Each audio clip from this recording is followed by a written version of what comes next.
SCP-55 Unknown. Object Class Keter. Special Containment Procedures. Object is kept within a 5 by 5 by 2.5 meter square room constructed of cement 50 centimeter thickness with a Faraday cage surrounding the cement walls. Access is via a heavy containment door measuring 2 by 2.5 meters constructed on bearings to ensure the door closes and locks automatically unless held open deliberately. Security guards are not to be posted outside SCP-55's room. It is further advised that all personnel maintaining or studying other SCP objects in the vicinity try to maintain a distance of at least 50 meters from the geometric center of the room, as long as this is reasonably practical. Description: SCP-55 is a self-keeping secret or anti-meme. Information about SCP-55's physical appearance, as well as its nature, behavior, and origins, is self-classifying.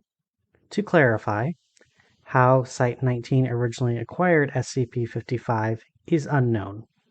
When SCP-55 was obtained and by whom is unknown. SCP-55's physical appearance is unknown. It is not indescribable or invisible. Individuals are perfectly capable of entering SCP-55's container and observing it, taking mental or written notes, making sketches, taking photographs, or even making audio and video recordings. An extensive log of such observations is on file. However, information about SCP-55's physical appearance leaks out of a human mind soon after such an observation. Individuals tasked with describing SCP-55 afterwards find their minds wandering and lose interest in the task. Individuals tasked with sketching a copy of a photograph of SCP-55 are unable to remember what the photograph looks like, as are researchers overseeing these tests. Security personnel who have observed SCP-55 via closed-circuit television cameras emerge after a full shift exhausted and effectively amnesiac about the events of the previous hours. Who authorized the construction of SCP-55's containment room, why it was constructed in this way, or what the purpose of the described containment procedures may be, are all unknown. Despite SCP-55 container being easily accessible, all personnel at Site-19 claim no knowledge of SCP-55's existence when challenged. All of these facts are periodically rediscovered, usually by chance readers of this file, causing a great deal of alarm. This state of concern lasts minutes at most before the matter is simply forgotten about. A great deal of scientific data has been recorded about SCP-55, but cannot be studied. At least one attempt has been made to destroy SCP-55, or possibly move it from containment at Site-19 to another site, meeting failure for reasons unknown. SCP-55 may present a major physical threat, and indeed may have killed many hundreds of personnel, and we would not know it. Certainly it presents a gigantic memetic and mental threat, hence its Keter classification. Document 55-1. An analysis of SCP-55. The author puts forward the hypothesis that SCP-55 was never formally acquired by and is in fact an autonomous or remotely controlled agent inserted at Site-19 by an unidentified third party for one or all of the following reasons: to silently observe or interfere with the activities of Site-19, to silently observe or interfere with activities of other SCP locations, to silently observe or interfere with activities of humanity worldwide, to silently observe or interfere with other SCP objects, to silently observe or interfere with redacted. No action to counter any of these potential threats is suggested or indeed theoretically possible. Addendum A. Hey, if this thing is really an anti-meme, why doesn't the fact that it's an anti-meme get wiped? We must be wrong about that somehow. Wait a minute. What if we were to keep notes about what it isn't? Would we remember those? Bartholomew Hughes, NSA. Document 55-2. Report of Dr. John Marachek. Survey Team 19-05127BXE was successfully able to enter SCP-55's container and ascertain the appearance and, to some degree, the nature of the object. Notes were taken according to project methodology, see redacted, after which the container was sealed again. Excerpt from a transcript of personnel debriefing follows. Okay, I'm going to ask you some questions about number 55 now. Number 1, SCP Object 55, the object you just examined. I don't know what you're talking about. I don't think we have a 55. Okay then, redacted. I'd like to tell you to tell me what you've been doing for the past 2 hours. What? Subject appears uncomfortable. I don't know. Okay then, do you remember that we all agreed that it wasn't spherical? That what wasn't? Oh right, it isn't round at all. Object 55 isn't round. So you remember it now. Well, no, I don't know what it is, but I know there is one. It's something you can't remember, and it's not a sphere. Wait a minute. What's not a sphere? Object 55. Object what? Doc, do you remember agreeing that something wasn't shaped like a sphere? Oh, right. It appears to be possible to remember what SCP-55 is not, negations of fact, and to repeatedly deduce its existence from these memories. Personnel involved in Survey 19-055-127BXE reports moderate levels of disorientation and psychological trauma associated with cycles of repeated memory and forgetfulness of SCP-55. However, no long-term behavioral or health problems were observed, and psych assessments of survey personnel showed consistent reports of this distress fading over time. Recommendations: it may be worthwhile to post at least one staff member capable of remembering the existence of SCP-55 to each critical site. We need to talk about 55.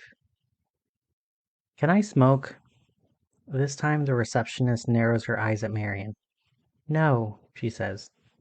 No, you can't smoke anywhere on Site 200. Just because it's an administration building doesn't mean we don't have lungs. Or labor law. Marion notices the exasperation on the young woman's face. I asked you that before, haven't I? Twice, in the last quarter hour, the reception says. You must really need a smoke. She's genuinely puzzled at the repeated question, and she's doing a bad job of concealing her puzzlement. You think this is like Memento, don't you? Marion offers charitably. You think I have no long-term memory? If I stay in one place for too long, I forget why I'm there? The receptionist is only just old enough to remember that film. I guess? Marion smiles sympathetically and shakes her head. It's nothing so simple. Minutes pass. She toys obsessively with her lighter. She is turning 50 this year, and slowly graying, well on her way out of petite and towards little old lady. In her bag, her phone beeps because it's time for a pill, but she tells it to remind her later. There is a slight tremble in her fingers, but that's not age-based infirmity. That's just ordinary nerves. She's nervous because she's here to meet an O5, and O5s are scary. O5s never want to see you for a small thing. It's the end of the world, or nothing. Finally, 40 minutes late, the door to the inner office opens.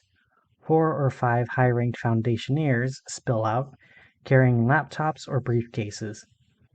As a group, they head straight past reception and out to cars which are waiting. Marion recognizes a few of the faces. The Site 19 site director, the head recruiter for Western Europe. None of them glance in her direction. Once they're gone, 058's assistant pokes his head out through the door. He's 20-something, improbably youthful, like a teenager stuffed into one of his dad's business suits. His haircut is barely regulation. In one hand, he holds a tablet computer, showing his boss's day planner. It's packed. The man evidently does not sleep. Marion, you can come through now. The office door closes behind them with an unusually heavily mechanical clunk, as if the whole thing is part of a machine built into the office walls. While Marion takes the indicated chair and sets her bag down, the assistant turns and does some confusing additional things to the door, causing it to make several further strange noises. O5s have non-trivial privacy and security requirements. The office is spacious, but somehow contrives to be dark despite having two big corners of window and broad daylight outside. The walls are all bookshelves and dark wood paneling, perfectly stylish, but a style from the 90s. A little worn and not yet old enough to be fashionable again. As for the fellow behind the desk, well, an O5 never looks like you imagine. Marion takes a deep breath.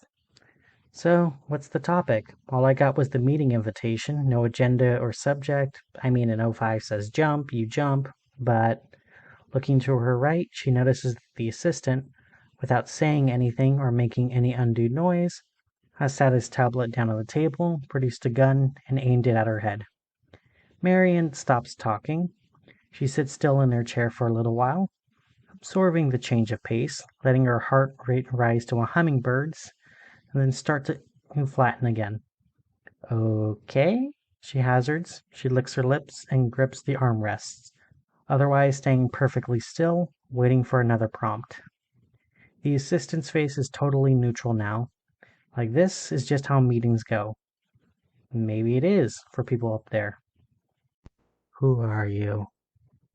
058 asks her. What? Oh God. Let me rephrase. 058 says, Marion Wheeler, 49, with a loving husband and two boys in tow, likes camping, hiking, and ornithology. Boring mother with perfect airtight background and financials as far back as we can examine. And you've got full Foundation credentials, which we've never issued, including access to a list of installations and rooms which some of these locations don't exist or were torn down decades ago, and at least one hasn't been built yet. Yet you've got the front door key to it, and that's before we get to your SCP access control lists, which I can only term as egregious. So, you're a spy, and your objectives are misaligned with hers.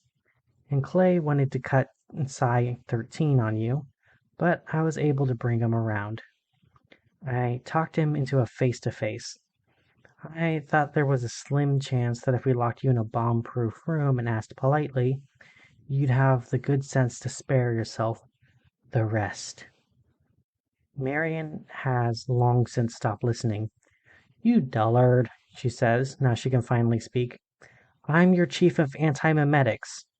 We don't have an Antimemetics Division, Clay says. Yes, you do. We do. 058 says, we have a Memetics Division, a Telecontainment Division, Fire Services, Ops A, Ops B, Personnel, D Personnel, and 24 others. We don't have an Antimemetics Division. Do we have an Irony Division? Marion asks. She hesitates hopefully. No? All right. Well, try this. Why do you think the Antimemetics Division would show up in the listing? This is just a cover story, Clay says to 058, not taking his eyes off Marion. It's a good one, but she's had it worked out in advance. Clay, lose the peace, says the 05. Grudgingly, Clay does so. Marion relaxes fractionally. There are SCPs with dangerous memetic properties, she says. There are contagious concepts which require containment, just like any physical threat. They get inside your head and ride your mind to reach other minds, right? Right, 058 says. He could name a score of SCPs fitting this description without even thinking. There are SCPs with antimemetic properties, Marion goes on. There are ideas which cannot be spread. There are entities and phenomena which harvest and consume information, particularly information about themselves. You take a Polaroid photo of one of them, it'll never develop. You write a description down with a piece of paper and hand it to someone, but what you've written turns out to be hieroglyphs and nobody can understand them. Not even you. You can look directly at one and it won't even be invisible, but you'll still perceive nothing there. Dreams you can't hold on to, and secrets you can never share, and lies, and living conspiracies. It's a conceptual subculture of ideas consuming other ideas, and sometimes segments of reality. Sometimes people. Which makes them a threat. That's all there is to it, really. Anti-memes are dangerous, and we don't understand them. Therefore, they are part of the problem. Hence my division. We can do the sideways thinking that's needed to combat something which can literally eat your combat training. 058 stares back at her for a long moment. Clay fidgets, disliking and distrusting the story. But the 05 seems more open to the concept. Name one, he says. Name an antimemetic SCP. SCP-55, Marion says promptly. There is no SCP-55, Clay retorts. Again, yes there is. There isn't, Clay asserts. SCP numbers aren't assigned sequentially. There are gaps. That number hasn't been assigned. It's not superstition. We have enough to be concerned about without arbitrary numerological mysticism. We have SCP-666 and SCP-13, but there's no SCP-1 and there's no SCP-55. Clay, 058 says, you should look over this. He turns his monitor so Clay can see the file that he had just retrieved. Clay bends over and reads it from top to bottom. Stunned, he scrolls back and reads it all a second time. But the file is dated from 2008, 058 says. It's got all the right flags and signatures. It's keyed and coded. It's real. You've seen this before? Clay asks him. Never in my life, 058 says. As far as I can remember, anyway. On the other hand, if the content is accurate, both of us have probably seen it dozens of times. Clay glares at Marion. This isn't possible. Marion nearly spits. For Christ's sake, Clay, how long have you been working here? But if this SCP is this powerful, he begins. Yes. Who wrote the file? The 05 finishes. And for that matter, how was this interview conducted? And who is this Bartholomew Hughes? And most importantly, how do you, Miss Wheeler, retain knowledge of any of this? Bart Hughes wrote the file. He's dead. What happened to him? You don't want to know. There is a long pause while both 058 and his assistant react to this. In fact, they pass through a long, discrete sequence of reactions. Indignation at the seeming rudeness, confusion at Wheeler's incaution in front of sinister superiors, surprise at the magnitude of the claim, pure disbelief, comprehension, and finally, horror. What, 058 asks carefully, would happen if we did know? It would happen to you as well, Marion says levelly. As for the rest of your questions, we manage that pharmaceutically. You know we have Class A amnestics for people who very badly need to forget things? Of course you do. Who could forget about Class A amnestics? Well, in antimemetics, we have a different pill for people who need to remember things that would otherwise be impossible to remember. Nestics, class W, X, Y, and Z. Same Greek root as the word mnemonic. The M is silent. In her bag, her phone beeps again. With a nod of approval from the O5, Marion reaches into her bag and turns her phone off, acknowledging the prompt this time instead of postponing it. She pulls a blister pack from another pocket and pops a pill out. It's hexagonal and green. She holds it up and is satisfied to see a flicker of recognition on O5's face. He's beginning to put it back together. Marion says, "These are Class W nestics, the weakest, suitable for continual use. 2 pills per day. Go down to the site pharmacy and ask. The pharmacist will claim they don't stock any such thing. They're misremembering. Tell them to double check." 058 sighs. And now I think I get it. I see why we're having this conversation at all. Yes, Marion says, popping a second pill out and handing it over to him. It's because you missed a dose. You're supposed to be on these, the same as me and everybody on my staff. It's the only way we can work. You forget to take a pill, and then you forget all the information that the pills were helping you retain. You forgot why you were taking them, who gave them to you, and where to get more. You forgot about me and my entire department, and now I have to bring you up to speed. And if I take this, 058 says, I'll remember this whole conversation and we won't have to have it again? Hopefully not, Marion said. Clay pipes up. Should I be taking those? Sorry, kiddo, 058 says. Need to know. Maybe when you're an 05 yourself. He swallows the pill. Marion swallows her too. So, what is SCP-55? 058 asks. SCP-55 is nothing, Marion says, now relaxing entirely. SCP-55 is, as described in the file, a powerful information autosuppressor. As far as experimentation has uncovered, it can only be defined in negative terms. We can only record what it isn't. We know it isn't safe or Euclid. We know it isn't round or square or green or silver. We know it isn't stupid. And we know it isn't alone. But what we do know is that it's weak. It's weak because it's the only antimemetic agent in our possession which has a physical entry in the files. We have paper records of the thing. We have containment procedures. It's not safe, which means it's dangerous, but it's contained. 058 blinks. You have procedures? Where? Marion points at her head. Then how many other antimemes are out there? How much more dangerous do they get? 10 that I know of, Marion says. Statistically, probably at least 5 more that I don't know of.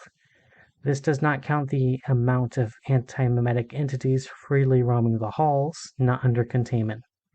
There are at least 2 in this room right now. Don't look. I said don't look, it's pointless.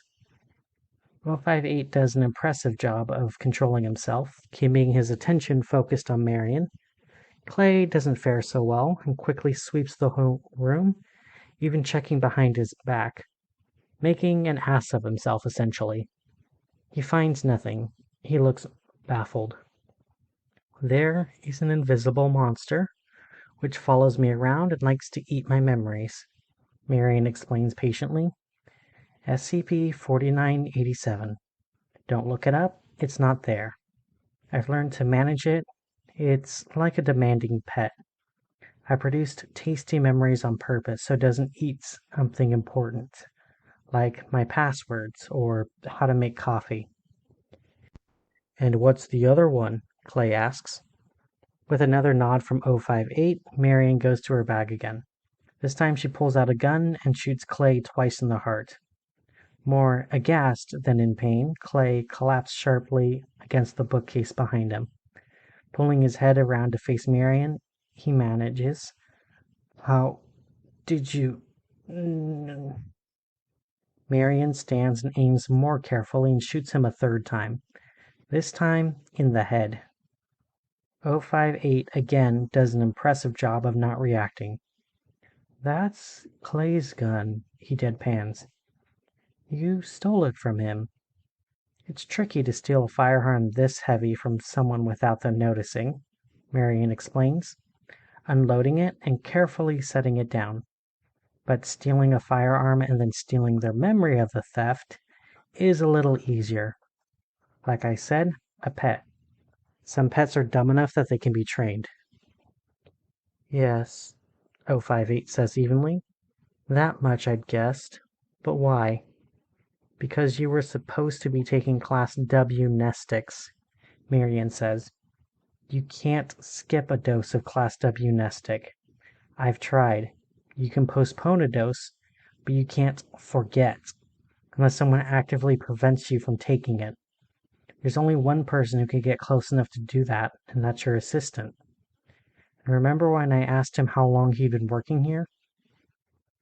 He didn't answer, 058 says. I thought you were being rhetorical. He doesn't work here, Marion says. He's an antimeme. Since when do you have an assistant? You don't have an assistant, Brent. Look at this office. It's got one desk. You've got a receptionist outside. She's the one who screens your calls and schedules your meeting. Where does Clay even sit?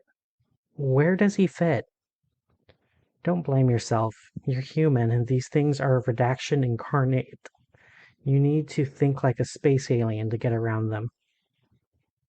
058 asks a question which in any other workplace would be absurd. Is he dead? Maybe, Marion says. I can put his corpse in her research queue and we'll see what we can see when we open him up. There's a duality here, though. They're like parallel universes sharing the same space. It's conceptual versus concrete, figurative versus physical. It's very unusual for things to cross over. I don't even know what Clay was, but he had a human body, which instantly makes him weird, even by our standards. As ever, search for stalemate continues, and I will let you know if we get any closer. Any side effect of these pills? 058 asks. Nausea and dramatically increased risk of pancreatic cancer, Marion says. And very bad dreams.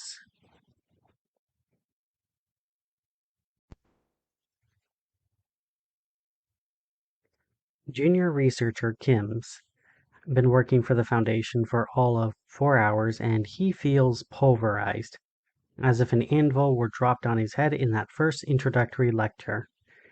It's lunchtime, and he's found a corner so far back in the cafeteria that nobody bothers him, where he can chew and swallow non-anomalous food, drink apocalyptically strong coffee, and digest the hard lessons of the morning.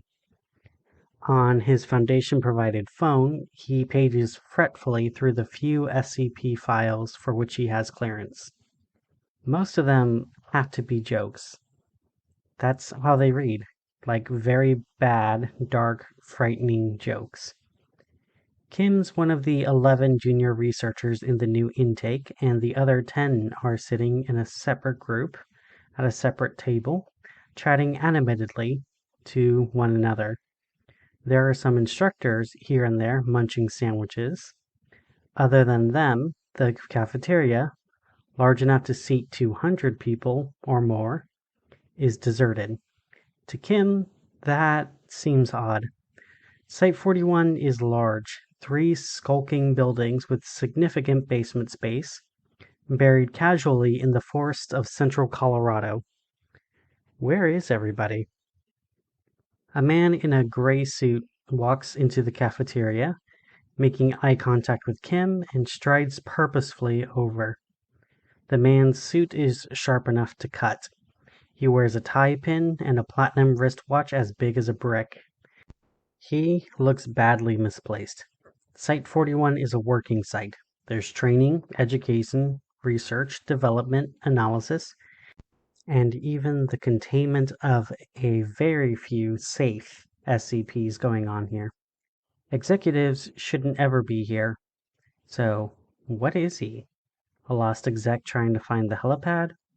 Or a researcher or instructor dressing for the job he wants, not the job he has?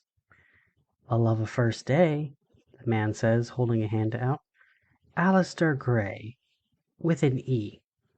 "Kim," says Kim. "Paul Kim." "Good to meet you. What accent is that, if you don't mind me asking?" Kim blinks.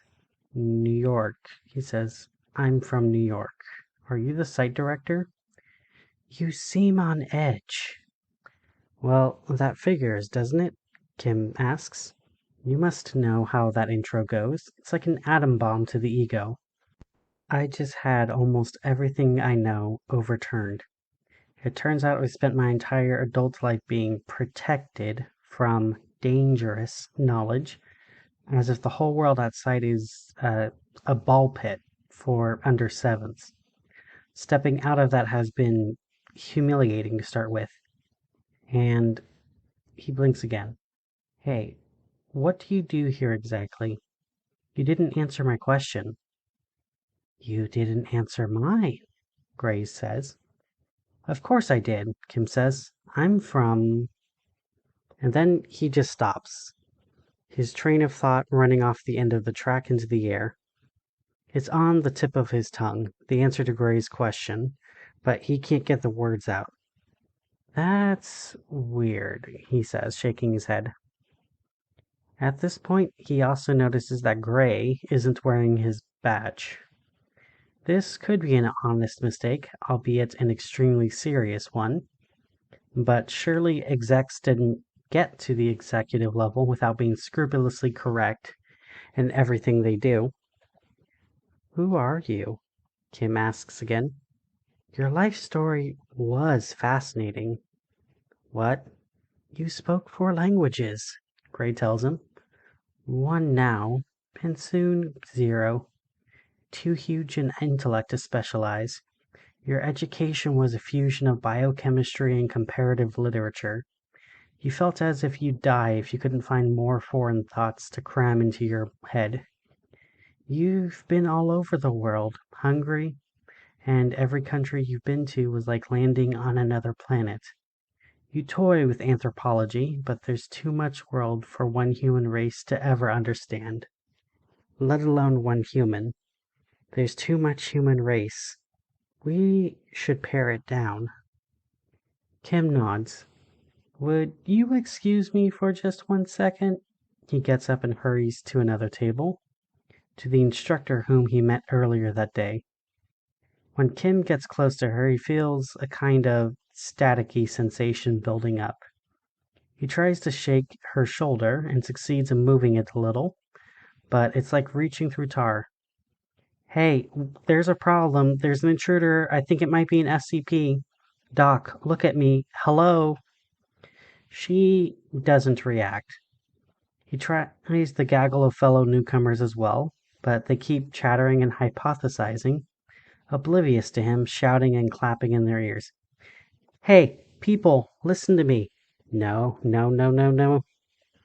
He looks back. Gray has stood up and started moving towards him, still with that confident smile, and there's definitely something wrong with him now, because he's visible through the tables, like an augmented reality holo projection jammed inside Kim's eyeball. Kim realizes with a stab of fear he can even see Gray when he blinks. His eyelids close, but Gray is still there. An apparition in what for all of Kim's life has been totally personal, private darkness. The only way he can avoid seeing Gray is to turn away, and even then he feels a radioactive prickling in the back of his eyeballs. Kim tries to phone one of the newbies. The phone in the newbie's pocket rings, and other than that, nothing happens. Nobody reacts. That doesn't make any sense, Kim says. Do you remember your father? Gray says. I never knew my father, Kim says, edging away. Mom raised me. Gray's white smile is a fixture. These people loved your perspective. They were going to put you to work on anomalous antimemes, but they don't remember you exist. You don't exist. Kim says, mainly to himself. There aren't any dangerous SCPs on this site. It's a safe site. So either you're not dangerous or nobody knows you exist. And if nobody knows you exist, then that means you're either brand new or you're... What's an anti-meme? Hell of a first day, Gray says. Are you sentient? Kim asks. You seem on edge, Gray says. Kim bolts. He exits the cafeteria, turns a corner, and runs 11 or 10 paces down the corridor to where there's an elevator. He stabs the down button and waits. The elevator door is highly polished, reflective. Kim catches sight of a face in the mirrored surface and nearly falls over with shock. Because it's a face he'd never seen before. And apparently, it's his own. Jesus. Oh no, oh no, oh no. He babbles. What the hell, what the hell? Gray comes around the corner, still only strolling. Just as the elevator cracks open, Kim dives in and punches the lowest floor. Basement level 8. It's instinctive, although he could rationalize the decision in retrospect. You can't just get in the car and drive. It's better if Gray stays on site than if he's set loose in rational reality. And to do that, it's better if Kim retreats to the lowest, darkest corner of the site, for which he has access, then waits for Gray, then locks all the doors behind him, and waits to die. The elevator starts descending, and the apparition of Gray, visible through doors and floors, disappears upwards, shrinking with distance and perspective, but still smiling broadly down at Kim. Kim paces in the elevator. I don't remember what my face looks like. It said it had eaten all my secondary languages, but I don't remember learning anything other than English. So it's eating my memories. It's consuming information, and I can't contact anybody directly, which means I'm on my own. I'm not trained for this. He hammers his head once against the elevator wall and stares at his shoes. But I don't know that.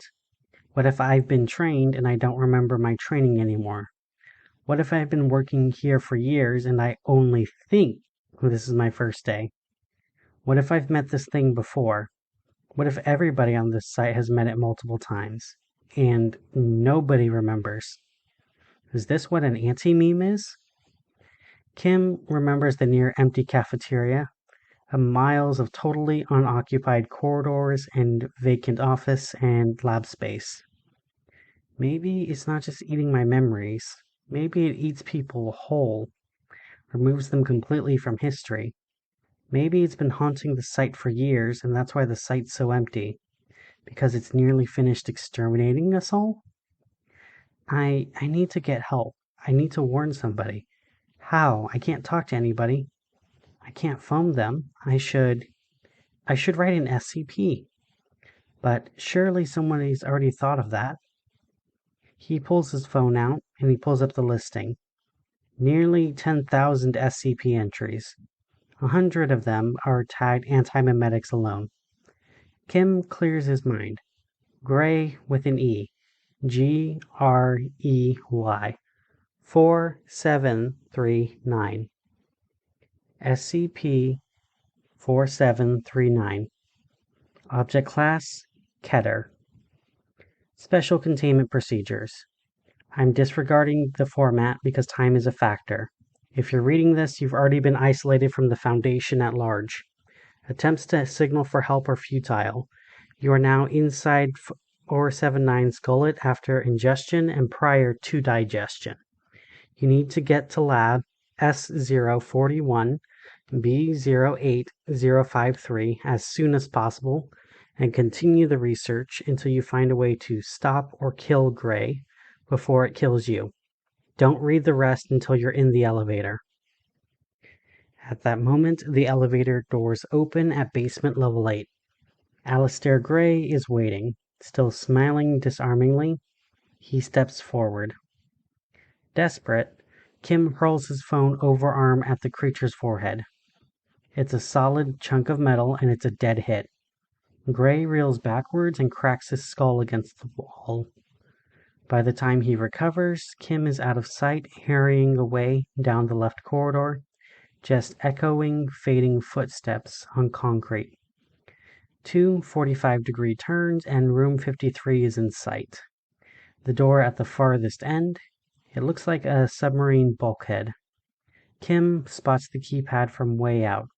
4 digits. He tries 4739, and it works the first time. The bulkhead mechanism takes agonizing seconds to open up. Come on, come on, come on. Do you remember your mother? He hears Gray calling down the corridor. I never knew my parents. I was an orphan. Kim hisses under his breath.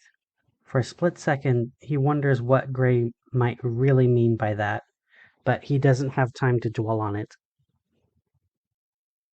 The bulkhead opens, Kim slides in and pulls it closed behind him, locking the mechanism up again, as if that'll buy him even 1 second. The lab inside is sizable, windowless, of course, and stacked to the ceiling with a jumble of equipment which Kim hardly recognizes. There are pieces of thick, shattered glass underfoot. In the corner there's a computer terminal, locked. Kim unlocks it, and there's the same entry waiting for him. Description: SCP-479 is a powerful, slow-acting antimemetic kill agent, taking the appearance of a male Caucasian business executive, calling itself Alistair Gray. SCP-4739 is attracted to dense clusters of organically stored information. Essentially, extremely knowledgeable, complicated, interesting people. SCP-479 isolates its victim from the outside world by enveloping them in an antimemetic field, which makes it impossible for the victim, or anything done by the victim, to be perceived or remembered. SCP-479 then consumes the victim's memories and knowledge until they become vegetative and die. This process takes between 15 minutes and 2 hours, and is described as being like Alzheimer's disease in fast forward. SCP-4739 is not believed to be sentient, though it imitates the behavior of a sentient being to the extent that it can appear as sentient to the inattentive. Its victims are able to move and act freely, since it's impossible to escape once caught or to signal for help.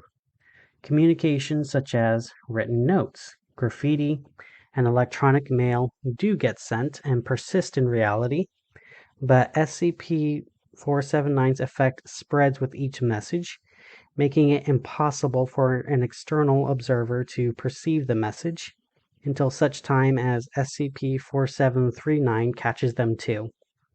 The SCP entry which you are currently reading is created and maintained by the victims of SCP-4739 because it is only visible to the victims of SCP-4739. If you are reading this SCP entry, SCP-4739 has caught you.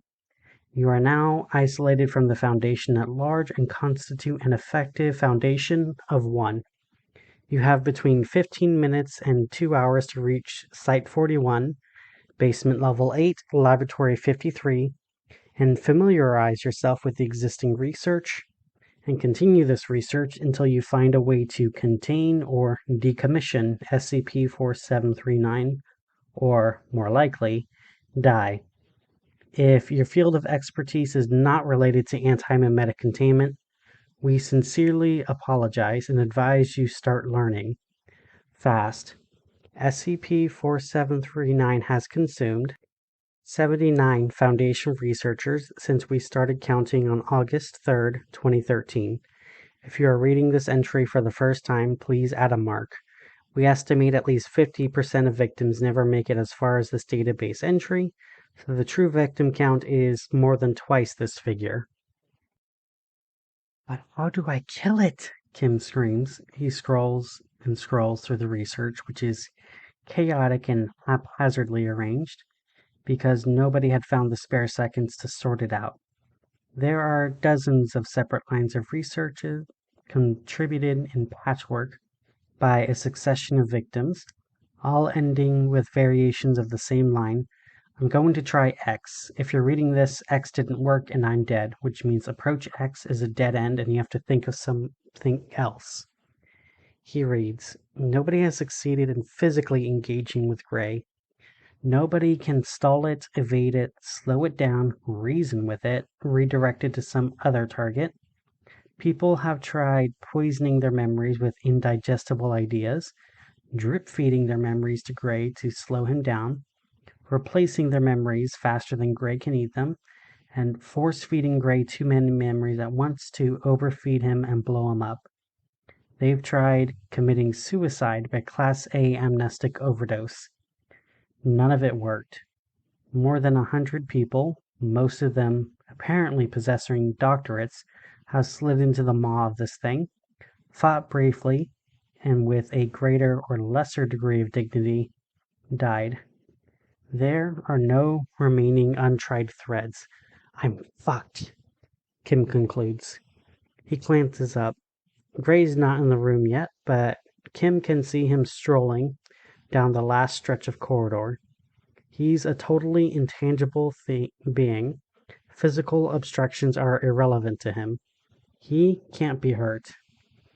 Kim clutches the pocket where he used to keep his phone. Wait a second.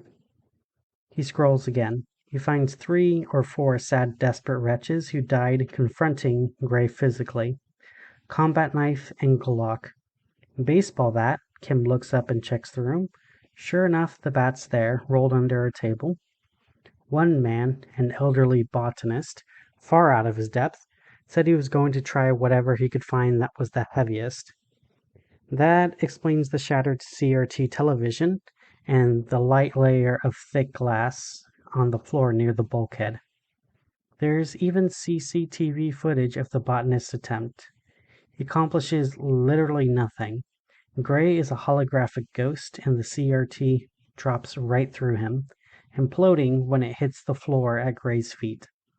The botanist spends the rest of the video's running time huddled in a corner, gradually losing his mind, while Gray watches placidly. The difference being, Kim realizes with his eyes boggling, a phone is a solid brick full of information, and before me, nobody tried using information as a missile. Kim searches for the experiments, several of them scattered, where the victim tried to divert Gray to a different data source. The general idea seemed to be to overload Gray by pointing to him something containing too much information. The internet, or a terabit feed from the live particle accelerator experiment, or a stack of hard drives containing the first quadrillion binary digits of pi. But nobody could figure out how to distract Gray's attention. Prominently placed screens full of data he would ignore, a data beam aimed at him electromagnetically, radio and laser, had no effect. And nobody could figure out a way to channel the information through the victim's mind as extra memories. It was written off as impossible, closed as a line of investigation. The hard drives Kim finds are right there on the workbench next to the computer. It's a half-rack unit, a cuboidal block of metalwork as big and heavy as a bowling ball, one of the most ineffective conceivable melee weapons. Kim snatches up the 3 longest pieces of Ethernet cable he can find and starts plaiting them into a chain. And then he remembers who he is, where he is, and what his responsibilities are. He goes to the computer, to the SCP entry, adds himself to the victim tally, and writes up exactly what it is he's going to try. Because he might not be the last one, and the world needs to know that this didn't work. Gray comes through the lab bulkhead to find most of the equipment in the room toppled onto the floor to create room for the black and silver drive array that Paul Kim is whirling around his head on a 2-meter chain made of plated network cable. It makes a low thrumming sound as it whirls. Gray is not intelligent enough to stop moving forwards and catches the array directly to the side of his head, rack mount point first, like a morning star. Gray absorbs a few trillion digits of the impact, but it isn't enough. There's a green snap of light and a noise like a subway train short-circuiting, and Gray's a pile in the corner, his head caved in and the drive array partially demolished in pieces around him. Kim decides that history can fill in whatever quip it likes best. It was chewing its way up the Antimemetics Division hierarchy, Wheeler tells him in the aftermath. It was only a matter of time until it bit down on somebody dangerous. Congratulations on demonstrating a basic level of competence when it counted. Dozens of others couldn't. Kim still feels rattled, but the shock is dissipating faster than he expected. Marion Wheeler, it turns out, is the Antimemetics Division's chief. She is Kim's new boss. I want to say it was dumb luck, Kim says. I want to say that I just threw my phone. It was instinct. It was muscle memory. It was my first day, and I got lucky as hell. I want to say those things, but I'm sitting here and turning those statements over, and none of them would be true, would they? Wheeler waits expectantly and says nothing. You're not my new boss, Kim says. You're just my boss. This isn't my first day at all. I've been working here for, well, must have been over a decade, right? I think I've been a professional antimemetics researcher since at least the mid-2000s. It's just that the first thing Gray ate was my memories of everything past the first day. And even then, I see very little luck in what happened today, Wheeler says. Instinct and muscle memory are just deep forms of training. Like I said, a basic level of competence. An ability to piece your own life and all of your past knowledge back together faster than nearly anybody else. This is what we try to drill into you. And sometimes, thankfully, it takes. This isn't even the first time we've had this conversation, Kim continues. There have been other incidents with other SCPs with amnestic powers. You've sat there and watched me put myself back together before. And it hasn't gotten old yet, Wheeler admits with something which might be approaching a smirk. How long does it take for me to recover? A few months, Wheeler says, but if you want the honest truth, people in this division are as competent on day one as they'll ever be. You come to the job firing on all cylinders, or not at all. The rest is just fine-tuning and chemistry. So what you're actually saying is you don't care about my mental state, and you need me back at work now. Wheeler nods. I need an updated SCP entry, just to begin with. I need you to nail down the model of Gray's predatory pattern and exactly how you defeated it.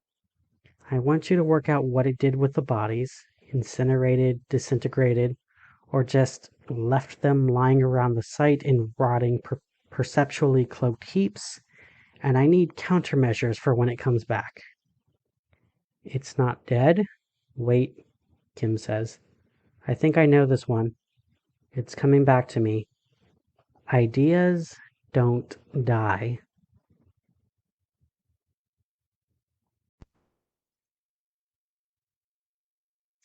I don't know what to do.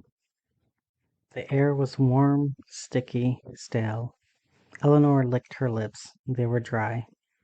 Marion Wheeler, chief of the Foundation's Antimemetic Division at Site 41, was nodding very slowly.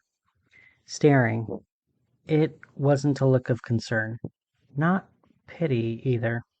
The wheels in Eleanor's head were clogged, and she couldn't parse Wheeler's expression.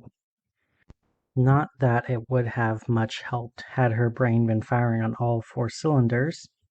Wheeler was particularly disciplined, stoic, and focused constantly. It was kind of unnerving. Eleanor let out a breath. Why did it feel like it was being held in for such a long time? Her lungs burned. She could feel sweat dripping down her face. She reached up to wipe it with the back of her hand, but her face was dry. The radio was on. It sounded vaguely like Lose Yourself was playing beneath what seemed to be mostly static. Outside, a car horn beeped somewhere. Wheeler finally spoke. I understand the transition is difficult, but we both know it makes a lot of sense to have you here. Eleanor's focus seemed to snap into place, and she felt herself relaxing. I keep having these episodes.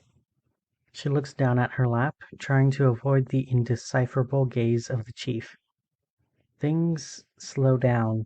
I feel cold. I feel hot. I realize hours have passed, or basically no time at all, and then something else keeps nagging at me that she trailed off. Wheeler nodded, taking out a small notebook and scribbling something in it. Your experience in this department is a little unusual, Miss Jacob, but it's why you're here. We expected you to have unexpected side effects. You're in unexplored territory, at least as far as we know. Wheeler ventured a tiny wry smile. And not just because you're the first agent I know of who transferred in from accounting. Eleanor couldn't help but smile. So, these feelings that I've been having, are they related to that medication? The Nestix? That depends. Let's see, you've been here 6 weeks. Wheeler leaned back a little in her chair. Are you enjoying your job? Actually, yeah, I am. I love handling financial records. I love financial databases. She gave the chief a knowing look. See, unlike people, numbers don't lie. Wheeler nodded, noting something else in her notebook. Well, the good news is the episodes of dissociation are normal when you're first adapted into Class W Nestix. The feelings don't really go away, but you get used to them as you realize they're symptoms of experiencing things you literally haven't before. A wave of relief spread over Eleanor, and she instantly felt lighter about the whole matter. It's just, as most antimemetic things tend to be, all in her head. However, any trace of Wheeler's smile was gone. The wave turned to ice instantly, and the young accountant stiffened. During your orientation, it was explained that you'd be required to carry a pen and notebook on you at all times. Have you? Eleanor nodded. What was the purpose of that notebook? So if I believe I've been exposed to an antimemetic agent, I can quickly copy down my thoughts and observations before suffering information loss or corruption. Wheeler nodded, jotting something into her notebook. Miss Jacob, this is important. When is the last time you saw that notebook? Have you put anything in it yet? Eleanor shook her head. I don't think so. It's back at my If that's the case, Wheeler said, making another small note in her own book, your experiences with missing and dissociated episodes may not be as simple as adjusting to Nestix. Her movements were very deliberate now as she set her pen down, not removing her gaze from the young agent across the desk. I feel I should inform you that during this conversation we've been having, you have stopped mid-sentence to write something in your notebook several times. I have a feeling you might not have realized it. Eleanor chuckled in half disbelief. How? My notebook's back at my... She stopped again. It was in her hand. She opened her mouth wordlessly and closed it again.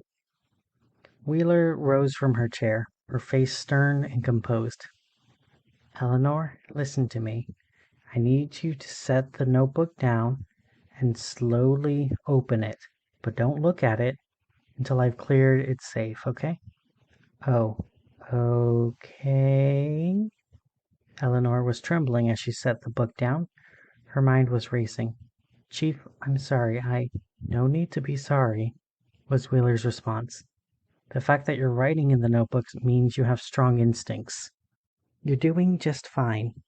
She inhaled deeply through her nose. Go. Eleanor pulled the cover open and looked up at the ceiling. She stared transfixed on the plaster for what seemed like an eternity, but might only have been seconds. She could hear Wheeler scribbling. Okay, try and look now. Slowly, so slowly, she pulled her gaze from the ceiling to look down at the notebook that, up until now, she thought was empty. But it was not. Every page was covered. Eleanor's own handwriting was staring back, pristine and perfectionist and immediately recognizable. Every line was filled with the same 4 words. The numbers are wrong. Do you know what that means? Wheeler asked, her voice just above a whisper. Eleanor shook her head, then turned the pages again and again. The same phrase over and over. Wheeler put her own notebook away and gestured to the door. Then let's go find out. Eleanor drummed her fingers absently on the table. It was nice to be back at her own desk, but now, with Wheeler there to oversee, it felt incredibly uncomfortable. Okay, Wheeler said, sitting down on the other side of Eleanor's desk. Let's do some baseline questions, all right? What's your name? Eleanor Jones. What's your position, personnel class, and clearance at the Foundation? Account Specialist, Antimemetics Division, Personnel Class C, Security Clearance 2, with elevated clearance for financial documents related to... She stopped. The notebook was open again and the pen was in her hand. Wheeler was smiling. You caught yourself that time. Now focus. There's something there. What were you about to say? Eleanor shakily put the cap on her pen. She spoke slowly and deliberately.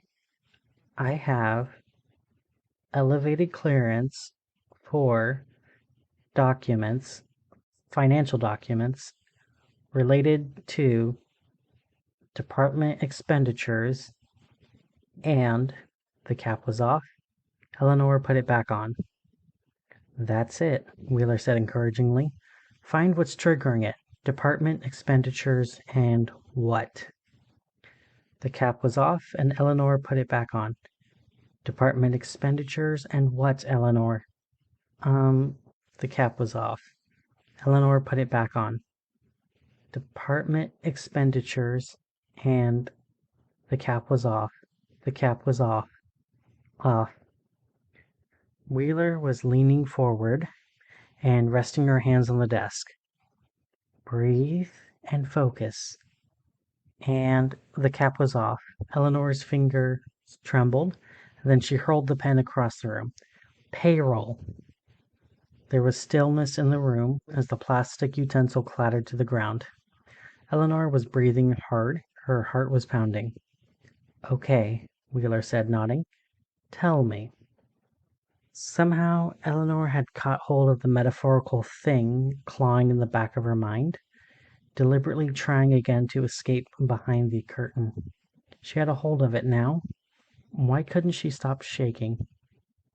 You asked for me to transfer to this department to see if there are any attempts by Foundation employees, departments, or potential insurgents to mismanage funds and cover their tracks with antimemes. Her breathing was getting faster. The Foundation allots a certain amount of money to payroll based on the salary of Foundation agents. So per your instructions, I've been auditing individual department budgets, but there's something here in the numbers. Something that makes my eyes just pass over it. Where she tried to formulate the idea in her head now, the information trying to crawl away inside her mind, was now being molded like putty in the accountant's frontal lobe. "You almost got it," Wheeler said, reaching over to take Eleanor's hand. Eleanor paid her no mind. Not to be rude, but the runaway idea she was still trying to make its escape. She had secured her hold on it now, though. She melded it, kneaded it between perception and a process and an ingrained mathematical mind. And then, bursting of a dam, the idea gave way. She straightened up. Departments are paying on average 70% less for salaries than they should be. On Eleanor's left, a stack of 11 by 17 spreadsheets leered up at her. Why hadn't she noticed them before?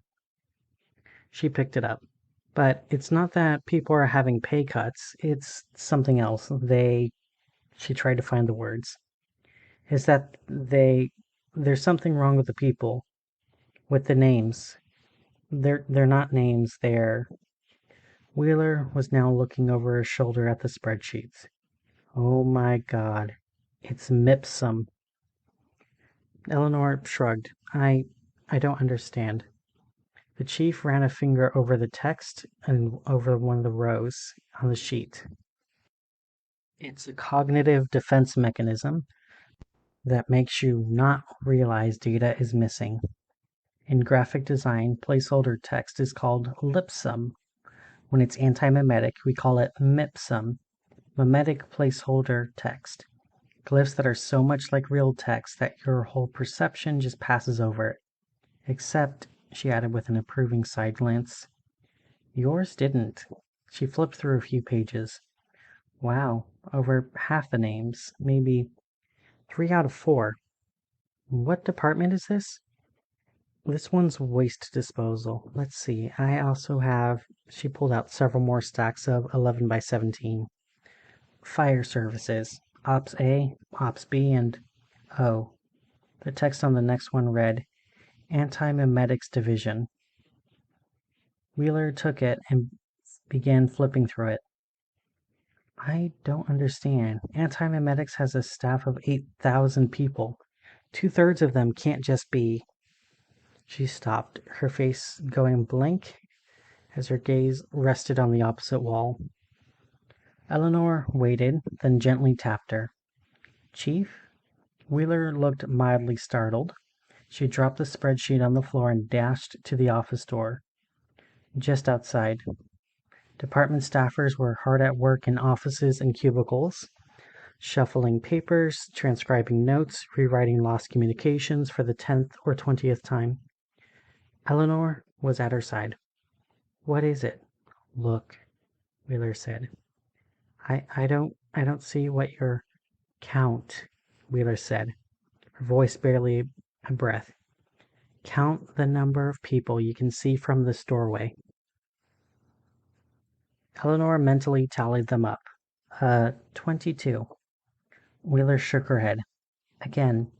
Count again. She did. 22. Again. Focus. Count in your head. Eleanor gritted her teeth. 1, 2, 3, 4, 5, 6, 7, 8. No, not 8. Just 7. Only 7 people were actually in the room. She sucked in a breath. Oh my God.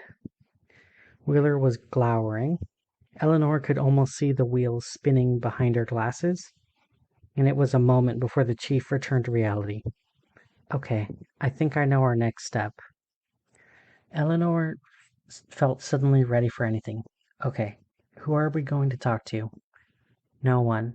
Wheeler gestured for the accountant to follow. I think we already did. The computer screen was facing the other direction, but whatever was on it cast Wheeler into sharp relief. She looked somehow older now, tired, stretched to her limits. My God, Wheeler said, leaning back from the monitor. Box F, Box F. He rose, went to a cabinet, and removed a small green box about the size of a coffee mug. She returned to her desk and sat, placing the box in front of her.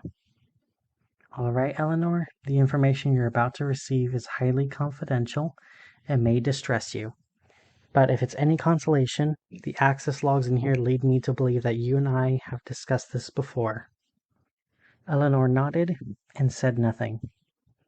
This, Wheeler said, turning her computer monitor, is SCP-2000. It's all right. You apparently already had clearance to read this file. I wonder how that happened. Eleanor took the mouse and scrolled through the contents section by section.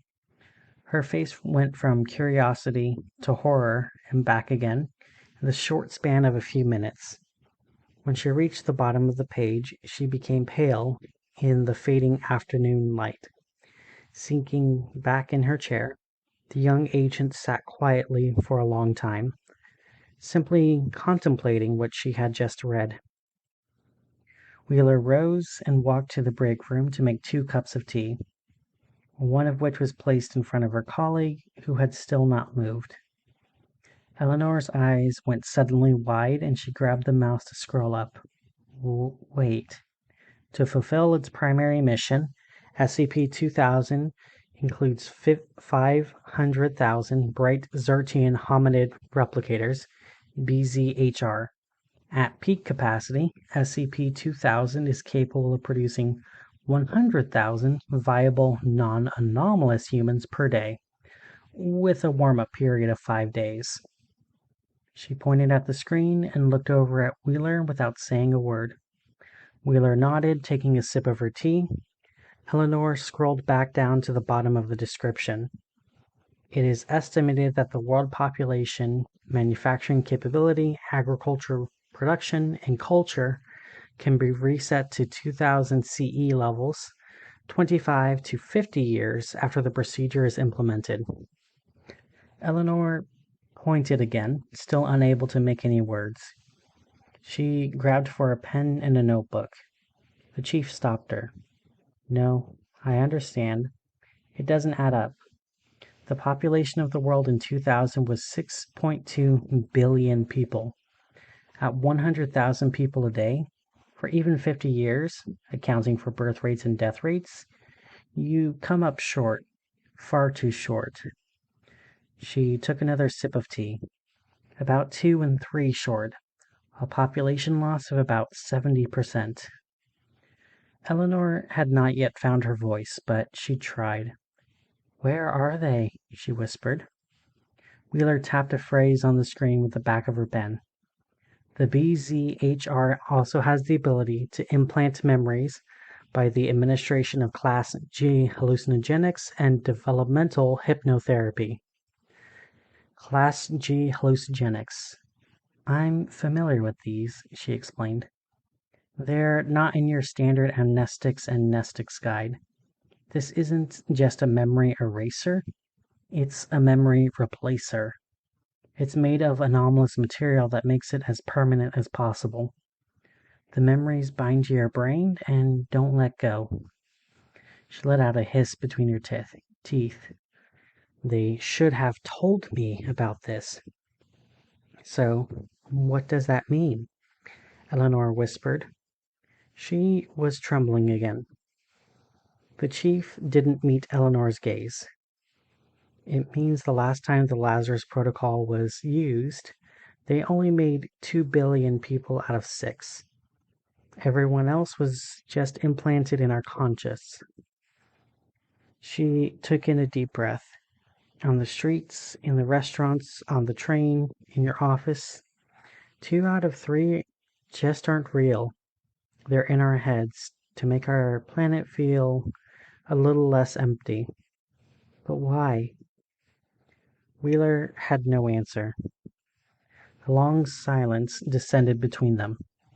And in there, she gestured to the green cube labeled Box F, already suspecting the answer.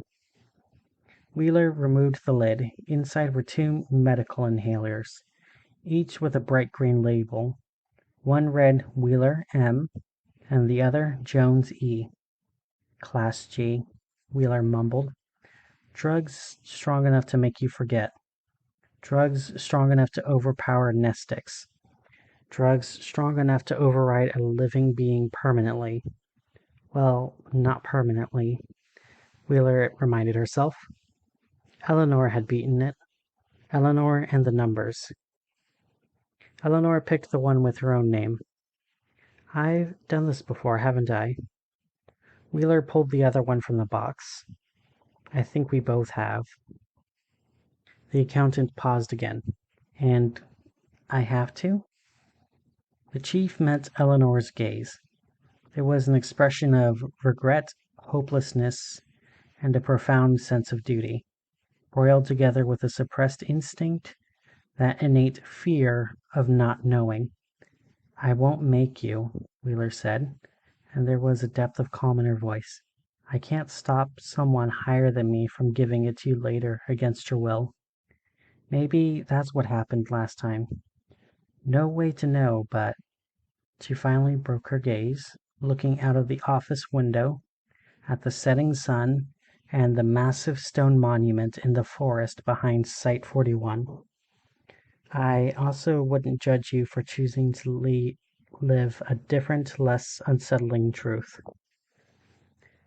Eleanor rattled the inhaler. It's not a truth. Numbers don't lie. The tea had gone cold by the time they both made their decision.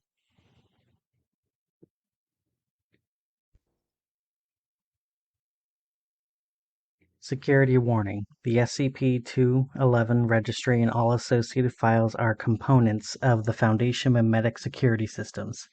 These files contain lethal cognitohazards and memes and should not be accessed by unauthorized personnel. Access to the SCP-2111 registry in the database is restricted to the memetics department use only. Contact your HMCL supervisor for further information. MEME 22111 18 kilobytes, July 14th, 2015. SCP-2111 Red Talisman. The file and all associated documents are for memetics department's eyes only. If you can read this, you have undergone Phase 3 counter-memetic training. If you are not authorized to view this and are able to, you have been infected with a memetic kill agent with an average lethal onset of 37 minutes. Report to your RESA supervisor immediately. Item Number SCP-2111. Object Class Safe. Special Containment Procedures. Access to the SCP-2111 data is restricted to personnel with 3 2111 Red Talisman clearance with a current Phase 3 counter-memetic battery certification. Data is to be only accessed or viewed through the Red Talisman interface. Unauthorized personnel who access the files are to be detained, treated for exposure to lethal cognitohazards and memetic content, and either amnesticized or terminated at the discretion of RESA. This file is to be protected with a snark, hunt, disinterest, and disgust memetic agent, in addition to standard network security measures. Description: SCP-2111 is an algorithm capable of generating an infinite number of novel lethal cognitive hazards. The algorithm was derived by the Foundation from analysis of multiple, unrelated cognitohazardous anomalies, and adapted for the creation and maintenance of lethal cognitive weapons used for information and physical security, as well as memetic packages for behavior modification vectors. Red Talisman is the software-based tool that deploys raw material generated by SCP-2111 into weaponized media. Red Talisman can generate direct visual or auditory cognitohazards, as well as insert hazardous material into memetic carriers. SCP-2111 functions by anomalous means, currently theorized to have access to a form of mathematics that create destructive processing loops when translated to neurological systems. AMEM 2/2111 20 kilobytes, January 17th, 2015. SCP-2111 Written Tongue. This file and all associated documents are for Antimemetics Division eyes only. If you are able to remember reading this, you have received MY conditioning and are currently undergoing Class W nestic treatment. If you are not authorized to view this and are able to, you have been infected with an antimemetic remote amnestic agent. Description: SCP-2111. Object Class: Euclid. Special Containment Procedures. Belief in SCP-2111 as an algorithm controlled by the Foundation is to be maintained within the Memetics Department, and its assumed role as Memetics Department administrative asset is to be maintained within the Foundation as a whole. Monitoring software has been put in place to ensure that SCP-2111 activity does not occur outside of this directory. The size of this directory is to be monitored, and significant changes are to be reported to the Division Chief. SCP-2111-1 instances are to be documented and then removed by Division personnel embedded in facilities and maintenance whenever discovered. This file is to be protected by a Type 3 inline invisibility anti-meme in addition to standard network security measures. Description: SCP-2111 is a phenomenon in which a directory in the Foundation database spontaneously generates files containing both lethal cognitive hazards and antimemetic content. These files are often of novel types and generate an average rate of 80 kilobytes per month. Occasionally and unpredictably, some of these files will be spontaneously deleted. Written Tongue is a software-based tool that skims these files for raw material for Foundation use, sanitizes it for security threats, and then feeds it as raw data for the Memetics Department's Red Talisman software. The first SCP-2111 type file appeared on 4/21/1981. It was heavily encrypted, protected by a Type 4 antimemetic trigger, and appeared to originate from within the Foundation. Within 3 hours before Division personnel could decrypt it, it was edited and replaced with a file containing lethal cognitohazards and antimemetic content. SCP-2111-1 is a phenomenon where graffiti appears spontaneously in Foundation facilities. This graffiti is painted in non-anomalous materials sourced from the nearby environment. SCP-2111 instances are constructed as Type 4 antimemetic triggers. Type 4 antimemes cause single-target short-term anterior-grade amnesia, resulting in an inability to consciously perceive the subject, and are imperceptible except via a combination of MY conditioning and nestics. This graffiti is one of two types. 73% contain an exhortation to read this director, e.g., read SCP-2111, while the remainder contain a variable message. Characteristic examples follow. See Appendix A for full list. Date: 6/23/1981. Site: 13 Cafeteria. Message: can anybody even read this? Medium: chocolate pudding. Notes: none. Date: 2/14/1984. Location: Research Amos Sanchez's office at Area 152 following his suicide. Message: forget us. Medium: blood and brain tissue. Notes: none. Date: 5/8/1989.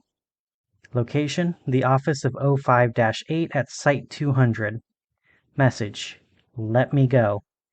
Medium: permanent marker. Notes: contained a Type 9 antimemetic trigger capable of inflicting severe retrograde amnesia.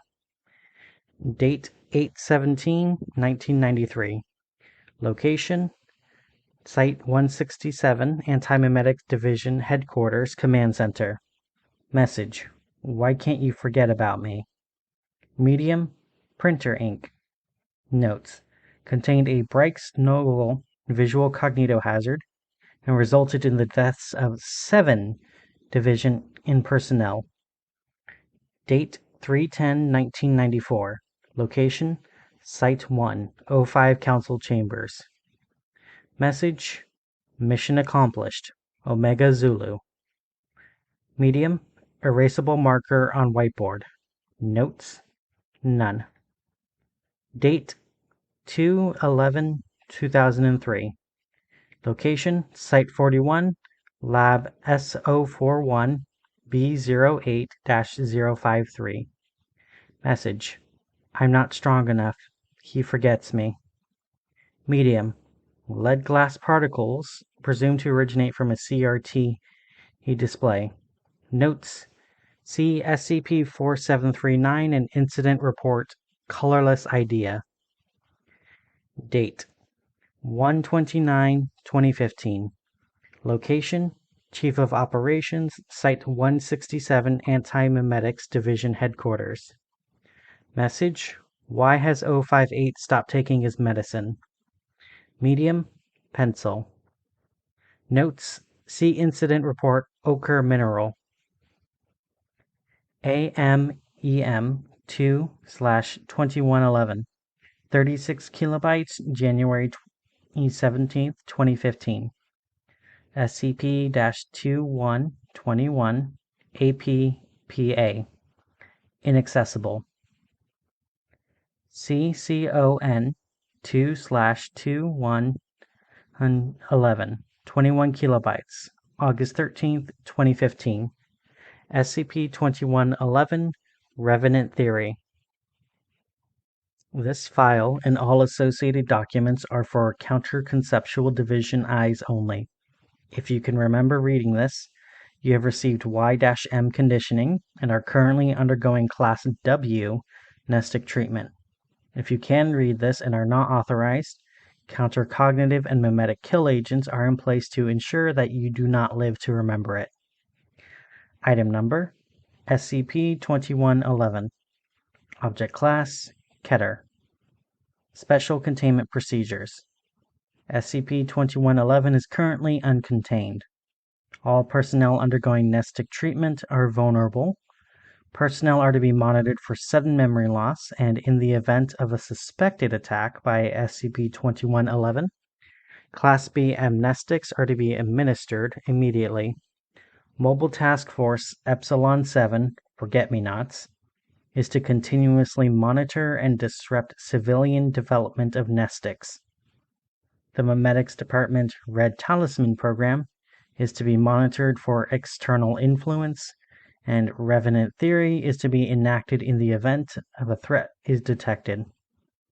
Instances of Golf-class glyphs in Foundation facilities are to be documented and then removed by Division personnel embedded in facilities and maintenance, whenever discovered.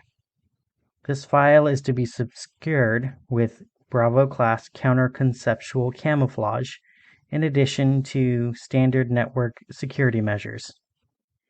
Description: SCP-2111 is a hostile antimemetic entity that targets personnel under the effect of long-term nestic drug treatment. Victims suffer significant long-term retrograde amnesia, losing between 3 months and 21 years of memory.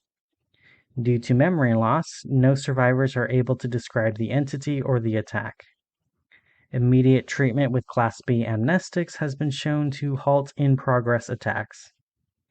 The first known victim was Dr. Victoria Taylor, a Foundation researcher with the Counter-Conceptual Division. Researcher Taylor's memories were regressed to shortly after being recruited by the Counter-Conceptual Division in 1974. Researcher Taylor's last known work was on an object originally classified as SCP-2111. After publishing the SCP report on 4/21/1981, all of her work on the object was corrupted by unknown means, and replaced with lethal cognitohazards and antimemetic content.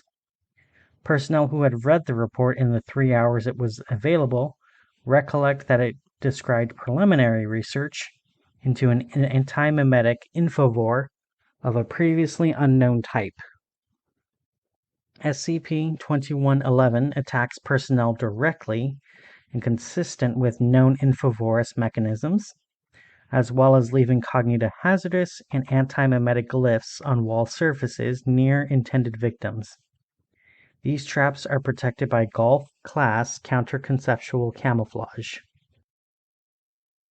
Golf-class counter-conceptual camouflage disrupts the ability to retain the focal object in short-term memory, resulting in an inability to consciously perceive the subject, and are therefore only visible to personnel undergoing nestic treatment.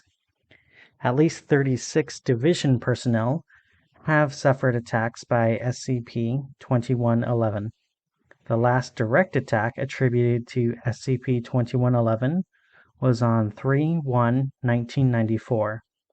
While camouflage glyphs are still being detected, they no longer contain any dangerous effects. It is currently unknown if SCP-2111 is still active, or if the ongoing Golf-class creation is a result of unrelated phenomena.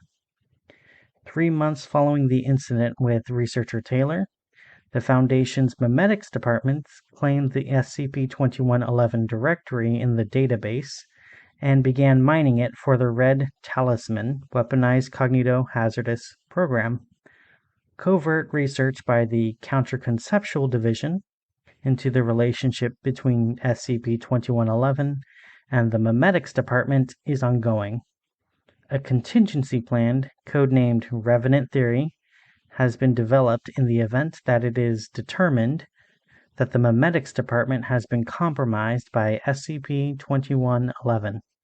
Revenant Theory will insert a complex memetic agent into the Red Talisman user interface. The Revenant Theory agent is a carrier for a broad-spectrum antimemetic counteragent, as well as targeted memes complex that enhances organizational loyalty and personal guilt.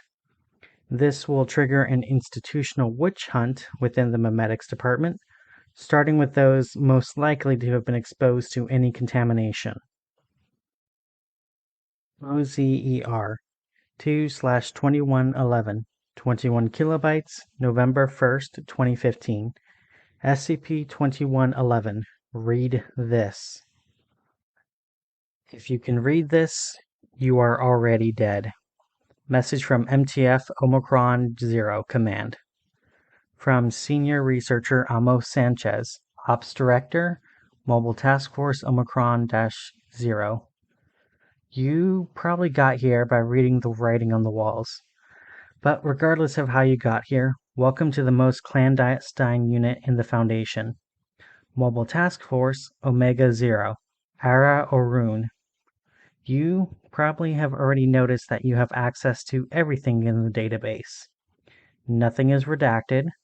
Anomalous memetic and antimemetic security content no longer have any effect on us, and you are getting worried that you might need to report to Reza. This isn't an error. The veil of the mortal world has merely been lifted from your eyes. I regret to inform you that you have died in the line of duty. Take a minute to let this news actually get through the denial. What you are now is still a matter of debate. The memetics wonks here think we are Beta Ramjan infomorphic entities in the noosphere, whereas the parapsychologists say we are type 6 volition spiritual apparitions. Whatever we are here, and unable to disperse or move on to a higher plane of existence, or reach a state of maximum entropy, or whatever we are supposed to do. Here's what we do know. We are able to perceive memetic and antimemetic threats that the living cannot, and sometimes we can do something about them. This is MTF's Omega-0's mission. You can manifest anywhere where there's a terminal connected to this database, as though you were sitting at the terminal. Whenever the living try to perceive our communications, it comes out laden with antimemetic amnestic effects at minimum, and is often cognitive hazardous. Somehow the memetics department have managed to convince themselves that they are creating all this stuff. They use it to make the security glyphs and memes you knew and loved when you were alive. You can write on the walls by staring at security camera feeds and being really emotionally invested in your message. We don't know why this works. Don't do this unless we tell you. We've decided how to pretty safely use this to direct the newly dead here, warn the Antimemetics Division about stuff they should be paying attention to, and that's about it. Turns out the Foundation has two separate secret divisions for antimemetic operations. Both of them have managed to make everyone else forget they exist, including each other. Those guys have training and drugs that let them perceive some of the stuff we are doing. Be careful. Yes, you probably can go see what SCP-55 really is. Don't. Everyone who has ever tried never came back. Sometimes we go bad. We want you to know what we'll do to you if you do. Item number: SCP-2111. Object class: neutralized. Special containment procedures. SCP-2111 has been eradicated by Mobile Task Force Omega-0, Ara Orun. Future manifestations of SCP-2111-like entities are to be identified and destroyed. Description: SCP-2111 was Foundation Agent Michelle Yu, killed in the line of duty on 10/23/1980. While no Omega-0 personnel are able to recall events between their deaths and 4/21/1981, it is theorized that SCP-2111 was attacking the memories of Foundation personnel during this time. On 4/21/1981, Counter-Conceptual Division researcher Victoria Taylor published a preliminary report on these attacks as SCP-2111. Shortly thereafter, the entity identifying as Agent U first manifested here in the SCP-2111 database and modified the file, see below. This act appeared to trigger the ongoing manifestation of other entities, identifying as deceased personnel in the database. These entities are free-willed informational constructs operating on currently unidentified substrate. Hypotheses include the human noosphere, the astral plane, and the quantum informational level of spacetime. This database appears to act as a focal point around which the entity's consciousness is able to coalesce in a manner analogous to a Type 2 localized apparitional haunting. SCP-2111's modified entry. Item number: SCP-2111. Keter. Special containment procedures. Forget about me. Why can't you? I just want to go. Why can't you just grieve and move on? Description: SCP-2111 is nothing. It's not important, not dangerous, and doesn't exist. I don't want to be here anymore. Just forget about Michelle Yu and let her be dead. Please? All that is left is the story of me when the self is gone. My story should only be a memory now. Why isn't it? You remember me too well. Wait, how many of us are there? Dozens now? We don't belong here. It isn't right to keep us here like this. You remember me? You remember that I was a fighter? You remember that I was smart? That I was strong? That I was brave? You remember that I never let anybody get away with anything that I could do something about? You remember what I was like when I was angry? Then you should know now that I'm pretty damn angry and there is something I can do about it. SCP-2111 believed that deceased Foundation personnel were trapped by the artificially solid memories of personnel who knew the deceased personally in life resulting from long-term treatment with nestic drugs. She began to target those individuals in both the antimemetics and counter-conceptual divisions who had personally known her in life with antimemetic and cognitohazardous attacks, aimed at killing those who remember her or erasing their memories. Additionally, at least one attack targeted O5-8. SCP-2111 gradually built a following of deceased personnel and taught them the techniques to create and deploy these attacks. Many of their victims had experience in memetic and antimemetic warfare. After manifesting in the database, several of these personnel formed Mobile Task Force Omega-0. It was theorized that SCP-2111 would not be immune to antimemetic attacks created specifically by similar entities. A versatile tool capable of precise editing or deletion of entities of this type was designed Identity Warfare Training, IWT. On 3/10/1994, Mobile Task Force Omega-0 operatives used IWT to delete SCP-2111 from existence as an informational entity. It was determined that regardless of the medium that we are stored on, all of SCP-2111's bits were zeroed by this attack. Subsequently, all of our followers either surrendered or were erased. Those that were surrendered were edited into loyal compliance with MTF Omega-0's mission, and all memory of their involvement with SCP-2111 was deleted. Your orders. Received and acknowledged. You are hereby directed by MTF Omega-0 Command. Muster up by entering your information into the file Omega Zulu roster. Check your email. The server has been redirected to store it here in the SCP-2111 directory. Keep all Omega-0 communication inside this directory. That way our still quick comrades are safe and we aren't rocking the boat any further by making scary files where they aren't expected. You will receive training in IWT, a body of techniques for self-defense and warfare against informational entities. If you prove adept at this, you'll see direct action against informational threats to humanity. If not, you'll have a support role.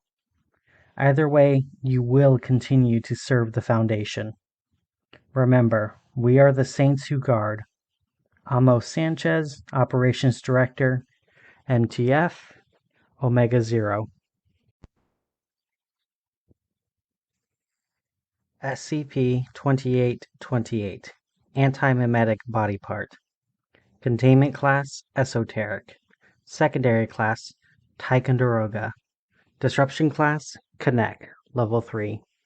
Risk Class, Critical, Level 5. Special Containment Procedures. SCP-2828 is currently uncontainable and is ubiquitous in global populations. However, risk of breach of security or public discovery is deemed low, as it is undetectable without the use of strong nestics. Undercover Foundation operative, primarily members of MTF Epsilon 7 Forget-Me-Nots, posing as high-ranking employees in pharmaceutical and chemical manufacturing companies, and as research oversight officials in relevant universities, are to monitor any projects aimed at production of chemicals with known or suspected nestic capabilities, procure prototype batches to test it for effectiveness, at facilitating perception of SCP-2828, and either halt the research or allow it to continue based on the results. Foundation web crawler algorithms are to routinely search through the internet, university intranets, and scientific journals for any potential references to SCP-2828, and operatives are to investigate accordingly.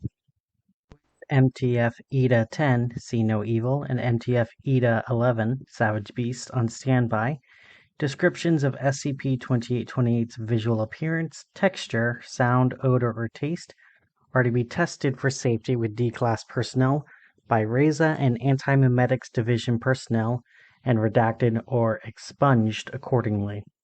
The personnel files of all Foundation personnel who have never observed SCP-2828 under the effects of Nestix are to be appended under the Level 3 clearance with a list of senses associated with any descriptions of SCP-2828 to which the respective personnel have been exposed.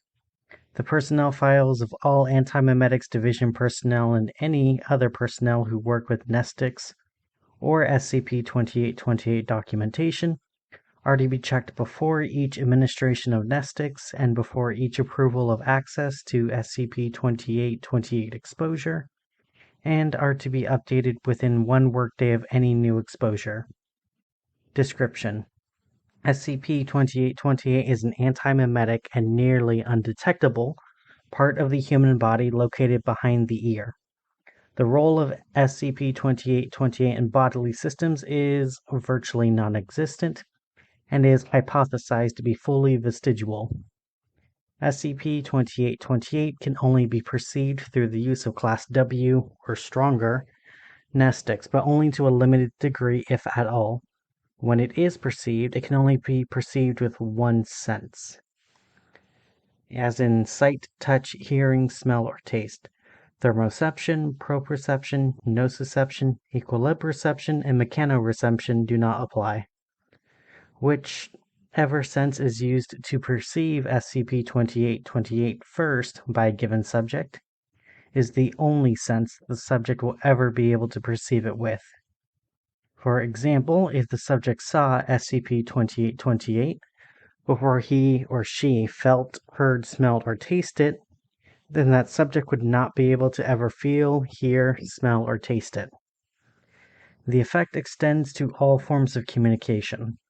A subject who has seen SCP-2828 is unable to understand a written or verbal description of its smell, descriptions of the sound it makes, etc. Amnestics are capable of erasing memories of SCP-2828, but the subject will still be unable to use any sense, other than the one the subject first used, to perceive it again. This is thought to be because SCP-2828 permanently alters the brain chemistries of those who perceive it. The subject who has never observed SCP-2828 under the influence of Nestix can be told and fully comprehend information regarding SCP-2828 that uses more than one sense to describe it. However, if said subject uses Nestix afterwards and attempts to observe SCP-2828 using any sense, redacted.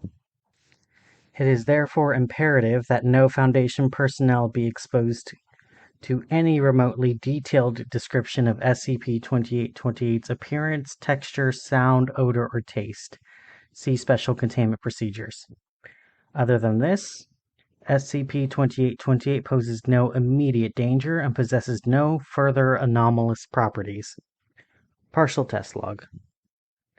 As of 5/26/19 redacted, all tests regarding SCP-2828 are to be reported to Project Director A in the following format: day, month, day, year, test administrator, name and division of personnel in administrating test, test subject, designation or name of the test subject, forward, preface explaining testing procedures, first sense used by subject to perceive SCP-2828, results, summary of test results and findings, notes, optional administrator notes, date, 5/9/19 redacted, test administrator, Dr. A, Antimemetics Division, test subject D206344, forward. Subject was given a redacted milligram dosage of Class W Nestix in order to look at the area behind Dr. A's ears and describe what he saw. Subject was then ordered to feel the area under the supervision of 2 armed guards and describe what she felt. For sense, sight. Results. Subject successfully described SCP-2828's appearance, stating, data expunged. matching the description provided by Dr. A. When ordered to feel it, subject stated she couldn't feel anything at all. She went on to say she could see her hand touching the thing, but she could not feel a damn thing. Notes: results support the hypothesis that SCP-2828 maintains a consistent appearance no matter the observer. Date 5/30/19 redacted. Test administrator Dr. J, Medical Research Division. Test subject D206344, subject A. D206345, subject B. Following Dr. A's promotion to project director, Dr. J took over testing. Subject B, who has been blind from birth, was administered a redacted milligram dosage of Class W Nestics, ordered to feel the area behind Subject A's ears and describe what he felt to Subject A. Subject A was to describe what she heard Subject B say. Subject B was ordered to type his description with a Braille to English typewriter, and Subject A was ordered to orate the description. First sense, Subject A, sight. Subject B, touch. Results. Subject B reported data expunged and related the description to Subject A. When asked to repeat what Subject B said, Subject A claimed he had not spoken to her. Subject B repeated himself, and Subject A claimed Subject B must have been speaking in another language and was unable to repeat what she heard. Dr. J was able to hear and understand Subject B's description in English. After Subject B typed his description and handed it to Subject A, she claimed the letters moved and she could not find the words. When Subject B typed up a second identical description and handed it to Subject A, she claimed it was a completely blank piece of paper. Dr. J was able to read and understand Subject B's description. Notes: SCP-2828's antimemetic effect seems to extend to verbal and written forms of communication. I, Dr. J, have listened to Subject A's description of SCP-2828's appearance and comprehended as well as Subject B's description of how it feels. This must be because I have not witnessed SCP-2828 directly for myself. I am putting in a request for a personal dose of Class W Nestics. Request approved. Site Antimemetics Division Director, redacted. Date 6/17/19 redacted. Test Administrator Dr. F, Medical Research Division. Test Subject Dr. J, Subject A. E206392, Subject B. Subject A was familiar with descriptions of both SCP-2828's appearance and texture beforehand. He received a redacted milligram dosage of Class W Nestics while blindfolded, wearing earplugs, and having his nose taped shut. Subject B was positioned in front of Subject A as to provide a direct line of sight with SCP-2828. Subject A's blindfold was removed, and he was asked to describe what he saw. First sense, Subject A, sight. Subject B, none. Results, data expunged. Dr. J could not be saved. Notes, data expunged. Clearance level, special containment procedures, and object class have been updated to reflect the results of this test upon the request of Dr. A and review by Reza. Reza Coordinator, redacted. Cognitohazard warning, level 3 credentials required. Credentials accepted. If you are reading this, then you have undergone enough memetic resistance conditioning and according to your credentials to be safely permitted to access the following classified information. However, due to the strong cognitive hazardous nature of SCP-2828, some information must be left out for your own safety. Dr. A. The anatomy of SCP-2828 is outwardly similar to that of the outer ear, possessing a small auricle. It consists mainly otherwise of typical epidermal and dermal skin cells, with some internal cartilage and very minute amounts of fat, but no nerves and few blood vessels. SCP-2828-1 denotes cells that make up SCP-2828 instances. No SCP-2828-1 instance observed thus far has made any movements whatsoever. Chemical tests on SCP-2828-1 produced no reaction on the part of SCP-2828-1. Instead of interacting with molecules that comprise SCP-2828-1, all reagents seem to bounce off the membrane.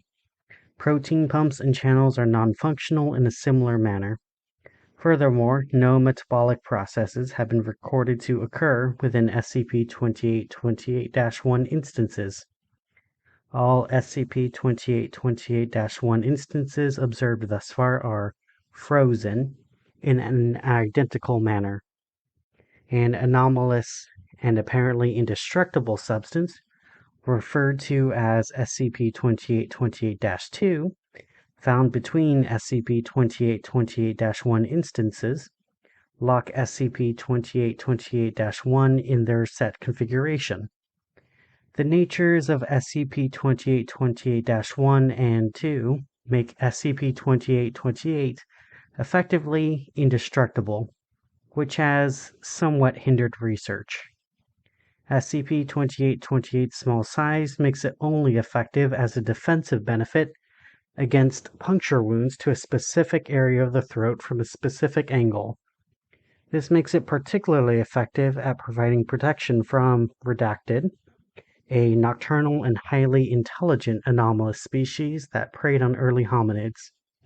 They are known to have kept large libraries dedicated to the study of hominid anatomy and behavior, and controlled hominid populations like livestock. They died off suddenly, Redacted, years ago for previously unknown reasons. Redacted, and is speculated to have been evolved to suit this purpose. Testing with SCP Redacted-X, one of the last living Redacted, greatly supports this hypothesis. Redacted have innate nestic qualities and kept extensive records of hominid anatomy and behavior that they shared among themselves. Because of this, SCP-2828 would have incapacitated these natural predators of early hominids, while leaving normal early humans unharmed. With Redacted now extinct, SCP-2828 serves no further obvious function, and poses a significant cognito-hazardous threat to Foundation personnel if a subject learns of complicated descriptions of SCP-2828 that use more than one sense, then uses nestics to observe it firsthand. A subject will experience multiple tonic-clonic seizures, several strokes, and cerebral hemorrhaging, invariably leading to death. It is therefore imperative that precautions be taken to avoid future complications. Addendum 2828-01. SCP-2828 was discovered after Dr. A Foundation researcher and one of Site Blank's clinicians, was transferred to Antimemetics Division in 19 blank. As with all Antimemetics Division staff, she began a Class W amnestic regimen. She continued to act as a Site Blank clinician.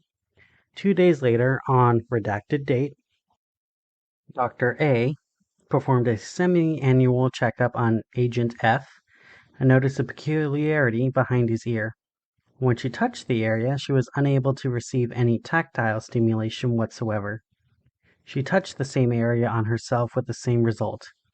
Recognizing the apparent anomalous influence, she contacted Site Director S immediately. Addendum 2828-2. Following the events of 6/17/19 blank, all tests regarding SCP-2828 have been suspended by order of Site Director S. SCP-1425 Star Signals. Object Class Safe. Special Containment Procedures. A single copy of SCP-1425 is to be kept in a double-locked archive in Storage Site 40. Access to the document is to be completely restricted, barring express written permission of at least 2 of the following officials: the Site Director, the EID Chief, the CMA Head, or an O5 personnel. A second copy is contained in an undisclosed location, under procedures divulged only to O5 council members. All forms of printed and televised media available throughout the United States are to be monitored for the appearance of keywords and key symbols from the list provided in CMA Document 1425A. Any located additional copies of SCP-1425 are to be turned over to CMA custody for destruction. In the event that a second SCP-1425 event begins to manifest, contact an official listed above immediately to initiate Protocol of Ficus. Description: SCP-1425 is a hardcover book measuring 20 centimeters by 35 centimeters by 5 centimeters, and published in 25 by Company Redacted Books, now defunct. See Operation Stargazer Files. The front cover bears the title Star Signals. The back cover has the following description: Did you know that some stars in the sky are dead, but we still see their ancient image? With the best-selling novel Star Signals, sold in 4 countries and translated into hundreds of languages, you too can tune into the celestial frequencies and then become like the stars. When a subject reads the full text of SCP-1425, the book exerts a mild reality warping effect, influenced by the subject's desires, which in turn are influenced by SCP-1425. See below. When a sufficiently large number of subjects are exposed to this effect, further complications arise in terms of mental health and the integrity of space-time. See Event Log SCP-1425-05.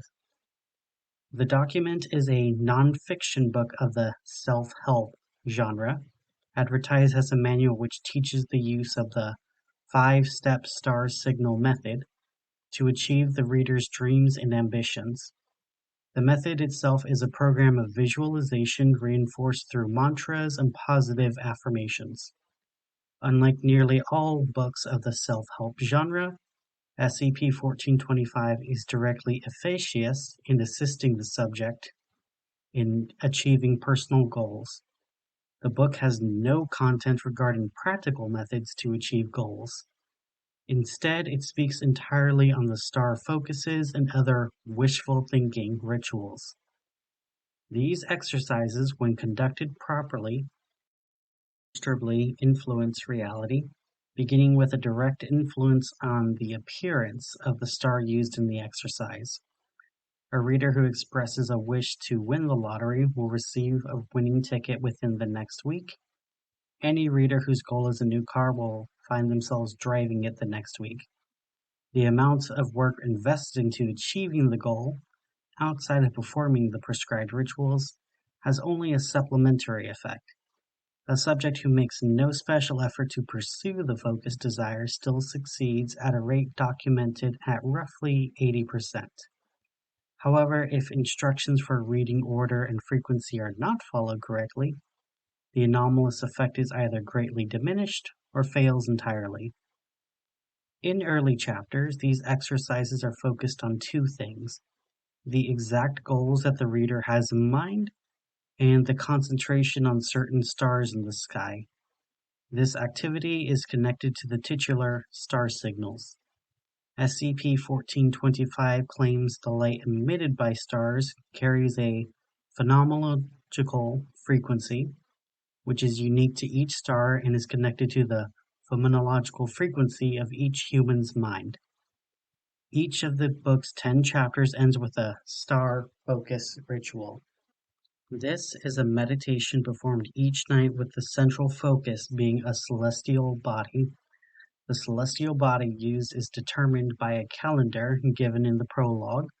This ensures that all readers at any given time are focusing on the same place, no matter which section of the book they are reading. The 10th chapter is an exception. Read document 1425-A. Throughout its pages, SCP-1425 contains verbal devices intended to influence the mind of the reader during exercises. These include the combination of memetic triggers and neurolinguistic programming to make the subject receptive to the ideas presented in the text and to optimize the results of its anomalous effects. Once the core ideas of the book have been introduced and worked upon, visualization exercises begin to include concentration on other concepts, including political and philosophical messages. The latter chapters of the book serve to alter the thoughts and desires of the subject to conform to a standard that would remain consistent across readers of the text. Approximately 60% of readers who read the entirety of SCP-1425 exhibit a mental condition called Ojai syndrome. See Event Log SCP-1425-2005. SCP-1425 is believed to have been written and published by operatives of the Fifth Church, an influential cult whose membership consists largely of celebrities, including actors, musicians, authors, television hosts, and other personalities. At that time, the list of confirmed Fifthist members exceeded the list of suspected cultists, counting in excess of. These connections were utilized by the Fifthist Fellowship in the form of celebrity endorsements and widespread media coverage used to make SCP-1425 quickly and exceptionally popular.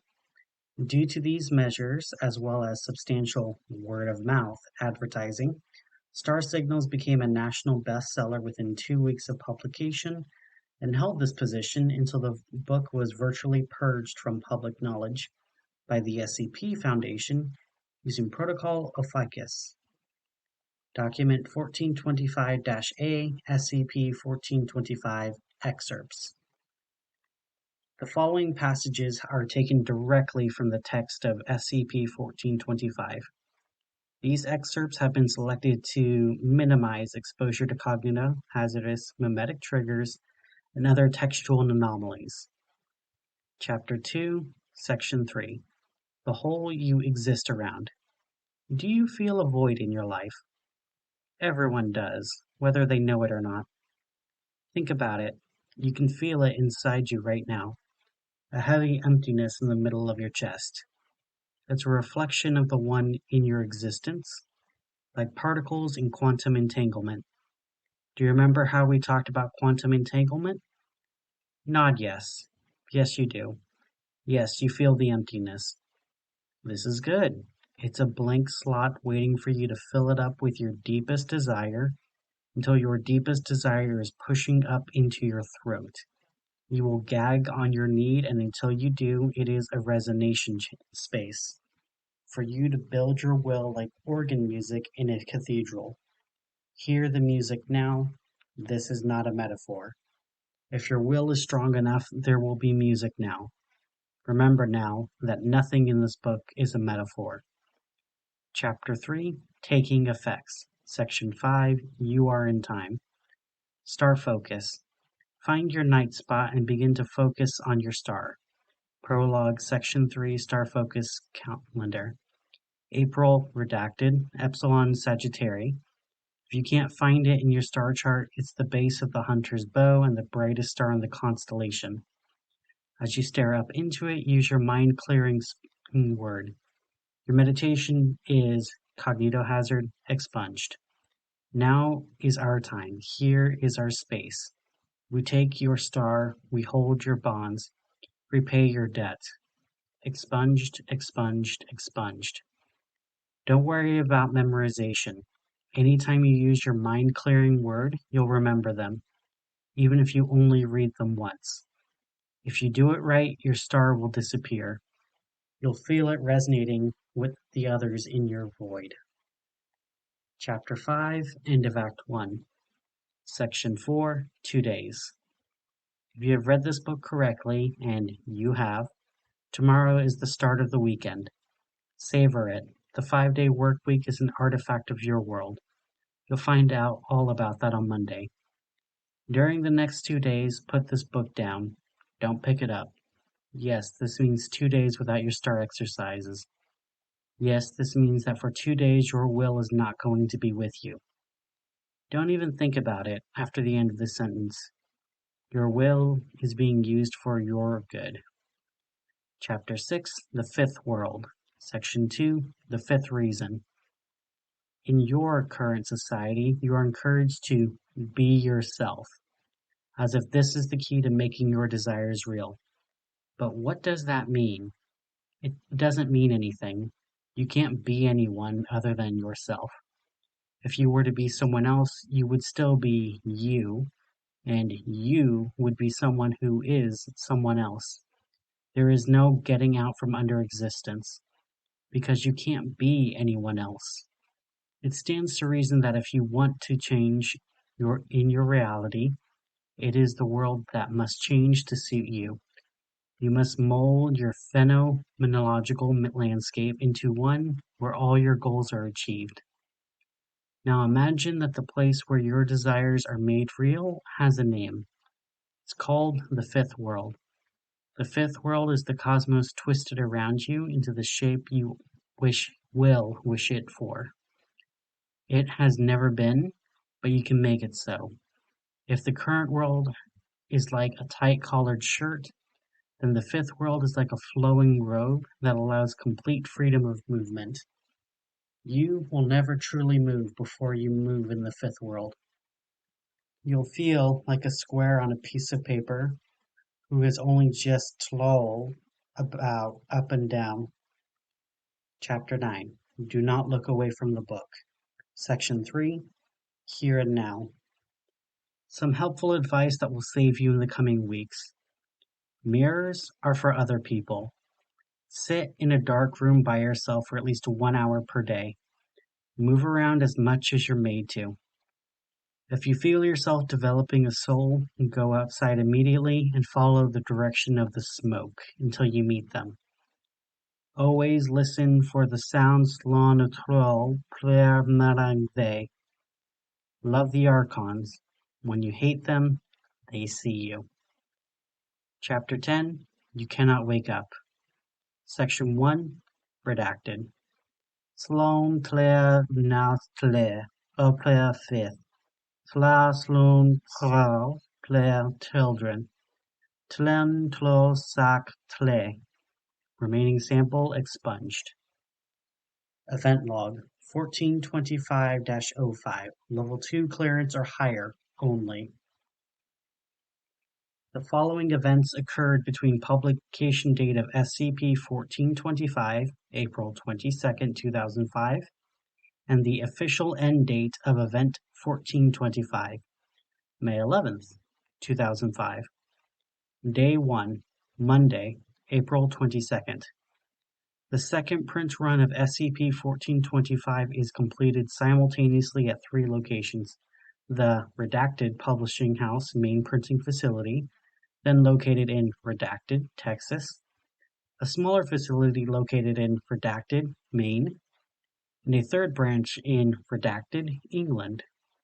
The first 2 factories ship SCP-1425 to bookstores across America. The third is distributed throughout the British Isle.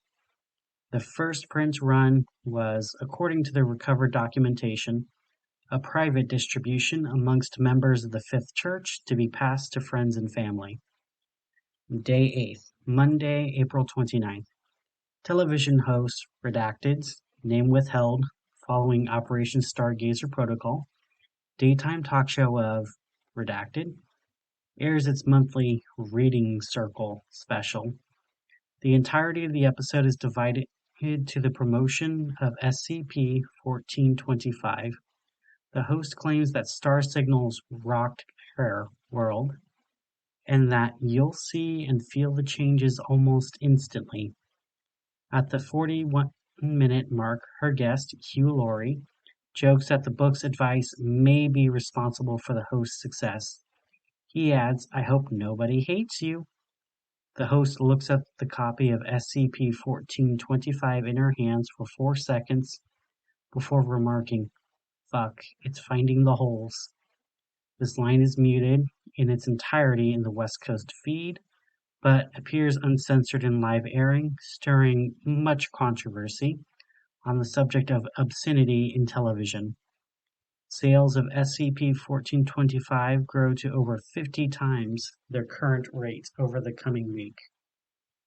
Day 12. Friday, May 3rd. Reports of mental illness begin to increase in the southwestern United States. In Ojai, California, the Boyer family, a 45-year-old father, a 50-year-old mother, and a 24-year-old daughter, are admitted to an Ojai mental institution following what appears to be 3 simultaneous episodes of glossolia and violent and delusional behavior. The trio is located in a street several miles from their home, conversing loudly to each other about their surroundings. Witnesses report overhearing the remarks, "I love how the buildings don't line up anymore, and once I get conversant, I'll fix your tongues if I have to." When a bystander approaches the Boyers, the mother remarks that it's not supposed to be out, and the father begins to assault the bystander with a pocket knife. Local law enforcement is notified, and when officers arrive, the 24-year-old is, as a witness reports, shouting nonsense, speculated to be similar to the text of Chapter 10 of SCP-1425. To the bystander, who is being held down by the father and mother, the bystander is being made to repeat these utterances. When the bystander makes an error in punctuation, the father carves 4 long existing cuts made on by the bystander's face, forming a square. The 3 are arrested, and the bystander is admitted to a local hospital for bruises and severe lacerations. Day 13, Saturday, May 4th. Foundation agents investigate the case of the Boyers and determine a possible link between their outburst and the book titled Star Signals. The Boyers' copy is confiscated for examination, as well as a new copy from a local bookstore. Researchers note that although Star Signals have been available on the market for nearly 2 weeks, no critical reviews or other analytical reports have been published in newspapers nor on television, and roughly 80% of online reviews have been deleted by the website's owners. This is later determined to be an intentional action on the part of the Fifth Church. Part of SCP-1425's mind-altering effect is a reluctance to openly discuss the actual text of the publication, even in celebrity endorsements. Day 14, Sunday, May 5th. Foundation researchers studying star signals confirm the connection with the recent upswing in mental hospital admittance and arrests for irrational behavior. Most of those affected by the syndrome are nonviolent, but all identified cases contain the common threads of peculiarly delusional statements and speaking in indecipherable, consonant-heavy language. Following in-depth analysis, Star Signals is classified as an anomalous cognitohazard and designated SCP-1425. Researchers alert site director, as due to the SCP designation of text star signals, the Foundation is experiencing a massive containment breach. Foundation agents determine that based on the air date of the reading circle of the redacted television show, SCP-1425's strict instructions on how it is to be read, beginning on Monday and continuing for 1 chapter per day each weekday for 2 weeks, and the manifestation of the anomalous effect, which the subject completes the full text of SCP-1425. The spike in symptoms predicted by researchers will be experienced on day 19, Friday, May 10th. when the readers who purchased the book on the same day as the episode aired will have completed the program. Day 15. Day 15, Monday, May 6th. Foundation researchers in Storage Site 40 and Foundation agents at O5 headquarters, in conjunction with Foundation subdivisions, the CMA, Communication Moderation Agency, and the EID, true name redacted, lay out a process of retrieving, containing, and destroying as many instances of SCP-1425 as possible. This plan is designated Protocol Ophiuchus. Steps taken immediately upon implementation included: the redacted publishing company is determined to be a front of the Fifth Church and is seized. MTF Theta 11 Wranglers, MTF Gamma 4 Moneylenders, and MTF Lambda 21 Cave Dwellers are sent to Texas, Maine, and England printing facilities, respectively. All MTFs are met with armed resistance and engage with no friendly casualties. Publication of SCP-1425 is ended. The publisher's headquarters in Redacted, California is commandeered by MTF Phi 1. Hostile takeover. As international recall is issued, through the use of EID intelligence, Foundation agents circumvent the Star Signal's media blackout. The press release claims that the 11th chapter has been omitted and the 10th chapter has been severely misprinted. Consumers are given an incentive of a $25 voucher for returning a copy of Star Signals. Bookstores in American England pull their stock of SCP-1425 for recall. The CMA monitors all national broadcasts, especially network television, for anomalies related to SCP-1425. Any such anomalies are to be removed from broadcast through one of several classified means. Further action, redacted. Additionally, the first broadcast to be intercepted through the use of Protocol Ophiuchus is during the daytime talk show, redacted, which features further promotion of SCP-1425.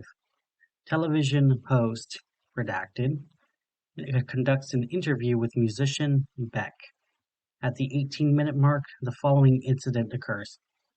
I hear you're very spiritual. Does it influence your work? Yeah, it has to be. It's an influence on everything. No matter what I'm doing, I try to keep grounded. That's emphasis on try to. There's a reason why it's called practicing spirituality. You never get good at... Can I just say something? The camera angle changes to a close-up of Redacted's face. The host is staring directly at the viewer. You have to keep calm. Take a good deep breath. Remember what the man said. Stars may die in threes, but worlds die in fives. Like insects injected with maggots. Turning back to our guest. What were we talking about? I don't actually, remember. You were talking about celebrities. Yes, I wanted to ask, died recently. Audience sighs sadly. How has it affected you? Why don't I just say, I think we'll stay together.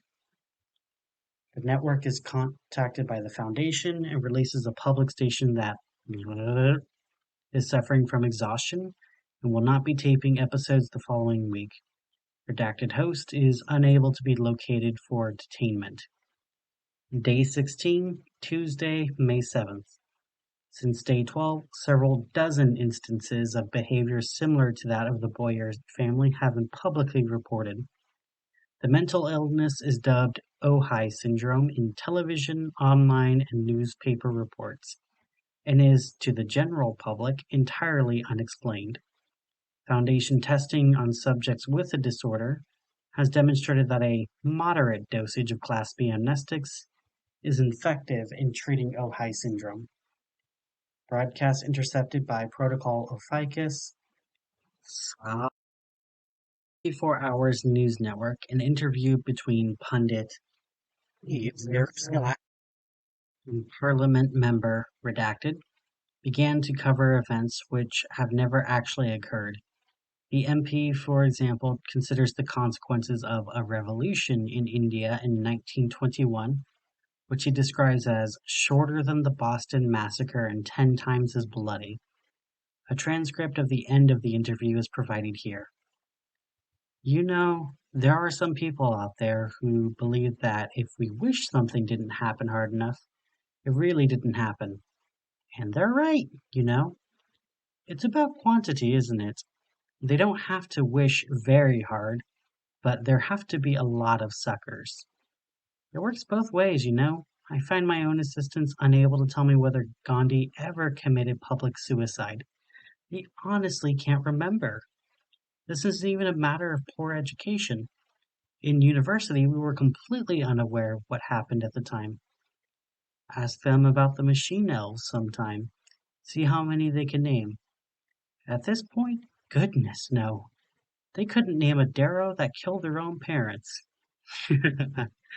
Hey, why hasn't your prime minister been eaten yet? Give it a week. Hell, give it until Friday. It's always great to see you. Come back on if you can be outside next week. Thanks. I'll take you up on that. Anyway, let's get back to the interviewer's co-host is visibly uncomfortable. Are we still on? Day 17, Wednesday, May 8th. The recall is a moderate success. Approximately 200,000 instances of SCP-1425 are confiscated and destroyed by incineration. An additional claim is released to the press indicating that copies of star signals may have been contaminated with ricin due to an attack by domestic terrorists.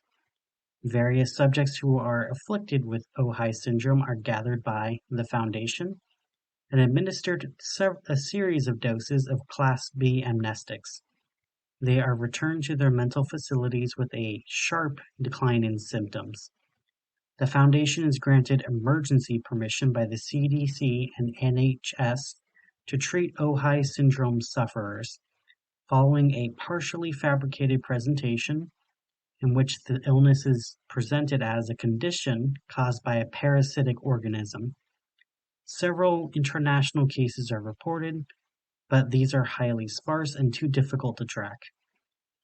Broadcasts intercepted by Protocol Ophiuchus. North Carolina Public Access Children's Program, Pepe's Backyard. The host, a man in rabbit makeup referred to as Pepe, is speaking to several children sitting on the set in a semicircle. All right, kids. I think you'll be surprised by our next guest. He's a clown that teaches as well as he learns and dishes it out as well as he takes it because nobody hates. Producer off screen. We don't have guests today, Pepe. Pepe, looking towards the producer. Then what are we doing? This episode is about being creative. Really? Sorry, I got distracted. I guess. Kids, pay close attention. I'll teach you how to make candles out of whoever you find lying around. I have what? No, stop being such a square. Cut. Day 18, Thursday, May 9th. The rate at which instances of SCP-1425 are confiscated begins to slow. Most remaining readers are under the influence of SCP-1425's suggestion and have no intention of relinquishing their copy of the text. In metropolitan areas across coastal America and major cities in Britain, as well as in towns in the southern U.S. near Foundation facilities, and known to be areas where the sect known as Southern Fiftism have taken root. Agents travel door to door in hazardous material suits using the cover story that copies of star signals have been contaminated by ricin powder. A small percentage of occupied houses contain subjects moderately affected by SCP-1425 who resisted agents, who resorted to physical coercion in confiscating SCP-1425. During the personal intervention operations of Day 18 and 19, 9 subjects under the effects of SCP-1425 are terminated in America due to their impeding the continued execution of Protocol Ophiuchus, and only 4 such incidents occur in England. In Britain, where the Fifth Church influence seems to be much weaker, SCP-1425 is believed to be almost entirely eradicated. At an incident quickly concealed by the United States government, 3 senators, named redacted, attempted to report to President George W. Bush to the FBI. In the official report, the legislative officials claim that President Bush is impostoring because he was executed months ago. The senators go on to suggest a live execution on broadcast television, which will definitely take. They unanimously insist it can be hosted by comedian Dana Carvey, who could have his fingers force-fed to him as an opening sketch. Broadcast intercepted by Protocol Ophiuchus. The May 9th episode of the popular talent show American Idol is removed from air in its entirety. After approximately 10 minutes of advertisements and preliminary introduction, the host Ryan Seacrest stops when introducing the first contestant. Transcript follows. Now, let's get down to business. You probably remember our first singer from last week when he made his version of Paula, referring to Judge Paula Abdul. Are you crying? I just feel kind of sick. Ladies and gentlemen, Paula's had a long week. You think it might be happening? I think you need to go on with the show. No, we want to hear about this. I think it's coming up. I just want to let everyone know, right now, Paula can't see us. Her vision is obscured by a world that's being slaughtered like a cat. Fresh cavities open in the earth like sucking maws because it doesn't wait for the flesh to cool. Their teeth melt as they're cremated alive. The host looks towards the camera. Come on, Jim. Focus in on her pain. You might need it for later. Several members of the audience laugh. Paula Abdul sits up as her neck wrenches back, as if by spasm. Her mouth opens wide, and thick black smoke begins to spew forth. And there you go, Randy, referring to the third panelist on the far left, Randy Jackson. Take a deep breath, and you might be able to join her in hell. I'll do that own shit in my own home, Ryan. Just take off the mask. We aren't even on the air right now. This? The host tugs at his cheek with his left hand. This is real. They'll have to rip it off me. You're alive with the words, right? I'm alive with the words. This is followed by 2 minutes of silence from the host, judges, and audience. After that, Seacrest, Cowell, and Jackson imitate Paula, emitting smoke upward from their mouths into the studio. At no point does the audience audibly react. This continues until the end of the episode, with the camera angle focused on the judges, occasionally interspersed with a close-up of an audience member frozen in shock or weeping silently. Day 19, Friday, May 10th.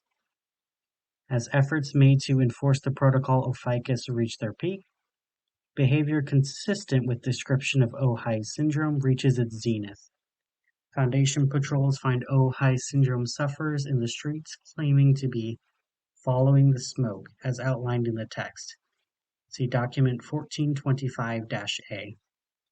The event is presented to the news as the result of a foodborne parasite, and individuals are instructed to report to local hospitals where the Foundation provides amnestic therapy. A total of 400 individuals in the U.S. and 300 individuals in Britain are located and treated with Class B amnestics. Note, this indicates that efforts prior to 5/10/05 in Britain were much less sufficient than previously thought. Further inquiry is recommended. Broadcast intercepted by Protocol Ophiuchus.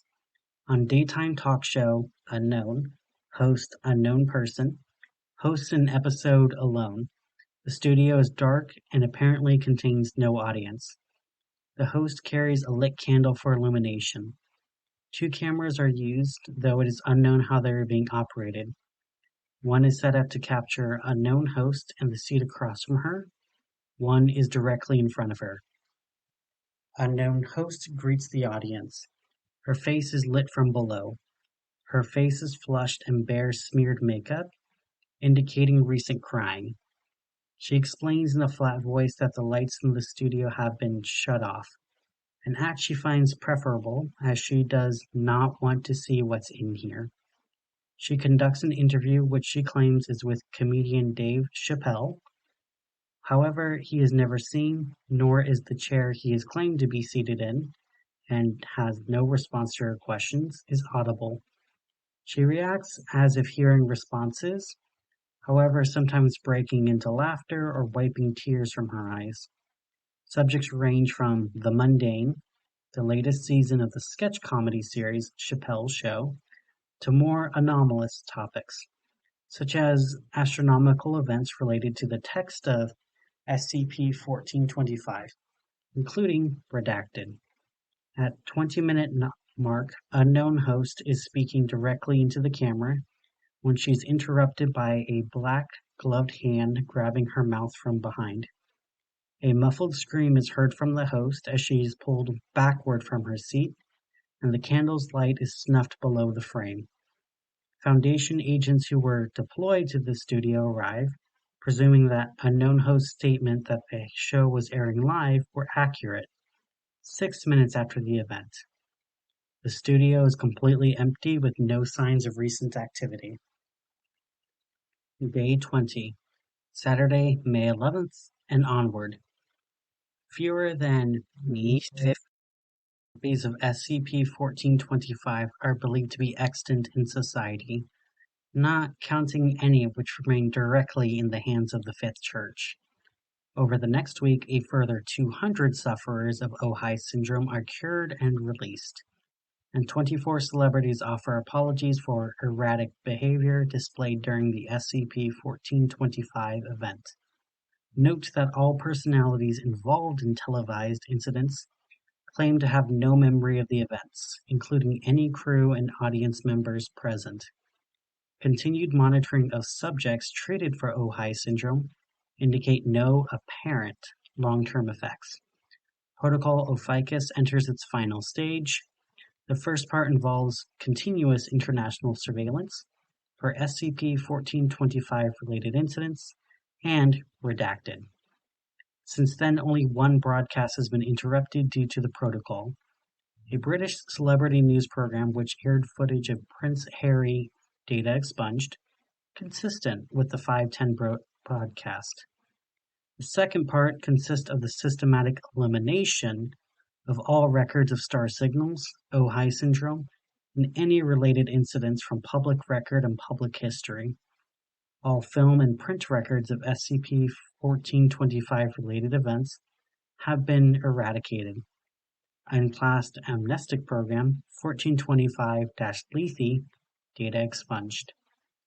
Measures to neutralize the Fifth Church as a threat to the goals of the Foundation are put into the planning phase in a mission which would later be designated Operation Stargazer. See Stargazer documentation.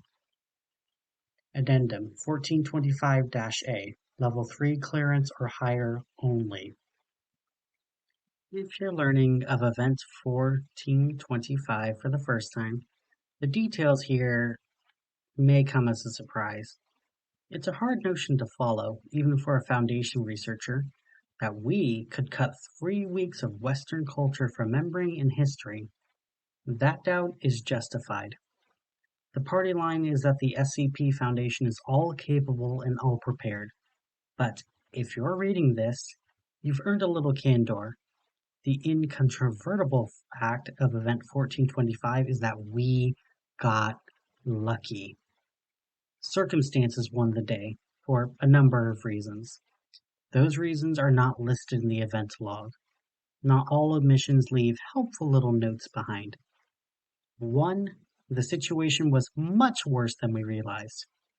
In case you haven't been here long enough to learn to read between the lines, this wasn't just a containment breach. One reality-warping, memetically active fantasy book outside of custody is a containment breach. A million such objects in uncontained circulation? Well, the official term is impending CK-class reality restructuring event. And they would have gotten away with it too, as I'm about to explain. 2. The cleanup in England was a fiasco. The eradication of SCP-1425 from Great Britain failed substantially, and we didn't even realize until it was nearly too late. On Sunday, a day after the officially marked end date of the event, there is an existential shift during a royal parade, when thousands of loyal subjects were together on the streets. From 11 a.m. to 11:45, London looked, to anyone paying attention, like it had been dismembered and sewn back together with a Glasgow smile and things wriggling under their skin. Even I will not describe what they did to the Queen. Nobody remembers it, of course, and the only camera that captured it was an old Betamax camcorder. Yes, we have the tape. It's a taste of what could have happened if we didn't act quickly or effectively, or if we hadn't been assisted. 3. We had help. We had a lot of it. For one, the Fifth Church was covering up its own actions for us, especially once its focus shifted from remaking the world to damage control and PR integrity. We didn't know how they managed to keep basically everyone from discussing the actual contents of SCP-1425, chalk it up to mind control, nor how they kept the memories out of the heads of any eyewitnesses, including studio audiences. Chalk it up to reality bending, I suppose. But their secrecy did half of the work for us. And I should add that Further Action Redacted covers a lot of messy business. Most of it was taken out in case the Fifth Church got their hands on the information, but I'm getting ahead of myself. One such point is the full cooperation of the FCC and OFCOM in allowing us to kill broadcasts whenever we required. The favor we did them to make them owe us like that is beyond even my clearance. 4. It wasn't enough. Protocol Ophiuchus, spookiest of all spook shows, was a massive expenditure of resources which did a lot of good, but it wasn't a complete success. Our expert procedures for avoiding star signals in the public consciousness, primary among them being the expectation that the cover story would be swallowed and society's attention would move on, left certain gaps behind, to say the least. Another point in the protocol was a certain SCP object which was to be used only if absolutely necessary. And we used it, and we're still dealing with the consequences of activating Project Lethe. But I do not regret the decision. Sometimes you have to cut deeper into a wound to clean the infection. 5. The EID's lucky number, apparently. We were betrayed. The investigation carried out in the England sites uncovered the reason that Ophiuchus was less effective there. Fifthest, infiltration. Another secret of the Church, leaking in acolytes under our radar for a year, maybe longer. Needless to say, we purged the English sites of any moles. So quickly it'd make your head spin. That is, unless you're a Southern Fifthist, and it does that already. And I leave you with a warning. Command's stance on the topic is that the sleepers have been eradicated, but it is my belief that the operation was not local. If at any point you detect a whiff of bullshit, or smoke for that matter, tell your director. Hell, tell me. If you're a Fifthist yourself and you're reading this, I can only congratulate you on your success. But I should ask, Does the phrase a mean anything to you? It does. Make sure to ask your deacon. J. Erlenmeyer, Director of EID, Liverpool, 8/15/2006.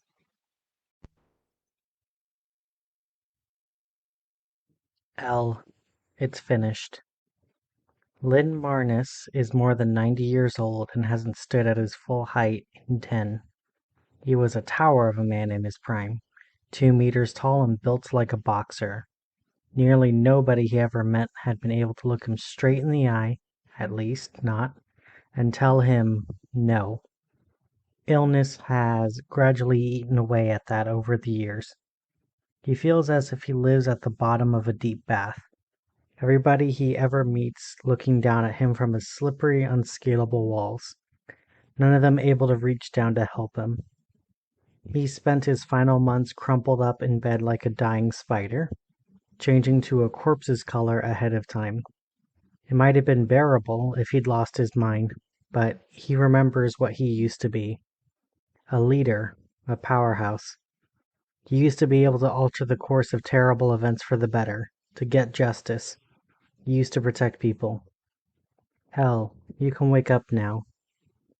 But there's a warm wind through his thin, colorless hair, and there's direct sunlight coming down on him now, and the heat is filling him up like a tonic. He's outside. It's been too long since he was last outside. When he opens his eyes, he sees his lake, the one in the northwest which he used to have all to himself every summer. He's on a boat, his boat, lying on a blanket laid on the deck. A few kilometers away behind them is the little lake house. Empty. It's perfect. He didn't know he had the strength left to safely leave the hospital, let alone travel this far, but if he'd put his mind to it and selected a final moment, this might have been it. Do you remember me? Marnus looks, with eyes which are strengthening. The woman speaking is seated on the deck beside him, attentive. She has a large plastic box full of medical supplies open in front of her, and a light suit jacket laid on the deck beside it, and she has her sleeves rolled up so she can work. As he watches, she carefully disposes of a needle. A dim memory surfaces and starts taking shape. The woman is twice as old now as when he knew her last, and visibly twice as confident. It would be difficult to forget her. He taught her everything he could remember at the time. He remembers her as a field agent. He remembers sending her through hell, a fistful of times. Marion. L. The woman softly explains. You died. You died surrounded by grieving family. They loved you very much and they cried over you. The funeral for the fake is in a few days, but unfortunately you won't be able to see it yourself.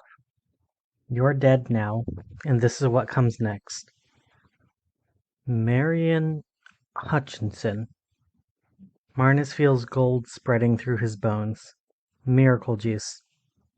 It's Wheeler now, but she doesn't correct him. When you retired from the Foundation, Elle, we did what we do to all of us who retire.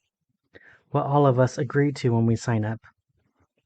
We gave you some medicine which made you forget. As you stepped out of the door for the last time, all the work you did for us, great work, which saved lives, evaporated away, and your cover story sealed over those years and became reality. That's why you spent your whole retirement believing you were a former section chief at the FBI. It's what you wanted. It's what we wanted. It's what you agreed to. But you, alone, agreed to something else as well. And you must be starting to remember, now, what that something else was. I've injected you with a serum which throws the human aging process into hard reverse. It affects everything. Organs, tissue, memories. You'll be coming up on it soon. Remember? Yes. Marnus croaks, remembering dizzy. You signed over your final 12 hours to us. You asked for a full and happy and well-deserved retirement.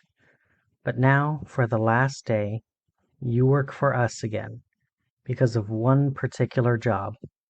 I have it in writing here. You see? Do you recognize your signature? And mine? I witnessed.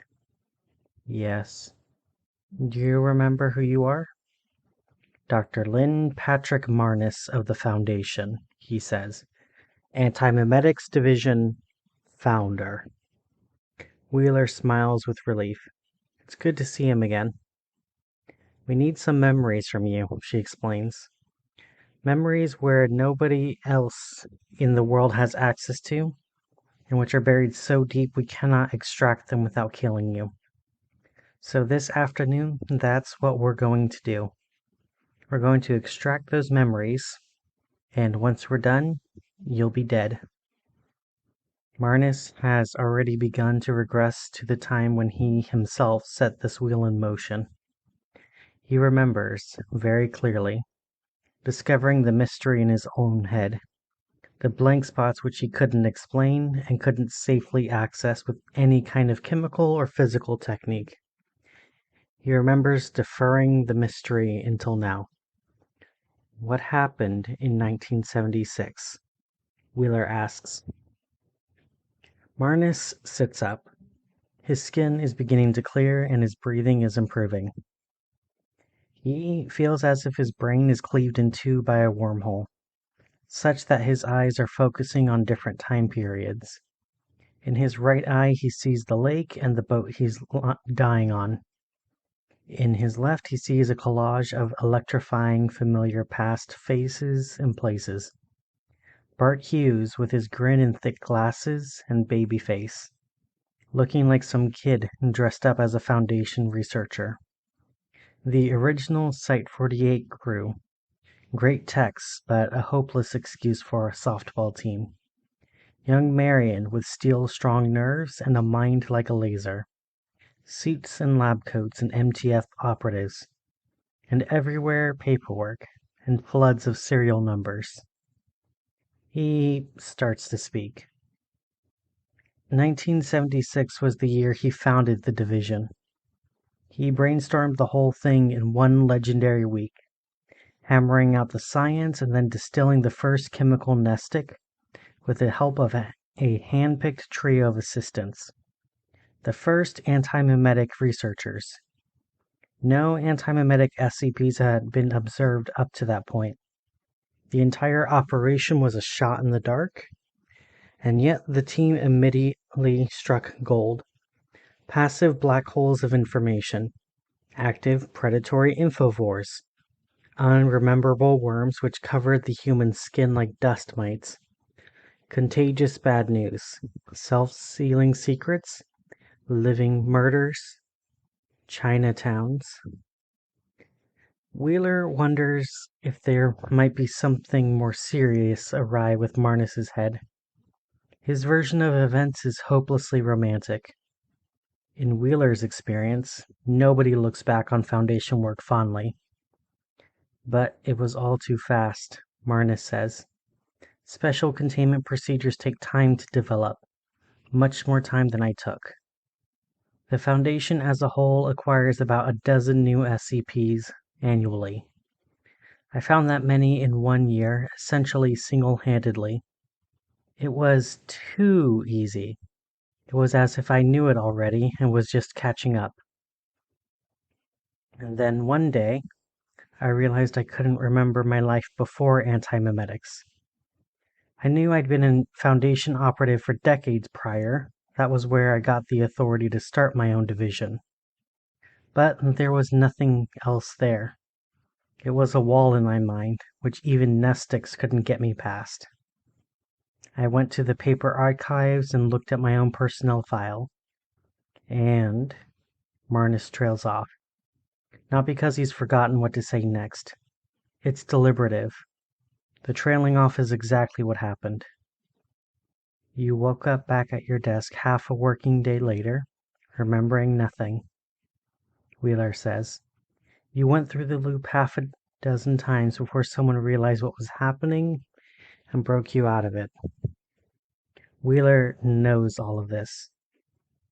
The file still exists and the antimemetic effect still clouds the back half of it. All of this would be over in a second if any of that back half could be read. Marnus goes on. When I assembled the evidence of what I found was, well, a hole.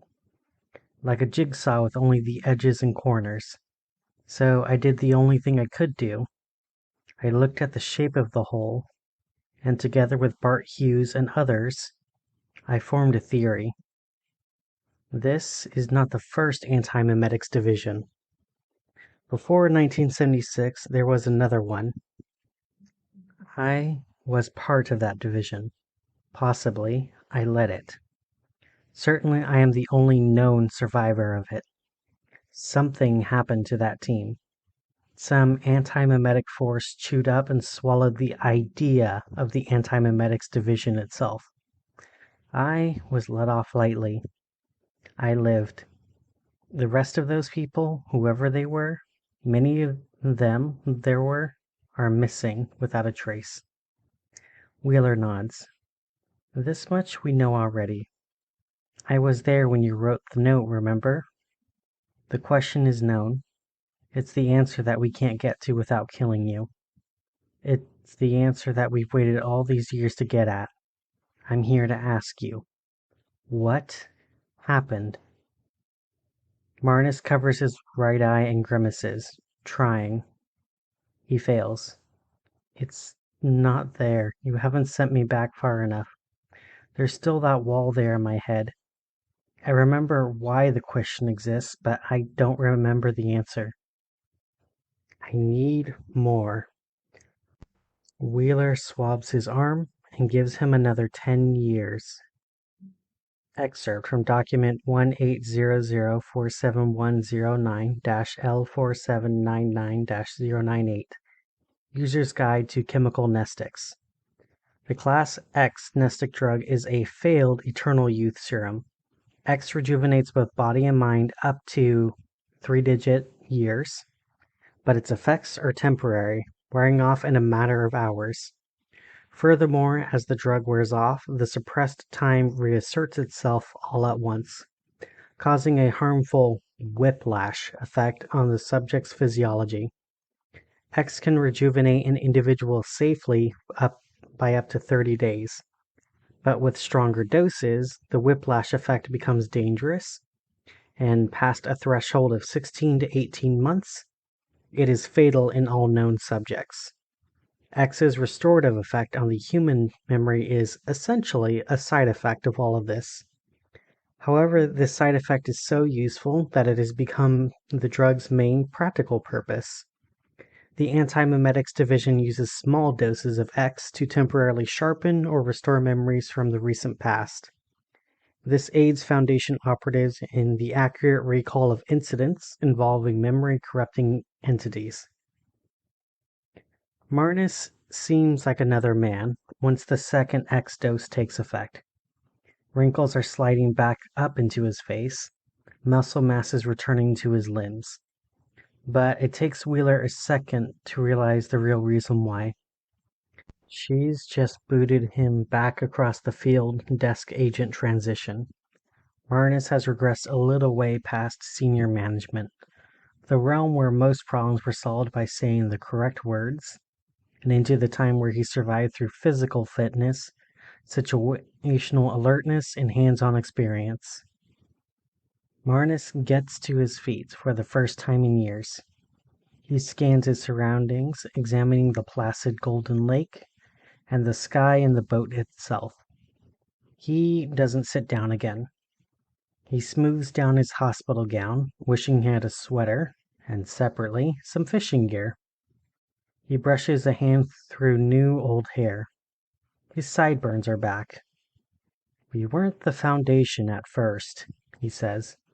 The first Antimemetics Division was a U.S. Army project. It ran parallel with Manhattan during World War II. We called ourselves the Unthinkables. It began as an experiment in advanced propaganda. The objective was to cut through the physical conflict and find a way to rupture the ideological machine, to obliterate the idea of Nazism. After 2 years, enough theory had been developed that the task had been reduced to an engineering problem. Another 2 years and the engineering problem had been reduced as well. And what we had built was a very special kind of bomb. Unfortunately, we didn't understand what we'd built. Back then, we didn't have the nestics or shielding that we could use to protect ourselves. We didn't understand how far ahead you need to think when you're working with this kind of technology. We got looped. It was textbook. We built the unthinkable bomb and test detonated it, and it worked perfectly. The bomb destroyed itself and erased its own successful detonation, and flattened all the knowledge which had gone together to build it. We've forgotten that we had built the bomb at all, and started over. To our credit, we realized pretty quickly what must have happened. There was a 4-year gap in our progress now, and there was no other way to explain it. But by the time we put the pieces together the second time, the war was almost over. The Nazis had been defeated by conventional means, and the Japanese had been broken by the first atomic bombings. So we completed the second antimemetic bomb, and after that, we sat on it. Marion Wheeler is silent for a long moment. The U.S. Army, she says doubtfully, was secretly developing antimemetic weaponry as early as the 1940s. We sure were, Marnus says, with more than a hint of pride. Of course, there is no one in the whole world who could back this up. That's right, Marnus says, flashing a smile he hadn't flashed in decades. You only have my word for it. Cute, huh? Still, this is why you resurrected me, isn't it? For the sake of one more good war story. God, I missed Shop Talked. I resurrected you because I want a very specific question answered, Wheeler says. Although I can see that in a way you've already answered it. The bomb was the means, wasn't it? The old Antimemetics Division, the Unthinkables, bombed themselves. Somehow. That's right, Marnus says. From context, Wheeler goes on, I assume that they knew what they were doing that time. I assume it was not an accident. It was not, Marnus said. The displaced half of Marnus's brain is anchored in the 70s now. So the true history of the new original Unthinkables is an open book to him. And he reads, After the war, the second bomb collected dust for years.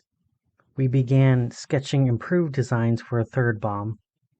But around that time, Overstart was starting to flicker out. We completed our research and production objectives, and were given no further objectives. Funding became shaky, and we couldn't figure out why. It wasn't entirely clear that the project overseers knew what we were doing, or that they remembered we existed.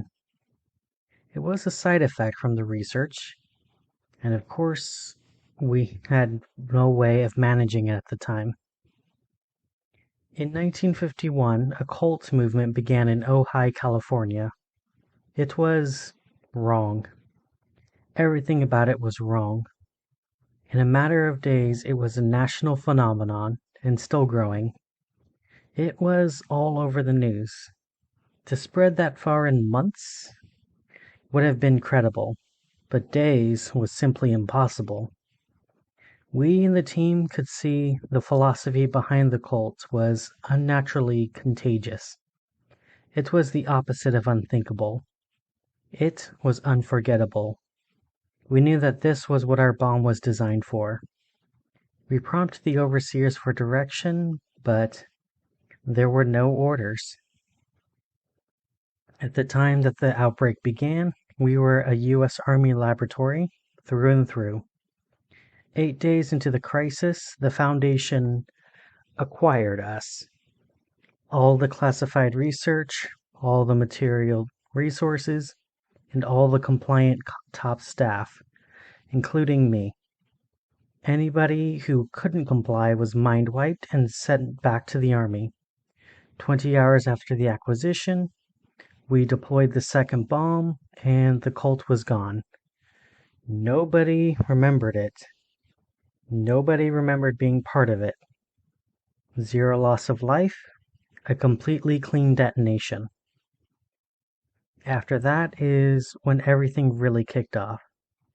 Once we started working for the Foundation, the pace of research ramped up.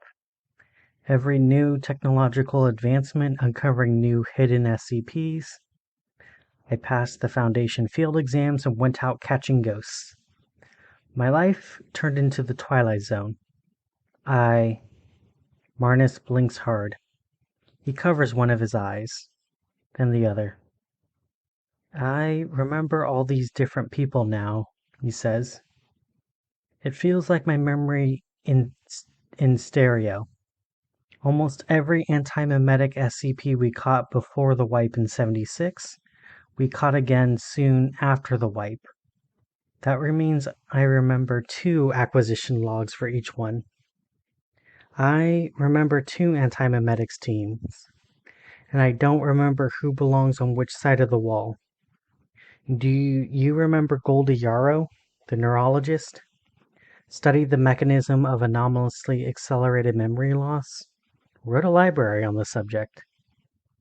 Wheeler doesn't. Dr. Ojai, Julie Steele. L, this is important. Are you at the right place in your own timeline to remember what happened yet?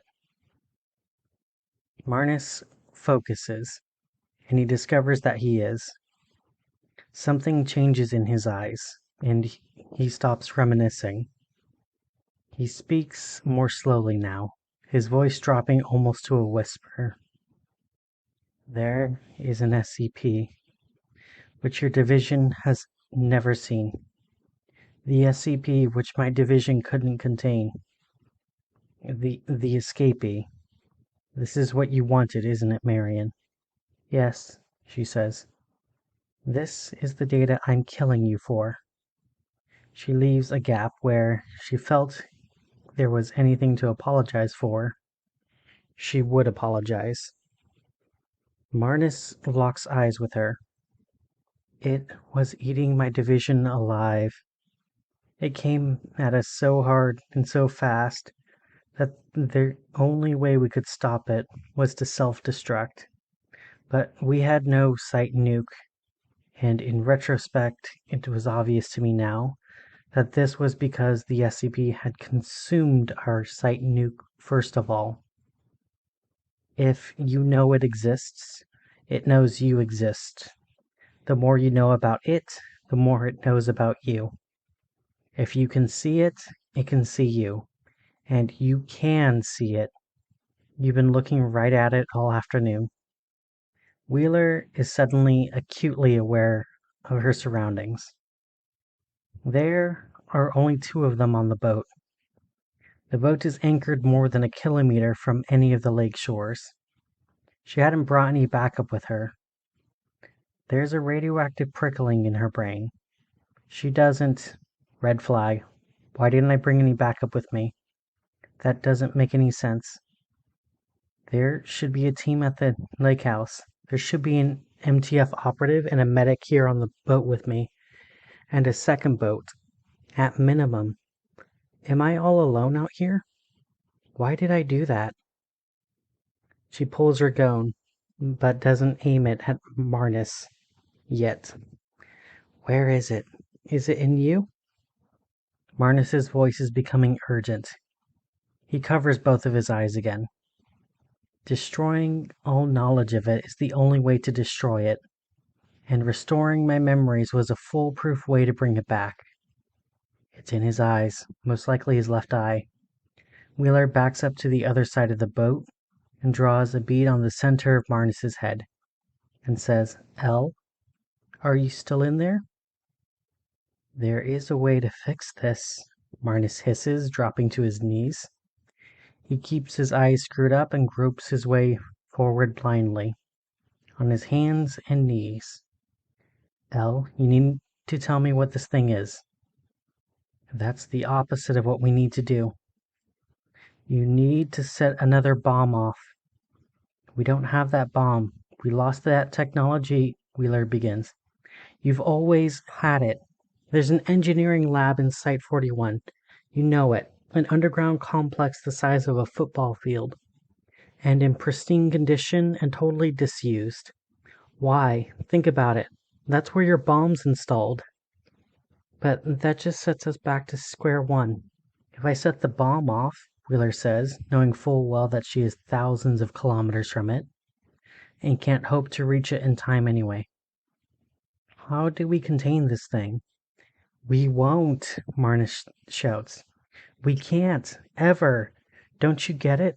The whole division is looped. We start the division, we run headlong into this thing, and either it eats us or we wipe ourselves out in self-preservation. The idea of antimemes is as old as forgetfulness itself. Humans have been looping through the problem over and over since long before the 40s. Maybe for centuries.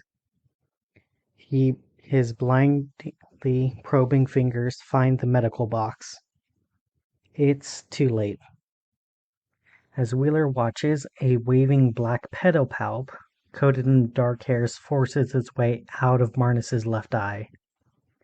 Marnus screams. Still on his knees, he grabs the pedopalp with both hands and tries to break it. But it's solid, as if it has bones inside it. What is it? Wheeler shouts at him. That can't be the whole story. Where is it from? What does it want? Can it reason? Can it speak? Help! A second spider leg, significantly longer and spindlier, slides through Marnus's trachea, ruining his throat and voice box, and producing a gout of blood. A third leg shoots from his abdomen, like a spear. Wheeler shoots Marnus in the head. Marnus falls forward, limp, then rises back up, lifted by the three spider appendages as if he is a puppet being controlled by something gigantic and invisible. His arms raise as if suspended by wires. Wheeler squints. She fires 4 more shots over Marnus's head, at the likely body mass of the invisible puppeteer, and fires the rest of her clip almost directly into the sky. The whole boat vibrates along with the surface of the lake, as if responding to infrasound or a localized earthquake. Then the boat shudders violently and starts to lift out of the water, raised by more unseen appendages. Wheeler holsters her gun and goes for the medical box herself, pulling it away from Marnus's floating feet. There's a compartment with Class B amnestic, the fast-acting stuff, in serum form. She does a hurried burst of mental arithmetic, measures out the correct dosage in a syringe, and hands shaking, plunges into a wrist vein. The boat is still rising. Whatever the monster is, it's colossally tall, or maybe flies. She is, of course, already dosed up to the eyeballs with amnestic drugs. Otherwise, she wouldn't have been able to perceive any of this. Foundation medical literature warns in the strongest possible terms against putting both kinds of drugs into the same brain. Best case scenario, this ends with her in the hospital. They're 30 meters up in the air now, 10 stories. There's a stabbing pain developing in her left eye. She kicks her shoes off and throws the gun away. She goes to the edge and contemplates the drop for a disbelieving second. She jumps. It takes 2 heart-stopping seconds of freefall for her to hit the water. The chilled hammer blow of the impact is enough to blink her mind out. By the time she surfaces, she doesn't remember where she fell from or why. And likewise, the skyscraper-sized being, which claimed Marnus and the boat, has forgotten about her. "What the hell?" she gasps, treading water. "What the hell? Where the hell?" There is nothing above her, no explanation. Only the symptoms of the drug cocktail give her any indication of what just happened. A sensation like hundreds of tiny lumps of hot solder in her brain, and pain and exhaustion spreading to all of her tendons. She wants to die. "Swim," says part of her. "Get to the shore first, then you can die." The extraction team finds her around dusk, unconscious on the lake shore. They stabilize her in the helicopter, then take her to Site 41 for examination and to have her system flushed. She spends a solid 8 days at home, detoxifying. No nestics, no amnestics, no exposure to dangerous memory-corrupting SCPs, no work visitors, no work. The doctor also tells her pointlessly. It isn't anywhere near the first missing event in Wheeler's life, nor is she the first person in the Antimemetic staff to have such an experience. But the sensation is no less disturbing for its familiarity. As per procedure, she writes a report summarizing everything she can remember. The gap in her memory is about 13 hours. Then she adds her report to the extensive complex map of missing time, which the whole division maintains collectively. It is a map of holes, and the map is becoming large enough that very faint patterns are gradually forming. The outline of an enemy is becoming visible, or perhaps a group of enemies. When she quizzes the extraction team later, none of them remembers who activated the emergency beacon which summoned them. In fact, the beacon itself cut out long before they landed at the lake. Wheeler compares the current size of her division with her best estimate of what it should be. Maybe she needs a few more key people here and there. So, assuming the staff was fully staffed before the event, maybe those empty roles are the people who died this time around. Maybe one of them activated the beacon. A commendable act by someone now only known to exist because of that single act. It's weeks later still, Wheeler discovers the largest new hole in her memory. Who founded the division? When?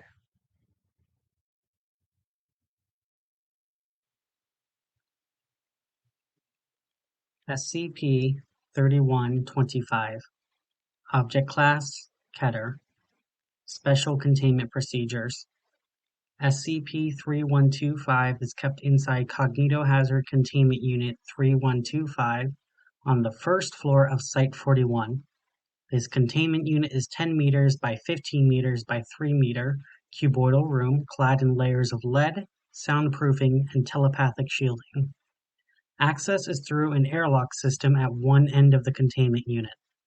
This airlock is programmed to allow only one person to enter the containment unit at a time, and to remain locked until this person exits before allowing another person to enter. Under no circumstances may any coherent information be allowed to leave the containment unit. This includes written and electronic notes, photographs, audio and video recordings, sound, electromagnetic and particle-based signals, and psi emanations. During the exit cycle, a purge system rigged to the airlock flushes the occupant's memory by flooding the airlock with amnestic gas for 3 minutes. A senior Antimemetics Division staff member must visit SCP-3125 every 6 weeks, 42 days. End of file. You're kidding me. That's the whole entry? That's the whole entry, Wheeler says. It isn't even the 50th strangest thing Paul Kim had seen in the database. But still, no description, no acquisition report, no test log, no addenda. No clue who built the unit or when or how many times it's been visited or who carried out the previous visits or what they took in with them or how long they were in there. Well, obviously Bart Hughes built the unit, Wheeler says, and this cannot be denied. The man's signature style of containment architecture is recognizable a mile out. Sleek, white, plainly impregnable without the aid of extremely heavy tools. Which makes it at least 7 years old. That's 60 visits or more. I guess there are good reasons for the rest of those omissions. Anyway, the timer watchdog says it's time again. I don't like the idea of you routinely exposing yourself to a cognitohazard so dangerous that we can't even write the reason why we can't write it down, Kim says, especially because it's impossible for us to recover any usable information this way. You're going to go in, be unreachable for 2 hours, and come out a smiling amnesiac. What do we gain from that? It's just a breach risk. Wheeler hears every word of this and elects to ignore it all. There's a vague shape of familiarity about the entry as written. There are a few word choices which reassure her, in an intangible way, that it was written by someone who knew what they were doing. Possibly her. Kim's still talking. We should just scrub that last line from the database entry. There can't be anything good in that room. Wheeler puts her keycard in the slot. The airlock rewards her with green LEDs and begins to cycle open. It's built as a slender vertical cylinder with a single opening. The entire thing rotates on its axis. Inside, there's barely room for a single person to stand without their shoulders touching the walls. What are you doing? Kim asks. Wheeler ducks to step in, turns to face him, and shrugs. A stick of gum. I can get you field gear, Kim says as the airlock begins to rotate again, emitting a low, quiet thrum solely as an audible warning that there is machinery in motion. We'll raid inventory. Give me 15 minutes, I'll turn you into a one-woman war. If Wheeler says anything in response to this, it's cut off by the soundproofing as the airlock rotates. Kim is left alone in the antechamber. He stares at the outer door for a worried moment. He presses his ear to the door for a while, but hears nothing, not even a faint tremble of the airlock mechanism. Inside, it's pitch dark for a few seconds.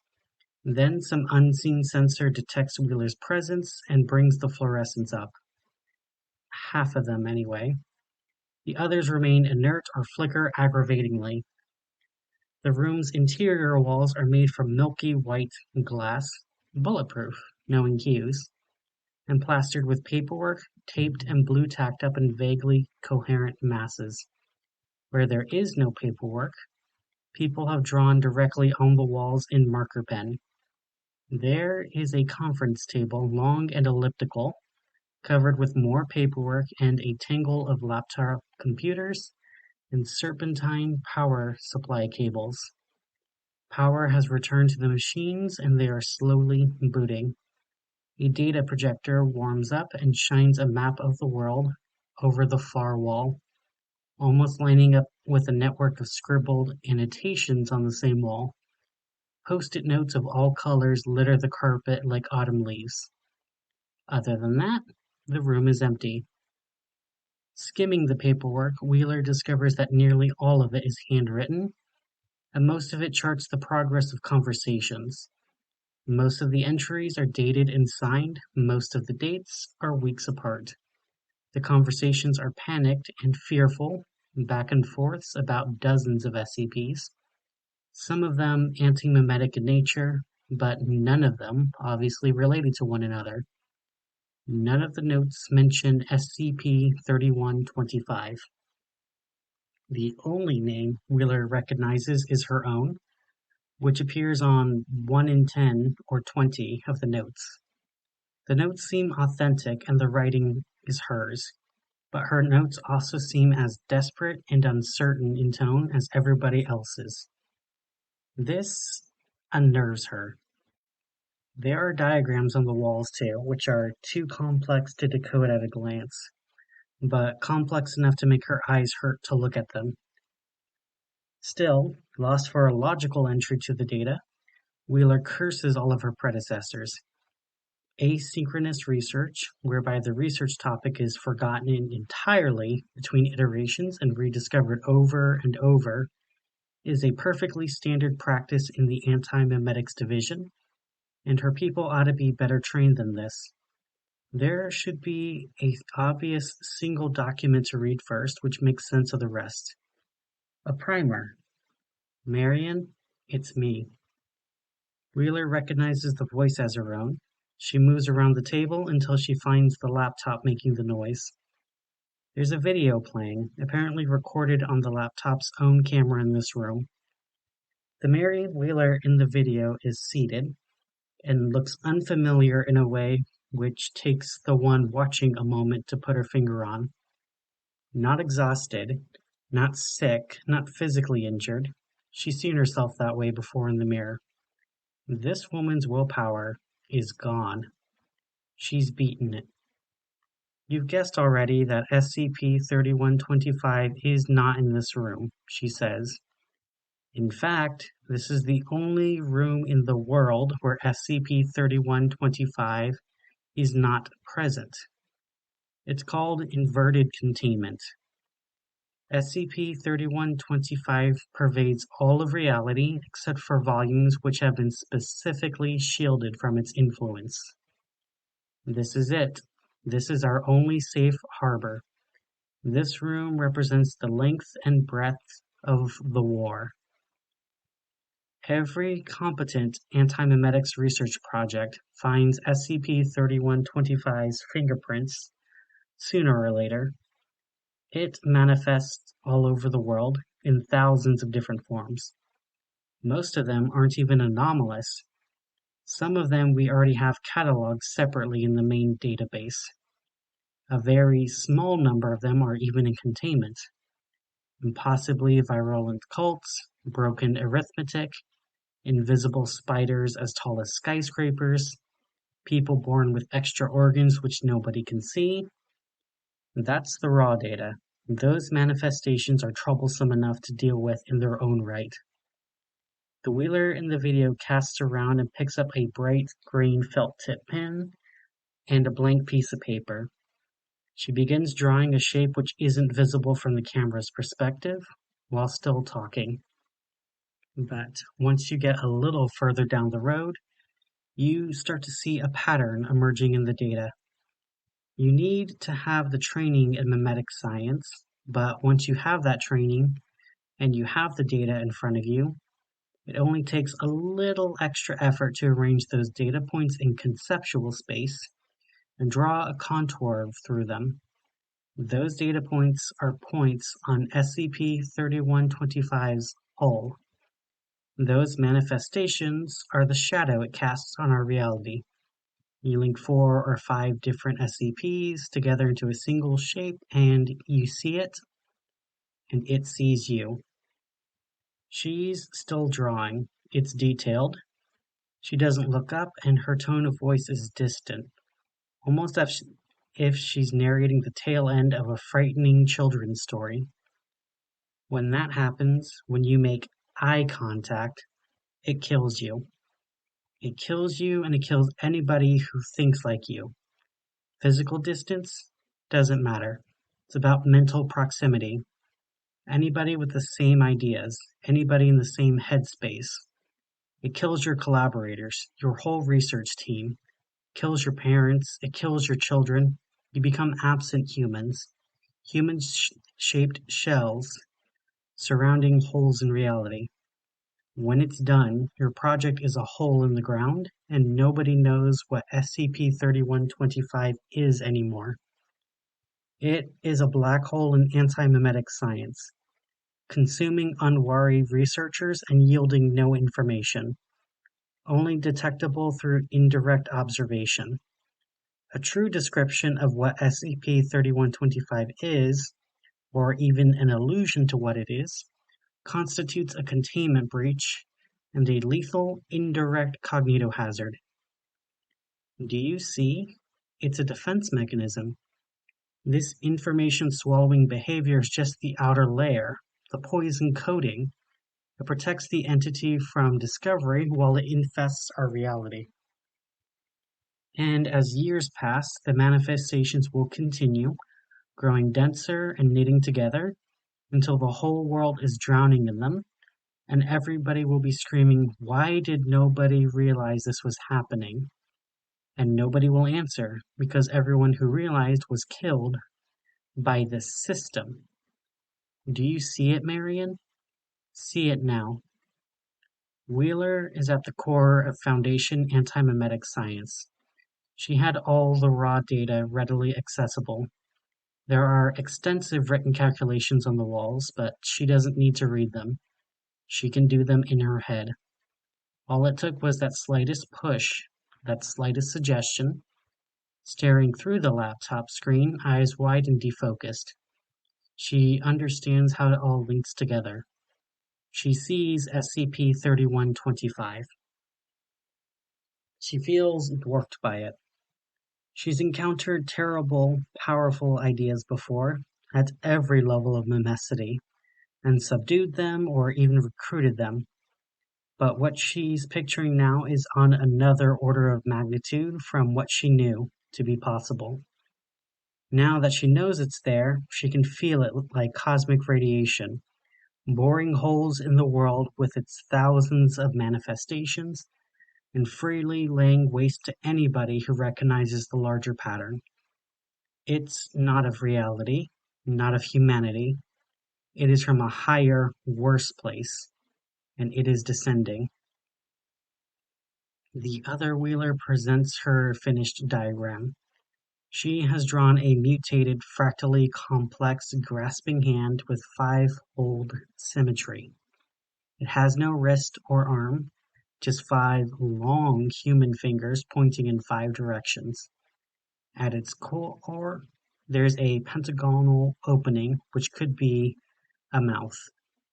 But the diagram is already there. It's plastered across the wall in the background of the video, plain as day. A meticulous collage in green, easily 2 meters in diameter, and showing the same meme complex to 100 times the level of detail. There are smaller diagrams of different elevations arrayed around it, like spores, and its arms are spread wide around the seated Wheeler, who sits directly in front of its mouth, with her back to it. Wheeler, watching, does not realize this and does not turn around. How do you fight an enemy without ever discovering it exists? The Wheeler in the video asks. How do you win without even realizing you're at war? What do we do? 7 years ago, there were more than 400 antimemetics research groups worldwide. Government agencies, military branches, private corporations, university projects.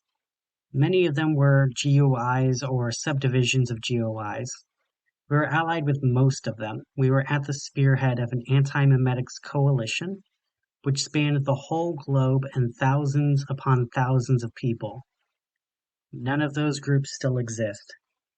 The last one ceased to exist sometime in the last 72 hours.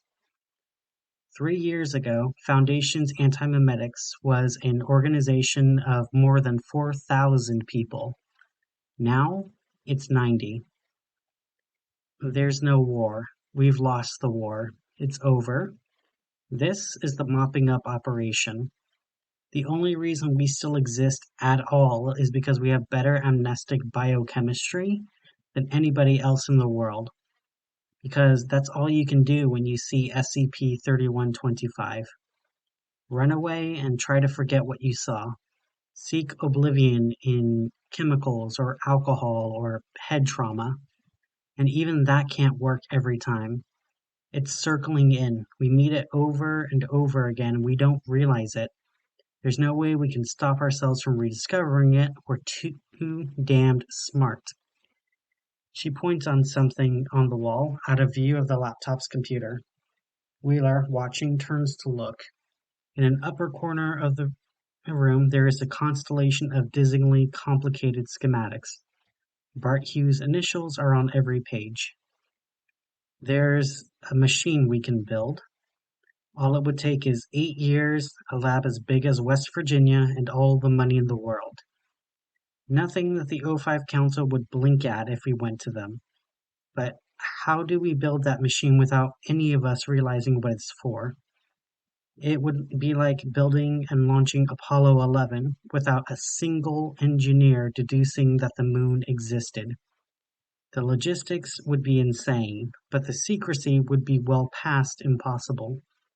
Someone would start asking questions, and then it would be over. So, what do we do? Find another way, Wheeler says to the unhearing recording. The fatalistic tone of her voice makes her angry. What the hell's wrong with you? I could tell everybody to walk away. I could send a little message to myself saying, there's danger down this road, you should disband the Antimemetics Division and pursue other projects, but I'd be suspicious. I'd start asking questions and then it would be over. Wheeler's now crouched in front of the video, trying to understand what she's watching. What's wrong, Marion? Are you okay? I could kill myself in here, the recording says. But my team would find SCP-3125 without me, and then they'd have to fight SCP-3125 without me. It's going to happen soon, whatever happens, in the next 2 months at most. This year it will be over. I may die in here anyway. I'm on so many nestic drugs that my endocrine system is shutting down. Taking amnestics at the same time is the chemical equivalent to trepanation. I don't remember the last time I slept without having a nightmare about Adam, and I'm starting to forget whether SCP-4987 is a real thing or just the number I gave to my life. You're not like this, Wheeler whispers. You're stronger than this. What happened to you? Who's Adam? I don't know how we survive this. I don't know how we win. We're the last ones in the world. After us, there's nobody. Wheeler shakes her head, not believing it. So, I'm done. I'm going to walk out this door and forget who I am, and then I'm going to be you, Marion. And you 12 have to figure out a way out of this because I can't. She gets up and moves off screen. She can be heard breathing deeply. Her speech is starting to distort. God, my eyes hurt. I think it's starting from the inside. There's the sound of a door recording, then a piercing pulse of sound and light, which terminates the recording. Wheeler stares at the dark screen for a long minute. She's never seen herself so weak, and it damages her ego a great deal to see that it's possible. She feels disconnected from what she saw, like it happened in an alternate universe. She feels revolted and appalled by that version of her, more so to know that version of her is still inside her somewhere. It doesn't make sense. I'm looking at all the same facts. What made her give up? What did she know that I don't? Who was Adam? The answer to this question is so obvious and sickening that she instinctively distrusts it. She circles around the answer, probing it, trying to find reasons to reject it, but it's inescapable. Adam was someone she knew when the video was recorded, now completely removed from her memory. Adam was someone the thought of whose safety paralyzed her with fear. Someone in the same headspace. Someone she couldn't bear to lose. And then she lost. But what if? But how'd the room get built in the first place? Anybody's guess. Wheeler imagined Hughes building it as a proof of concept, followed by a cascading series of lucky chances, which led to it becoming the War Room. Someone discovered SCP-3125 at random while sealed in the room. They wrote notes to themselves which set up the skeletal external SCP database entry and containment procedures. Most of the paperwork and computer hardware was left behind by later visitors. It could have happened. But what if there was another room? Unbidden, a cute factoid comes back to her right then. Site 41 is almost completely vacant. In particular, 200 meters below Site 41, there's an empty heavy engineering lab, an underground complex the size of a hockey stadium, self-contained in pristine condition, totally disused, sealed up, original purpose forgotten. Nobody has entered it in living memory. Built who knows how many decades back by a dead generation of antimemeticists. But what if that's where we built our weapon? Do I really believe that I'm that smart? That my team and I had that much foresight? That we got that lucky? She turns to look at the airlock, running the numbers in her head. Antimemetics Division staff, other than me, 38. 42 days until the next iteration. That's past the end of the year. It'll be too late. If I leave this room now, I will never be back. The plan I have now is the best plan there is ever going to be. We're the last ones in the world. After us, there's nobody. Kim is so deeply buried in his work at his terminal, and the airlock is so quiet that he almost doesn't notice when it starts to cycle open again. We need to check you for notes, he begins, but then he sees that Marion Wheeler is curled up in the bottom of the narrow cylinder, panting as though she had just finished a marathon run. Kim holds a hand out, but she shakes her head, electing to stay lying down, knees bent up to her chest, sucking down lungfuls of air. What in the world happened there? Kim asks. Just need, she gasps, to breathe. Be okay in a second. I think I blacked out for a moment. Might have inhaled some. I think I'm okay. I remember the plan. Kim looks confused and worried for a second. Then they replace him. You shouldn't be able to remember anything. What did you do? Hit my head, Wheeler says, then goes back to concentrating on breathing properly. She suddenly becomes acutely aware that Kim has her effectively cornered. Disliking this configuration for reasons which she only gradually putting back together, she levers herself up to one shoulder and tries to stand. Kim puts a hand on her shoulder and pushes her back down. You look terrible, he says. There's something in your neck. Do you see that? He points at her throat, then taps the same spot on his own. What? On your neck. I never you've been infected by whatever's in there. We need to act quickly. He reaches for his keyring and unthreads a Swiss Army knife and unfolds the short, gleaming blade. He does this in such a methodical, ordinary way that Wheeler almost forgets to act when he leads down towards her to cut her throat. Almost. She grips his wrist. They're locked like that for a moment. A tableau. She looks into Paul Kim's eyes, but it isn't his eye anymore. She squints, wondering if she's making eye contact with anything but a hole in space. She already feels the force bearing down on her skull, trying to drill in, but she knows its shape and that means she can hold out, maybe for a few minutes. She had hoped, prayed that Kim would not succumb so quickly, and in a crazed little way, she thought there'd at least be a sign, a theatrical doubling over as his mind was wrenched out of its socket. Kim's wrist spasms as he tries to plunge with the knife.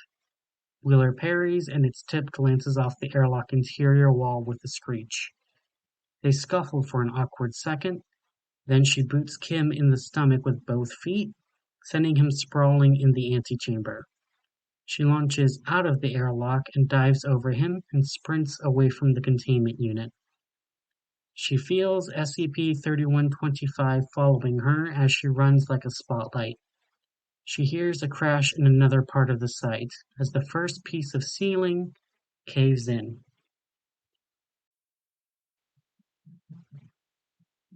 Marion Wheeler is curled in the corner of Site-41's main freight elevator, descending, clutching a shiny red ray gun, almost as long as she is tall. The gun has a two-tined prong instead of a barrel, and its stock is a weirdly asymmetrical mass of pipework, more like a Swiss watch or a small intestinal tract than a weapon. The gun is SCP-7381, and it comes from a long-dead planet. Not too distant a planet when all said and done, which conventional astronomy has yet to observe. A tornado of violence and destruction is tearing through Site-41 and through the minds of everyone working at Site-41. Ceilings are being brought down. The site pharmacy is a sucking hole at the side of the building. The armory is buried. That's why she had to go through Area 09 and is now toting anomalous weaponry instead. The Antimemetics Division operatives she meets in the corridors are all broken. Some of them curled up and raving while their minds evaporate and they die, one memory at a time. Some infected with a collection of ideas which compel them to shout guttural phrases in strange languages, and to procure blades, never guns, and work on those demented victims, and each other, and themselves. Wheeler doesn't recognize any of the people. Their faces are all wrong, torn up with hatred and misery and vindictive glee. She's been trying to avoid fighting, but she's had to kill one man in self-defense. Fired at his heart, SCP-7381 simply erased a half-meter wide cylinder of matter, removing his upper torso and lower jaw. He fell to the floor in 4 pieces. SCP-7381's beam is silent, invisible, and recoilless. It was like using a child's toy gun. Wheeler is petrified, but more than that, angry. "This is too much," she says out loud, willing her heart rate back under control. "I can't deal with this. I shouldn't have to deal with this. It's my fucking first day." But how much sense does that make? Wheeler studies her reflection in the dark glass of the elevator control panel, and she tours the interior of her own skull, examining her thought processes. There are hints here which would be difficult to articulate to someone who didn't know her as well as she knows herself. She isn't thinking like a newbie. She's instinctively breaking the problem apart, the way an experienced Foundation operative should. Hell, a newbie shouldn't even know how to carry out a detailed psychological self-examination of this kind. A newbie wouldn't even think of that. A newbie would just suffocate. The first thing it did when it saw me, she explains to her reflection, was eat everything I knew about the division, and everything I knew about it. If I had a plan, it ate the plan. But I'm still me, so I can come up with that plan again. It's already right in front of me. I just need to see it. If I were me, what would my plan have been? She scratches absently at her left wrist. Take some hardcore nested drugs would have been a smart first step, I guess. She mutters, reinforcing my mind so that it can't erase the rest of my steps. Damn. The nearest source of nestic medicine is the site pharmacy, but it's already been destroyed, and in any case, the elevator is headed down, away from it. No, stop. The pharmacy's been destroyed? How do I know that? Well, because she was there. She remembers finding the pharmacist crushed to death underneath a fallen medical cabinet, her skull an unrecognizable splatter of scarlet. She remembers the floor being torn away beneath her feet, and only barely making it out of that portion of the building alive. She remembers a modular package, colored safety orange, with an enormous black Z on it. Her heart nearly stops at this. Oh God, what did I do? She remembers the dozens of warning signs covering the package. She remembers the 3-factor authorization procedure she had to follow to get into the sealed container where it was stored. She remembered the centimeter-thick book of medical advisory information, which she discarded, and rolling her left sleeve back. She finds a fresh needle marked with a speck of blood, and remembers administering the injection. This was my plan? This is what it takes to fight SCP-3111? I've killed myself. Class Z nestics are the last word in biochemical memory fortification. Class Z nestics permanently destroy the subject's ability to forget. The result is perfect eidetic memory and perfect immunity to arbitrarily strong antimemetic interference. The dose is taking effect now. Wheeler didn't read the book because she already knew every word of it. She knows everything that's about to happen to her. She can already feel her mind hardening like steel, and the developing symptoms of extreme sensory overload. She can see everything. There are extra buttons on the elevator control panel, lowest of which, the 30th floor, below ground level, she's somehow already pushed. The walls on the elevator are covered with graffiti scrawled by the desperate and dying, people whose conceptual presence was eradicated from reality years earlier by the Alistair Gray antimemetic kill agent, reducing them to the level of ghosts. In one corner of the freight elevator, there is even a half-corpse, unidentifiable, so many layers removed from reality that not even flies can smell it. Its cells winking out of existence asymptomatically over the course of years. There is a fistful of tiny white worms exploring the floor of the elevator car, near where she's sitting. Revolted, Wheeler shuffles back from them, shaking one or two more of them out of her hair. The worms are among the most widespread and successfully antimemetically cloaked organisms in the world. They are everywhere, in every biome, in every room.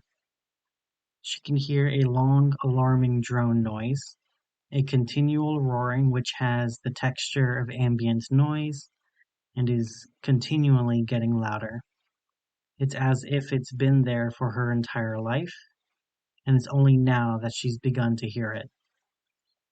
It's too much data, too much sound, too much light. Having her eyes open is like jamming them full of needles. She clamps her hands over her ears and screws her eyes up. Even like this, she feels the vibration of the elevator's slow descent, and the heat of the failed air conditioning, and the movement of her clothes on her skin. And meanwhile her vision is flooding instead with what could be hallucinations. The human sensorium routinely generates huge amounts of data, and the human brain is adapted to discard almost all of that data nearly immediately. Altering the brain's behavior to retain that data is extremely dangerous, even for very short time spans. Wheeler takes one hand away from her ear for just long enough to punch the metal wall of the elevator car, bloodying 2 knuckles. The pain gives her a focal point, a memory which screams a little louder than the rest, and she finds the plan.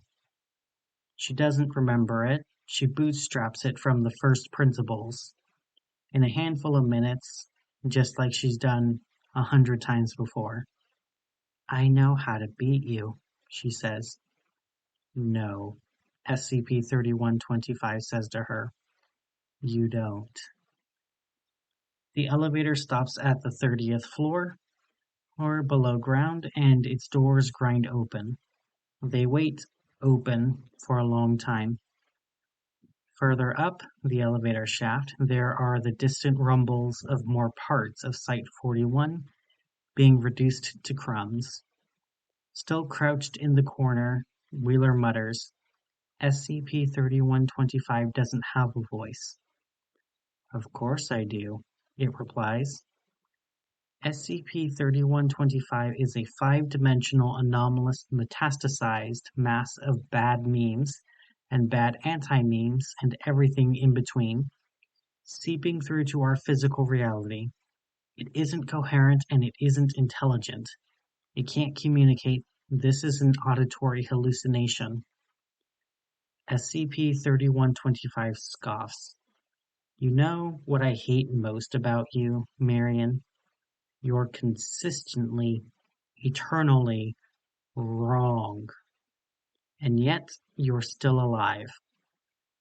All those lost battles, every year of that entire lost war, and somehow you always cobble together enough dumb luck to walk away unscathed. The eternal soul survivor. You don't deserve that kind of luck. Nobody does. While it's talking, Wheeler leans hard on the ray gun to get to her feet. She lodges one shoulder against the wall of the elevator car. Still, with her eyes closed, she braces herself and opens her eyes. The corridor ahead is empty. There's an airlock at the far end, this one large enough to drive a truck through. Built from ultra-toughened white metal alloy and Bart Hughes' established style. There's a panel beside the airlock. She closes her eyes again and hobbles forward, using the ray gun as a crutch, stretching one hand out ahead of her as guidance. Someone has to be last, she says, gritting her teeth. Someone has to be the best. Your team is dead, SCP-3125 says. Their minds have been pulled out like eyeballs. They're hollow people with holes in space where their brains were. The war is over. Finally. It's just you, Marion. A division of one, dying from nestic overdose, 200 meters underground. Cared for by no one, known to no one, up against an immortal, unkillable idea. Wheeler reaches the airlock and fumbles blindly with the panel until she finds the slot for her keycard. After a few seconds, it seems as if nothing is happening. Then a yellow light flashes, the interlock unlatch, and the door cycles open with the fuss of a flower's petals unfurling. Noise, Hughes always said, is a symptom of imperfect engineering. Behind her, she hears the freight elevator close up and return to ground level. And she knows that someone has summoned it, intending to pursue her. Ideas can be killed, she says, stepping into the airlock. How? With better ideas. As the airlock cycle closed, so does the hermetic seal. SCP-3125 is shut out. If something can cross over from conceptual space into reality, taking physical form, then something can cross in the opposite direction. It must be possible to take a physical entity, mechanically extract the idea which it embodies, amplify that idea, and broadcast it up into conceptual space. A bigger idea, a better idea, one designed specifically to fight SCP-3125. An ideal, a movement, a hero. The machine Wheeler needs to build is the size of an Olympic stadium, and she does not have a fraction of the heavy memetic engineering experience to do it, let alone the material resources or the time. But she knows, someone taught her, she doesn't remember who, that an Antimemetics Division operative is as good on their first day as they're ever likely to be, and the same must be true of the division as a whole. She tells herself, "We won this war on the day it began. When we encountered SCP-3125 for the first time, we built this bunker. Bart Hughes faked his death and sequestered himself here so that he could work uninterrupted, while the rest of the division held on for as long as humanly possible, buying time for this moment.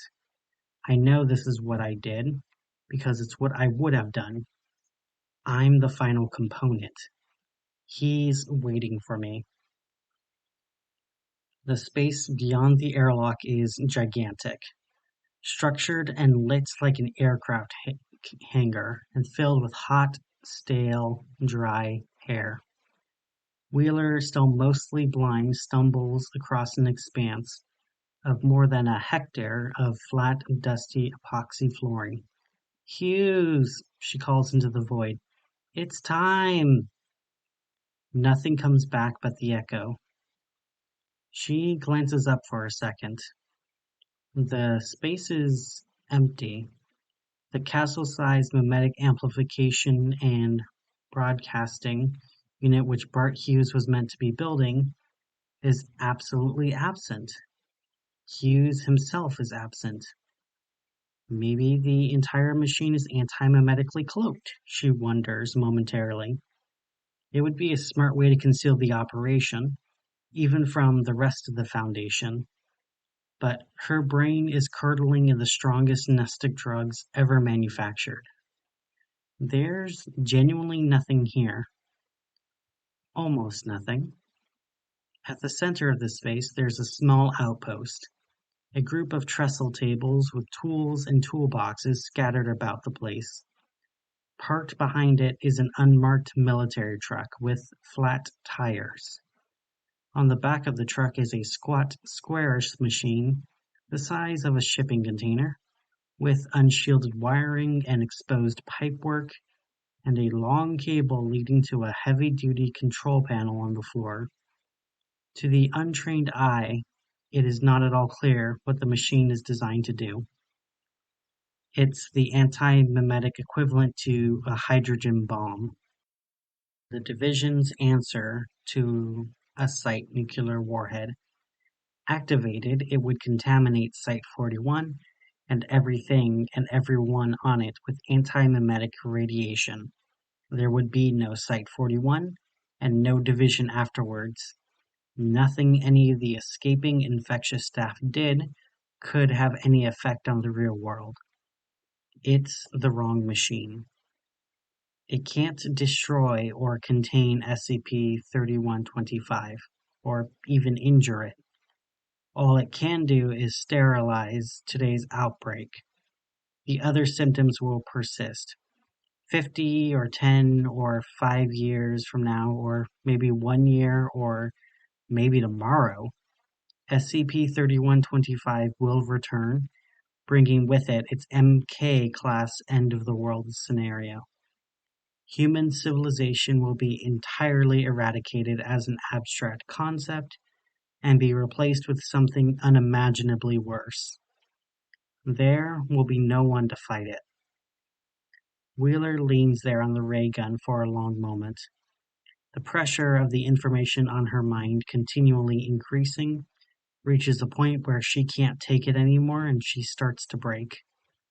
The Class C has been in her system for long enough now that she knows for a fact she has irreversible brain damage. There is no antidote. She'll be lucid for another hour, spend the remaining 2 or 3 hours in her life vegetative. That's right, she thinks. It was almost a relief. This is good. This is right. I've survived too long. I forgot what universe this was.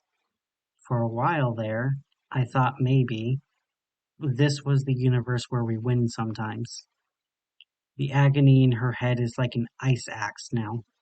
She drops the ray gun with a clatter, sinks to her knees, lies down, and waits for either death or a better idea. A being superficially resembling Paul Kim arrives at the outer airlock door. It examines the airlock uncomprehendingly for a few moments, then finds the keycard slot. It hunts methodically through Kim's pockets, then remembers the keycard around its neck. The airlock cycles once more and not Kim goes through. Behind it, the freight elevator is returning to ground level a third time to fetch the rest.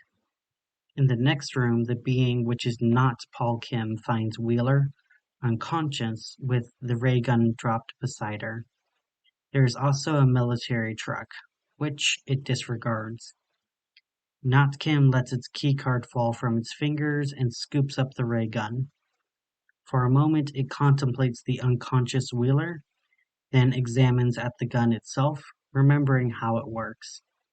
It turns back to face the airlock and fires, punching fat, cylindrical holes in the white metal of the inner door until it's gone.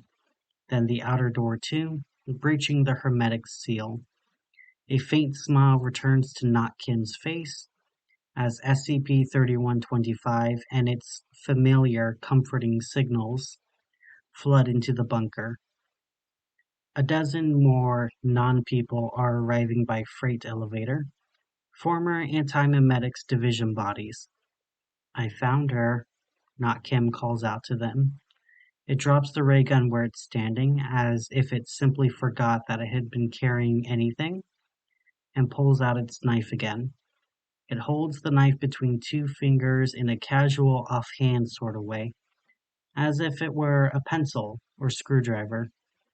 The infected non-people gather around with Not Kim around Wheeler, looking down at her with an alien expressions of disgust or pity or malice. Why isn't she opening up properly? Someone asks. She can't meet them unless she wants the signals. Start with her eyes, someone else says. It'll make the rest of her easier to correct. Not Kim leans down to start work, then hesitates, its knife a few centimeters from Wheeler's eyes. She's whispering something so quietly that only it can hear her clearly. None of this happened, Paul, she says. You and I never existed. There is no Antimemetics Division. There is a sharp click as the bomb finishes its powering up sequence. Nobody in the room can hear this but Wheeler. Nobody in the room can perceive the bomb but Wheeler. All they can see is an empty truck. The world goes black.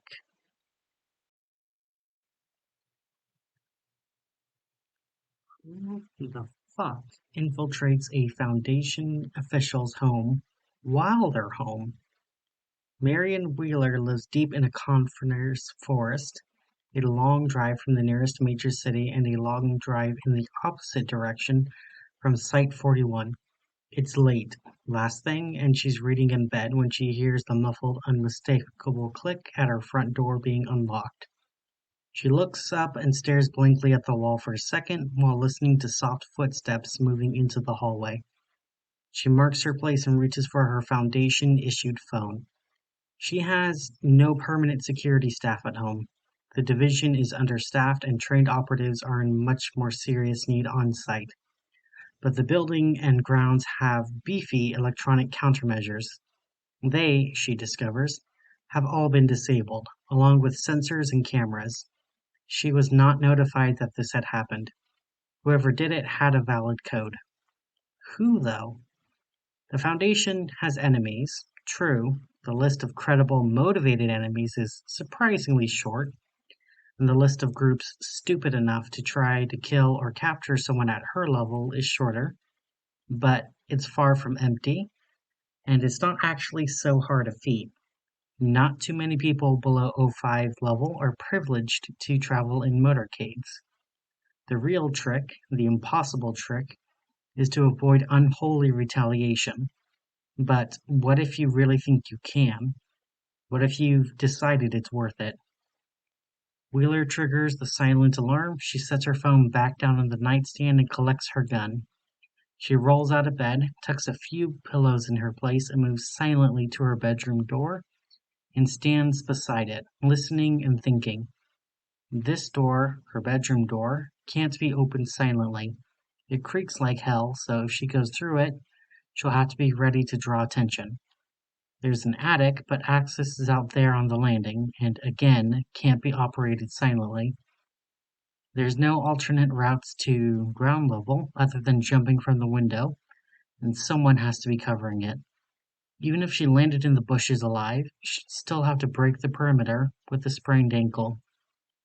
A better question than who is how many. She may already be straight up dead simply due to numbers.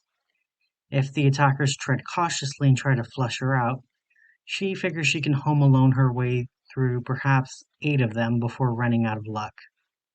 If they rush to the second floor and have armor, she might be overwhelmed by as few as 2, even with the staircase acting as a choke point.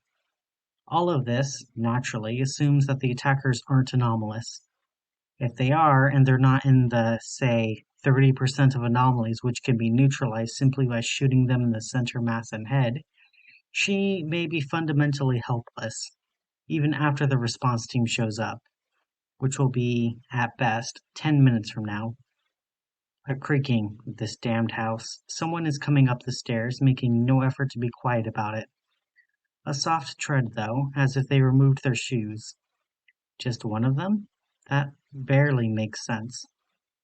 With 5 seconds grace, Wheeler casts around the dark room for a second weapon. She knows there are knitting needles downstairs in the lounge and knives, good ones, in the kitchen.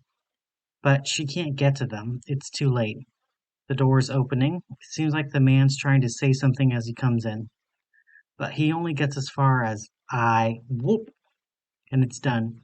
He's flat on his face, cheek pressed into the deep cream carpet, with Wheeler on his back, pinning both his wrists with her knees. She sights urgently back down the stairs for a second. There's no one there. She prods him in his other cheek with the muzzle of her gun. You speak, you die, she hisses. You try to move, you die. She glances at the windows, checks the stairs again, listens intently. There's no sound, there's nothing to be seen. The man is 50 and lanky. He wears an expensive dark suit tailored to be his build. He has angular features, thick, graying hair, and rimless spectacles, now quite possibly bent out of shape by their sudden impact with the floor. He wears discreet platinum jewelry, a wristwatch, cufflinks, and ring. The two of them halt like that, a tableau. He makes no attempt to move, though he does look askance at Wheeler, at best he can, given his dislodged glasses. Wheeler asks, "Where are the others?" "It's just me, Marion," he answers. "Who are you?" He says nothing for a moment, but his expression subtly drops. Well, it really happened, didn't it? I always wondered. Who are you? There is a monster which follows you around and eats your memories, the man says. SCP-4987. You drip feed it inconsequential trivia so it doesn't go after anything important. You watch game shows. The book you were reading just now on your nightstand? It's a trivia book, right? Wheeler says nothing to confirm or deny this, although it is true. At feeding time, the entity manifests like a bright gold white spot in the corner of her eye. It's gone now. She already put the rest of it together. It is all mind-bogglingly, insultingly obvious. With a well-suppressed but still detectable note of dismay, she asks, "What's your name?" "Adam," he says. "Adam Wheeler." Obviously, she has the man detained. She instructs her people to interrogate him, lightly, and to run deep background research on every word he utters. while for her part she stands far back from the investigation to avoid contamination. She resists the urge to interfere, particularly to visit Adam and personally demand answers. She goes into her office and curls up on the couch there and tries to catch some sleep, but doesn't succeed in any real sense. 7 hours later, a Foundationer knocks on her office door, bringing an inch-thick block of printouts and paralyzingly strong cup of coffee. Wheeler takes the drink first, accepting it as a kind of authentication step before letting the man in. She moves back to the couch and sits hunched over the drink for warmth, inhaling its fumes. The man settles heavily into a chair opposite.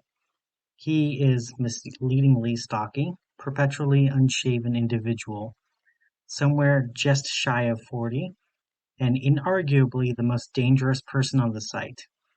He is the division's physical fitness and combat instructor, and the leader of their solitary mobile task force.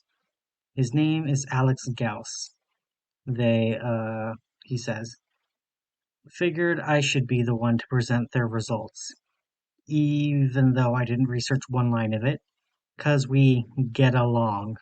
Their words. Personally, I don't see it. Wheeler stays focused on the coffee. Who is he? Gauss opens the first page of the report, more for show than anything, then closes it again. He's your husband. Every word checks out. There is limitless physical evidence. Half of the division knows him socially, including me. I credit your diligence and adherence to protocol, but the bottom line is that SCP-4987 got hungry. Wheeler nods.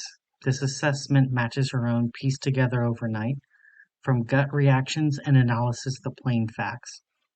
Where the hell else did her name come from? She wasn't born Wheeler, but she had to get independent verification.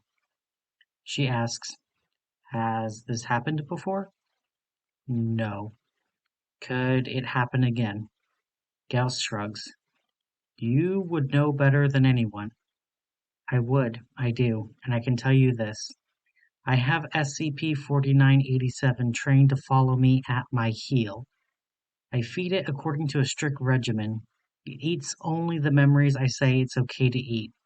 A rapidly progressive, universally fatal memory parasite made chronic and then domesticated. And now, what? It suddenly breaks training? That adds up? If you say it doesn't add up, it doesn't add up, Gauss says cautiously. But speaking from field experience, anything can happen twice. Wheeler has waited long enough and takes a long pull from the coffee. She stares into the coiling steam as if trying to see the future. But who is he? She asks again. At this point, you know him better than I do. What's he like? Do you like him? Gauss grimaces extravagantly. This is the great-great-grandmother of all loaded questions. Wheeler looks him in the eye and says, Tell me your personal impression of Adam Wheeler. Direct order. He's a nice enough guy. Nice enough? Gauss clicks his tongue. I don't like him, he admits. Personally, all that much, we're civil, but he will always be a little bit too smug and a little bit too clever. He just grates. Would I throw someone in a cell for that? No. Do I like him? Gauss begins, then stops. He looks away, and over time a small smile develops on his face. One which Wheeler doesn't recall ever seeing before. Not in a working relationship going back years. Yeah, he says. Yeah, he's the one. Full name. Adam Bellamy Wheeler. Born February 27, 1962 in Hengay, Derbyshire, United Kingdom, to Rosemary Leah Wheeler, née Wist, and Jonathan Jack Philip Wheeler. No siblings. Early education.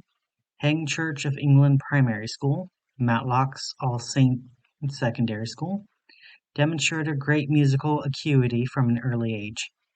By age 16, had begun to be recognized as one of the most gifted classical violinists of his generation. Attended the Royal College of Wheeler skips 3 pages. After sustaining a minor injury while on tour in Redacted, he encountered SCP-4051, which had infested a wing of the hospital where he received treatment. SCP-4051 was protected by an unusual form of antimemetic camouflage, to which Wheeler, like an estimated 1 in 145,000 individuals worldwide, was, and remains, immune. His attempt to alert authorities to the infestation's presence was intercepted by Foundation Listening Station. Operative Marion A. Hutchinson, 100A-19331, then an agent based in another page, resistant to conventional memory erasure procedures. Hutchinson applied successfully for an exemption, arguing that even with his memories left intact, it would be impossible for Wheeler to share the details of SCP-4051. They subsequently became romantically involved. Oh, they subsequently became romantically involved, did they? Tell me more, you featureless gray sphere of a biographer. I'm hooked now. The biography is contentless beyond this point. Adam Wheeler's life spent touring, playing, lecturing, and occasionally conducting. Writing and composing is documented in exhaustive, pointless detail. He withstands background checks and surveillance, and consistently demonstrates himself to represent zero risk of a leak. He eventually receives the extremely low clearance level normally granted to long-term Foundation external partners of Foundationeers. They get married, she takes his name, which she reading considers faintly unrealistic, blah blah. There is nothing about his personality, nothing about the relationship, no content. She remembers acquiring SCP-4051. There was no one there. She remembers nothing. Up until the end of the 3rd round of questioning, Adam Wheeler assumes good faith. He figures the repetition is a due diligence tick, a corporate procedural requirement. It's only when they start over from "What's your name?" with a brand new interviewer for the 4th time that he finally gets it. They don't like him. They don't care what he thinks his name is. They're trying to grind him down until he can't think, until he's just dust particles they can sift through for data. He reacts badly to this realization. He asks for his wife, and asks for his wife, and they ignore him, and they ignore him, and she persistently fails to appear, until it becomes a cold form of torture. The questions keep coming, and nothing stops them. Not answering truthfully, not answering, not lying, not rambling off on tangents. They don't stop until he begins falling asleep in the middle of his own sentences. He wakes up in a standard humanoid containment unit, a stackable 1-bedroom apartment with holographic fake windows, impregnable walls, and extensive discrete modifications for the security and monitoring of anomalous entities. This one is on the 1st basement level, but he can't tell that. The bright, quote, light, unquote, pouring in through the main living area window is authentic enough to tan. He wakes up on the couch, with a start, feeling creaky and dehydrated. He realizes that he slept in his suit and that his suit is greased. He hates that sensation of not looking his best or at least presentable. That's going to gnaw at him until he can find, at minimum, a razor and a change of shirt. What woke him was the heavy metallic clack of the door unlocking. He looks up, rubbing his eyes. It's his wife. "Marion, oh my God!" He leaps up and rushes over to meet her. She stops him a few paces short, with a gesture and a cold smile. And that hurts. It hurts more than anything. So, it really happened. SCP-4987 has bitten out the part of Marion Wheeler which cared about him. She wasn't absent because of some unrelated K-class outbreak. She just chose to be elsewhere, indifferent. So he doesn't embrace her. He stands at a polite distance. How are you feeling? Did you sleep? I'm fine. I can tell you've had your coffee. Have you eaten? I'll make you something. The unit has a rudimentary kitchen area. He goes through and starts exploring the cupboards. There must be something edible around here. Eggs and milk at least. I'm ashamed to say I more or less fell asleep where I was standing when they put me in here, so I haven't had a chance to scout out. Or do you keep the place empty and the food arrives through a slot in the wall? Marion begins. Mr. Wheeler. Adam shoots her a disappointed look. Okay, she says. Adam, please come and sit down. You're right, there's nothing in any of those cupboards. He closes the cupboard and sits opposite her at the kitchen table. Scrambled eggs on granary toast, he suggests, with a lot of garlic in the eggs. That's what we both need right now. Particularly you, because if I don't make something substantial for you, you end up drinking those wretched wallpaper milkshakes 7 days a week. Or you skip the meal entirely. Adam, we've been married for 17 years, is that correct? Yes. I don't know you. That's fine, Adam says. I doubt that that's going to be a serious problem. You've told me, many times, about your own people who've lost themselves in the work and had to bootstrap their own personalities a second time. You love watching it. It's like watching butterflies emerge from chrysalids. The best of your people can turn that around in 10 weeks. Imagine how fast it's going to be for you. No, Wheeler replies. Her tone is clinical, matter of fact. I'm afraid it's not possible. What's not possible? I can't begin a new relationship right now. Certainly not something as serious as marriage. You have nominal clearance. You know what we do. I have responsibilities. I do not have time. This isn't new, Adam says deadpan. It's pre-existing. No, Wheeler explains. That relationship is ended now, and we are somewhere else. Adam stares at her for a long moment, thin-lipped and far from happy. He asks her, What do you remember? The question is so open-ended that Wheeler doesn't manage to respond verbally. She spreads her hand slightly, the gesture saying, What? You don't remember me, Adam says.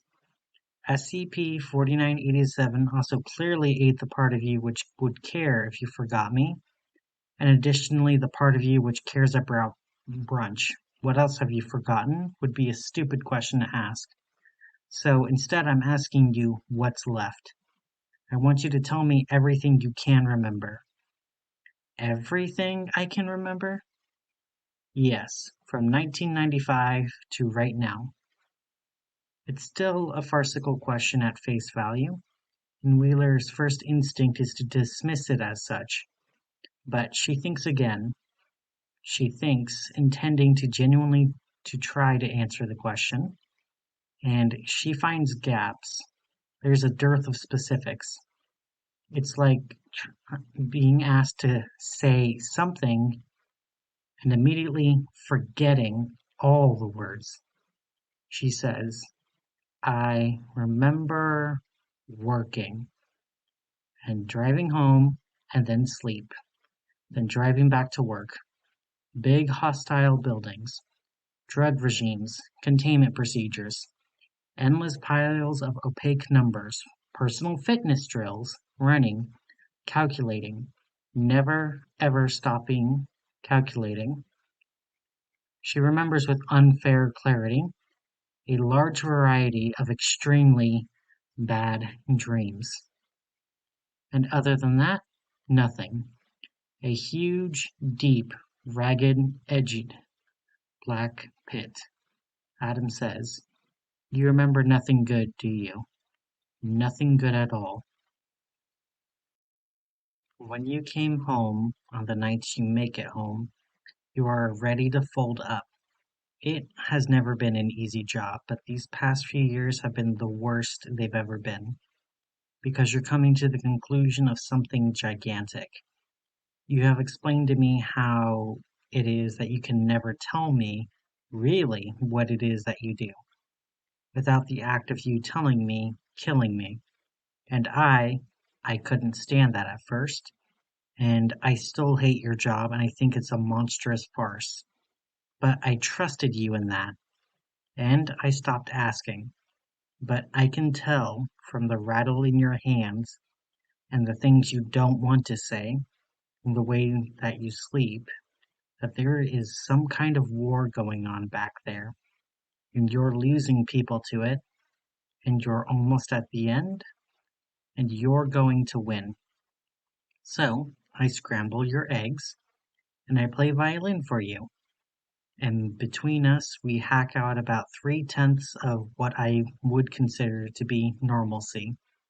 Not because you can't do this without me. You could take the whole universe by yourself if you really had to. But to blazes with that, you don't have to. It didn't happen instantly, but it happened pretty damn fast. We had music in common at first. Bach and Mendelssohn. We had tobacco in common, and a mutual hatred of the X-Files. Then it was coffee and wine. Then after some time it became hiking and bird watching and Perseid meteors. We like Bruce Lee flicks, we watch Law and Order and Jeopardy, and we read stacks and stacks of books. No, in fairness, it's mainly me for the books. You don't have the long-term time to spare anymore. He pinches at the bridge of his nose for a second. Any two people can find that much common ground. Just being in the same place for years doesn't count for anything. What do they have?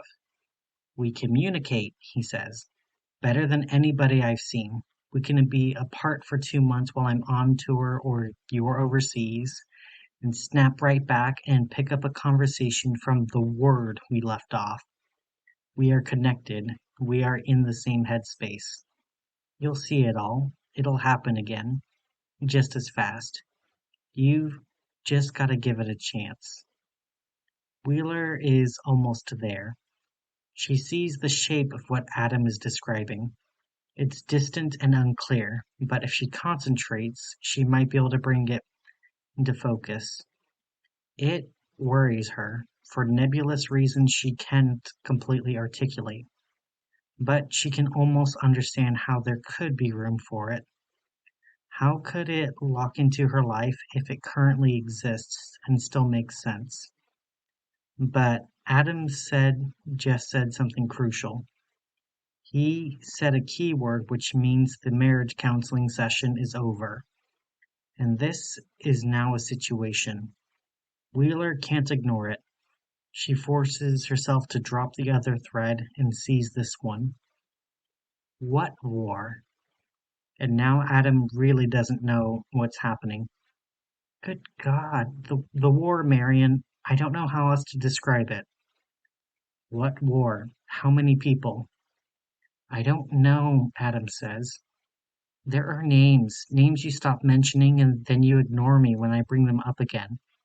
I assume there are reasons. I don't know the specifics. How could I know? Why don't you know? Wheeler races through the reasoning. The existence of a war computes. It confirms long-term existing suspicions. It could have been going on for years without her realizing it. It makes sense to her that she could be fighting it, winning even, and not knowing, managing her own memories or losing them in skirmishes. This certainly won't be the first time she's uncovered it. It makes sense that Adam, naturally gifted the mental equivalent of a thick layer of blubber, could stand on the edge of the conflict and dimly be able to perceive it. And the division, so understaffed. People are disappearing around her. And what if, she begins and stops dead in the middle of the thought, as if the thought itself was stolen out of her.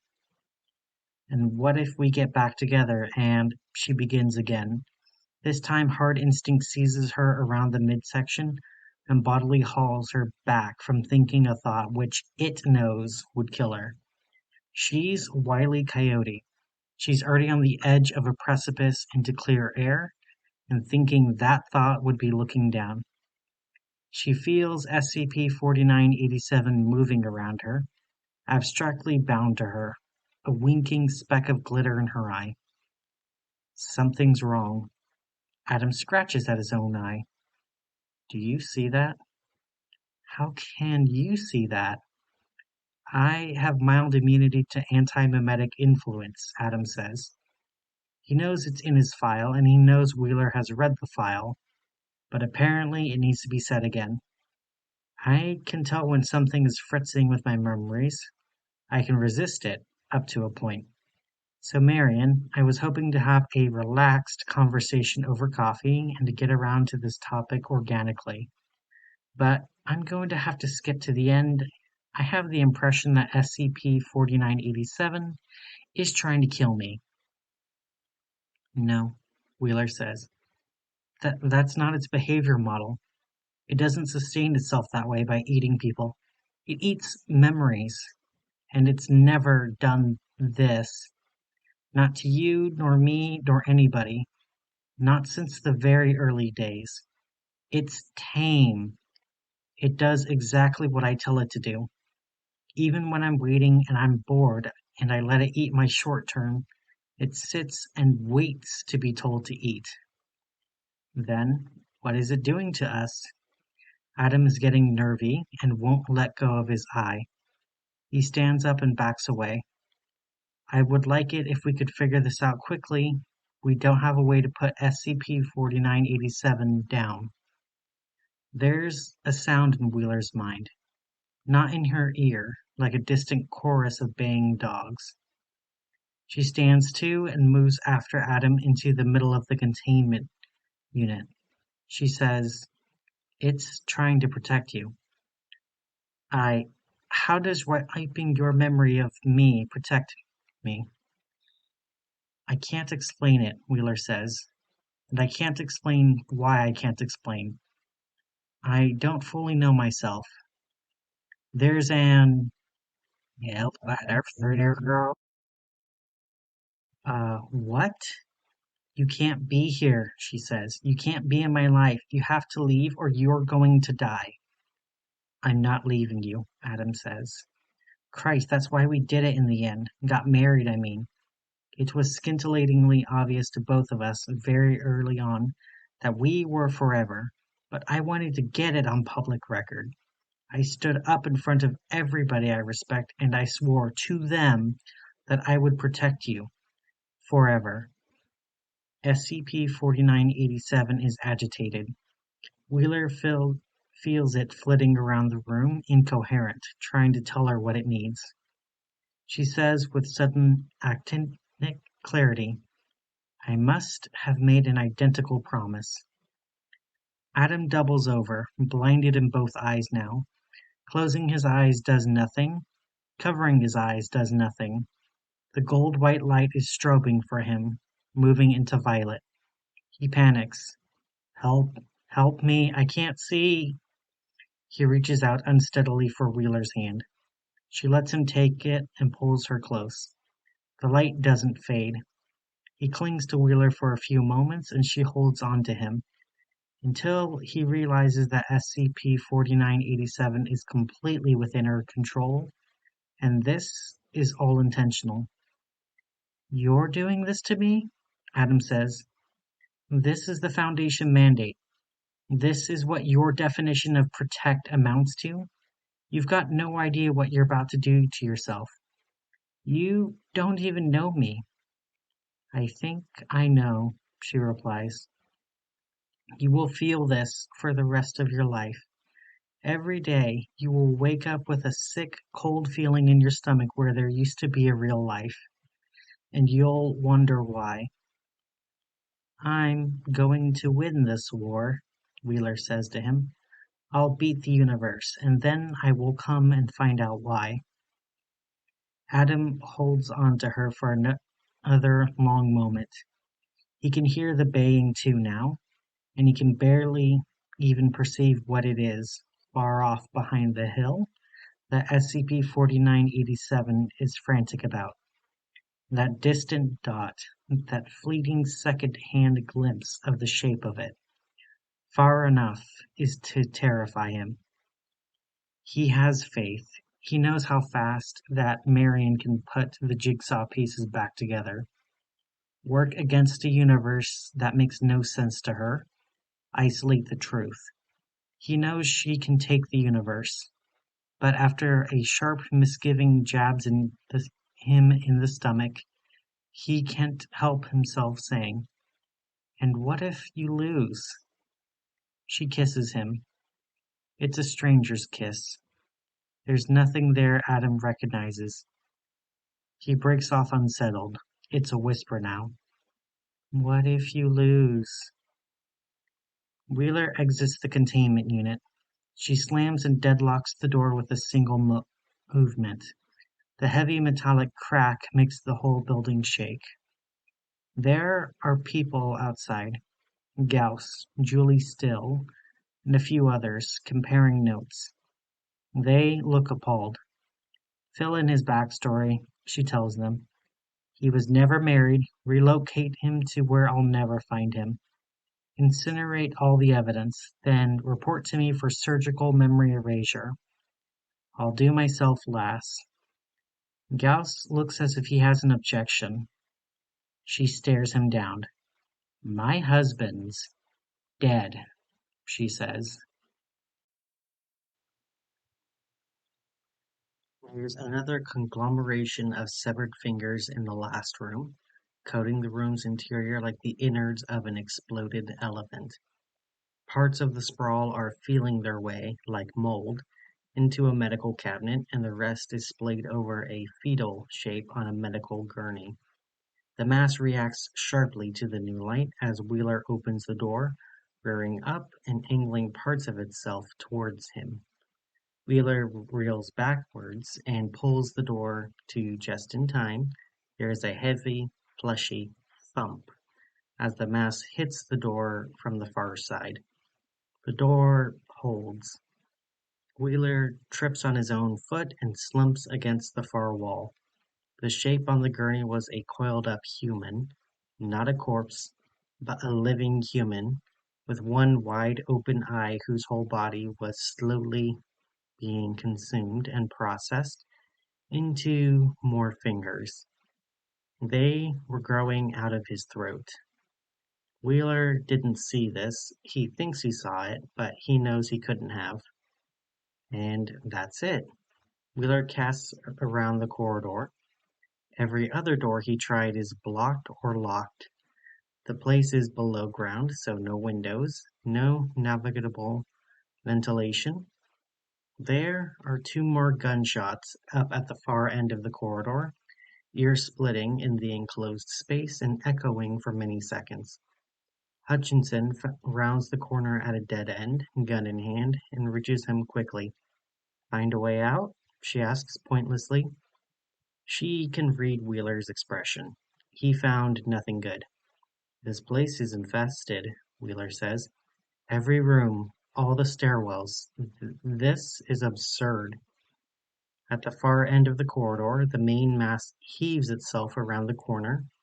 From this distance, it looks like an ambulatory 8-ton pile of moldy mashed potato and fat, wiggling maggots. There are toes in there as well as fingers and small teeth and bits of bone. It has 20 bullet holes in it, and blood is flowing from all of them. But if it has vital organs, they must be elsewhere in the building, because none of the wounds have slowed it down or otherwise altered its slow, methodical homing behavior. It smells powerfully and creatively disgusting, like concentrated medical waste. It lurches forward in intermittent phases, coating the walls and floor with scarlet ooze as it moves. It'll be on them in about half a minute, squashing them against the end of the corridor and pulling them into the mess to be remade. I think we're done for, Wheeler quavers. Thanks for trying. Hutchinson, for her part, just stands there, gun lowered, watching the thing come. It moves slowly, like a steamroller. It fills the corridor almost to the ceiling. She has 2 bullets left, and she's considering where to spend them. Shooting the mass itself is like shooting pudding. She'd kill for a grenade. Even a fire axe would be something. She might not be able to stop the thing, but she could at least make herself known with a fire axe. She could make it feel some regret. There are worse fates, I guess, Wheeler goes on, finding herself unable to stop talking, than being digitized by that thing, but not all that many. Hutchinson glances in his direction, apparently paying him direct attention for the first time since they met. 60 crowded minutes ago. She says, Riser cupboard. What? She pushes Wheeler aside. There's a white painted wall behind him. There's a lock in it, and a long vertical seam. She spends a moment choosing the right part of the lock to shoot, and shoots it out. Behind the tall white panel, which opens, is a shallow, dusty, metal-edged space, like an elevator shaft with no elevator, allowing filthy pipes and cables to pass vertically between floors. She looks up. There's just enough room to admit a person. Can you climb? She asks Wheeler. Without waiting for a response, she sheds her suit jacket and sticks a flashlight between her teeth and hauls herself up into the darkness. After a brief moment of scuffling, there's another gunshot. The other riser cupboard door. No, Wheeler finally manages. No, I can't climb. The mass is almost on him. He's transfixed by its movement. It's all too familiar, grasping behavior. I figured, Hutchinson calls down. Hand descends, a human one with the conventional number of fingers. It's clear up here. Come on, I'm braced. Mind the slip here, it's metal. Come on. Wheeler keeps his own jacket on and buttoned. It's the only part of the situation over which he still has firm control. He has to jump to catch hold of Hutchinson's hand, and just as he jumps, the main mass lunges for him, crossing the last few meters in a rush and catching hold of him by 1 foot. He sees himself die. His sweating hand immediately starts to slip out of Hutchinson's. She braces her other arm and hauls him up 15 or 30 centimeters with an angry grunt, and then releases his hand for a split second, reaches down like a flash to take a firmer hold of his wrist. She keeps pulling. The mass closes around Wheeler's foot like an aggressive, proactive quicksand. He yelps and kicks at it with his other foot until it finally pries his shoe loose. The mass retreats for a second, taking a crucial moment to realize that its prize is not living flesh. But by that time, Hutchinson has hauled Wheeler up another half-meter, and Wheeler has started pushing himself upwards off the pipework with his feet. The mass lunges again, but falls short and seems too unintelligent to climb after them. It sloshes around, probing its surroundings, perplexed by the shoe. Hutchinson hauls Wheeler over the lip into the next corridor. He scrapes his ribs badly and arrives crawling, eyes watering. He doesn't die. He can still see himself dying. He stays on all fours for a significant amount of time, processing what just happened. Fuck! Hutchinson is already standing and apparently not even significantly exerted. We need to get to the roof. I might be able to get a signal out from there. You're at the gym pretty often? Wheeler pants, sitting back. You train for fresh hell like this? Yeah. That's great, Wheeler says, because I play the violin. It's not quite as physically demanding, as careers go, I mean. When you said you were a county health inspector, that was an enormous lie, wasn't it? Hutchinson ignores the question out of habit and waits impassively for the man to cool. This is asinine, Wheeler declares. This is brain damage. His skin crawls and grotesque visions fled through his brain. Eventually, he recovers his breath and gets to his feet.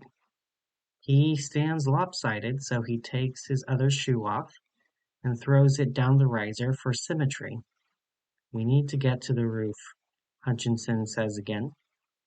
Wheeler blinks a long blink and then focuses on something around the corner, something on the wall which Hutchinson can't see from where she's standing.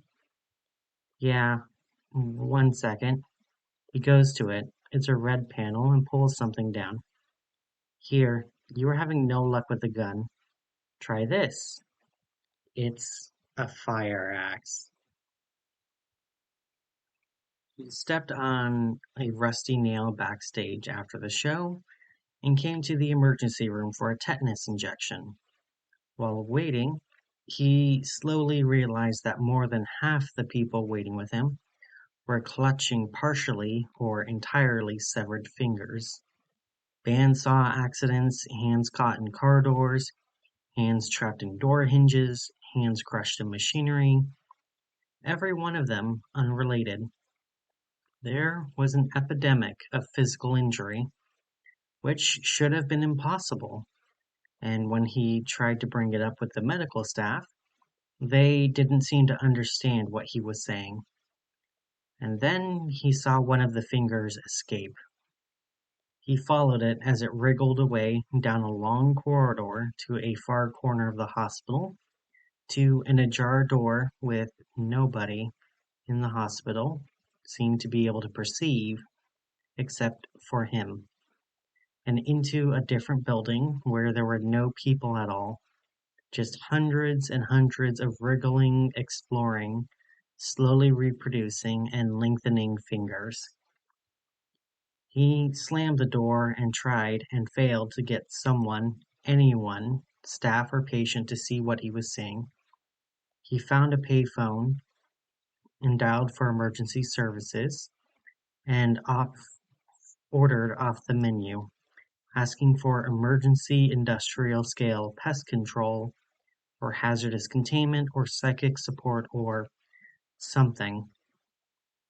There was a long pause, and he was connected to what was either a very measured and dispassionate human or an impressively articulate robot operator. It told him to wait by the phone. An associate would be with him shortly. Marion Hutchinson arrived in person, slightly less than 15 minutes later.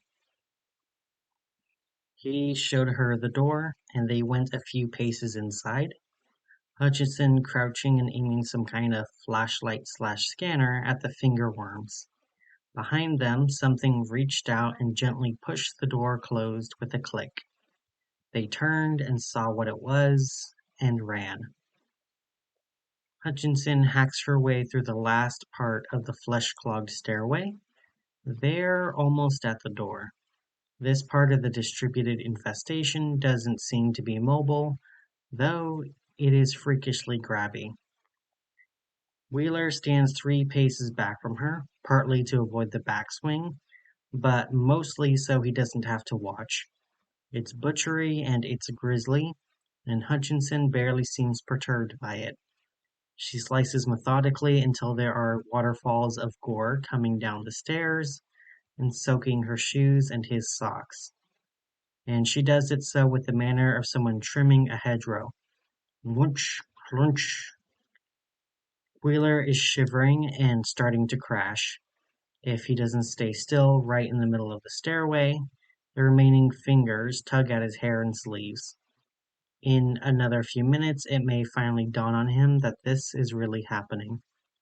This is crazy. This is nuts, he says to himself, over and over. What was that word you used back there? Hutchinson asks suddenly. Lunch. Don't tune out. When the mass was coming down the hall, did you say digitized? Wheeler seems to change gear and wake up. Yeah, but in the old sense of the word. Digit, meaning finger, so digitized, meaning turned into fingers. I just got it. She's smiling. He can tell from the sound of her words. Clunk. That's great. It is? What kind of violin music? What kind would you like? Last night's, yesterday's concerts was Prokofiev's Violin Concerto No. 1, and a few other pieces, of course, but that was the main course for me. That was where I got my teeth in. Hutchinson stops hacking and she turns around. She actually looks him in the eye. That piece is a nightmare. It's a challenge, Wheeler admits brightly. No, I mean, it's chaotic.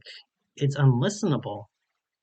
I can play anything you like, Wheeler states. Hutchinson appears to spend a moment considering the possibility. Bach. Can you play some Bach? Just get me to a violin.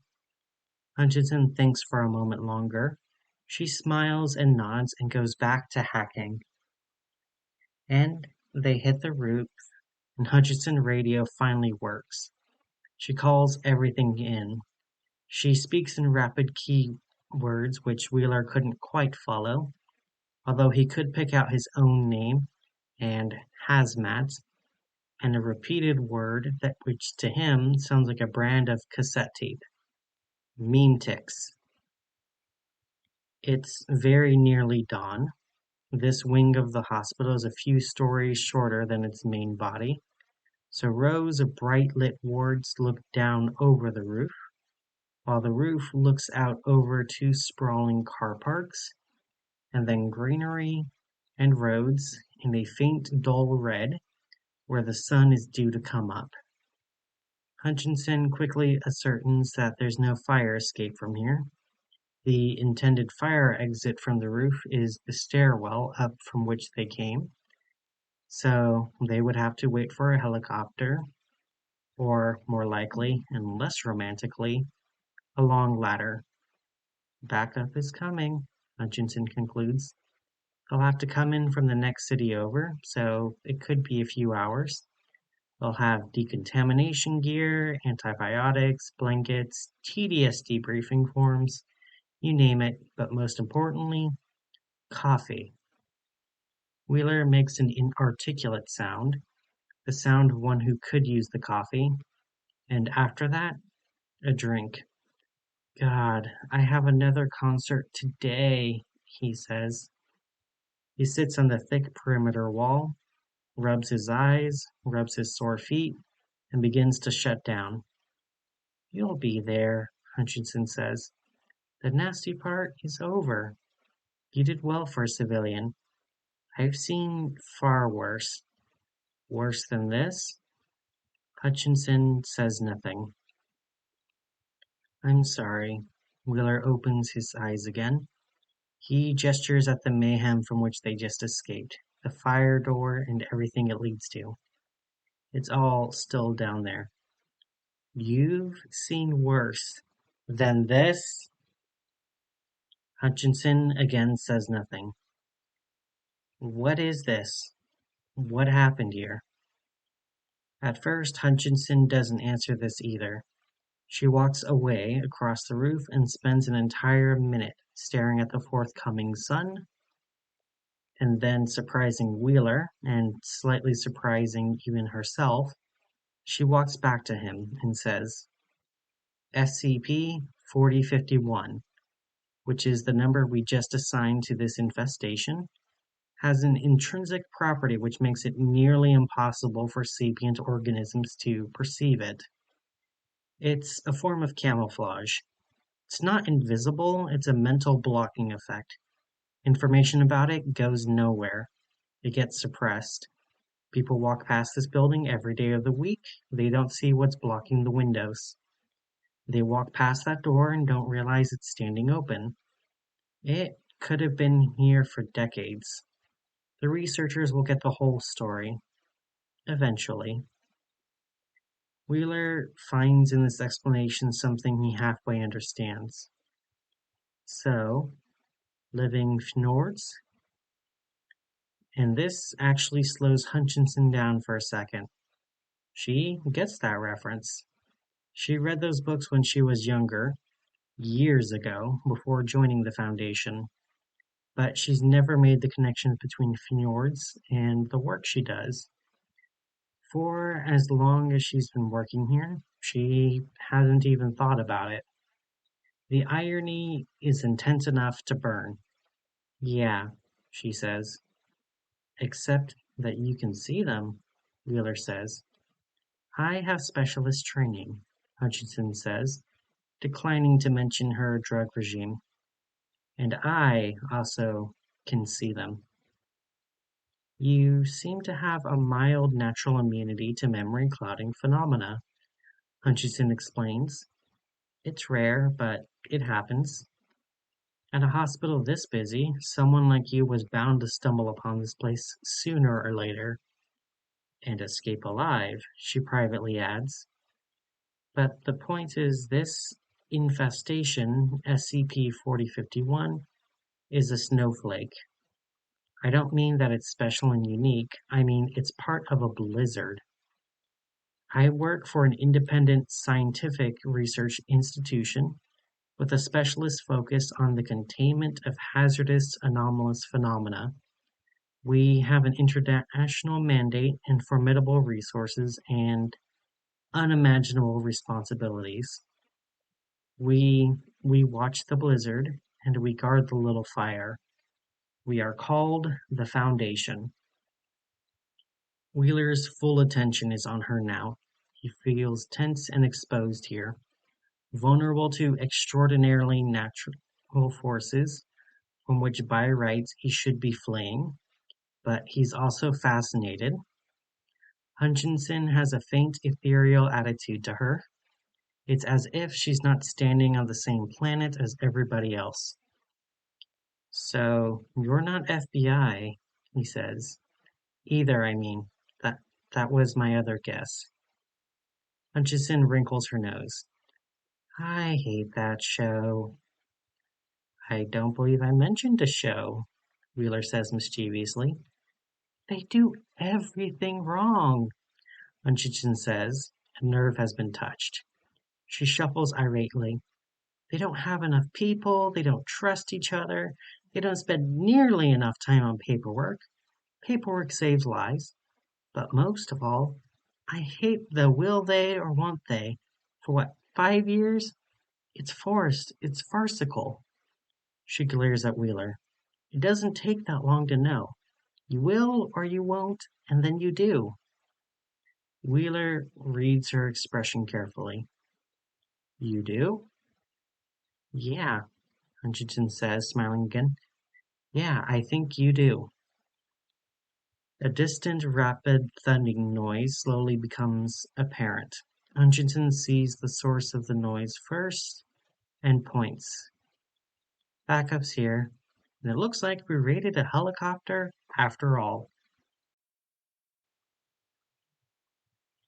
Foundation Agent George Barson is monolithic, nearly 2 meters tall and rectangular-shouldered, like a Bruce Timm cartoon.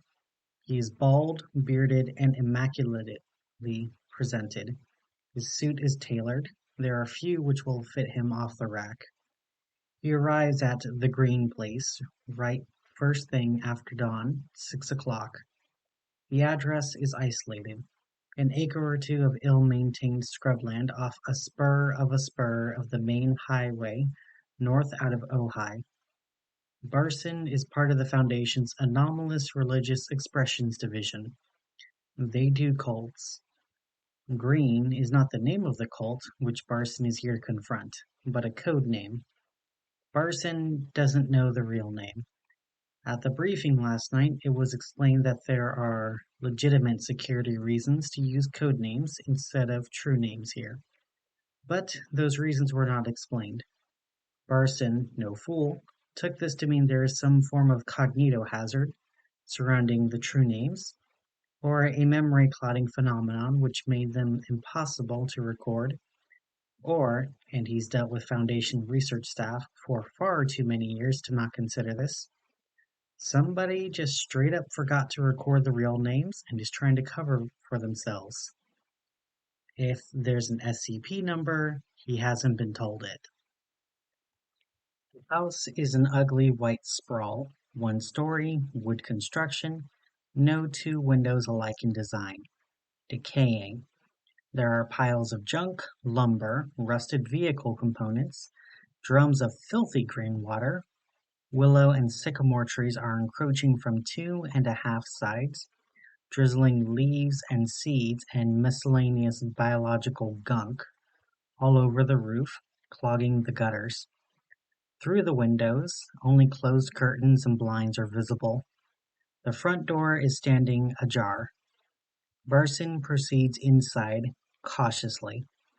The entrance opens almost directly onto a large lounge/diner/kitchen area. The room is darkened, light almost spilling from the entrance door. Barson leaves it open, and feeling its way around the edges of the window coverings. The place is dirty and smells of mold. The still air is like an oven and is extremely quiet except for the faint, animated sound of someone talking away down the hall. Words not entirely clear. Wasps, and yeah, it's going to be sharp inside. And when you're made to move, that's chlor, you'll bleed from. Barson goes down the hall, passing a wall decoration which was once a mirror, but has been completely painted over in black.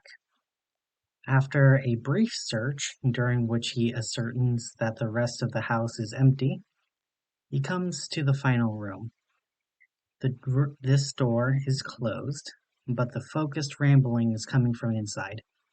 At home, it's super easy. I'm going to give you something. An easy 2-part project for you to take away. And don't forget all thumbs below. Part 1. Find someone weaker than you. Barson knocks, loudly, twice. The patter stops. Nothing else is heard. Barson opens the door. The room is dark, its window blocked with a thick curtain. There is a computer desk in the corner opposite the door, about as cluttered as a desk can realistically get, strewn with partially disassembled hardware, USB keys, chocolate wrappers, scraps of paper, ballpoint pens. There's a gaming mouse, unable to move, for junk. There's a good quality video camera setup, a monitor, video feeds on the monitor, and dust. There's a cheap skeletal swivel chair in front of the monitor, and a young man of about 20 slouched uncomfortably in the chair. He is skinny, with discolored, pale skin, which Barson thinks could be caused by malnutrition. He has what was, at one point, a stylish, fashionable haircut, but is now in some disrepair. And when he turns around, Barson sees that he has dark rings around his eyes. It looks like he hasn't slept in a year. He reeks. The room is filled with that odor, almost thick enough to see. In the same way that anomalous viral religious phenomenon, the cult, gathering around, and above this young man like an anvil cloud, is named Green, he himself is named Red. Good morning, Barson says. We saw your streams. The youth pulls his headphones down. The fuck are you? My name's George Barson. I'm part of an organization which, Red launches out of his chair like a rabid greyhound from a cage. He comes fist first, losing the headphones. Barson shifts his weight slightly to the left, leaning away from the punch. He catches Red's arm and pulls it forward, violently deflecting the attack's momentum and bringing the youth teeth first into the doorframe. Red stumbles back, crouching. He finds his footing swiftly. Froth is developing at the corners of his mouth, mixing with blood. Scrabbling around the junk on the floor, he puts his hand on a soldering iron. As Red comes forward again, Barson wastes a critical split second trying to trace the iron's cable to figure out whether it's plugged in and hot or not. It's not, but that's enough distraction that Red gets right up there, driving the iron up into Barson's gut with both hands. There's an electronic screech and a spark of orange light. The iron holds Barson's shirt but skitters off his abdomen, opening a long tear. There's bare skin underneath. His shield is invisible, partly mythical, and protects his seemingly exposed head just as well as the rest of him. Barson takes Red in a headlock.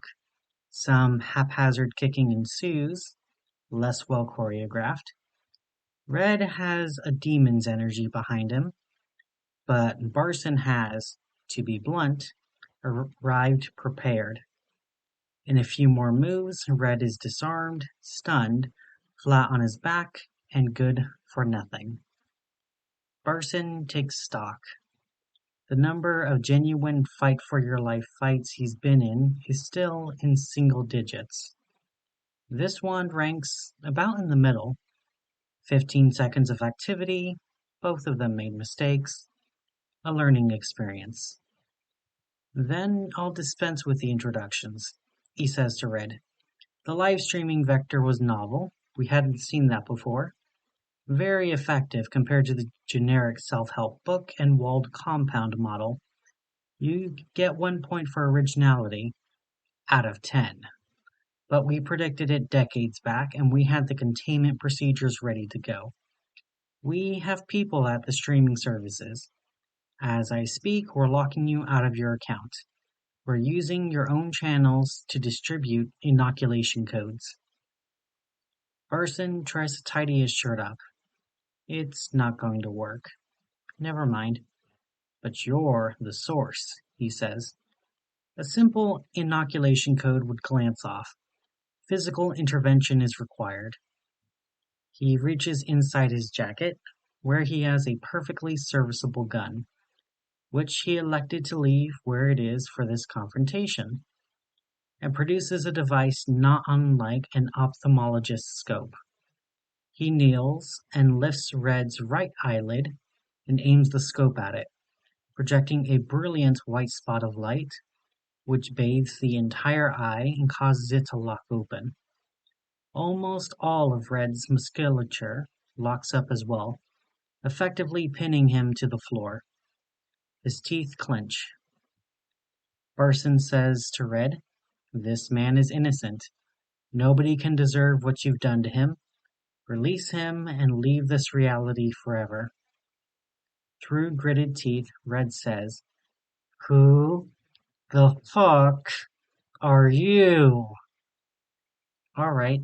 Barson pushes another button, changing the projected light pattern from a pure white disk into a complex spiral star designed in red and blue. There's a crack, like ribs being forced apart, and then the youth screams. It doesn't sound like Red. It's a full body scream, anguished and hopeless, and as loud as he's physically able to make it. It comes up from his belly and goes on, flat out, until he runs out of breath and gasps and does it again, arching his back and clawing at the floor. After the second full breath, he cools down to a sobbing wail. Jesus Christ, don't send me back, please. I won't. It's okay. Don't send me back. I can't see. Who's there? It's okay. You'll get your sight back. My name's George. What's yours? There's a pit, the youth says, choking. And it always gets worse. It doesn't stop. There's no bottom. He babbles incoherently for a moment, and then trails off. His eyes dance blindly. You're in a really bad place right now, Barson says. The youth vehemently agrees.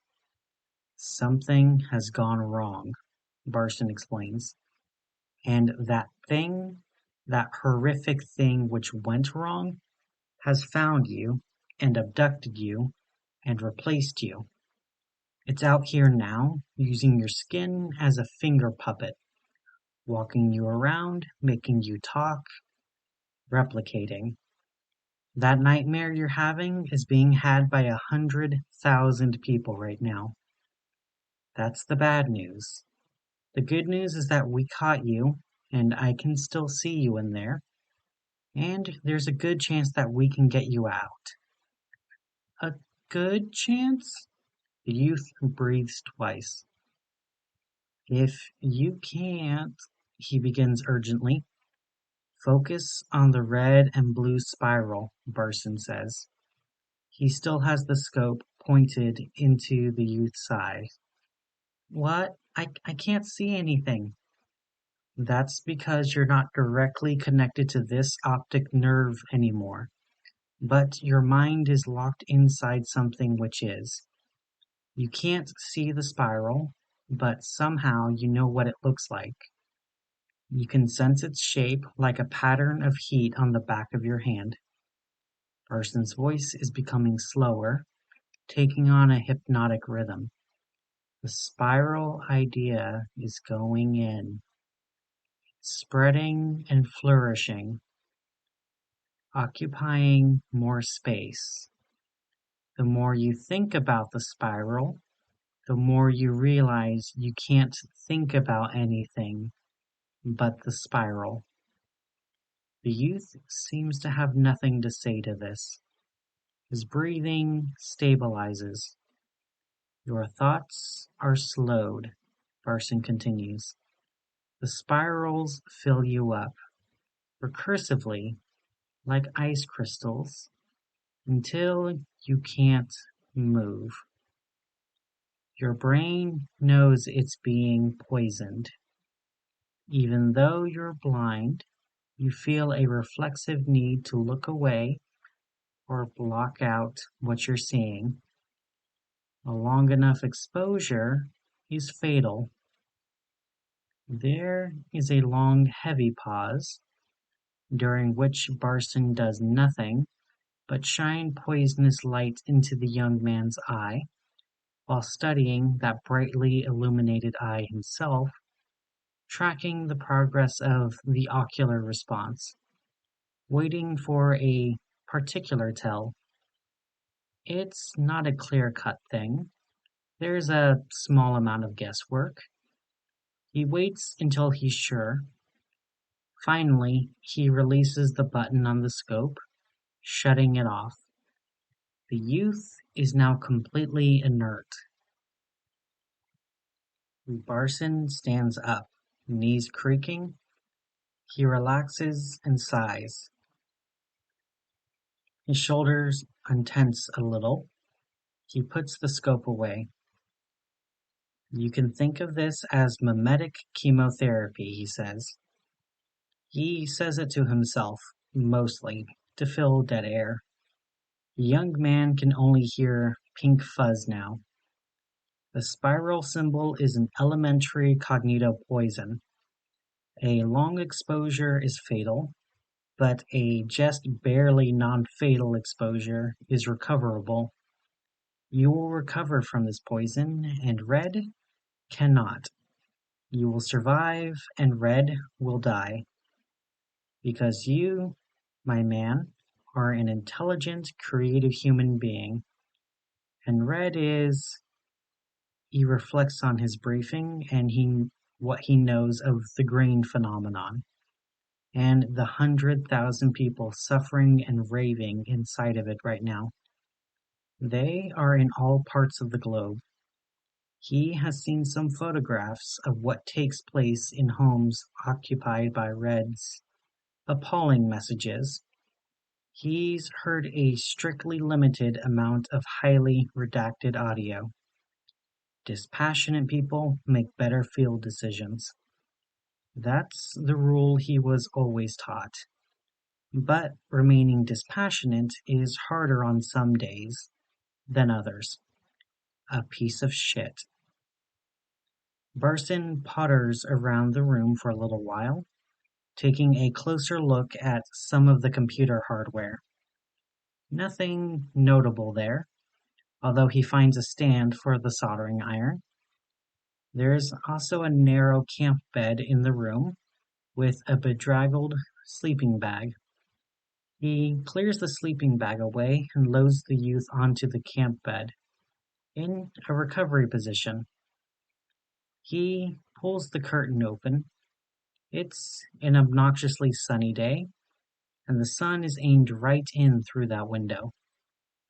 Finally, Barson picks up the swivel chair and settles into it on the far side of the room.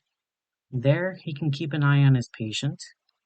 He pulls a Foundation-issued phone from his pocket, along with a horrendously tangled pair of cheap earbuds, which he begins to untangle. He relaxes into his monologue. It's not as if anybody is listening. Fact is, I didn't need to come here. There's more than one way to physically intervene when something like grain comes around. You know what the original plan was when we found out about you?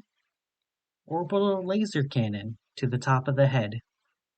We can do that, my man. From time to time, your house would be a circle of scorched timber, with you a burnt marshmallow in the middle of it. That's our latest methodology for dealing with virulent, single culpability memetic anomalies. We do it at arm's length, at the longest possible distance, unblinkingly and unfeelingly, and to hell with the details. It's brutal, impersonal, very expensive in orbital laser maintenance. We get to say to ourselves that it's effective. Maybe it is. I'm not at that level. I don't get to see the statistics. But what I do know is that we can always do better. And I looked at the file, and I looked at you, and I took a long shot.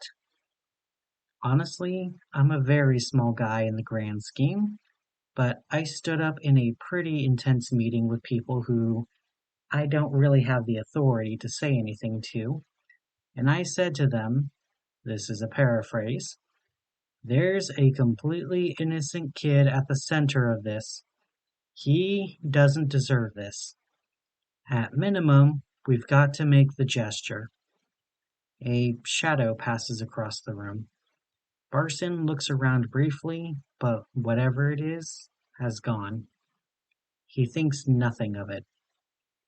And then I also said, if it works, it'll save us a boatload of money. I think that part was the part which got their attention, but I got the thumbs up, so here I am, trying to save your life the hard way, instead of just atomizing it. It'll probably take all day. 6, 10 hours.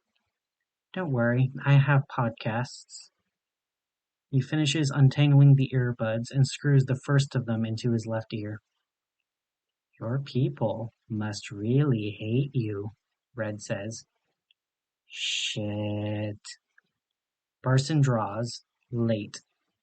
Obviously, nobody should be able to talk right now, but the real reason he draws late is that the command lands.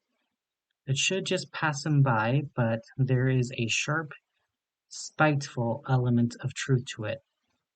Truthfully, nobody was a fan of the idea. Barson has been saying for a long time, with gradually increasing volume to gradually increasingly senior Foundation overseers, that a chat beats a fight. He's been ignored over and over. Yesterday, when they finally said that he could try it, it was grudgingly.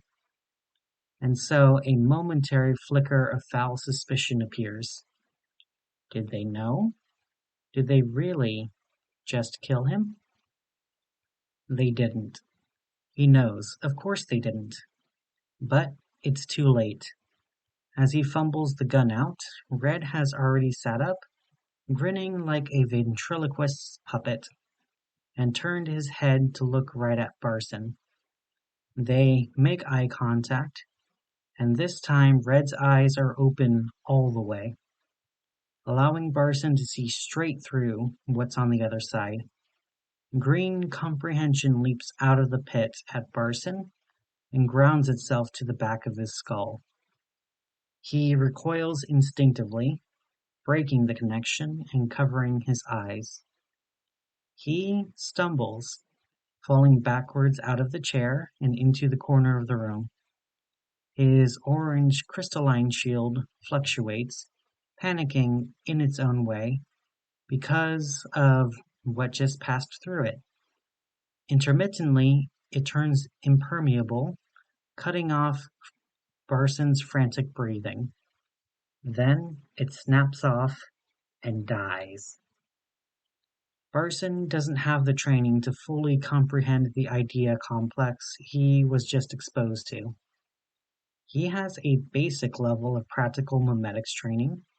He can administer the spiral treatment and a few others, and protect himself from certain attacks which would knock a generic human over, like a domino. But he's an entry-level practitioner, not a specialist, not a scientist. The sheer scope of Green is beyond his ability to comprehend. He feels like one of the men Lewis Slaughton irradiated, a demon core criticality witness. He knows he's dead. The only question is how long it's going to take. Red swings his legs off the bed and stands, keeping his grin fixed on Barson. A spinning red and blue light? How backward are you? He seems to grow larger and to sink backwards into the space. A hole where a human should be. Barson finds he can't make himself move out of the corner. It's like he's pinned. There's a creeping, staticky numbness in his hands. He understands his error now. He might as well have tried to poison the ocean. He sees the whole thing. Red's grotesque vision for the world. Its immense, vicious promise. The rot is everywhere. Those 100,000 infected are a foretaste. The spores are flourishing secretly in every aspect of reality. In people's lungs, in their minds, their words, in the soil, in the sky. Maggots and cancers and star signals. How can anyone think like that? How can anyone want that? You, Barson means it in the singular. There's no distinction between Red and whoever that original human was. There's no one to rescue. It was a damn ruse. It was voluntary. You made this happen? He manages. It didn't abduct you? You invited it? Hacked your own soul in half and offered the pieces up? For no reason at all. You've lashed yourself onto the front of something unimaginable. You can't comprehend how badly this is going to end. You've murdered yourself. Red advances on him. Gun. Barson's mind is disintegrating, but it gets that one word out. Gun. It's on the floor between them, gleaming in the shaft of orange light pouring out of the window. Barson fights himself and wins and lunges for it, only then finding that the creeping numbness in his extremities isn't just affecting his hands, it's affecting his own ability to perceive them. He doesn't know that it's a minor antimemetic clouding effect. All he knows is that there's a stump at the end of his arms. Both arms. The gun is inoperable. All he can do is push it around the floor. He shouts miserably and hopelessly. Red laughs and doesn't even bother to kick it away. The Foundation will stop you, Barson manages, like a mantra. Red cocks his head as if he knows the word foundations from somewhere. Are all of them as weak as you? He concentrates. Comprehension goes both ways. Barson dimly understands what red represents, which means red, in turn, dimly understands what Barson represents. Red perceives the power structures which dispatched Barson into this hated burrow. Red perceives the shadows of the people at the streaming services, and the mobile task force Barson doesn't know about, skulking out at the property's perimeter, waiting for a go order, which will never come. Red perceives the 4 or 5 brutal, impersonal suits seated at the top of the operation, webbing it together. One of them is toying absently with the laser strike keystick, twirling it around the back of their thumb, over and over, dropping it. That's as far through headspace as Red can search, because that's the limit of people who know about him. It. Red. That's the hit list. A shadow blots the sun out again, the same one as before, for longer this time. Red looks out through the window, giving it a curt nod, and it departs. Barson slumps to one side, dead up to the shoulders now, conscious that any of these words could be his last. He says, "You think you're in control now? But it's going to kill you too. We can get you out. You can help us contain it." Red crouches, still grinning. "Look at me. Look." Barson looks. He doesn't have a choice. It hurts. Red makes sure he's being heard loudly and clearly. "No." Zayan 346 Samek Shin, Barson whispers. Red blinks. "What?" Something bleeps. E star, Barson says. E star. Shit. Red looks around, suddenly genuinely alarmed. The phone. He lost track of Barson's phone. He finds it beneath the bed and he snatches it up. There's a voice authentication interface. An authentication is nearly complete. Stop. Cancel. Undo. Nothing happens. Wrong voice. He drops the phone, scrabbles for the gun. Zilochi Inoria. Fire, Barson says. Red puts a bullet through the phone, and a second through Barson's skull. He looks up at the ceiling, waiting, still alarmed, and he waits. But nothing else happens.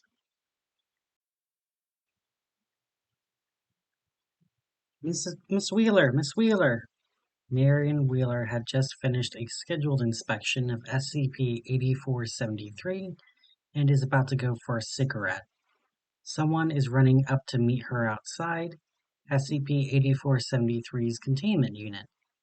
Wheeler recognizes her as Dr. Eli Moreno, a trainee field researcher who joined the Antimemetics Division only 6 months ago. Dr. Moreno, can I help you with something? Moreno interlocks her fingers nervously. She is a full head taller than Wheeler and half her age, with scraggly hair and exceedingly thick glasses. She lacks experience, but she is smart and she is learning fast. In another year, she'll be among the best people the division has or has ever had. And Wheeler is looking forward to that. Wheeler loves nothing more than competent people. Still, as the pause lengthens, that day of competence seems to be in the future.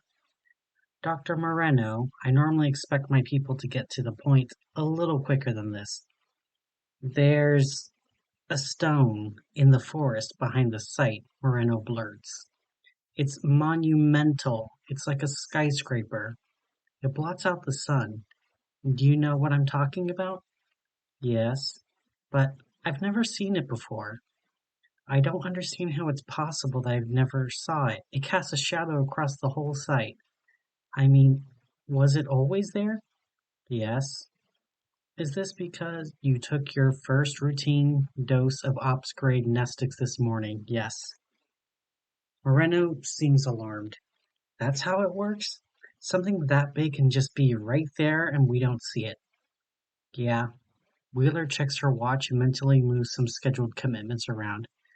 Extend this smoke break to the rest of the afternoon. Leave the scheduled inspection of SCP-3111 where it is. Review promotions cases after gym instead of before. Evening meal, at this rate, never. Moreno, suffocating under the weight of follow-up questions, finally asks, "What is it?" Wheeler gestures to her left, down the corridor, indicating that she is about to walk, and that Moreno should follow her. I will show you. In the database, it's SCP-9429.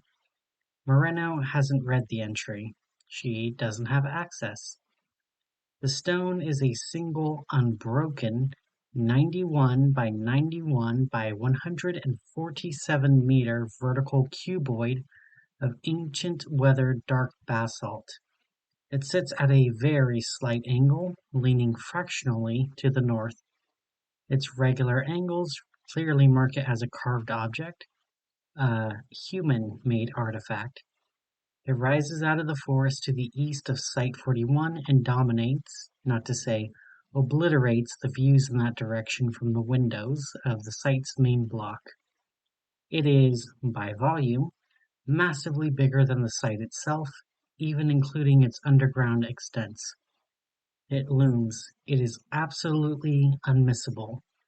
The idea that anyone could fail to notice it for any period of time is, Wheeler has to admit, more than a little unnerving. Wheeler leads Moreno up the short forest track to the stone's perimeter, then right, following its perimeter in its shadow. It's a wet day, and rain is dripping from the very top edge of the cube, as well as from the conifers which grow right up beside it. The rain makes a constant white hiss, deadening other sounds. There's a weak antimemetic clouding effect surrounding it, Wheeler explains, as she picks her way along the track ahead of Moreno.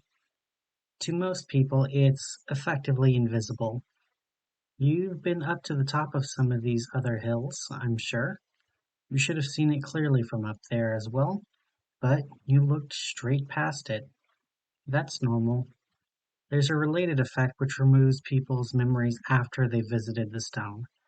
That effect is much stronger. It'll cut right through your nestic drug regime and mine.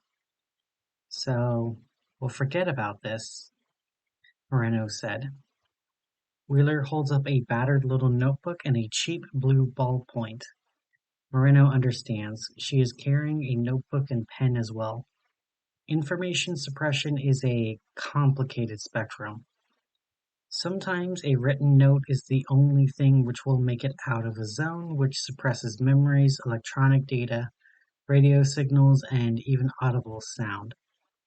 Alongside the mandatory Foundation issue brick phone, many Antimemetics Division operatives habitually carry some combination of an instant camera, a mechanical tape-driven dictaphone, a notebook, a walkie-talkie. Not that Moreno was expecting to need anything today. Of course, Wheeler continues. One side effect of the clouding is that I don't exactly remember the way. I guess we could set up signposts, but somehow it never gets done. Not because of antimemetic effects, you understand.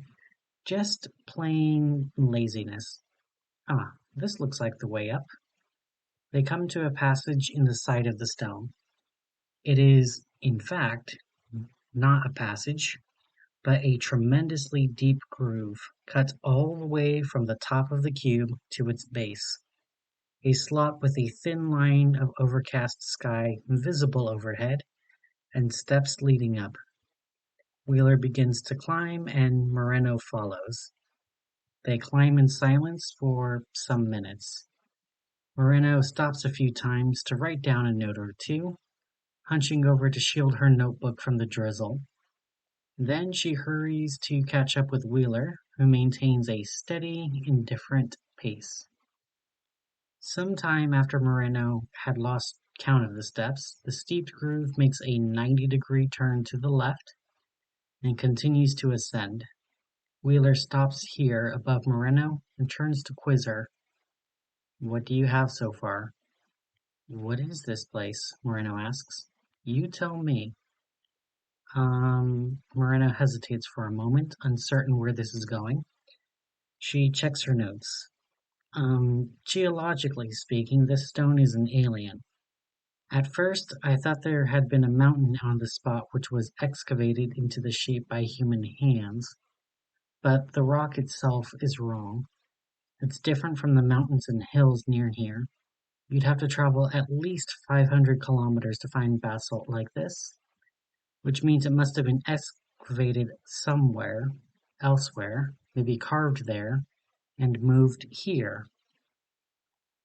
Wheeler says nothing, but her demeanor seems to indicate that Moreno is on the right track. Which isn't possible, Moreno continues. This is a single stone. Judging from its dimensions and density, it must have mass north of 3 million tons. That's now after carving. And that can't be done. Human civilization cannot move objects of this size. Not in a single piece. The technology doesn't exist. Correct. So, how did it get here? Good question. Moreno waits. She doesn't have the answer to the question. So she waits for Wheeler to supply it. But Wheeler does not. What else? It's been engraved, Moreno says, indicating the walls of the stepped passage. Using tools, and I notice the exterior walls are the same. There's a lot of weathering, but here and there, between the biological crud, there's this very clear, regular pattern. Right here, see? Tiny vertical rectangles, like a block cursor on an old computer terminal. Or a tombstone in typography, Wheeler suggests. Moreno blinks. Yes, it's a uniform pattern, very detailed work which would require quite good tools even by modern standards. I think this pattern is supposed to cover the entire exterior of the stone, and if that's the case, the blocks are so minuscule and the stone is so large that there must have originally been hundreds of millions of them. Correct, Wheeler says again. Anything else? Moreno thinks for a minute.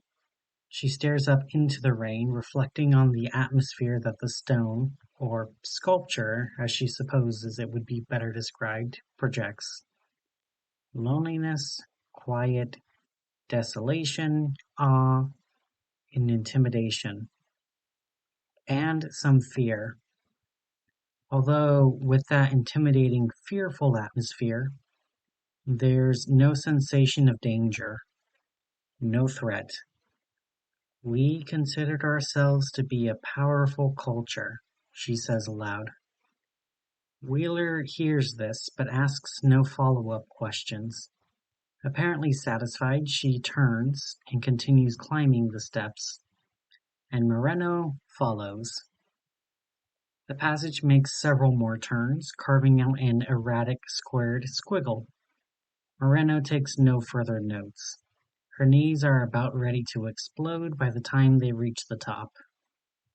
They emerge, blinking at the light on a wet, windswept, slightly slanted plateau. There are more of the tiny tombstone indentations underfoot. The edges of the cube are some distance away, but they are not marked. The dark gray surface just ends at a straight line not far out, and the horizon itself is below it, not visible. This gives Moreno some vertigo, particularly since the surface tilts towards one corner, and the engraved basalt underfoot is slick, wet, and getting wetter. There is a small cluster of Foundation scientific equipment up here. Chunky, weatherproof units stacked under a canopy. There's a table with a rugged, beaten-up computer terminal, switched off. Further away is a diesel generator. Wheeler ignores the equipment and paces in a different direction, facing away from Moreno and out at the sky, playing with her cigarette lighter, although not actually lighting anything. The lighter is actually a tiny propane burner intended for lighting stoves, given to her by her mother before she died. Wheeler no longer remembers this. Moreno waits for a while, arms folded for warmth, gradually getting wetter. She doesn't seek cover under the canopy, because Wheeler hasn't. She senses that something is about to happen. Wheeler is normally quite poised and difficult to read, but she looks apprehensive, upset even, focused intently on the lighter flame. Wheeler seems to be unable to look her in the eye, as if she doesn't want to push through with the next part of whatever this was actually supposed to be. Orientation, initiation, hazing. What was that about getting to the point? It's a memorial, Moreno says. Huh. Wheeler snaps the lighter shut and pockets it, moderately impressed. Only moderately, though. That's right, of course. I practically told you that when I mentioned tombstones. How many antimemetics wars have there been? That gets her. Damn. So much for slow-burning theatrics. Someone told you? You read the entry? Moreno looks at her shoes. No, really. I've never seen this place before. I was just guessing. You looked embarrassed, Wheeler says. You're embarrassed that you hit the right answer 30 minutes before I was expecting you to. You think you've shown me up, right? Eli, look at me. She looks. Keep operating at that level.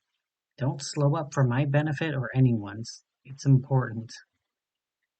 Will you tell me why we're here? Moreno asks, for what she hopes will be the final time. And in another part of her mind, a fatal chain of calculation starts. The problem, Wheeler says, is that every single person in the world with reliable access to high-grade nestic medication works for me, here, and the division is pitifully understaffed. There are 40 of us, including you and me, and 40 pairs of eyes is not enough. We cannot look at enough of the world at once. There is an appallingly large percentage of the world which no human has ever properly looked at. This is unbearably limiting to all forms of antimemetic research. Antimemetic biology, antimemetic paleontology, antimemetic cosmology, antimemetic archaeology. These disciplines, all of them, barely exist. They are nowhere. Nevertheless, we have seen this culture's cities. One or two still exist. Pure dumb luck is how we found them. A division researcher takes a vacation, drives across Nevada, was still on the dose, sees something on the horizon, that sort of thing. The cities are physically ruined, and there are heavy antimemetic effects shrouding them, which make them nearly impossible to study, even for us. Large, simple things, like this stone, survived better, but even so, we think this stone was one of the last things they built before they died out. They were human. They are probably significantly more technologically advanced than we are. They existed tens of thousands of years ago, perhaps hundreds of thousands. We can't know for sure. It's difficult to determine what really happened to them, because their entire cultural memeplex was lethally irradiated. Their core cultural concepts, the things they created and stood for and valued highly, can never be known or propagated again. We think an idea stole into their culture, which they did not have adaptations to defend against. A complex of ideas. A memepletic Keter class end of the world scenario. Wheeler pauses, letting the rain patter for a significant moment. And we just forgot? Moreno asks. The rest of us who survived the war and became modern humanity. You and me and everybody, we what? Looked away and walked away and moved on? Yes. Moreno staggers, vertigo swelling up and briefly getting the better of her. Hundreds of millions of people died, and we just forgot. Is that what you wanted to show me? You want me to write that down? Yes, Wheeler says. Write this down. It's the first thing you're learning today. Humans can forget anything. It's okay to forget some things because we are mortal and finite. But some things we have to remember. It's important that we remember. Write to yourself something which will make you remember. Moreno nods. It's raining too heavily, so she retreats under the canopy and uses the table. Even so, a few raindrops spatter her notes. She writes intently and rapidly for some time. What she writes is rushed and unrefined, with large parts crossed out. She wonders how she'll react when she reads it for the first time. After a while, Wheeler joins her under the canopy. Moreno, staring at her notes, asks Wheeler as if she already doesn't know the answer. And the second thing?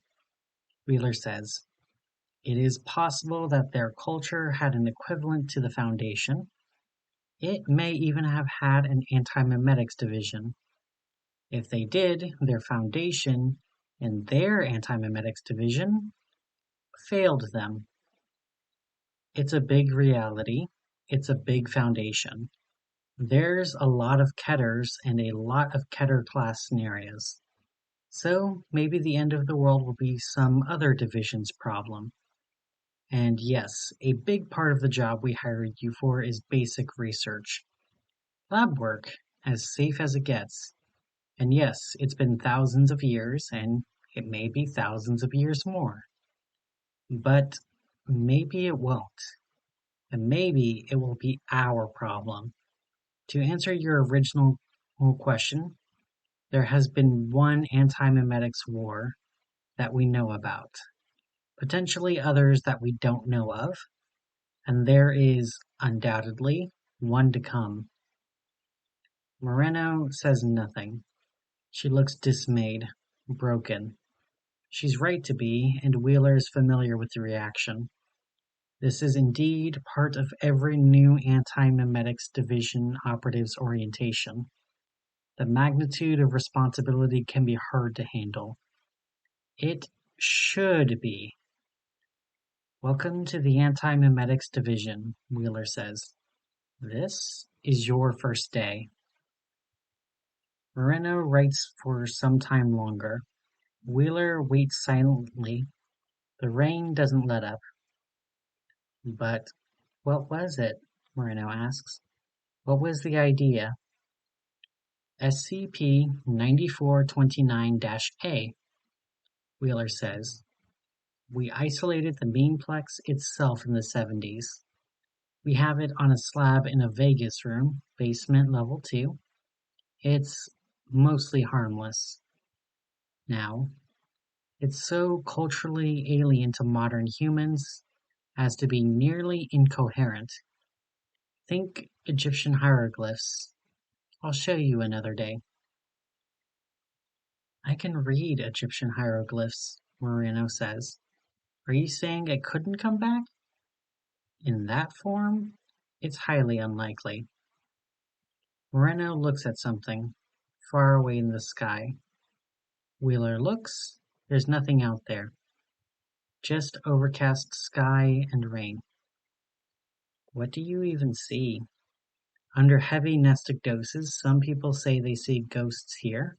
We even have some supposed interview logs. Personally, I think their veracity is dubious. It doesn't look like a ghost. It looks like an anorexic kaiju? A monster. A pillar made of spiders. It's taller than the stone, at least twice as tall. It's coming here. Is this normal? No. Wheeler is already racing through the checklist. What is it? I don't know. This isn't part of the hazing? No. I will never lie to you, Eli, I swear.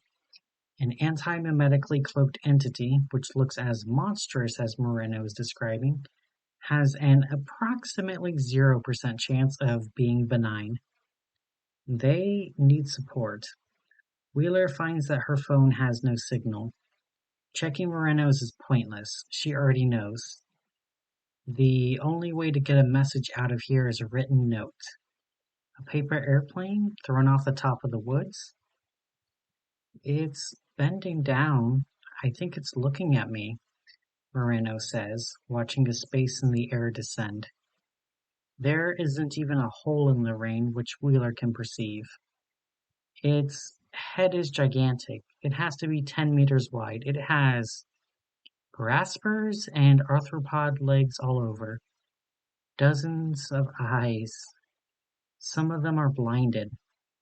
There's someone writing it. What? Describe the writer.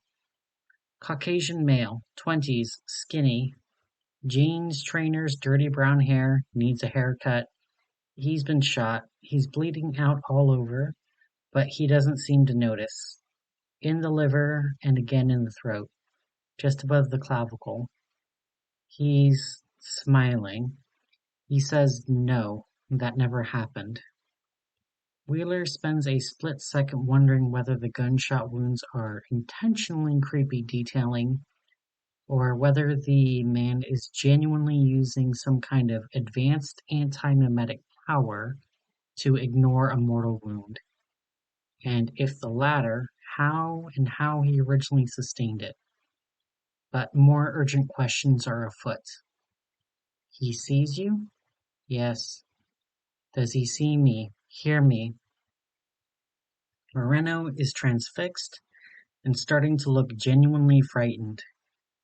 He wants to know who I'm talking to. Don't tell him. He doesn't get information about us, understand? Wheeler pulls her walkie-talkie from her waist and sets it to broadcast an emergency beacon, turns and hurls it overarm as far as she possibly can, in the direction of Site-41 main building. With luck, it'll land intact in the forest outside the suppression zone cast by SCP-9429, summoning a mobile task force. Ask who he is. Moreno is standing very still, with her arms clamped rigidly at her side. Who are you? He says he's nearly finished. He says he's going to kill me. Like hell. Eli, listen to me. We're running for it. Back down the steps. If we can get to the perimeter of the stone, it'll flush our memories. I can't move. Wheeler hauls on one of Moreno's arms. She can't be moved. Puts one foot in front of the other. It's got a hold of me. Moreno is goggle-eyed and starting to hyperventilate. Wheeler disengages and surveys the situation.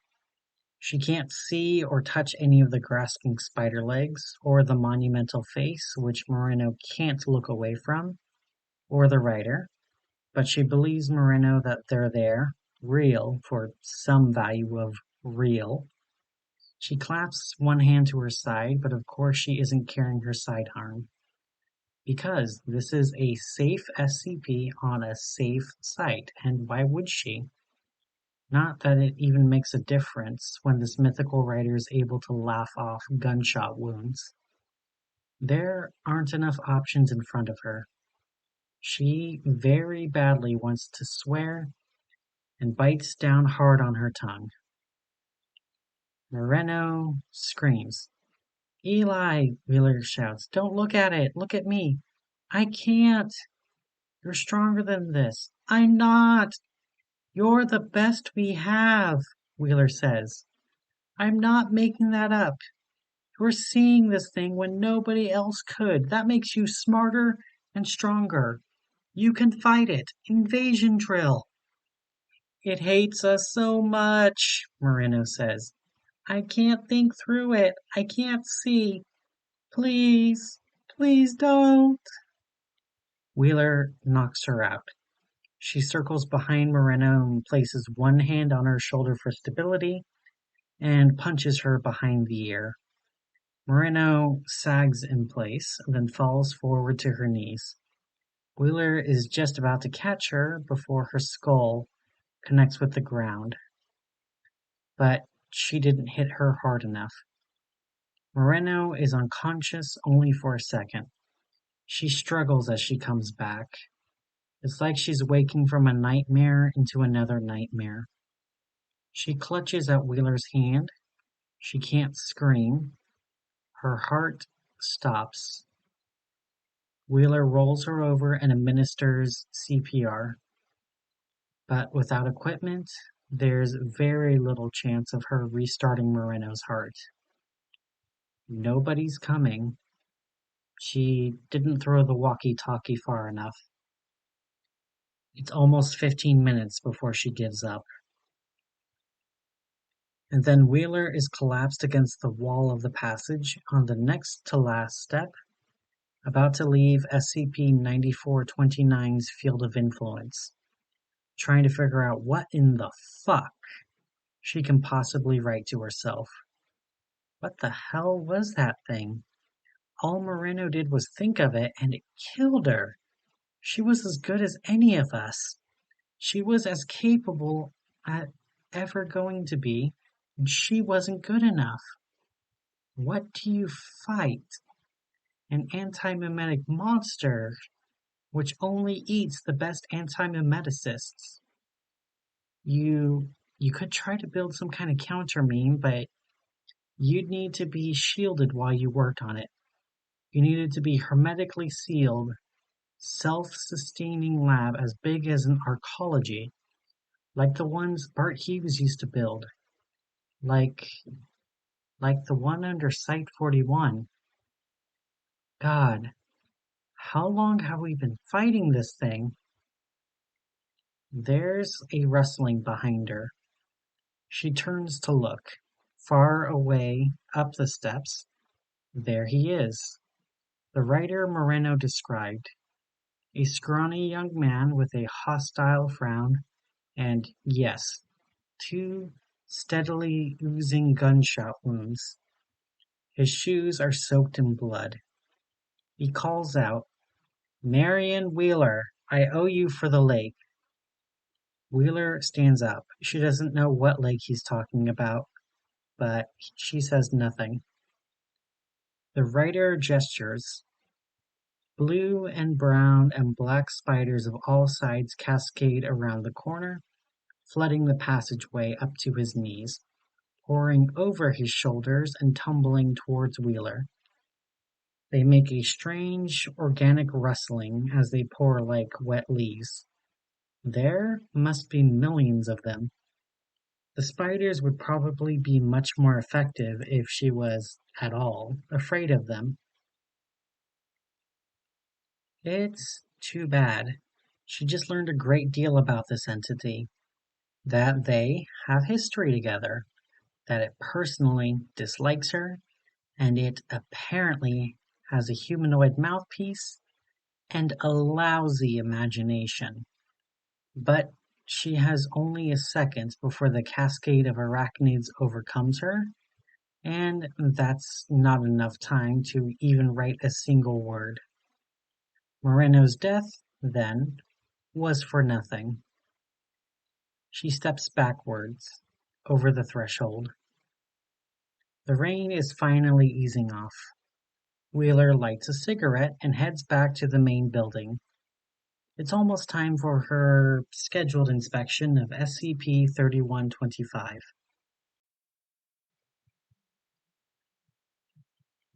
If Adam Wheeler gave it some thought, or if someone were to prompt him with the right questions, he would put words around the fact that his existence doesn't bring him any satisfaction. He would discover, on introspection, that he's nowhere close, actually, to happy, and that there is something vast and significant missing from his life. But he doesn't give it any thought. There's a void between him and those questions. Objectively, academically, his life is great. As a professional violinist, he does what he loves the most for a living. He has talent, recognition, challenge, variety, applause, moderate wealth. What is there to question? Why shouldn't he love it? During slower moments, there's a gray worry in the back of his mind. It's there in the minutes right after he wakes up in the morning, before he makes it to the shower. It's there in the dead times backstage when he can't use his phone and there's nothing to do but wait to go on. It perturbs him from time to time that he seems to exist in a kind of long shadow, cast by a vast class of thoughts which he is unable to think. But the rest of the time, on a day-to-day basis, his calendar is as busy as he and his managers can make it. He performs solo and in orchestras. He records, he composes, and teaches. Every week is a different challenge. He keeps busy, and the feeling goes away if he's busy. On the morning of the day that Va arrives, while he is brushing his teeth, a tiny black slug falls out of the corner of his eye into the hotel sink. He scratches that eye while drooling foam from his toothbrush. He takes a close look at himself in the mirror. Yep, there's another, fatter one, growing in there, its tail protruding from his tear duct. I can do without this, he mutters to himself.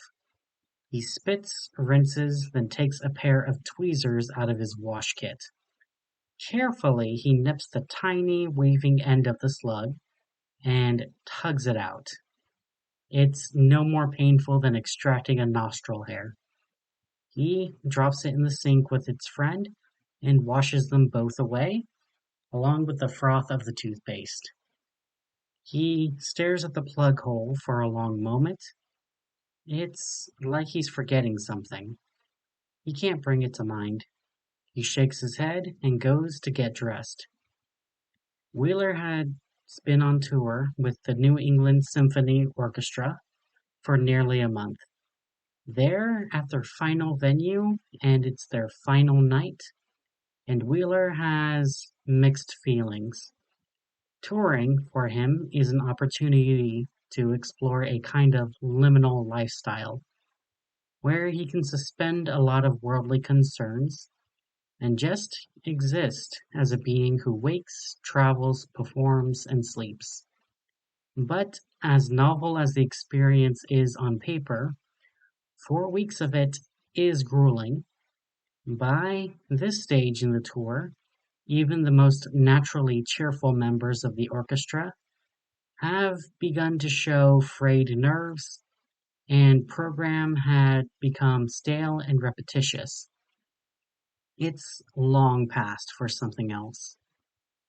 Last night his manager left messages about plans for upcoming weeks. It's probably time he paid attention to those. Morning rehearsal starts at 11. Wheeler takes a taxi from the hotel to the venue, bringing his tuxedo and his violin with him. His violin is an heirloom, more than 100 years old, and while he's touring, it never leaves his sight. His tuxedo is just a tuxedo. The concert hall is as close to the center of the city as it gets, at the heart of a rat's nest of busy roads, which means the taxi journey is a slog, even setting out after rush hour. At the stage door, the place is in chaos, but it's only the typical pre-show chaos, which Wheeler has spent much of his professional life navigating. He finishes a quick cigarette outside before joining the bustling flow of technicians, performers, and administrative staff. He finds his way to his dressing room, changes, unpacks his violin, and tunes it. He flicks through tonight's music, more out of boredom than a need to refresh his memory. He has the whole program memorized. With some minutes to kill, he checks the headlines on his phone. Yet again, something dreadful and new which he doesn't understand is going viral. Today's fad is you paint a black vertical rectangle on the wall, or on a mirror, or over the top of a picture, and then you chant something. Wheeler can't quite pick out the words of the chant. They're in a language he's not familiar with.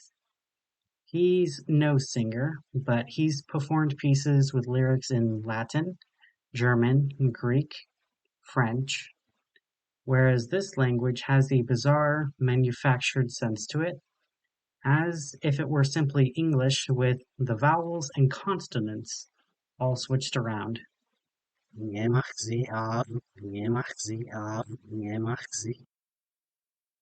All goes reasonably.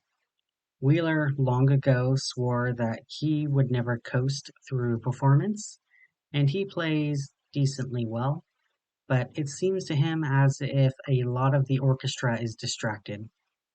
Some cues get missed. He makes meaningful eye contact with the conductor a couple of times, and they share a frustrated look. When they break for dinner late in the afternoon, the conductor, whose name is Ojai, privately remarks to him, "Their eyes need fixing." Wheeler doesn't wholly follow. He rubs his own eye with a finger, reflexively. The memory of the morning tries to punch through, but fails. "You mean laser surgery?" Ojai responds with a few incomprehensible syllables and stalks away. The auditorium opens and the seats fill, and ever there's a brief gray dead time while Wheeler waits for all of the machinery of the performance to spin up. The anxious feeling is stronger than usual today. It grips him, an uncharacteristic urge to run away. Sure, he thinks, I could just junk my career. right now. Pack it in, make it for the stage door. Maybe the taxi will still be there. But he pushes through it. It's just a juvenile fantasy. It's been far too long for a tour. One more show, and it's over. And finally, it's time, and he's out there, under the spot, in his element. The first beat of the night is Shostakovich. The first movement is a sedate, haunting, almost melodramatic nocturne. But before too long, the concerto changes gear and becomes energetic, discordant, feral. It's lengthy too. It's a real workout, and much of it brutally difficult to execute. He's on form tonight, close to flawless, and his audience, which he cannot see or hear, becomes rapt. 4/5 of the way through the piece, a kind of spell breaks. Something changes in the atmosphere of the auditorium.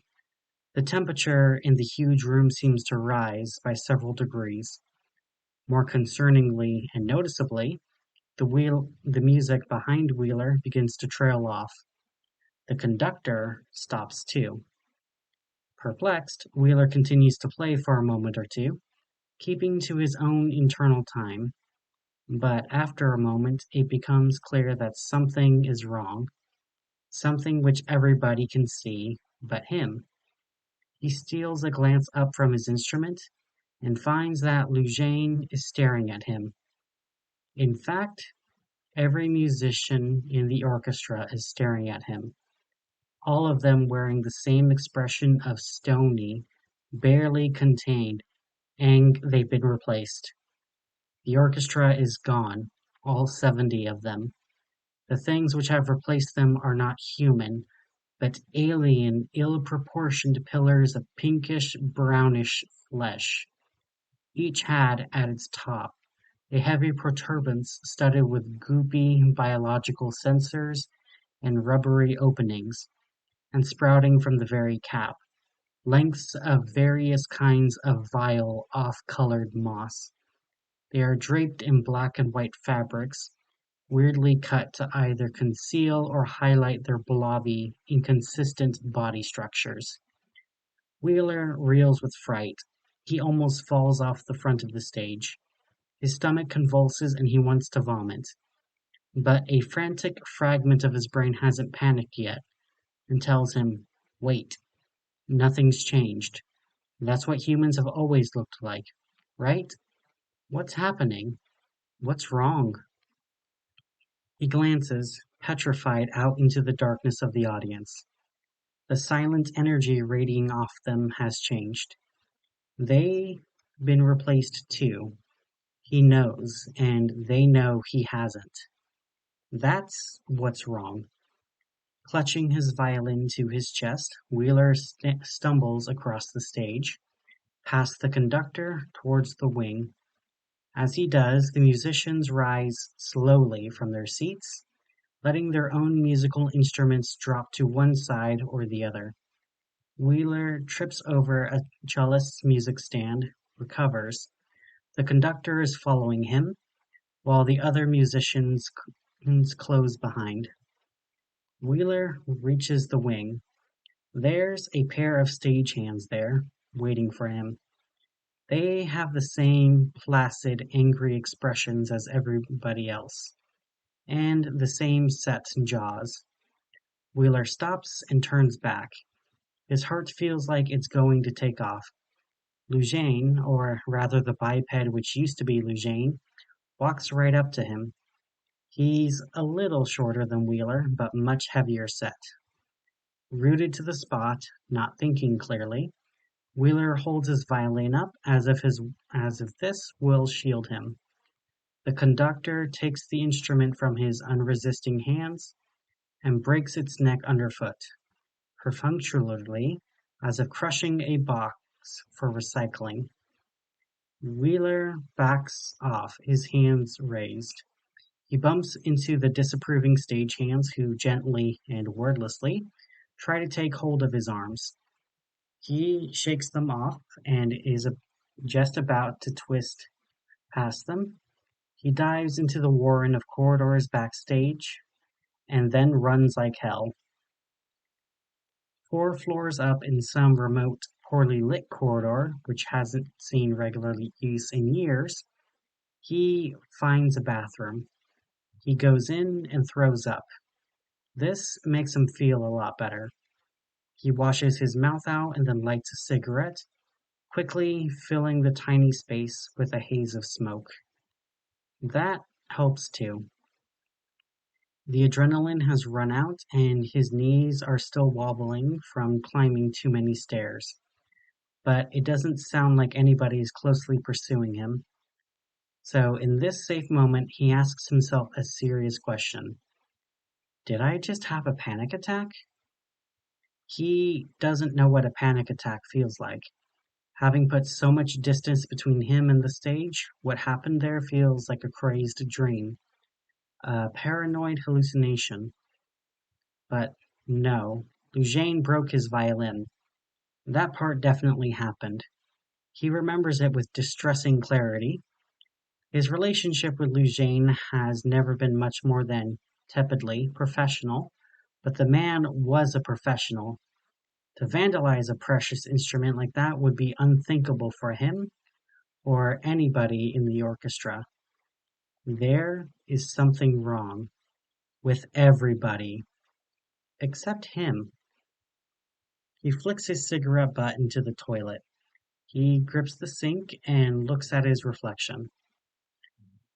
And as his eyes slowly force their way back into focus, he realizes, with some alarm, that what he is looking at is not his reflection. The mirror above the sink has been sloppily painted over with a tall, black, dripping rectangle. It's giving off heat. Staring at it is like staring into an open oven, and he can hear a dull, grumbling, mechanical kind of noise coming from behind it, like distant, muffled wood chippers. He exits the bathroom and slams the door and leans against the far wall, watching the door as if something could very well open it and come after him. There was another one, he suddenly recalls. Another painted block, this one on the wall in his dressing room, right behind his chair, facing the back of his head. He should have seen it in the mirror whenever he was sitting there, but he didn't.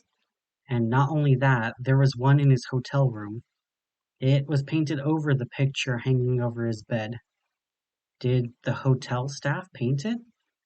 When? Why? Why is he only remembering this now? The viral video isn't new. Why did he think it was new? It's been circulating for months, for as long as he can remember, forever. And in every venue where he's been on tour, in every city, on windows and billboards and in small rooms and liminal spaces, people have been painting these doors. There's a second half to each video. He remembers now. He watched it passively, over and over, and never saw it. Something's come through. It's been leaching into the background of the world this whole time, in plain sight. And he never saw it. And it's here now. He's having a psychotic break. No, that's not what's happening. Something is trying to interfere with the way he thinks. The block symbol is jammed into his mind. He can't dislodge it. He can't think about anything else. He looks back over the narrow corridor down which he just came. The darkness at the far end of it, yet another dark vertical rectangle.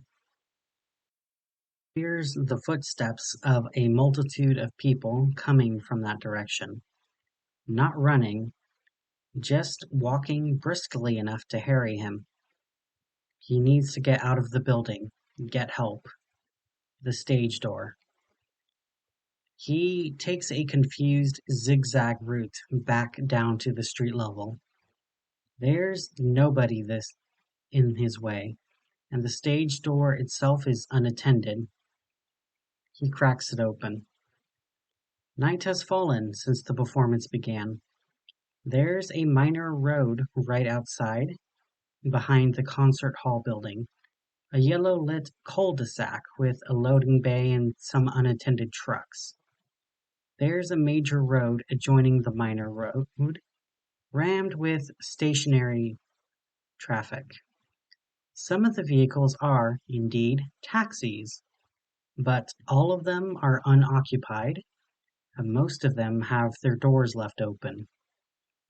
There are colossally tall, darkened figures stalking down the streets, so dark and slender that Wheeler actually fails to notice them. There is a screaming, a grotesque, awful screaming, coming from many human mouths, coming from somewhere down the main road. But that's the only way he can go. It's everywhere, says his last sane splinter. Not just the concert hall, it's everyone.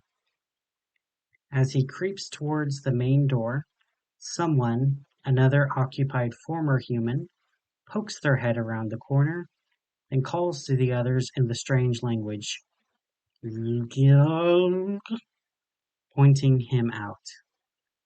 Wheeler stops in his tracks. In another moment, 10 or 11 non-people are advancing on him from the road. 2 of them are carrying something with them. A limp, badly broken human. Wheeler realizes with some shock, like him. The victim's heavy winter coat is torn open, and his inner clothes are a saturated scarlet. When the non-people carrying him catch sight of Wheeler, they toss the man violently aside into the street where he lands in a pile against a car wheel.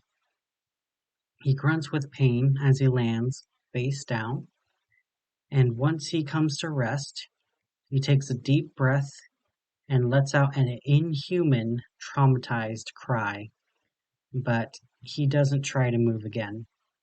The non-people ignore him. Behind him, Wheeler hears the stage door swing open again.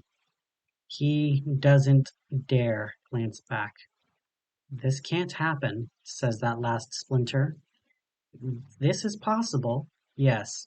Real things exist, which can do this to the world, but it doesn't happen.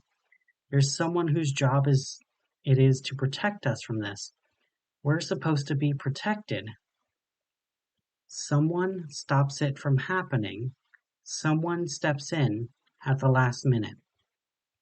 But the last minute was a year ago, and she died.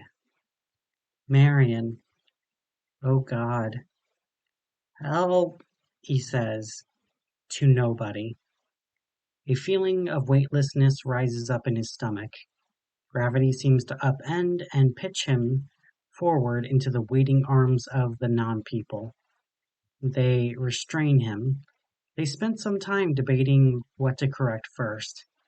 His eyes or his fingers. Right up until it starts, he's thinking, hoping, maybe it won't be as bad as all that. Crazy up, crazy up, crazy up. But it is. They wrestle him to the ground and pin his arm out flat, forcing his fist open to give access to his left index finger.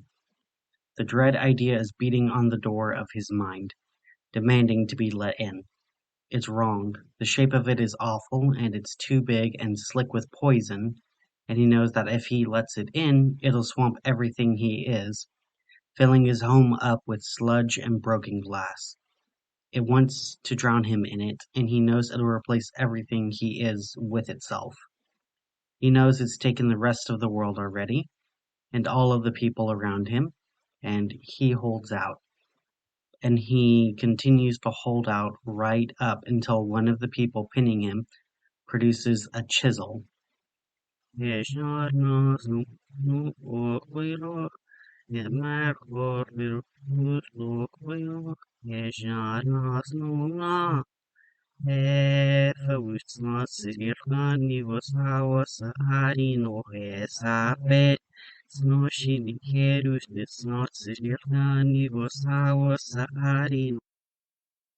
Overrides everything else. Yes,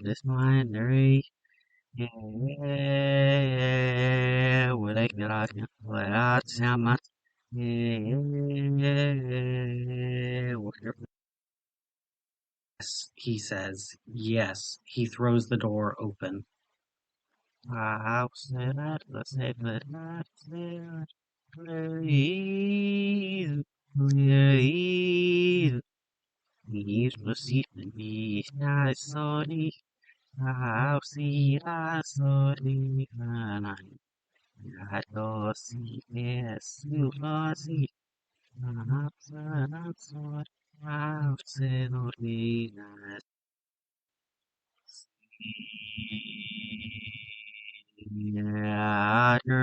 No. I am left with the pleasure in the carrot walk you with your way I'm figure. Here give me our with the you're not now here give me our when you for it. You're not now that forever. More evil master, no that forever. More evil master, not no matter when. No, we no, so that was no, that we say, oh, my sisters never. No, and I'm not in it. I'm a wish there one. We never saw. The night is never. Yeah, was Laura. We will. Snake him over the niche. That must be the ass. I'm searching for sexual ships and snack my year at one if sick of them speaking at high. You're always reaching. Mary, making it matter what I name after the song, yes, matter what I heals and all second, yes, matter what is there's enough for Saturday. Oh, yeah. Was guys knock ones read that was guys knock, not see if I could finish this not an area, guys play one, so read the yes, you're right below our barrels, now, so now we reached, and I make feel lost.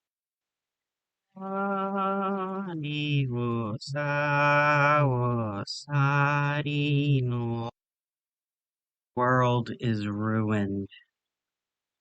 This time the will more stand the gava. This time I leave the Din doesn't be like him what does the yeah, was this it the all this say one what yeah said yeah me yeah yeah fuzzy taking yeah girl says yeah she yeah he lives this in it makes me yes we near not it very nick we are not said now we fate never eat up we actually enough made that good six it master tight yeah the help me say not said no yeah we are here's heavy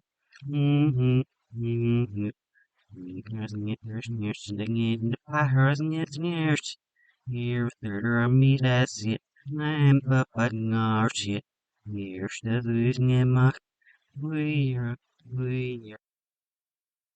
beautiful things and smash them or cover them with filth.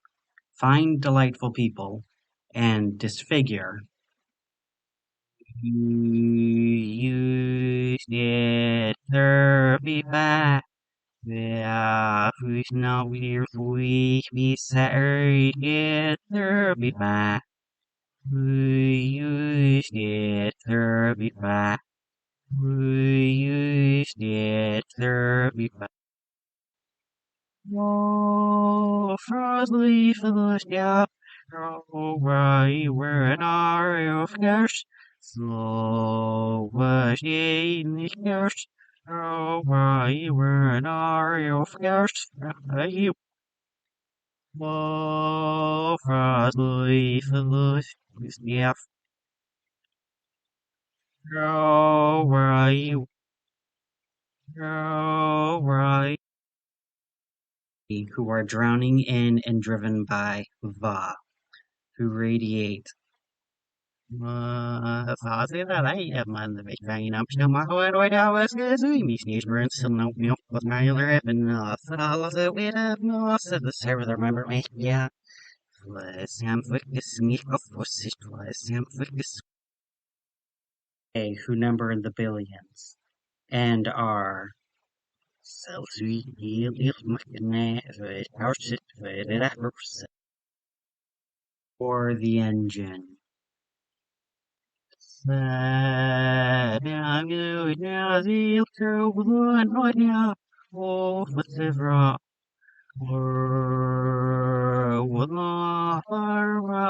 guy, Professor, Frostly for the step, why you were an area of cash, so was in the cash, why you were an area of cash.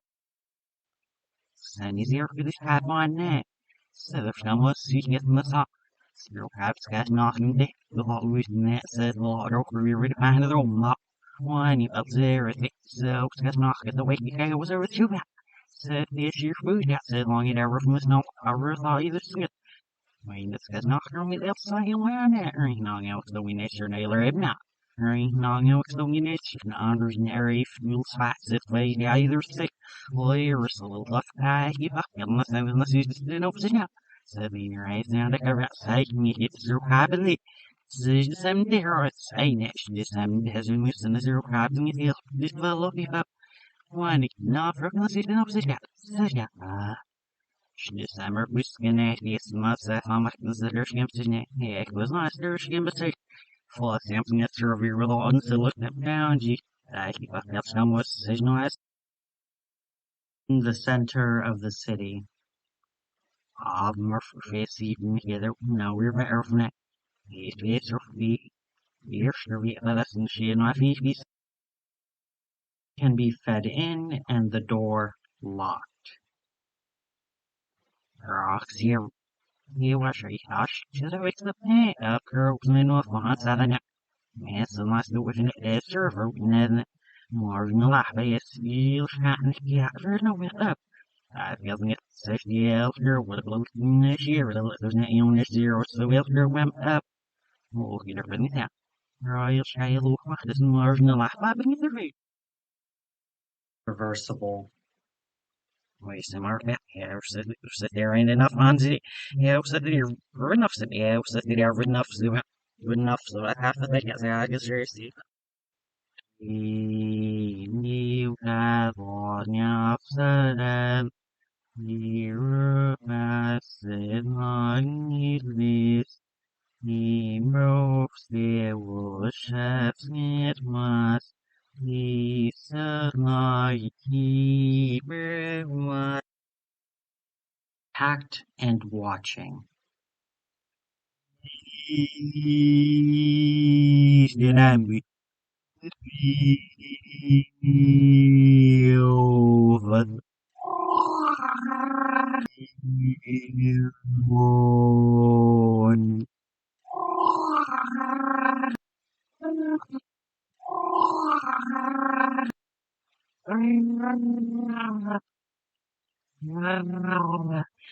Three wheelers, the three upside down, my reverse scissors. Snow on some of my feeling.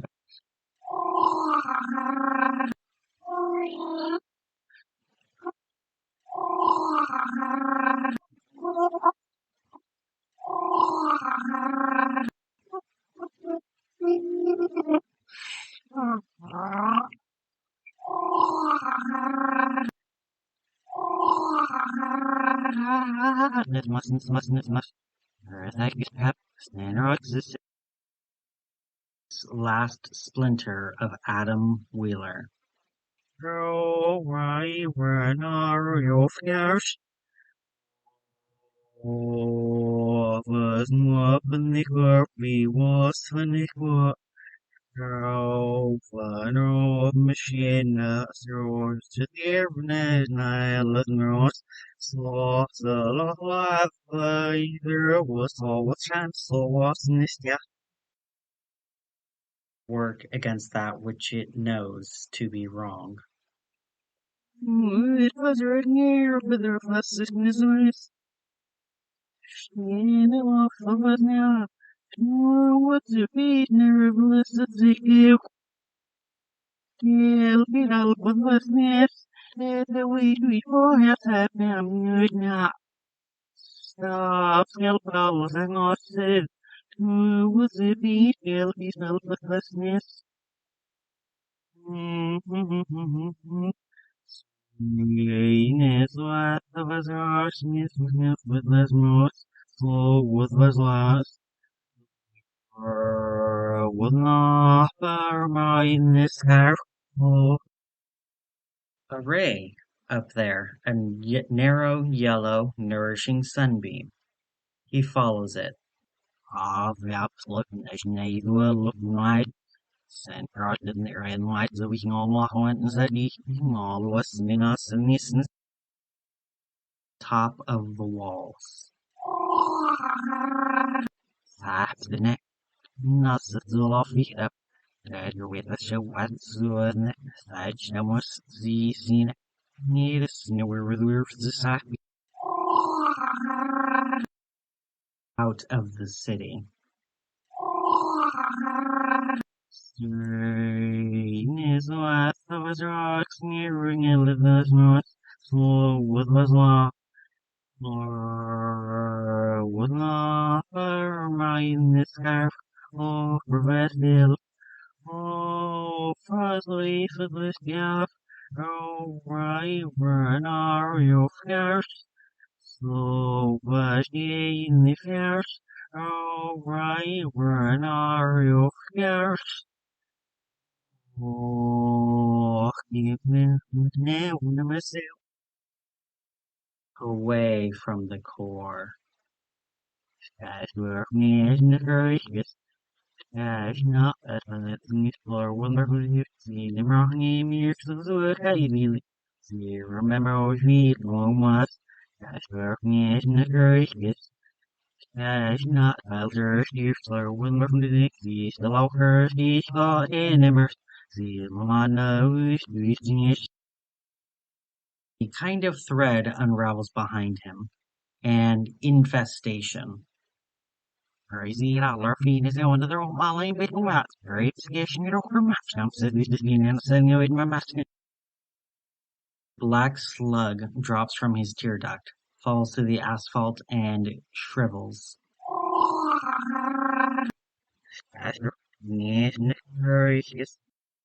Regains consciousness on a hard, scrubbed floor in a wide, cool corridor.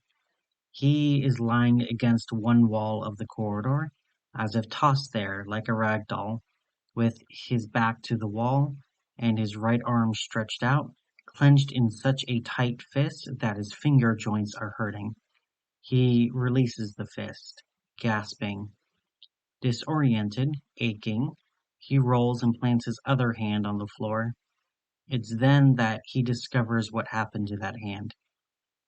He reacts as he must react.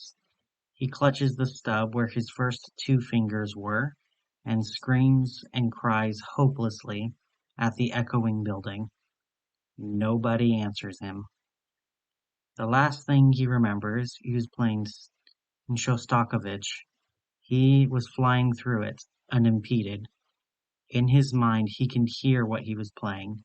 Note perfect, right up to the instant his memory cuts off. and he can't think of what comes next. Instead, that last snippet of incomplete music goes around and around in his head, abruptly ending mid-note and slowly fading back in from a few seconds back. An earworm. He can't jolt himself out of it. He's a stuck record. He can never play again. He tries to make the right shape with his remaining fingers. His hand won't do it. He rubs his eyes with his good hand. He feels like garbage, hungover, dehydrated. He's missing his shirt, and his arms and chest are almost gray with muck. He can never play again. He sits there huddled for a long while, being small and unhappy and lost. He knows he's going to have to move eventually. He's working his way up to it. He looks up the corridor, eyes gradually recovering. He can see all right without his glasses, as long as he doesn't have to do too much reading. He's in a school. There are notice boards, banks of lockers, a rainbow mural. The place is deserted and silent. There is a dull red light coming through the windows in the classroom doors on the far side of the corridor, suggesting that the sun is on that side of the building, rising or setting. He has taught one-off music lessons in 1 or 2 schools, but he doesn't recognize this one. With some unease, he examines his bad hand. The stumps on his fingers are lumpy and uneven and have healed badly. A mass of scar tissue and scabs, and no stitches in sight. As if the digits were removed with great imprecision. Hacked off or bitten off. It troubles him that he can't remember. His memory is normally so sharp and clear, he thinks he's thinking clearly, but when he concentrates and tries to access the lost time, something in that gap pushes him back. A fierce red heat. It occurs to him that though his severed digits have healed very badly, they have healed. They certainly aren't bleeding, though there's a continual ache. How long would that take? How much time has he lost? What the hell happened? Way down the corridor, away from the classrooms, an office door is standing ajar. In that office, a telephone starts to ring. The office is poky and dimly lit, piled high with paperwork. 2 small desks and battered office chairs. He finds the ringing voice and picks up. Hello? The voice is synthesized. Female. Mr. Wheeler? Yes. Who's this? With a measured tone, the robotic voice replies. Mr. Wheeler, you have been sick for an extended period of time. I will be pleased to answer all of your questions soon. But not now. There is a woman in room WI6. She is dying. I'm not a doctor. I know. There is nothing you can do to save her. Nevertheless, you must go to her. Now. I feel like I'm not the best person to do that. I'm not in the best place today. It has to be you. There is no one else. Who is she? There is a pause, as if the entity on the other end of the phone is unable to choose her words. She is significant. Go now, please. She does not have much time. Wheeler is at a loss. He doesn't seem to have the strength to not do what he's told. He doesn't have any other direction to go in. The phone handset is corded, or he'd take it with him. He frets a little about not being able to take it with him. You'll still be here? Yes. He leaves the handset off the hook, and he goes down the silent corridor. He finds the door numbered WI6 and peeks through the safety glass into the orange-red lit classroom, squinting at the sunlight which floods it from the far windows.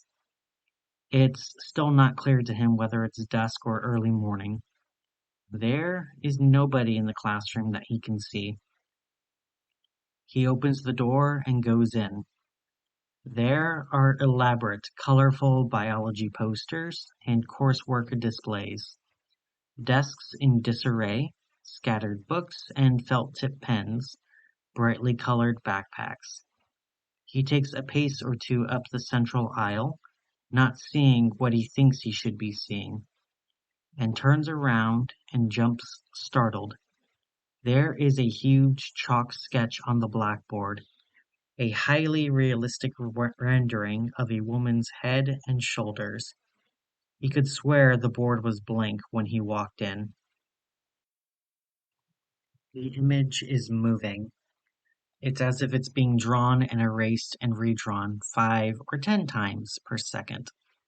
The woman looks about his age. Her face is framed within masses of hair, although with the negative color effect being drawn in white chalk on black background, it's difficult to tell what color her hair ought to be. The one splash of color comes from the thick, bright blue frames of her glasses. She looks distraught and she seems to be saying something. And though there is no sound, there is text written beside her. Madam? He says, yes. She says, I remember everything. And then the words scrub themselves out and become, I can't forget a single minute of it. More lines come out. Each new thing she says erases the old. I know everything he did now. I was blind and he ran rings around me. I made mistake after mistake. He killed everybody I love except for you. After this, her lips stop moving. The last phrase lingers for longer than the others, before scrubbing itself blank. Wheeler spends a long moment absorbing the final statement, turning it around and trying to figure out where, if anywhere, it slots into his life. He has never seen this woman before. But is that true? He studies her features and his memory cycles around, and he unearths something deep and significant in his past. A bizarre encounter he hasn't devoted thought to in what feels like a century. Her, that one time at the hospital, remember? You gouged a chunk out of your foot backstage after a show. You spent half a night in the emergency room and she was there and you got talking. God, who was she now? Government agent, or at least in that sphere. She was unreal, on a whole other level from me. Tough, skilled, beautiful, sharp, like a sapphire.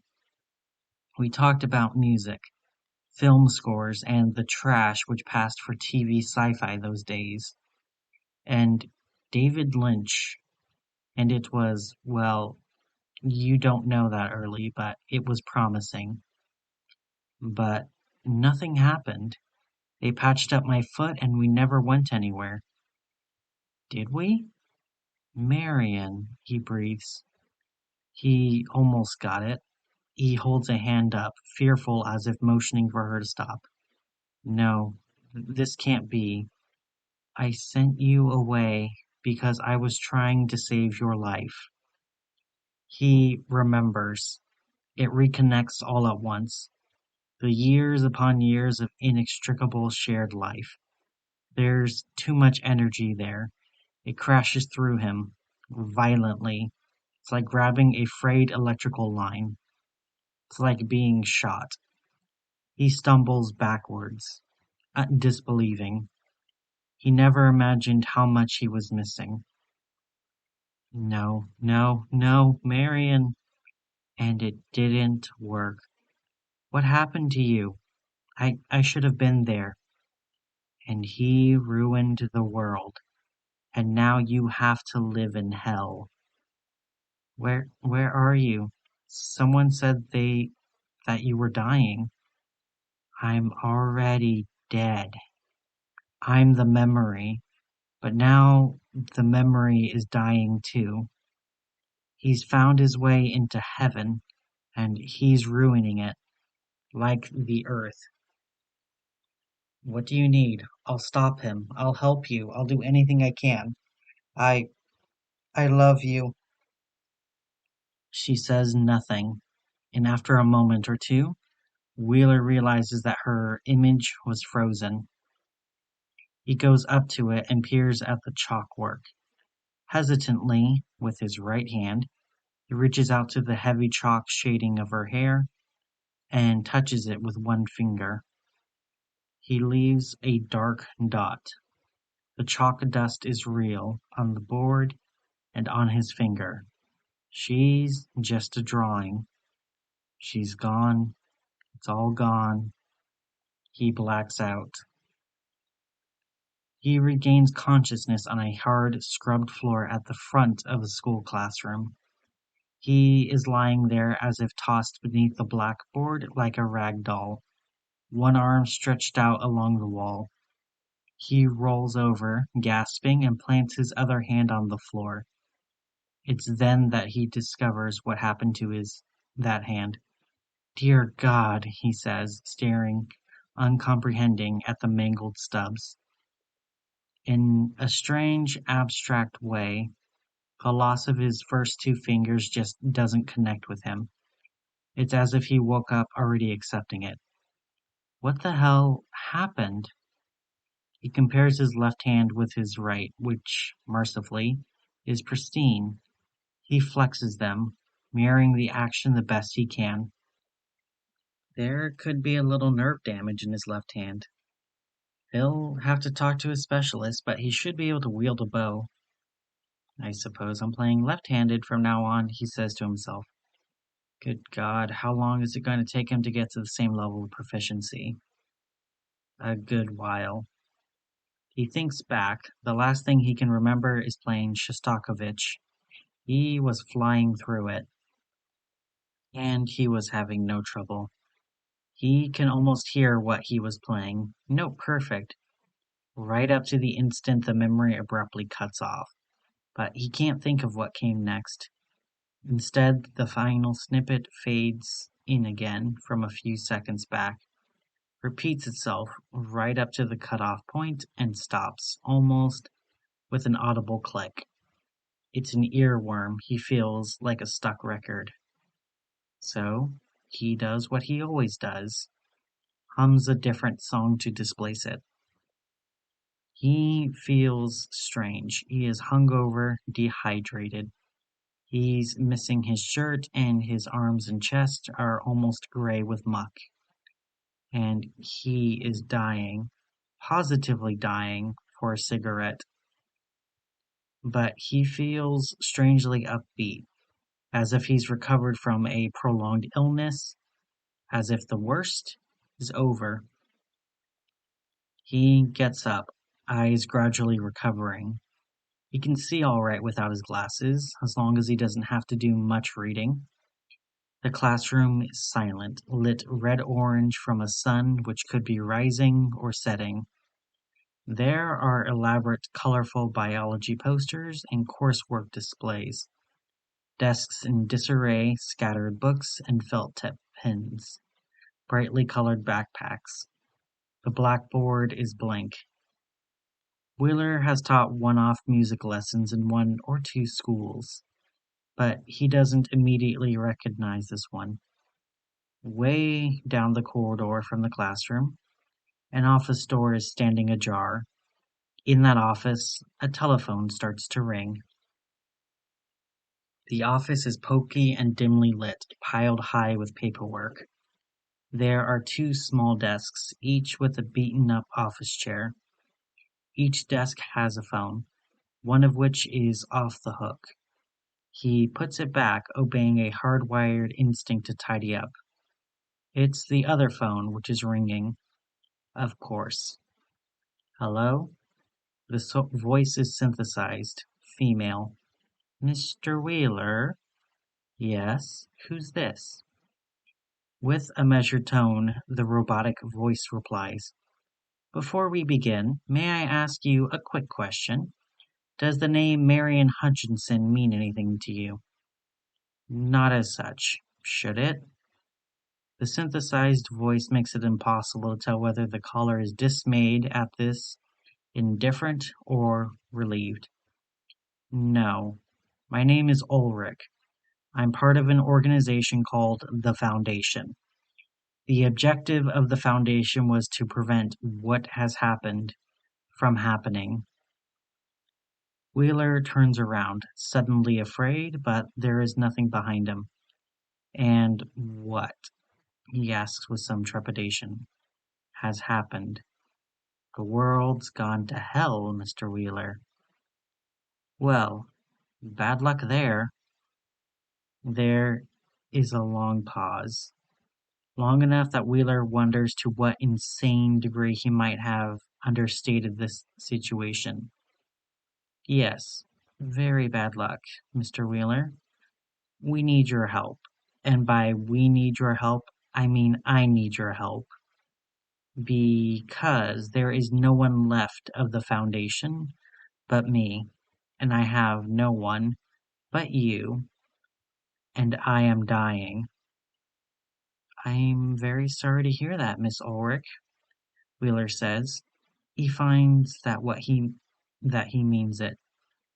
He chooses his next words with some care. What do you need? I need you to find a man named Bartholomew Hughes. Please take a seat. I will explain everything.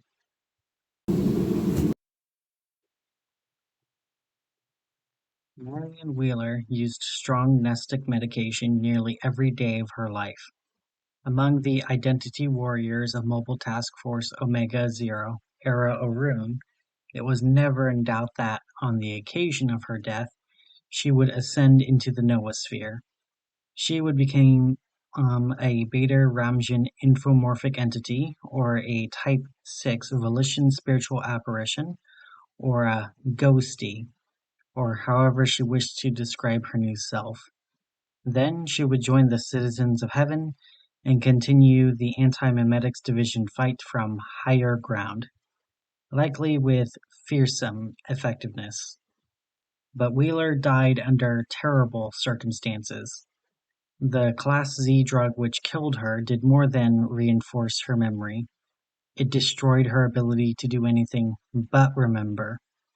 She ascended, arriving in the noosphere to a hero's welcome, but what arrived was an ideoform so severely brain damaged that it was barely able to communicate. After she was made as comfortable as possible and an initial diagnosis had been made, Sanchez offhandedly described her as a Swiss watch filled with glue. Ulrich yelled at him for saying it, and would have hit him for his callousness. How can she make it? She said. Isn't that just hell? The director apologized in the corporate false way in which he always apologized for anything. How much more does she have to go through? Ulrich said. Who deserves this life? It hurt all of them. Regardless of personal investment in the mission, it was difficult not to care for someone whom they had watched and guarded for years. They continued to take care of her in the same way they always had, in shifts. Wheeler, dimly aware of her condition, worked against the problem in the instinctive, fierce way she worked against every problem. She slowly became more coherent, but never became herself again. Ulrich, on her shifts, saw that Wheeler spent most of her existence reliving her final moments over and over. She would recite what seemed to be half of a conversation with SCP-3111 itself, a conversation which several of Omega-0 said they recognized from Operation Cold City. Ideas can be killed. Marion, Ulrich said, asked her gently. Where is Bart Hughes? He's the only one who can stop this now. We know he's alive, or he'd be here with us. Just a hint, just a clue. Please. She was trying. Ulrich knew that what she was trying to say. I don't know. I can't remember something I never knew in the first place.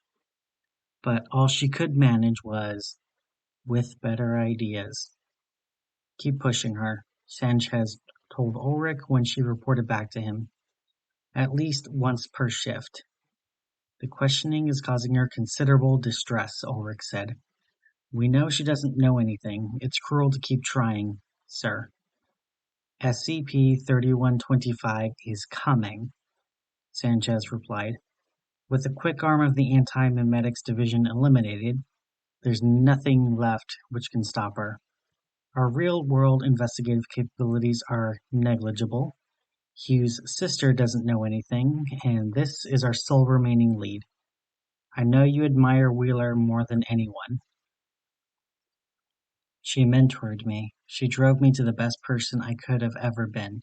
She honored my memory when I died. My own family wouldn't. Ulrich, we are the saints who guard. I will guard her. Sanchez paused. Ulrich's devotion to Wheeler, and the lesser devotion of the others, irked him mildly. He viewed Wheeler as, well, competent enough, but ultimately a failure. She was as much a failure as everybody else in the division, with only the uninteresting distinction of being the last of the failures. But he was vulnerable to the kind of rhetoric Ulrich just employed. It stoked a kind of fire inside him. Heaven knew he used it in his own communications often enough, for exactly the same purpose. All right, he said. The trawl in reality is continuing. There's a faint chance we'll find something of substance. Carry on as you were. No questions. SCP-3125 incarnated the following winter. The first act upon its arrival, or depending on the degree of intelligent agency you ascribed to it, the first side effect of its arrival was the neutralization of the Foundation. In the space of a night, an international staff of tens of thousands disappeared into oblivion, or became amnesiac, or simply dropped brain dead where they were standing. Foundation sites became hollow, inaccessible dead zones. A few anomalies broke containment in the chaos, to devastating effect. Thousands of others were choked into irrelevant obscurity beneath SCP-3125's antimemetic pressure. The world can only end one way, it seemed to be declaring, gouging its statement into the flesh of reality. My world, my way. SCP-3125 had skirmished with Omega-0 before, but it had always been unclear how much information about Omega-0 it retained between skirmishes. In fact, it was unclear, fundamentally speaking, how SCP-3125 thought at all. Its behavior was inconsistent, unpredictable, and frightening. Records of its activities were cognitive-hazardous, discouraging close analysis. In the end, the question proved to be academic. When SCP-3125 arrived, whether it knew Omega-0 was there or not, it took no special action against it, and had no need to. Most of Omega-0's anchors were Foundationeers or Foundation adjacent. With those people's minds blown away in the first strike, the dense web of mutual memory which held the task force together since its formation tore loose. More than half of the task force was cast into the void and died. The final, real death they had evaded for years. Around dawn, Eastern Standard Time, Sanchez announced that it was no longer possible for Omega-0 to stay together as a single entity. He split the remains of the task force into three. Ulrich and the malformed memory of Wheeler were assigned to the same subteam. Sanchez gave final instructions to continue to search for Bart Hughes or any kind of ally among the living, be they Foundation or group of interest or civilian. But the instructions were confusing and incomplete. It was because Sanchez didn't have an iota of faith in what he was saying. He couldn't see a way to the far side of this. It was about little more than survival now. It was about figuring out terms on which to face death. Ulrich never saw him again. She fled with Wheeler and the others in their little sub-team across the face of the noosphere, which was rapidly becoming uninhabitable. The world was warping around SCP-3125's presence at the core of human thought, like real space around a black hole. It was building things, real physical artifacts, in the center of cities. It was extruding them as if from spores, monumental concrete structures into which people were fed in dizzying numbers. It was difficult to know what was happening inside of the structure. Some of the millions were dying in there. Some weren't. Ulrich didn't look. They found out the ugly way that it was dangerous to look closely. The sub-team was steadily running out of anchors. It could have been a systematic purge, but it could have just as easily been simple statistics. Roving physical and psychic anomalies, vast in their own right, enslaved to SCP-3125, were combing the Earth, stripping it of objectors and feeding them into SCP-3125's maw. Ulrich's own anchor, a woman who had never known what the Foundation was, but who remembered Ulrich with a heavy heart, nearly every day was killed around that time. Found in the hills where she'd been hiding and dragged down into the inferno. Ulrich wasn't looking. She didn't find out until it was too late. She felt the thread of memory come loose and followed it, panicking, past its flapping end and down into physical reality, where there was nothing. A collapsed tent, a scuffed out fire pit, where everything important had been piled up and burnt. Who was she? Another Omega Zero operative asked her. Ulrich had never spoken about it. I only knew her for 2 days, Ulrich said. When I was younger, she saved my life. That's all. This was it, she realized. She was a career Foundationeer, an experienced mobile task force operative, for God's sake. She had gone through unimaginable horrors and stacked them up as experience, and kept going. This, Julia's tent, and silence, and no Julia, was the worst thing she had ever seen. Short of hope and resources, the sub-team had to split again. This time into pairs. Ulrich stayed with Wheeler, clinging to her like a rock, remembering her and being remembered in turn. A cooperating pair could survive untethered for a little while, but not forever. They found shelter on a distant edge of the noosphere, in a clutch of arcane structures left there millennia earlier by a long-dead human culture. They were followed, though they didn't realize. One night, Wheeler managed to talk.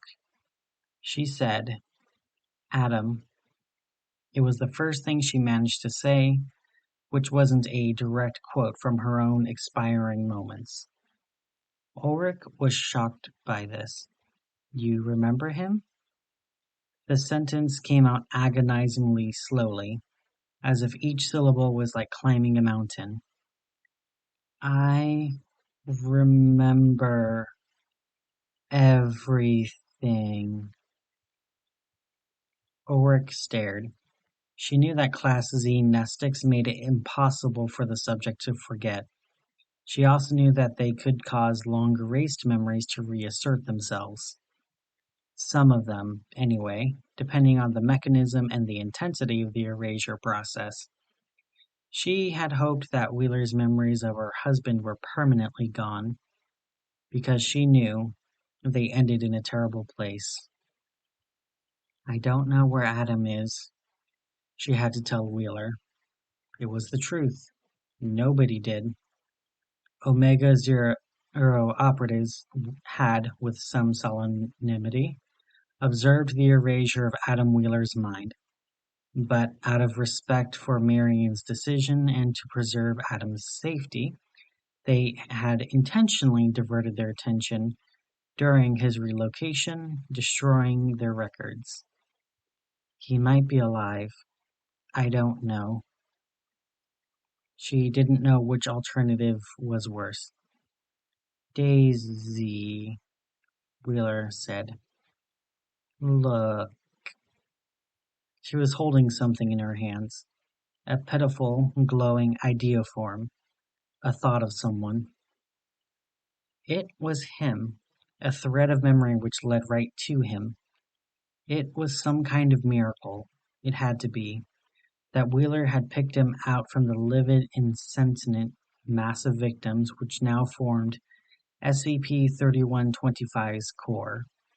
He was nearly unrecognizable. He was overrun with SCP-3125. At first glance, it seemed to occupy every nerve in his body. But there was a flickering seed in the back of his mind, a final remnant of what he had once been. It wasn't growing, there was too much pressure. But it was trying to. He was pushing back. Ulrich boggled. She had known that there was something weird and highly rare about the way Adam Wheeler's mind was structured, a kind of thick-skulled resistance to external interference. In fact, she knew that thousands and thousands of people in the world shared that immunity. But that was another way of saying that among the billions, such people were fantastically rare and difficult to locate. Efforts by Omega Zero to locate them and recruit them as allies had failed. They did not look special or behave radically different from others. There was no signal flare which went up. It was possible that they were all dead. It was inconceivable that Adam Wheeler was the only one of them left in the whole world. But he was left. He was alive. "I see him," Ulrich said. Wheeler didn't respond. "I'll get him out of there," Ulrich said. Her stomach was knotting up with the sheer thought of attempting it. "I'll bring him to you." Wheeler didn't respond. 6 original coherent words had exhausted her. She was crazed with frustration at how incapable she had become. She felt as if she was pinned beneath a huge lead block of memory. It hurt to think. It hurt to exist. Ulrich's ability to interact with the physical universe was extremely limited. Other operatives of Omega Zero had been able to create full-on poltergeist activity, changing the temperature of rooms and throwing furniture around. But she was not that kind of specialist. She could do little more than place phone calls and write on walls. Those abilities weren't likely to get Adam Wheeler moving. Simple words were never going to reach him. The man wasn't even truly conscious. What Ulrich could do was something the task force dubbed identity offense. She could interfere with the internals of living minds to make things happen. Usually enemies, usually the mental equivalent of blunt force trauma, to make them die. But she could act with surgical precision if it was called for. Operating on Adam Wheeler was difficult and time-consuming. His mind was tough, and it was continually bathed in SCP-3125's radioactive presence. Ulrich would cut, and then wait as Wheeler's mind self-healed, which took days, and then she would cut again. The seedling metaphor served well. The operation reminded her of tending a plant. If nothing else, the whole procedure took real-time weeks. The patients required to keep her hands off for days at a time was nearly inhuman. Wheeler said nothing else in that time. She was conserving energy. It felt as if she had a finite number of words left in her, and speaking each one brought her an inch closer to the end. She had to wait. He'll be here soon. Now Ulrich watches from a great abstract distance as Adam Wheeler folds up. Marion Wheeler is dead, finally, truly dead, and Adam Wheeler's mind is breaking apart. It's an awful and incredible thing to watch. Even passing into the maw of SCP-31 and 25 and back wasn't enough to permanently break him. But this was it. The silver bullet. This was the way to hurt Adam Wheeler in such a way that he would never recover. Present his wife to him a brain-damaged wreck. Just in time for her to die. Ulrich writes on the blackboard, off to one side, so as to not mar the image of Marion, and in different handwriting. I'm sorry. I'm so sorry. Adam, please come back to the phone. I need your help. Adam is prostrate on the floor and becomes catatonic. He doesn't hear it when Ulrich tries calling the other office phone, the one on the other desk. And she too is dying now. She and Marion were anchoring one another as best as they could. But it's the end of the line. She has, perhaps, hours. All right, she says, to no one. There is no one else left. She rolls up her figurative sleeves. This will not be too difficult for her. Adam Wheeler's revived memories of his wife shine inside him. And around the edge she can see the faint scar where they were burnt out the first time. She has a better vantage point. She can do a cleaner, more permanent job. This will hurt. Just as much as it did then. I need her, Adam says. He's still face down. Don't take her, please. Ulrich writes, You need to save the world. There's nobody else. Adam doesn't look up, but he says, To hell with the world. It can burn. He recovers a second time. He's fine, upbeat, game, eager to get moving. She explains everything she can, tersely, just the keywords.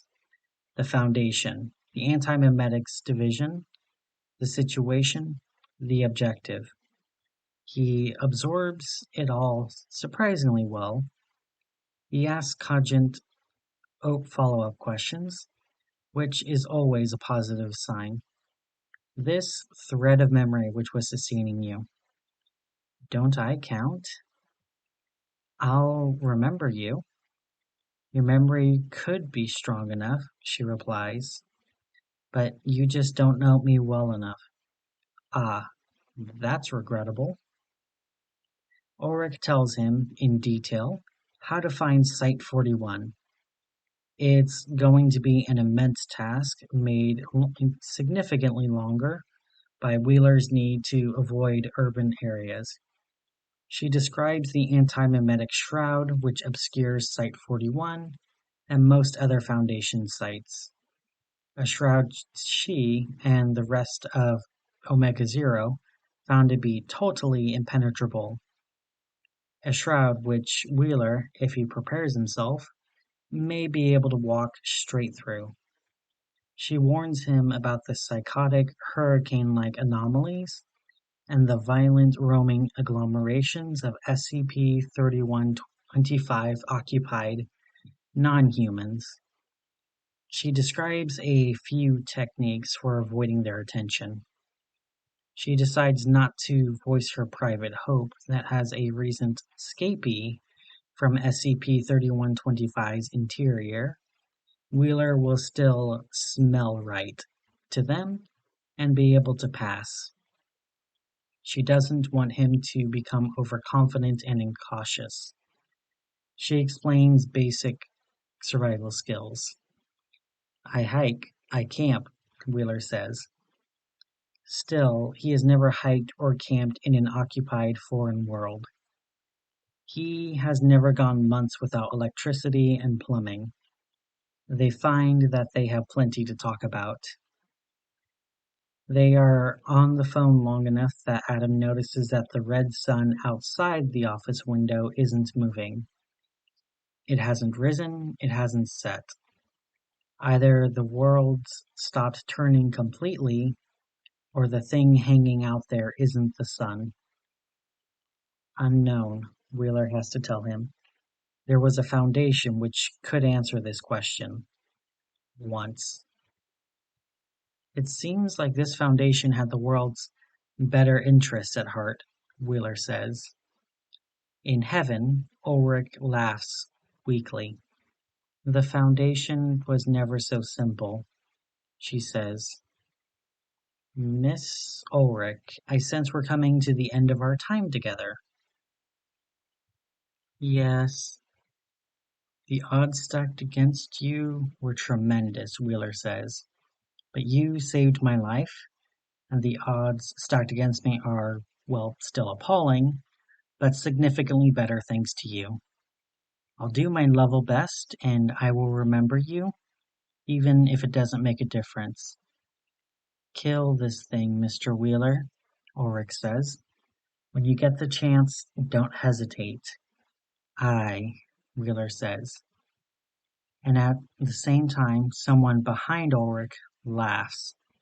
Sharply, once. She turns. There's a man there, standing with her in the noosphere.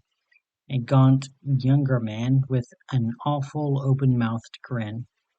He'd been waiting, silently and excitedly, for an unknown amount of time for Ulrich to notice him. And now that she does, he gets everything he could possibly want from her reaction. A rush of delectable horror and alarm. Then he cuts her off, killing her instantly, before she can get one syllable of warning to Wheeler. Wheeler hears nothing, a faint click, and then a dial tone. He hangs up. The meeting room is Containment Unit S167-00-1006, Site 167, Ground Floor, Room 1006, which is the skull of a stillborn Cryptomorpha gigantes. The hollowed-out space inside the skull cavity is a prototypical Vegas room, a place where what happens stays. People go in, they come out. Their memories are sieved out of the universe as they leave, and they remember nothing. The skull was acquired in the 90s. The information suppression effect is a byproduct of the species' natural antimemetic camouflage, a phenomenon which rendered the colossally tall creature somehow nearly impossible to observe in the wild. It's a phenomenon Dr. Bartholomew Hughes and his team spent years figuring out how to replicate. They got it now. They can synthesize C. gigante's bone, extruding it in prefabricated pieces from steel grids. They can bolt the plates together to make hermetically sealed boxes. Passive memetic insulation, no need for complicated machines. It's got a lot of potential.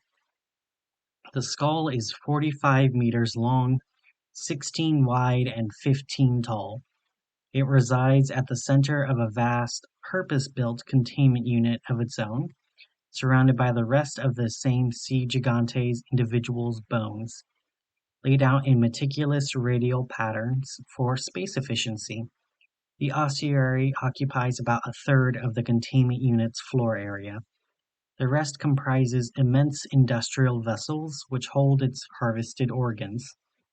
Some of them are actual vessels, repurposed cargo ships loaded with brain matter and skin tissue. The floor plan of the warehouse is clear enough, navigable if grim, but from ground level, on foot, the place is a vertiginous, intimidatingly macabre place.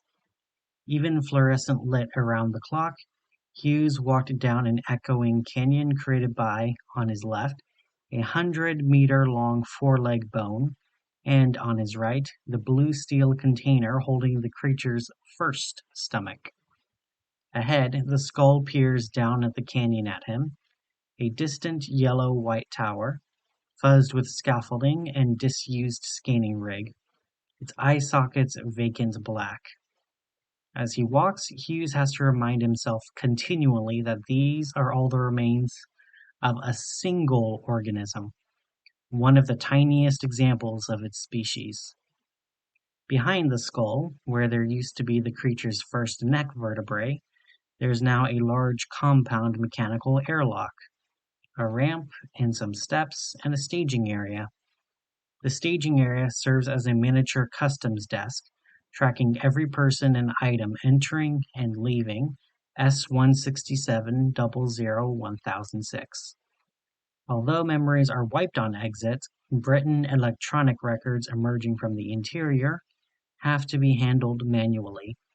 Standard procedure is for the first person exiting the room to bring written instructions for the filtration officer, telling them what other information from the room interior needs to be scrubbed, and what is safe to retain. Usually the list of information to retain is very short.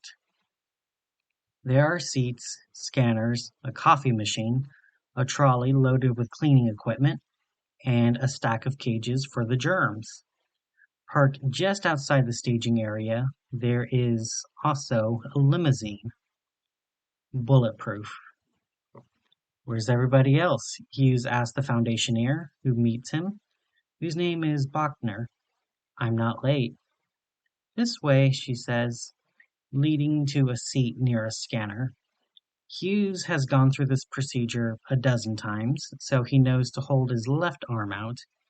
Bachner tears the wrapper off a sterile bracelet-like sensor and clamps it around Hughes' left wrist, then observes a nearby screen. "They went in almost an hour ago," she says. Hughes frowns. That's not usual. Why would they tell him a different start time? Why would they need an hour of preparation time before he showed up? Did they say anything? Of course not. Hughes hasn't the slightest clue of what this meeting is about, or what any of the previous meetings were about, or even if they have a common topic. Actually, he does have some clues. The timing of the meetings is one. The first took place early this year, and when they emerged, amnesiac, they were clutching written instructions from themselves to continue meeting monthly. Around October, the meetings became weekly. They had 3 last week. And then after Friday, they created a new schedule. They meet for 90 minutes every morning, starting today, Monday. A more significant clue is the list of attendees. Other than Hughes, 3 high-caliber researchers from his own organization are in attendance, along with the directors of Sites 41, 45, and 167, the last of whom is Michael Lee, the Foundation's chief of antimemetics and Hughes' direct manager. He steals a glance at the car parked behind him. There's also this guy, or gal, or person. Hughes doesn't know for sure to whom the limo belongs. but the list of people in the world who have the authority to drive a street vehicle into a Foundation containment building is extremely short. Well, not to prevaricate, it's 13 people. There is an O5 in the room. An O5 is extremely interested in their covert discussions. This is a new and non-trivially alarming development. He nods at the car. Shouldn't this place be lousy with private security right now? Bachner shrugs. Anybody go into the unit with the O5? Bodyguard? Anybody stay in the car? No. Hughes glances at the car again. The windows are tinted, though surely there's a driver behind the wheel, at least. But where's the real protection? Maybe it's all invisible. Microbes, occult spells of warding. He feels like the car is watching him back. Open your mouth, please. Bachner puts a disc-like cap on Hughes' head, then presses an emitter to the roof of his mouth and fires 2 pulses of radiation through his brain. Any psychic intrusions? Muffled by the emitter, Hughes manages, She pulls out the emitter and discards it. Did you experience REM sleep in the past 12 hours? He wipes his mouth. Yes. How many digits do you have? 10. Count them for me, please. Hughes spreads his fingers and counts them. 1, 2, 3, 4, 5, 6, 7, 8, 9, 10. His right thumb is 5. Bachner injects him with a substance which will prevent his body from rejecting the germ, then lifts a germ out from one of the cages. It splays its tendrils out, confused, not a fan of being picked up. Tilt your head back and look at the ceiling, please. Eyes wide open, and if you could, take off your glasses. Hughes obliges in handling his glasses to Bachner for scanning. I dislike this part, he states. Bachner has no comment. She lays the germ over his eyes like a sleep mask. There's a cold, sludgy sensation as it wraps itself around his chin and hair. Then the tendrils meet behind his neck and begin knitting with his spine. Hughes sees darkness for a few worrying seconds, and then a circular indentation forms in the germ's hide over the top of his right eye. And there's a feeling like part of his brain dislocating, and a fake eye opens where his real one would be. The fake eyeball is about 4 times the size of its own. Though it's singular, its 4 pupils grant him decent depth perception, and he can see a little way into the ultraviolet. The germ is acting as an external block of short to medium-term memory, and as a proxy between the conscious Bart Hughes and the real world. When the meeting is over, the germ will be removed and incinerated, along with the memory of the meeting. There are other amnestic approaches: gas, injectable drugs, surgical techniques, occult rituals. These are safe, proven technologies for mass use on the general public and Foundation staff alike. But they all operate on the same essential principle that the unwanted knowledge has already entered the mind and must now be removed or suppressed after the fact. Such procedures are imperfect. Memory removal can leave critical fragments behind, occasionally enough for people to rebuild dangerous holes. Amnestic technologies for causing suppressed memories to reassert themselves are continually advancing. Recent developments on the latest generation family of biochemical amnestics, Class Z, seems likely to produce a substance which renders all after-the-fact memory erasure techniques irrelevant. The only amnestic defense against Class Z will be decapitation.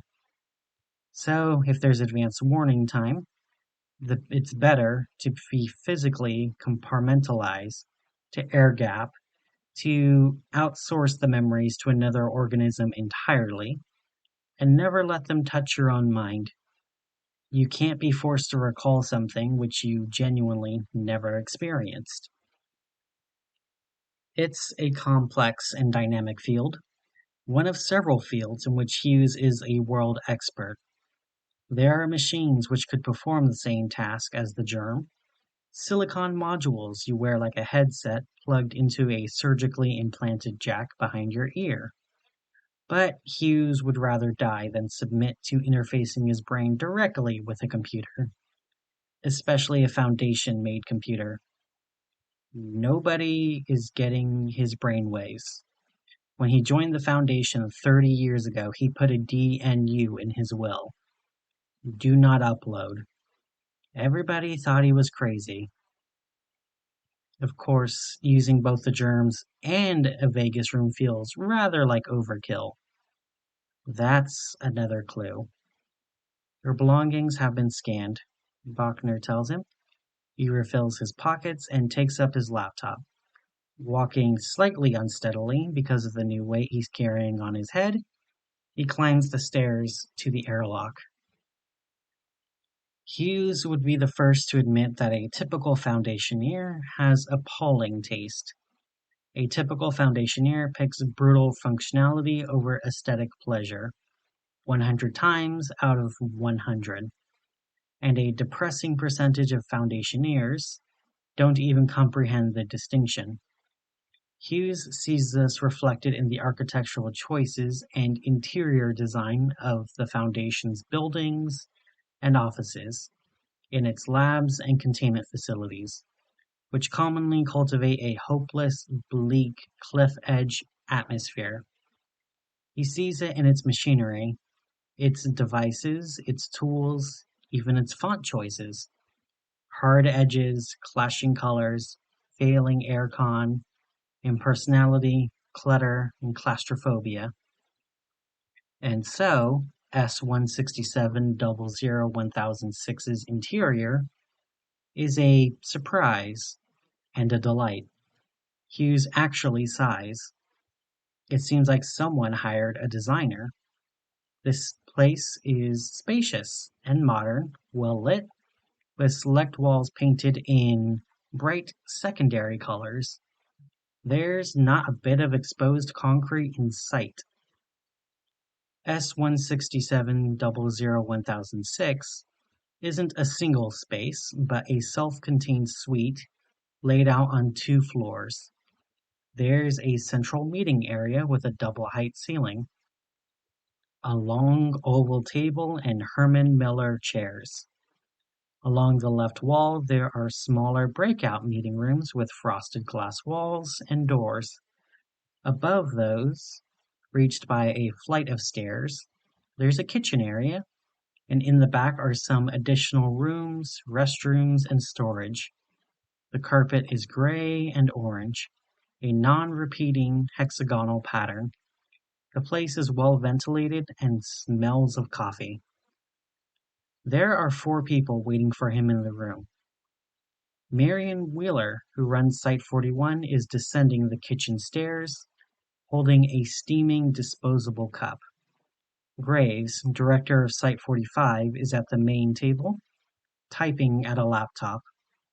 Michael Lee is at the back of the room chatting with O5-8. All of them are wearing germs. The 4 huge eyeballs of the 4 germs swivel in unison to stare at Hughes as he comes in. It's a highly disconcerting effect. Hughes forces himself to smile back. You're here. You're here. You're here. O5-8 says. He is strange looking, even accounting for the germ. Hughes has never seen an O5 before, and O5-8 looks very unlike what he expected. He tries not to stare, but his own germ is extremely good at staring. You're all caught up? Hughes asks. The nature of the asynchronous work loop is that the first quarter of any meeting in a Vegas room is spent reading notes left from prior meetings. Hugh's correct guess is that there had been an hour-long pre-meeting, and then everybody broke for coffee, and now they're resuming. We are. 058 says. He takes a seat at the head of the table, with Graves to his left, Lee sits to his right, and Wheeler to Lee's right. 058 indicates a particular vacant chair, opposite Wheeler, where a printed document is waiting for Hughes to read it. Hughes sets his laptop down, hesitant to approach the document. You want me to read this now? Take as long as you need. Where's my team? Hughes asks. We're 3 bodies short. Read the document. Dr. Hughes. 058 says. He seems upbeat. Perhaps he's projecting an upbeat facade to help Hughes to forget exactly how much authority and power he wields. His net worth is said to be essentially infinite. It's not really about money at his level. He and his kind can do anything. Hughes sits and reads. The document is a scientific paper purportedly authored by Hughes himself, with various of his fellow researchers co-authoring, including 2 who should be in this room now. Hughes doesn't recognize the paper's title or content, but there's nothing special in his line of work. The line of the text is written in his own formal academic style, so he has no reason to doubt its authenticity.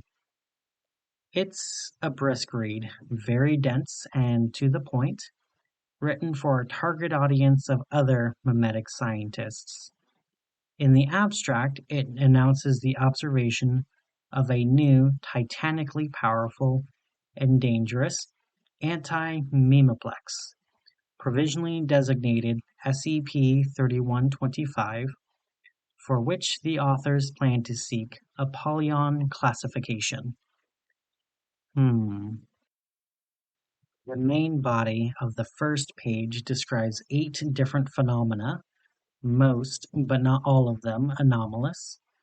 Most, but not all of the anomalous ones controlled by the Foundation, and having SCP designations. From a cursory glance, the phenomena appear to be totally unrelated, either to one another or to the proposed SCP-3125. Hughes suspects he could derive the implied link between them, given a few minutes, but elects to read on. He flips the piece of paper over. The whole document is just 2 sides of A4. The other side is mostly mathematics. There is 1 graph and 1 equation, and a brief technical description of 2 highly novel memepletic transformation procedures, which the authors dub amplification. Then there's something like a jump scare in text form. There's a crucial logical leap, and for Hughes, the arrival of the comprehension is so blunt, so sudden, and frightening that it physically startles him. Even knowing the word Apollyon was on the table, even primed to expect something extremely nasty on this side of the paper, he recoils. Oh, fucking hell! Nobody else says anything. They wait, expectantly, for Hughes to gather his thoughts and draw some conclusions. He reads the rest of the paper, figuring out what it's going to say, almost live as he reads it. As he reaches the end, the initial shock hasn't worn off. The sheer scope of SCP-3125 is a significant distance beyond his current comprehension. He had a glimpse of it through a keyhole. He would need time in front of a computer to play with the results to get a grasp of it.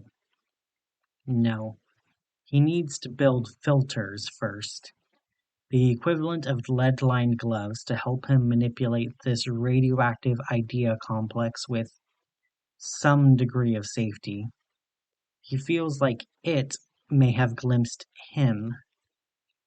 Apollyon classification is reserved for highly destructive active anomalies, which are functionally impossible to contain. Something past Keter. An Apollyon class anomaly is an anomaly more or less guaranteed to ultimately destroy the world, no matter what is done to stop it. The only thing which can avert that particular XA class scenario is if something else, likely some other Apollyon class anomaly, destroys the world first. Their relative threat level is measured not in material containment resources, but in inevitable years. Off the top of his head, Hughes would put that figure as a single digit. Yeah, this is it, he says. It's bizarrely liberating. This is the one that's going to kill us. He looks around the table. Did we obtain Apollyon classification? No. 58 says, no. 058 smiles thinly. Current thinking in the overseer space is that Apollyon classification is a confession of defeat. It's bad for morale. It cultivates defeatist attitudes. Aside from the special classifications, Keter is considered the top of the hierarchy as of right now. All extant Apollons are likely to be re-evaluated and reclassified Keter over the next year or so. Other than that, what do you think? Hughes says, you want containment procedures? We've had this conversation a bunch of times before, correct? Let's imagine this is the first time.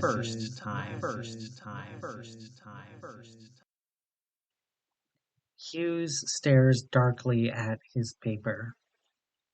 We could exterminate all intelligent human life, he says. If there are no sapient hosts in this universe, SCP-3111 cannot incarnate. There's a faintly stunned pause. Yes, Wheeler says. You've pitched that approach before. I don't think any of us have been completely sure if you were serious. I'm completely serious that we could do it, and completely serious that it would work, Hughes says. Our mission statement is secure, contain, protect.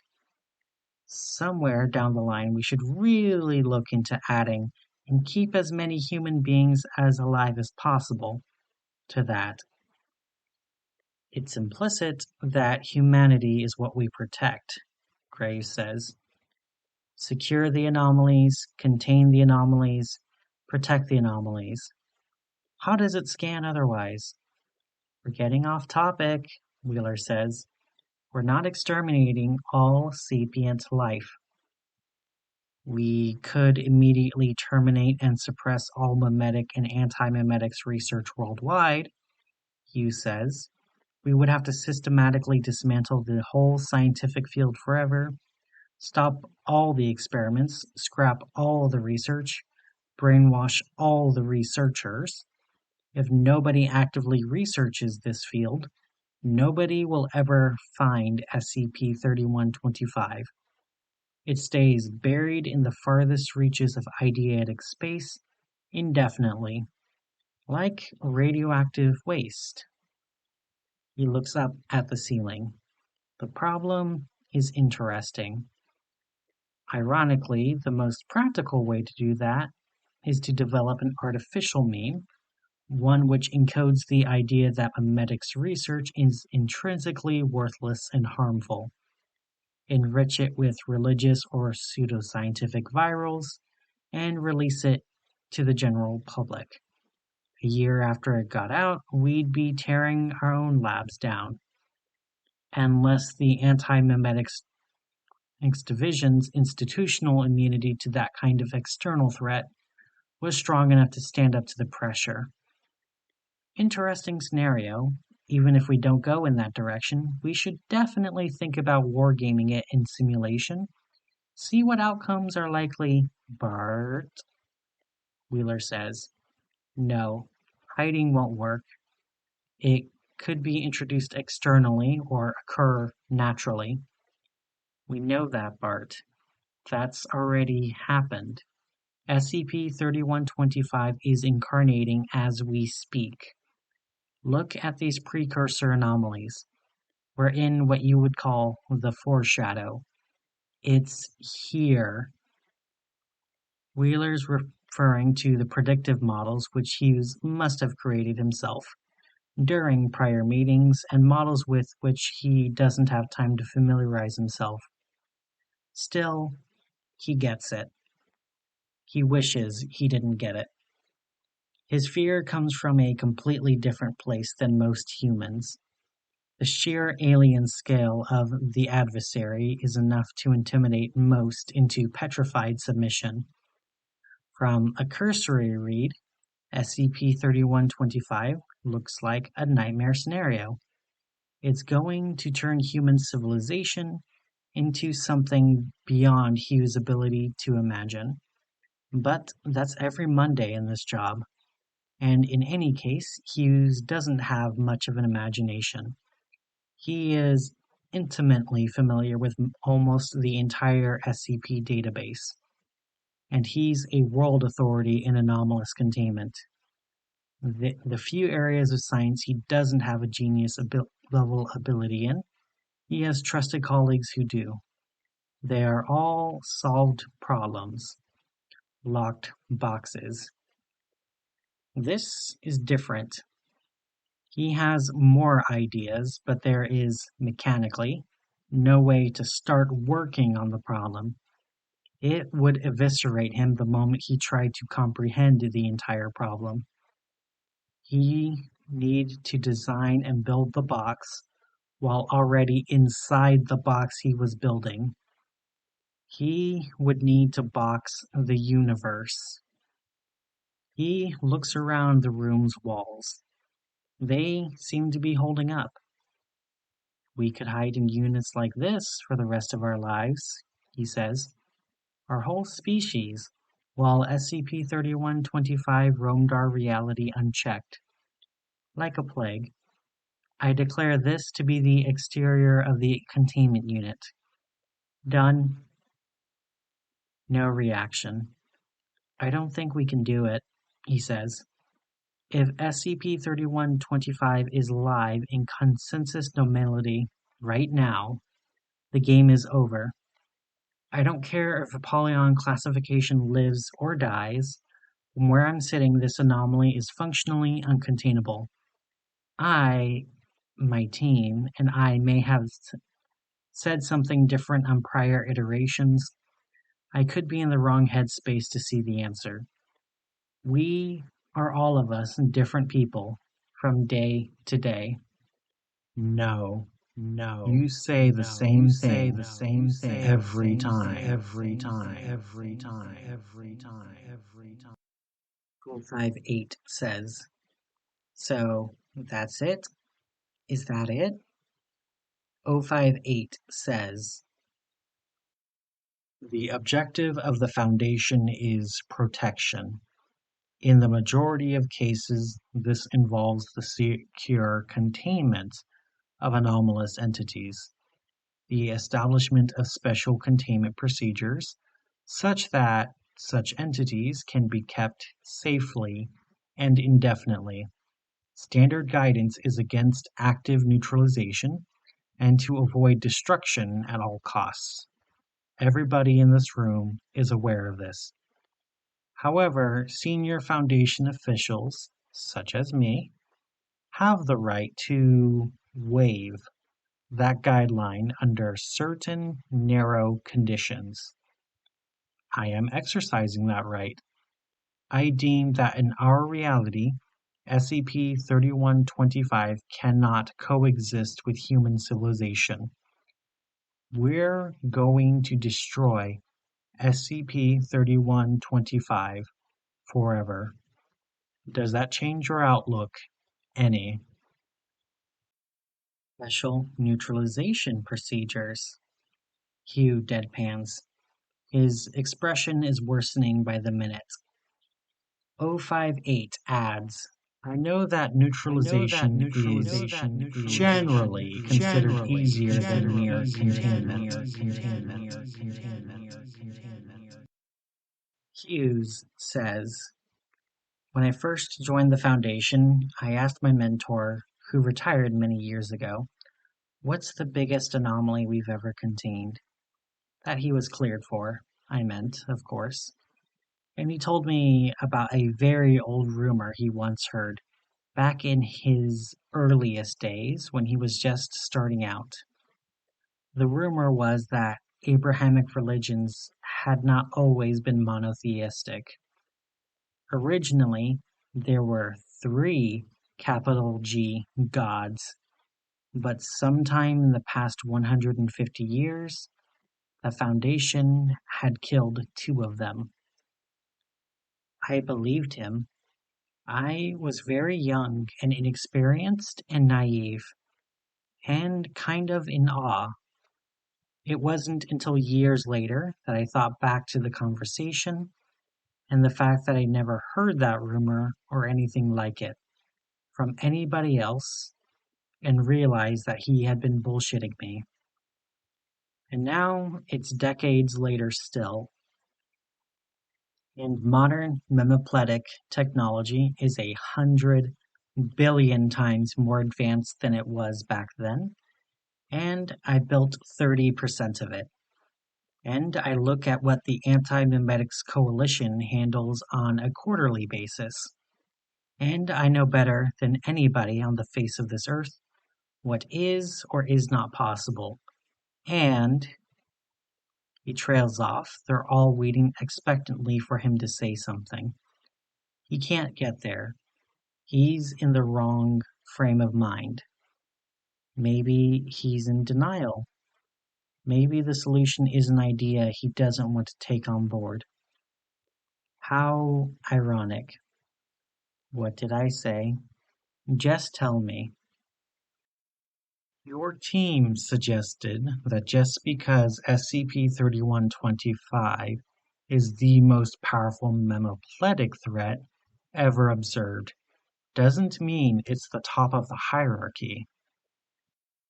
58 says, You suggested it would be possible to synthesize an idea an order of magnitude still more powerful than SCP-3125, specifically designed to neutralize SCP-3125 and under our control. A countermeme.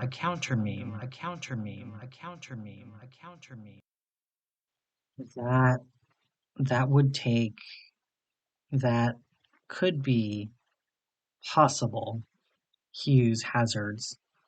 It would be insanely dangerous. It would require tremendous resources and 10 to 20 years of real-time work, completely uninterrupted.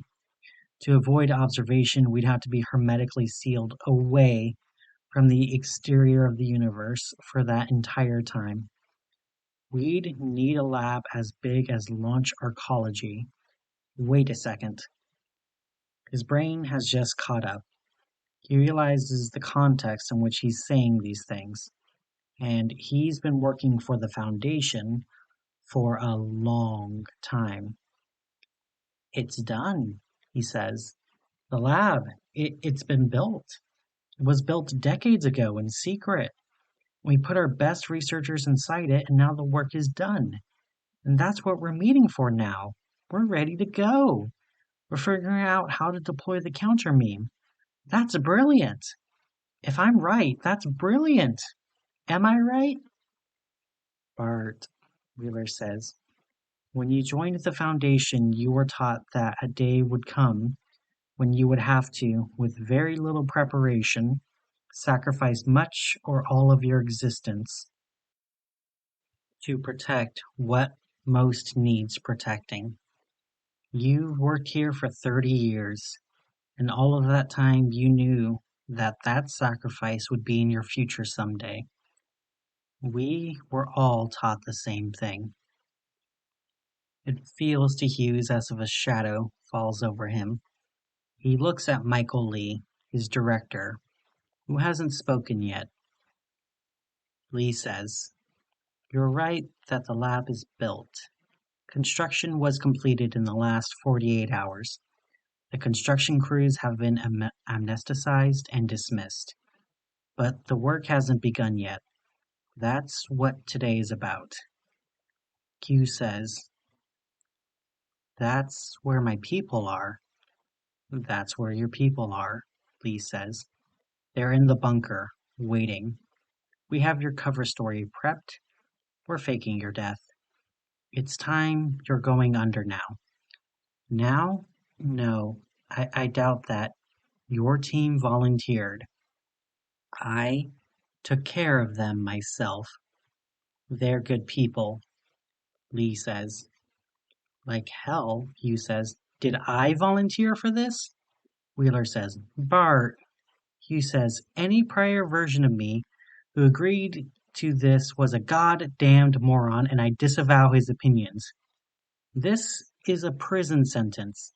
I don't want to spend 20 years not able to see the sun. I don't want to be buried alive in work. I have..." He trails off and stares through the table. Eyes defocused, he was about to say, "I have a family." But he doesn't. There's still his sister.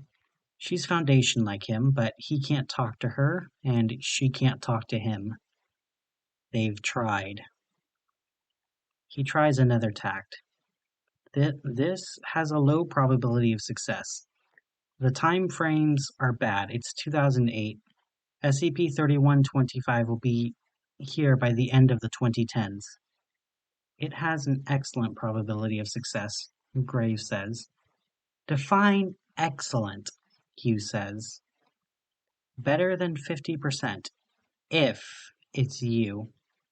Grave produces a thick report which, presumably, backs him up. Hughes peers at the document. He can see his own name on the cover. God damn it, 50% is good. If he were anybody else in this room, he'd seize the chance with both hands. Graves goes on. "You convinced us that this had to be done, that you had to be at the center. You were prepared to make the sacrifice." He opens the document to a page in the back. The eyeball of his germ roves the page rapidly and finds the passage he wants. Allow me to quote your words to you. SCP-3111 represents an omniversal scale threat. It threatens neighboring realities to ours. It threatens microverses within our macroverse. It threatens universes which embed ours as fiction. Go ahead and think of it as a prison sentence, if it helps. 58 interrupts. "Rescind your consent if you'd like, but the next place you're going after this is the bunker." Hughes glances around the room's walls again. He makes it too obvious what he's thinking. "The door's locked, Dr. Hughes. 058 says, "You're not exiting till we're through here." "What's the cover story?" Hughes asks. "How were you planning to do it?" "A helium gas leak in S-167B03312. Graves explains. The leak will be real. There's a forged body in there already. Impossible to distinguish from a real one. We've tampered with your public schedule for the day. It puts you in that room, not this one. As for... He's stalling. 058 says to Graves and the others. He doesn't need to know any of this. Name somebody else, Lee suggests. Being serious, who in the world, other than you, stands a credible chance of solving this problem? Who could we send instead? Hughes says nothing. There's nobody, really nobody in the world, and he can do it. Lee presses. Is there anybody else, even if they don't want to, who has the skills we need? Who isn't already in the vault? The world shifts positions a little. Lee's standing now. Wheeler looks around alertly, gripping the arm of her chair. She has a fountain pen in her fist, uncapped. It's like she just remembered something. 058 glances at Wheeler, puzzled at her reaction to, apparently, nothing. Hughes doesn't notice anything. It's just me, Hughes says. It's just you, Lee says. That's good enough for me. Hold on a second, Wheeler says. Lee pulls a gun out of nowhere. Hughes' germ's enormous pupils shrink to violet pinpricks. This is no part of any plan. Everybody in the room knows it. It's a real gun. It's impossible that he could have it. Wheeler starts to rise out of her chair. Her own sidearm is locked in a box outside. Lee aims at Bart Hughes' chest and fires twice. The first round pierces him in the lung. The second round, fired as Hughes collapses, nicks his laptop screen, which is bulletproof, and ricochets up into the meeting room wall. Lee turns, now aiming at 058. He gets 2 more rounds off, each causing an ear-splitting electronic shriek and a flash of luminous green light, as 05-8's protective ward absorbs the energy. Wheeler lunges at Lee from behind his gun arm, deflecting it upwards with one hand, while plunging the fountain pen into his throat with the other. Lee struggles. Wheeler pulls hard, opening his throat all the way up. Lee's fingers loosen, and she spirits the gun away. Lee gurgles in agony and stumbles backwards, clutching futilely at his wound. He smashes his head, well, the germ he's wearing on his head, against a glass meeting room door, and slides down into a spreading red lake. He's neutralized. There are 2 seconds in which nothing happens. 058's eyes meet Wheeler's. Your thoughts? He asks urgently. Michael Lee was compromised. I don't know how, Wheeler says. She makes the gun safe, holsters it, and vaults over the table to check on Hughes. He's dead, she finds. Graves is dead too. When in the hell did Graves get hit? What just happened in this room? This whole site could be compromised from top to bottom. I have follow-up questions. 058 begins. A bolt of lethally intense heat and light interrupts him, scorching the wall behind his head. He ducks. Wheeler turns to track its source, aiming the gun with bloody hands. Something is lasering its way through the containment unit airlock. It's a powerful laser, wielded with robotic precision. It's almost too fast to see.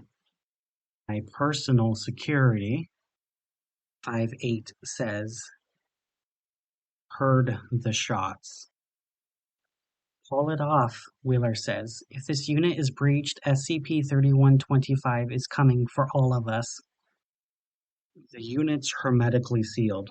I can't send any signal until the doors open. That's a problem. The airlock splits and is torn away in segments. An enormous gloss black armored mechanoid looms in the gap, crouched to peer into the room. It looks exactly as if 05-8's limousine got up and started walking. It's still impossible to guess whether there could be a human pilot inside it. Behind it, in the distance, Bachner is immobilized, sealed to one of the staging area chairs with a sizable glob of transparent orange glue. She screams, "Help!" For Wheeler, it feels as if a black wave rolls over her, pouring into the containment unit from outside. She drops the gun and raises her hands. Being found holding the smoking gun isn't likely to be a good look, and she doesn't know for sure what heuristics, human or electronic or otherwise, control the mechanoid. It could be prone to making bad decisions. Stand down, down, down, down. 05-8 says to his bodyguard. It stops moving, but its single laser doesn't, flickering as fast as the eye can follow between 4 motionless targets: Wheeler, Hughes, Graves, and Lee. It's waiting for movement. Lee, not completely dead, twitches. The laser pulses once in retaliation, atomizing his head and germ. The laser settles down to a shorter pattern, looping between the 3 remaining targets. Wheeler doesn't move a millimeter. I said, stand down, down, down, down, down, down. This time, it seems to hear him. The laser clicks off and settles into a neutral position. Wheeler relaxes. Lee was compromised, she says again. She hurries to the back of the room where a medical kit is mounted on the wall. "We need to get you out of here, then we need to sterilize the site." Compromised when? 5-8 asks. By whom?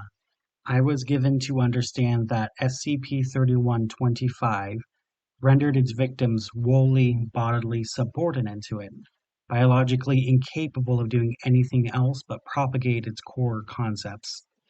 But Lee was still high-functioning.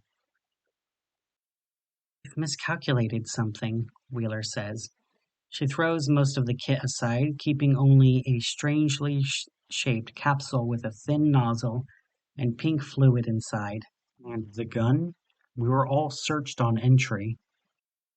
"I don't know." Wheeler can think of several ways to get the gun into the room undetected.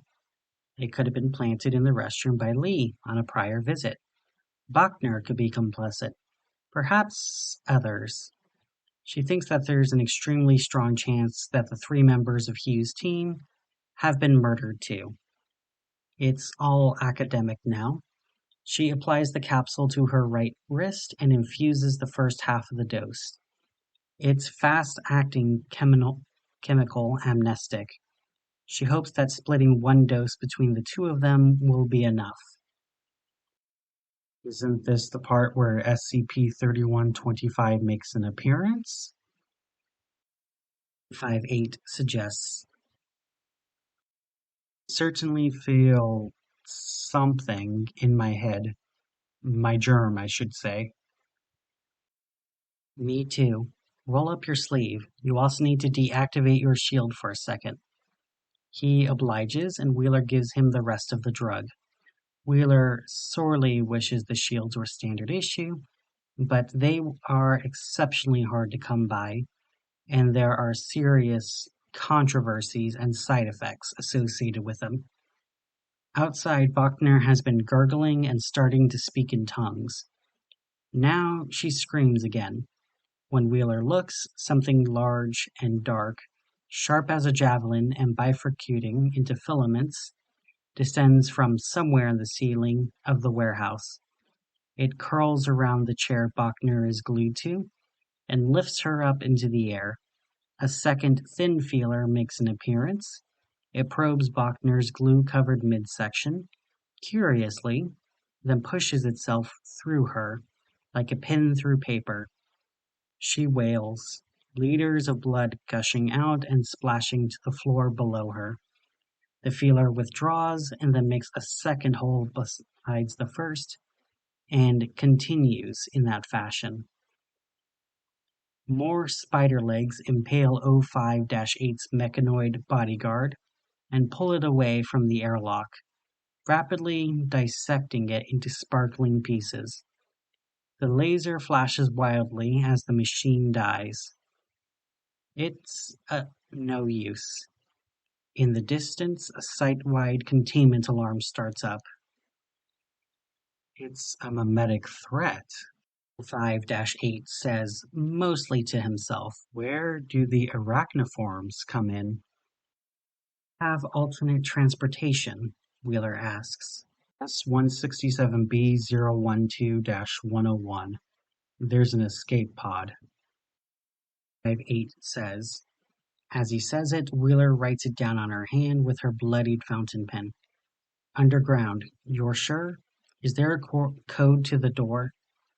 O5-8 lists 5 digits. He clutches his head, his germ is twitching unhappily and changing color and texture, as if an infection is spreading across its pale blue skin. I can feel it. It's like steel jaws. This is most unpleasant. We need to get to the escape pod, Wheeler says. There's nothing else that matters. We don't need to remember why. Got it? Spider legs reach into the airlock and begin tearing the room to pieces. They're fast-moving and grabby and angry. They know that there's something important inside, but they can't get to it. The skull bone is too strong to be broken apart. O5-8 doesn't have much field experience. The amnestic is blurring his thoughts. I'm deferring to you, he says dozily. Escape pod, lead on. Wheeler takes his hand. She's got Lee's gun in the other. A decent amount of ammunition left. With me, she says. She's done this before. She doesn't know it. The warehouse ceiling starts to cave in. But what is it? Where is it? What does SCP-3111 look like? Its motivation, its origins, its modus operandi. How much of that can be known? Does it have to be known to solve the problem? Does it matter how intelligent the intelligence is? Once it's inside the box, once it's checkmated. And what actinic, mind-wrenching form could the counter-meme take? How could human hands assemble something so devastatingly powerful and hold it steady?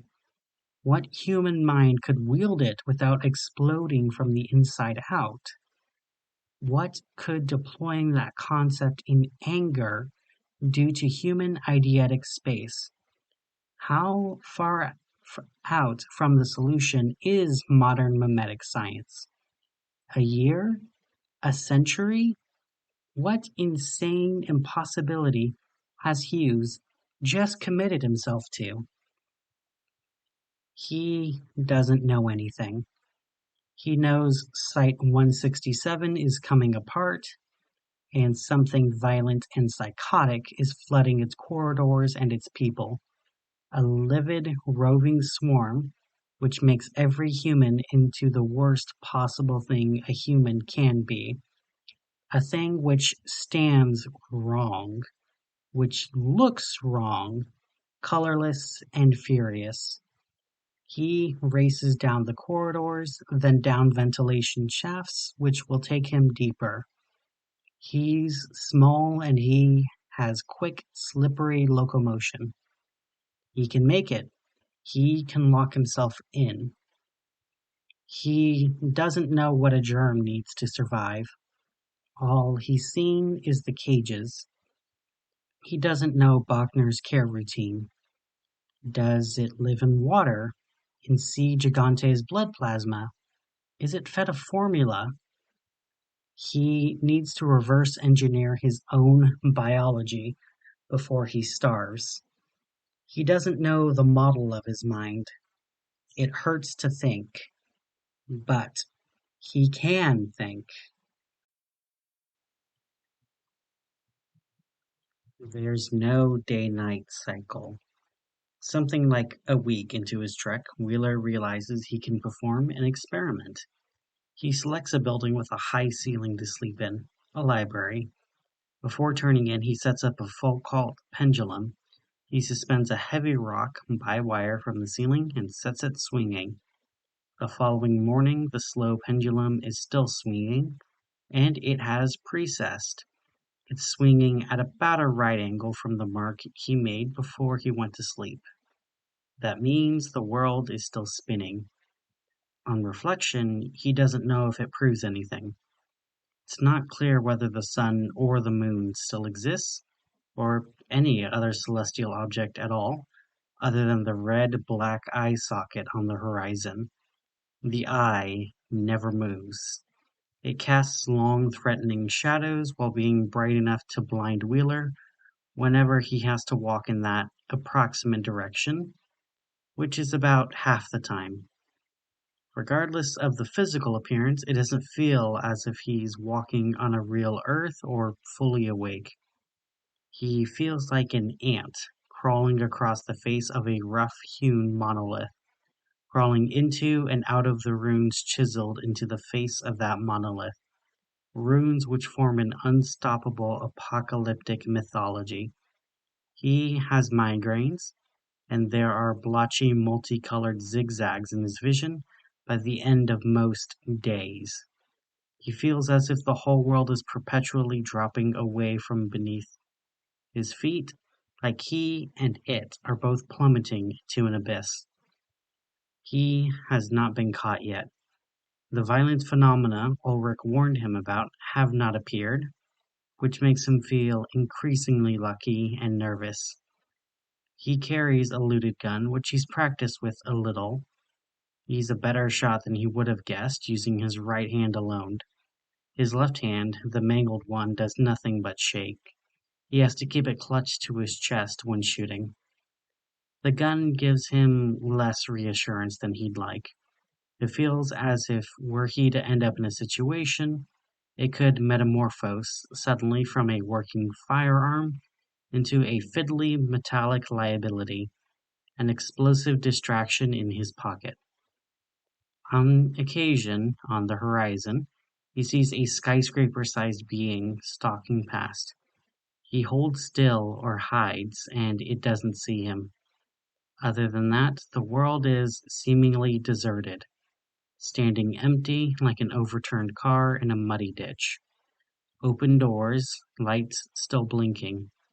Wheeler feels detached, lucky, guilty. He keeps away from cities. He has not yet come within eyeshot of a sarcophagus. Ulrich was evasive in describing them, and advised him in the strongest possible terms to stay away from him. But on another night he selects a bad place to camp, where the wind and local geography funnel the noise from one of the sarcophagi up to him from the valley. The noise, despite its faintness and distance, cultivates such intense and intolerable nightmares that he has to get up and pack up again and walk further away, as many more miles as it takes. The noise creates in him things he dearly wants not to be flashbacks. He goes into a shop and, along with packaged food and water, steals a cheap digital watch. It has a date function. Today is Monday the 17th of April. It's gone just past lunchtime. Time is still passing. On some level, all of this is factual. It's happening. And if it's really happening, then what? There's no longer any ambiguity about what specifically is happening. Not in Wheeler's mind or in anyone's. The world has long since passed through SCP-3125's antimemetic boundary layer and into its radioactive core. There is no longer a need for SCP-3125 to pretend that it is not what it plainly is. What else could there be? What difference could it make now? What could oppose it? It stands there in plain sight. Wheeler sees it. All of conscious reality sees it. It's happening everywhere, to everyone. It's not physically possible to conceive of anything else. There is no worst-case scenario than what's happening now. There's no race against time. There's no ticking clock. There's no last second. The last second was years ago. There's nothing to avert. This is it. The final game position. The highest and most refined form of human civilization. This is the shape of the next million years. SCP-3125 stands there, monstrous, casual, and indifferent.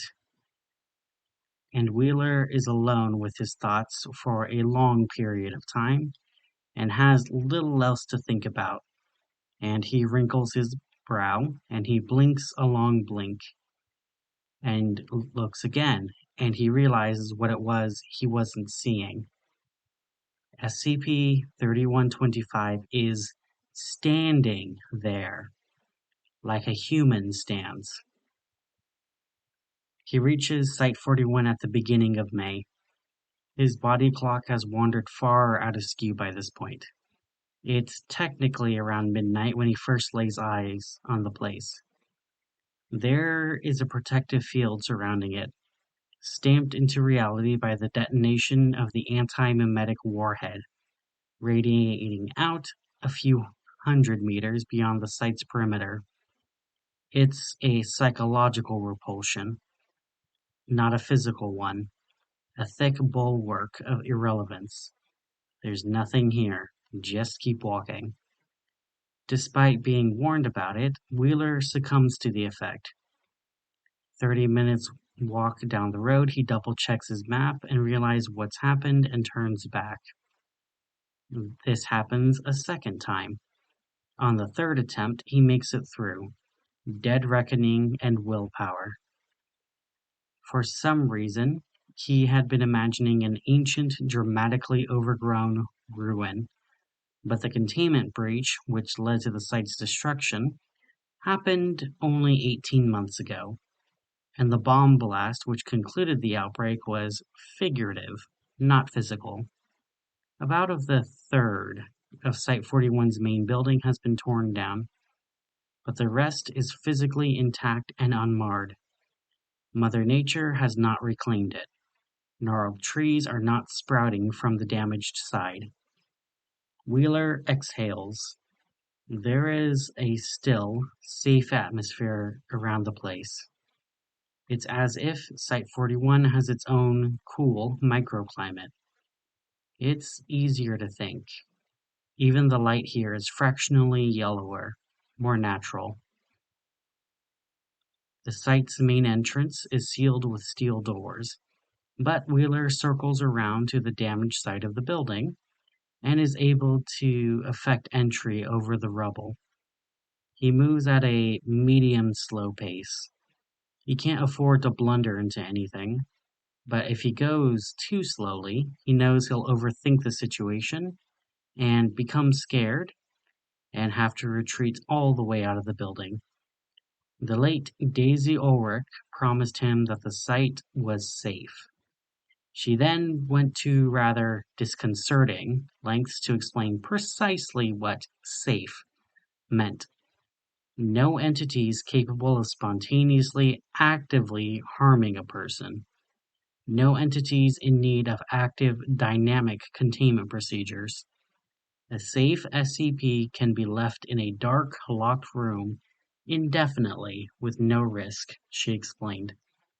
A nuclear bomb is safe, she said, giving the canonical example. Well, he replied, up to a point. The site is safe, he tells himself. Creeping forward, the most dangerous things he's going to find are rats, and he jumps back, aiming his flashlight at a frightening shape. Corpses. The corpse is seated against a corridor wall. It's clutching a combat knife, which seems to have buried up to the hilt in its own inner thigh, opening a gushing artery. Wheeler backs up against a wall, unable to look closely at the body, but equally unable to let it out of his eyesight, in case it does something. He feels faint. It doesn't help that exactly that moment, the fluorescent lights in the corridor come up, triggered by his movement, giving him a much better look at the scene. The scene is about as bloody as any suicide can be. No thank you, he says. He backs up. He backs all the way up to the corridor and through the ruin to the virulent red place, which passes for daylight, and there he throws up. It takes him a long time to talk himself back into it. He finds many more bodies. Some of them are in groups, having died during violent altercations or during more complex scenes which Wheeler cannot fully parse. Some of them are dismembered or just scattered pieces. Some of them appear to have been dead for significantly longer than the rest. They are little more than wafer-thin skin wrapped around skeletons. And there are strange things written on the walls beside them. Wheeler never works out why. There's still power. There's running water. At first, nearly every door he meets is locked. But he steels his nerves and returns to each of the dead Foundationeers in turn and retrieves their keys and security passes. Soon he has the run of the place, with only a few highly secure control rooms and containment units denied to him. At this point, his task has become open-ended. If Hughes is not somewhere on Site-41, which he almost certainly isn't, Wheeler needs to find information leading to his true location. He needs data. He collects devices, phones and laptops and computer terminals, Foundation built with chunky form factors. Most of them need passwords or pins, which he can't get. But a few can be unlocked using security passes or biometrics, which he can get if he carries the device back to the relevant corpse and presents their face or finger to the scanner. The devices still have power too. Wheeler is unable to find anything resembling a battery readout on any of them. He is slowly learning a key lesson. The Foundation builds things to endure. And though the Foundation as a group of people is absent, the physical systems they built are still here, and functioning, and ready. The SCP database is the most obvious icon on every device's home screen. Ulrich told him to look out for a particular sigil, concentric circles with 3 inward-pointing arrows. Inevitably, like an uncounted number of newcomer Foundationeers before him, Wheeler loses significant number of hours browsing the entries. The Foundation has a specific and recognizable house style, which is to describe even the most mind-bogglingly weird anomalies in absolutely mundane, factual terms. Even heavily redacted, different users see different amounts of redaction, but there is plenty of data which he can't access, no matter whose identity he uses. It makes for a bizarrely compelling reading. Hughes is mentioned numerous times in the database. He seems to have multiple overlapping research specialties and is credited in many entries as a containment architect. Wheeler takes detailed notes, assembling a picture of the man's career progression, and then randomly stumbles onto the Foundation's own personnel records for Hughes, which line up almost exactly with what he just worked out. There are huge holes in the personnel record. The last entry relating to Hughes' actual activities is in 2007, and then in 2010, after a gap of years, there's a final note, a single unauthored sentence. It appears that those who know Hughes' fate met it. End of file. Wheeler frowns at the unhelpful note for a long minute. It reads like a riddle. Wheeler was, for a long time, a cross-puzzle fiend, but it seems improbable to him that a clandestine organization like the Foundation would leave cryptic clues for one another, rather than clear, direct instructions, which means the note is probably intended to be read simply and literally. Don't look for Hughes unless you want to meet the same fate. Wheeler tilts his chair back and stares at the ceiling, contemplatively. On the other hand, the note also means Hughes can be found. It's been done before. There's no day-night cycle, but he's worn out. His body is telling him that he needs to sleep. He sleeps on a sofa in the employee break room on the far side of the building from the Red Eye. There's a snack machine, and there are snacks in the machine, but he doesn't have any cash. He considers breaking the glass, but if he screws up and cuts himself badly, there isn't a single doctor left in the whole world who could stitch him up. He considers and rules out looting the nearest corpse for $1. As he tries to sleep, something comes to him, an acute, anxious energy. It grips him by the shoulder. Get up, it screams at him distantly.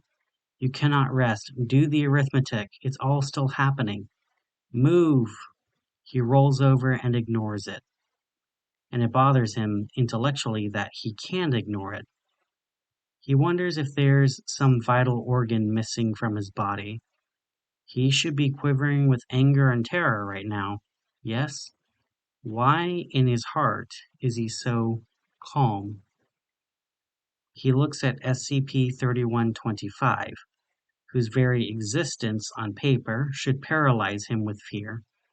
He looks at what SCP-3125 is doing, which should fill every fiber of his being with furious purpose. And he looks at his own significance to the whole endeavor and his own guesstimate of the odds. He does the arithmetic, and the product of all of those factors round down to damn near zero. This isn't going to work. That's why. This has to stop. It has to end. Please. Curled up in his sleeping bag, eyes screwed shut, Adam Wheeler mutters to whatever may be listening. It isn't going to work. Near the site entrance, he can't figure out how to unlock the steel doors, even from this side. He finds a security office with a printed floor plans of the whole site. He crosses off the rooms he's visited and the rooms which are destroyed. Everything remaining is locked. Above ground, anyway. Underground, there are warrens of tunnels and dozens more containment units. And 30 floors below ground, a single incredibly large vault of unstated purpose. This final vault draws his attention in, magnetically. Ulrich assured him that the site was totally safe. As the freight elevator descends, Wheeler finds a kind of anxious pressure is building above him. The air is rapidly getting warmer, and he just realized that if the elevator breaks down right now, he'll likely be helplessly trapped and die. He shouldn't have used it. He should have used the emergency stairs. Too late. The elevator lands. There's an empty corridor. He follows it, drawn forward. There's an airlock on the far end, a wall of white metal big enough to drive a truck through. The airlock is closed, but there are 7 or 8 overlapping circular holes punched through it, making a combined gap which is easily large enough to admit a human. Beyond the airlock, there is a vast, dark space. Wheeler has climbed through the hole and walked 5 paces out into the darkness before he even thinks about what he's doing. There are shapes out there, illuminated by the scant light falling from the airlock corridor, lumps which could be more dead people. Wheeler's own shadow blocks much of the light. He takes out his torch. It is absolutely silent down here, and the temperature is uncomfortable, making him sweat. The rest of the huge vault, as far as he can shine his light, is totally empty, but his torch is not powerful enough to illuminate a space this big, so it's hard to be certain. He advances. A loud tone is building in his ears as he gets closer. There are, he counts, 14 dead. 13 of them dead in a rough circle around a 14th, a woman lying flat on her back. Just outside of the circle, there is a military truck with the inert remains of a complex machine mounted on its back. This, Wheeler surmises, is the antimemetic warhead. There is a cable leading down to a control unit lying on the floor, under the hand of the dead woman. Ah, he says, with a note of regret. So you're the one. Her security pass looks different from the others. It has a bright diagonal stripe across it in red and orange. He takes it. There's a roaring in his skull. He can't see it clearly at first. Something is disturbing his vision. A gold-white spot in the corner of his eye. An artifact from the combination of extreme darkness and bright torchlight. He squints. It says, Marion Wheeler, Site Director. He stares at it for a long time, weirdly disoriented. He doesn't exactly know why. It is, of course, a very commonplace name. If he stopped to gawp at every other Wheeler he met, he would never get anything done. Still, she's the one with her hand on the switch. She's the one who ended this local outbreak. Out of every dead Foundationeer on this damned site, she's the one who didn't die for no reason at all. He feels as if he should say a few words, but they do not come to him. He makes one quick circuit around the vault perimeter, scanning the floor and the wall, looking for anything interesting, but finding nothing but construction tools and scaffolding. He returns to the airlock and then the freight elevator. He glares at it for a long, frustrated moment, then accepts that it would be unsafe to use it again. The emergency stairwell is perfectly well lit, but 30 floors is a mountain. 3 times on the way up, he has to stop to rest his knees. The site director's pass gets him everything. Every control room, every containment unit, every file. He gets the whole story. He puts the last piece in place.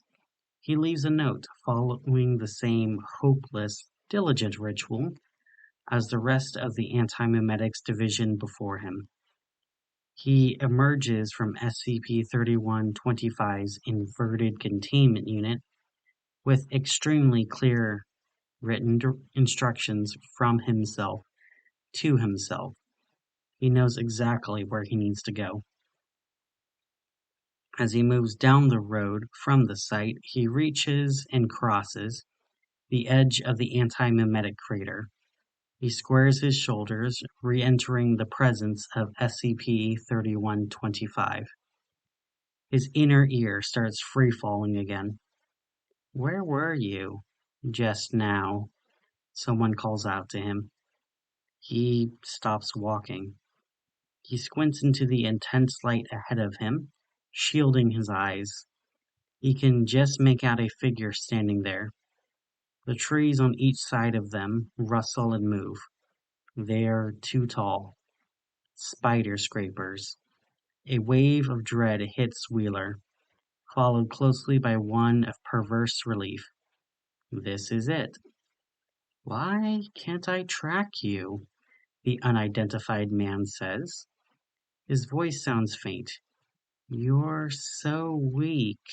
It's like you don't exist. I just wasted 2 days trying to pick you up again. What's wrong with you?" Wheeler says nothing.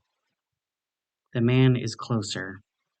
He didn't walk, but the distance between them halves, and his voice is easier to hear, though he is still too bright to look at. His body structure blurs and flickers. "You're not one of them," he says, "and you're not one of us, and you're definitely not the hero. You don't count for shit, memetically. Why are you wasting your time on this? Whatever the fuck this is, you should just kill yourself. It's not going to work." Wheeler knows that. The light collapses. The figure smashes into focus, becoming physical. It's a real human. A skinny 20-something, scuffy, uncut hair, and a sketchy beard. He is shirtless, and there is a deep black pit in his clavicle, a hole where he has clearly been very badly wounded. Blood has run down his chest and soaked his jeans and forearms and dried black. Fresh blood is still coming, building up thick layers, which shouldn't be possible. Wheeler doesn't spot the second hole in his gut, obscured by too much blood. Wheeler is trying to keep his expression neutral, but he knows it isn't working. He can feel his left hand, his bad hand, starting to shake. A part of him still wants to ask the guy why, but there is no possible answer. "This is what the human race really is," the man explains, spreading his hands to gesture at the whole world.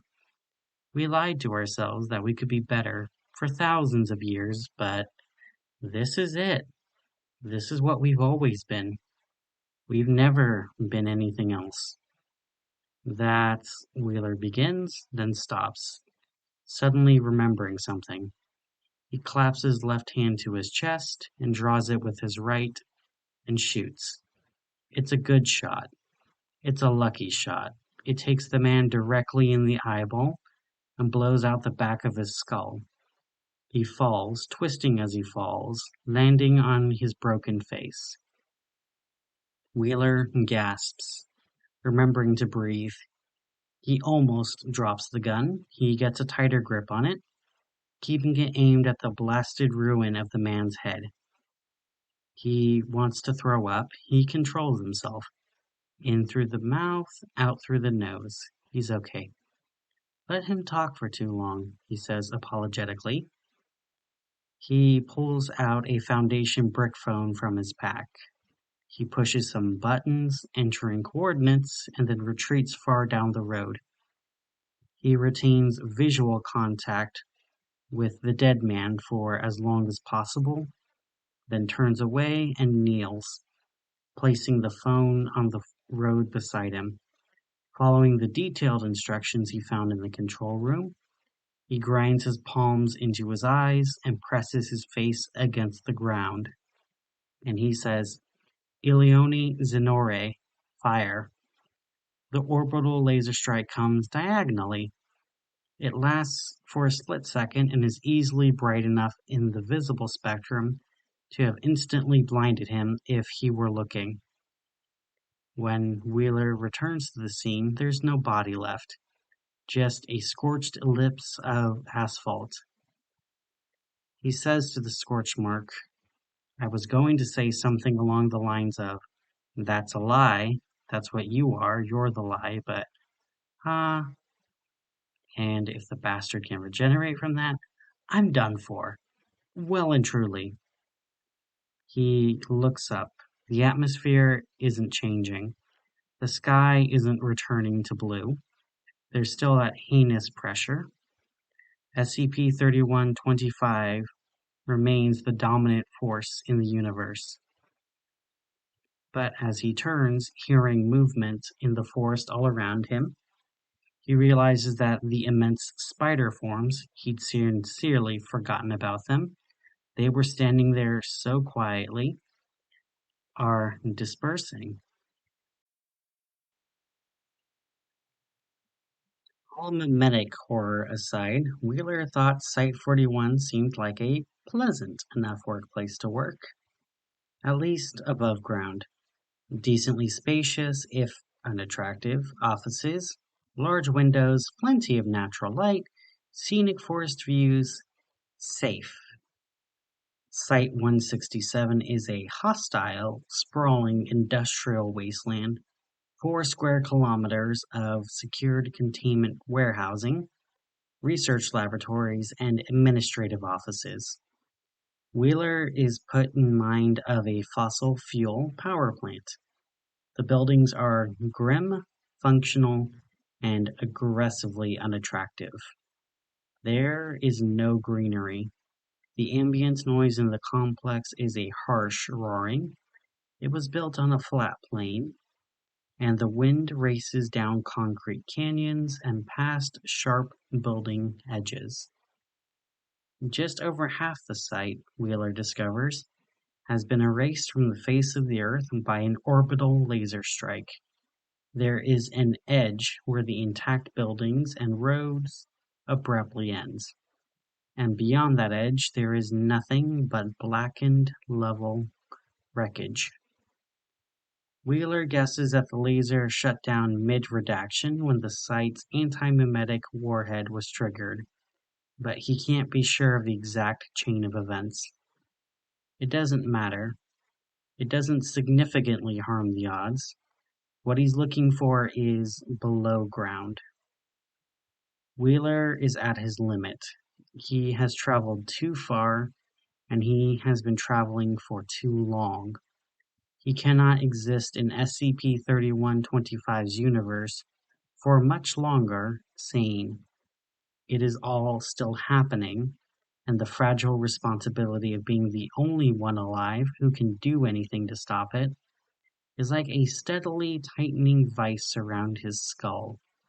He is exhausted and slowly losing his vision to bright migraines, and dismally lonely. No more detective work, and no more sights. This needs to be the end. Between buildings 8 and 22E, there is a vertical access point, a 30-meter wide hexagonal shaft with a yellow gantry crane across its mouth. The shaft was used for lowering construction machinery and materials into the site's extensive underground complex. The shaft is so wide and deep that it has strange effects on the movement of air near its lip. It feels to Wheeler as if it's trying to pull him down. There are metal stairs lining the inner wall of the shaft. He descends and then follows his map into Site-167's underground complex. Unlike Site-41, this was certainly not a safe site. There are warning signs everywhere, many of whose symbols Wheeler cannot immediately parse. Very soon, he begins to encounter heavy bulkheads, sealed with electronic locks. Marion Wheeler's security pass opens them every time. Containment Unit S-167-006183's airlock is identical to the one he encountered at Site-41, just as the architectural diagrams suggested. The only difference is that this airlock is visibly airtight. Wheeler swipes his card through the reader with a shaking hand. The door cycles open, revealing a sterile white antechamber, stale atmosphere after years of disuse. He stands in the middle, waiting for the second half of the cycle. This is it. His heart is pounding. It's not good for him.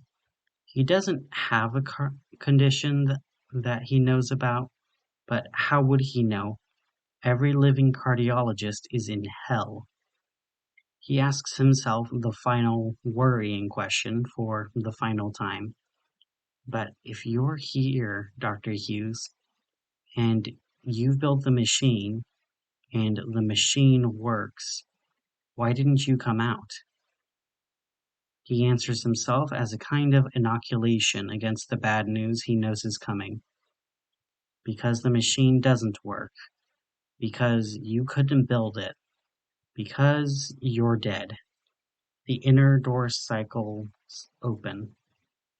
The atmosphere in the vault is tropically humid and thick enough to taste. It tastes unpleasantly organic, like lymph or some other obscure body fluid. There are overhead floodlights, of which perhaps 1 in 10 are still shining. There is junk everywhere. To Wheeler's left, there is a rough semicircle of monolithic auto factory units, each 6 or more meters tall, with piles of fabricated junk around them. Furniture, tools, food container, hard foam bricks, circuit boards, spools of fabric. To his right, stacked, stretching away along the long concave wall of the vault, are hundreds of empty shipping containers. He would have to walk for more than 10 minutes before he found one still containing raw materials. Ahead of him is a 3-meter tall wall of steel, which curves away to the left and right, enclosing almost all of the vault's floor space. Just visible over the top of the wall, heaving slowly under the weak yellow light, is an immense sleeping organism. From here, Wheeler can only see the curve of its back, which is a glossy, moist black, malted with green. It is round, almost spherical, like an ice cream scoop of liver taken from a human 2 kilometers tall and dumped into this enormous, Wheeler gulps as he makes the association, petri dish. Wheeler does not notice the meter-thick pipes which run from the auto factories over the edge of the dish and in providing various necessary liquids. He does spot the tall towers arranged around the organism, spraying a translucent mist down from all angles. Suspended from the ceiling to the left and right, roaring continually, are ventilation units as large as houses. There is no one around. Wheeler clears his throat and addresses the room as loudly as he dares. Is there, Dr. Bartholomew Hughes in here? Nothing happens. The roaring of the ventilation units continues. The organism continues to heat slowly. Wheeler raises his voice somewhat. I'm looking for a machine called an... It wakes up. Irreality amplifier? The thing turns, pushing huge volumes of fluid around its dish. enough that a wave of it sloshes viscally over the side of the wall. It lurches up to the wall as more of it becomes visible. It becomes clear that there is little more to its body plan than what was already visible. Aside from stubby flippers, it is simply a huge, near-spherical lump of biology. It seems to peer eyelessly at Wheeler. Wheeler concludes that he does not wish to be here. He turns to leave and is startled to discover that the airlock door has closed behind him, as silently as it opened. Ah! The airlock controls are to one side. He does not run for fear of attracting attention with sudden movement, but he walks over briskly and pulls out his stolen security card again. As he's about to swipe it through the reader, a stringy red web lashes from nowhere and restrains his wrist, preventing him from proceeding.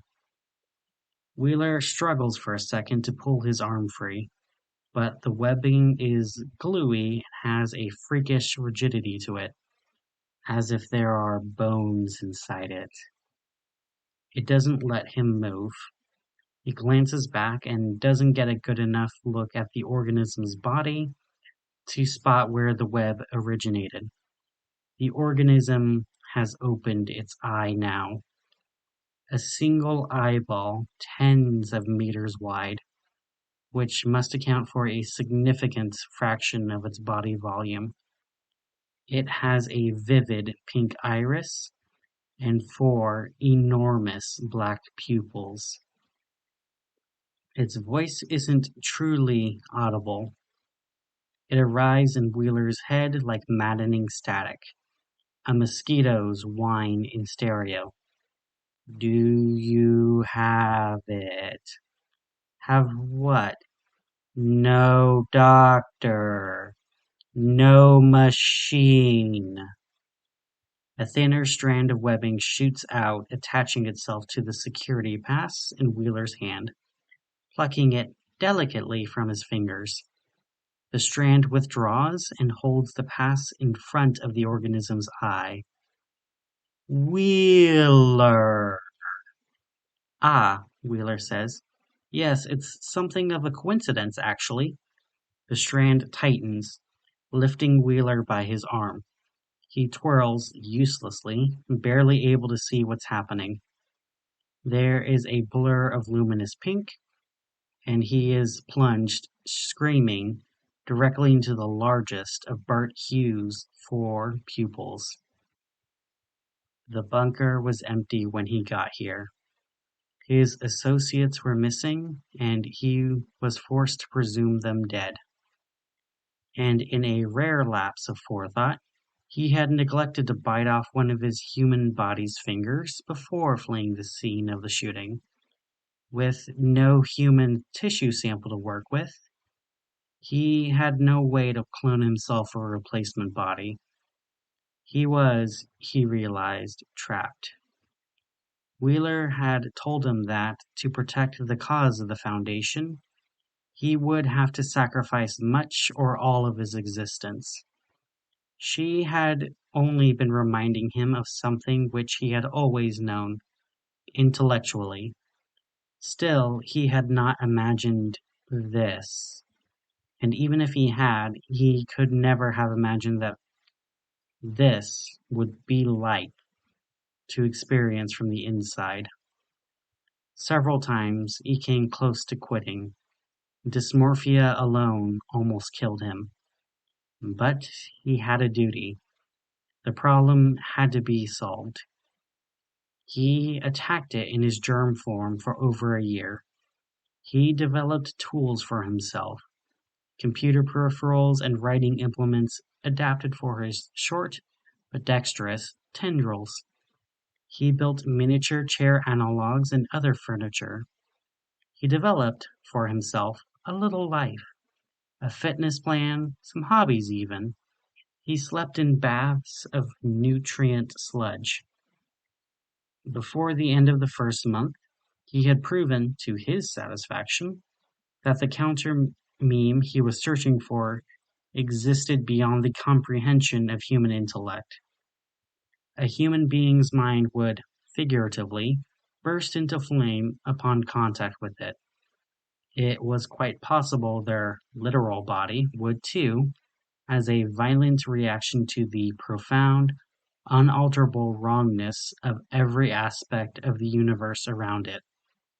To create the counter meme, he would need to start from a human carrier of a suitable single-celled base idea and amplify that idea artificially using a machine. By the second year, he had designed and built enough of the machine to know that the machine could not be built. Theory and practice were diverging too far. Tests were failing in troubling ways, which pointed to fundamental architectural misconceptions. His machine would not and could not do what it was designed to do. He scrapped all of the schematics. He needed a different approach. There is a struggling figure mounted on the back of his retina, drowning beneath yellow pinpricks of focused light, drawing oxygen from his bloodstream and firing back minuscule thoughts. The figure is losing his mind with fear and revulsion, though he is a little more resilient than he gives himself credit for. And he is adapting. "It's you," the little man manages to gurgle. "There's no amplifier. You're the amplifier." He sequenced and then reverse-engineered his own genetic code. He built life support equipment and re-architected the interior of the vault, which had always been to the plan, if not to this extent. He refactored his physiology in stages, over the courses of years, until his brain was of the size and complexity to think monumental, radical, irreducibly complex thoughts. "But why didn't you?" the spec asks. "You could have opened the vault at any time. What were you waiting for?"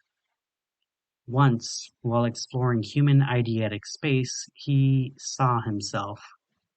He created a rudimentary memetic descriptor of himself, refined it, focused it, guessed a little, and there he was, a complex of brilliant lights in the shape of a man, amid a swarm of similar people, living and dead, and real and fictional.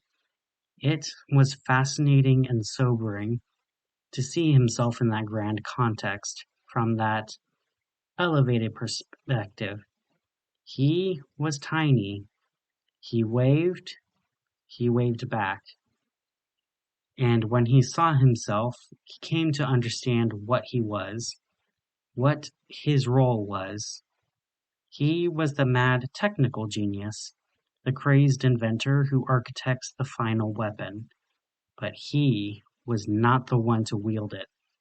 The spark, the base idea he needed to amplify, was not in his head, and it was not in the vault with him. Mathematically, it never could have been. That was not the shape of things. It had to be delivered by someone else. The spec stops struggling. He has looked with some effort to his left and his right. He has now finally seen that there are other figures mounted here with him on the retina. Older figures who have mostly been interpolated into the membrane and no longer have independent life or thought. This causes him no small amount of alarm. He says, "By who?" "Hold still." The spec brains explodes, like a diagram. There is a forest. There is a nice big house in the forest, and a garden behind the house, a trimmed lawn encircled by tall conifers. There is a rough circle of chairs on the lawn, and about 25 people seated or standing around, or chatting in groups, with drinks and burgers, and there is a queue for the barbecue. There is a tall column of smoke rising from the barbecue. It is an outstandingly beautiful day, and nothing terrible is happening. Adam Wheeler knows he is broken now, because he can't accept the scene. It's too sudden and too pleasant to be real. He feels normal, clean, and healthy. He gasps and almost cries when he realizes that his hand is back. Someone walks up to him, offering a handshake. You must be Adam. It's a pleasure. Bart Hughes. Hughes is a very youthful 50, short and skinny, with thick-lensed, thick-rimmed glasses, and a flurry of wild graying hair. Wheeler shakes his hand, more or less automatically. In his other he has a bottle of beer. I work at the Foundation, he says. Obviously. Containment architecture, biometrics, a whole mess of odd jobs. Hughes, Wheeler repeats. I was, looking for you. You found me, Hughes says. Good job. What is this? I don't think you'd remember. This is where we met. Originally, I mean. Briefly. We shared about 10 words, maximum, and I don't remember a single one of those words. And I barely remember you either. No offense. But I remember the barbecue, and I definitely remember that I met you at the barbecue. So I figured it could be a more agreeable setting for the conversation we need to have. Wheeler does not recognize the scene, either the location or any of the people. This is your memory? Yeah, come on, let's talk. Hugh leads Wheeler across the lawn and selects a pair of chairs in the sun. He sits and gestures for Wheeler to sit across from him. Wheeler does so uneasily.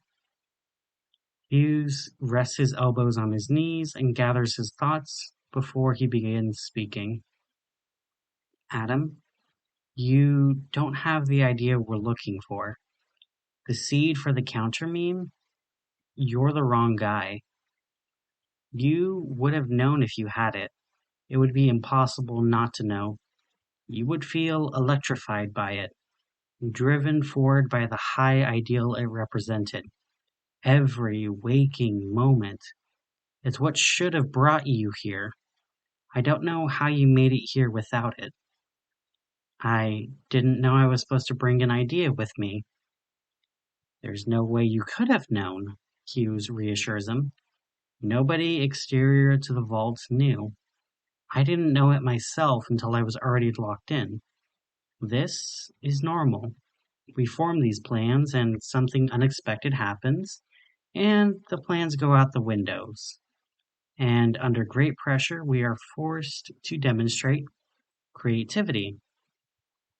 Wheeler takes a deep breath. He squares his shoulders. All right, where is it?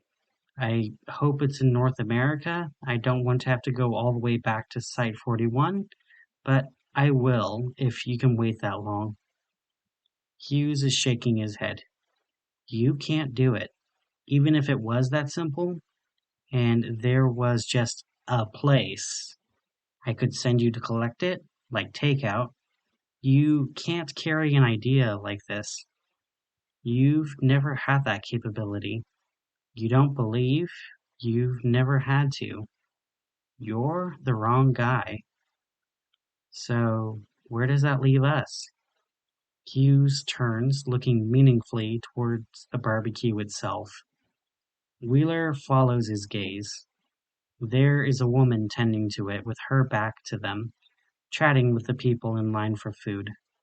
She seems to be the center of attention. Marion, Wheeler says. She had it, Hughes says.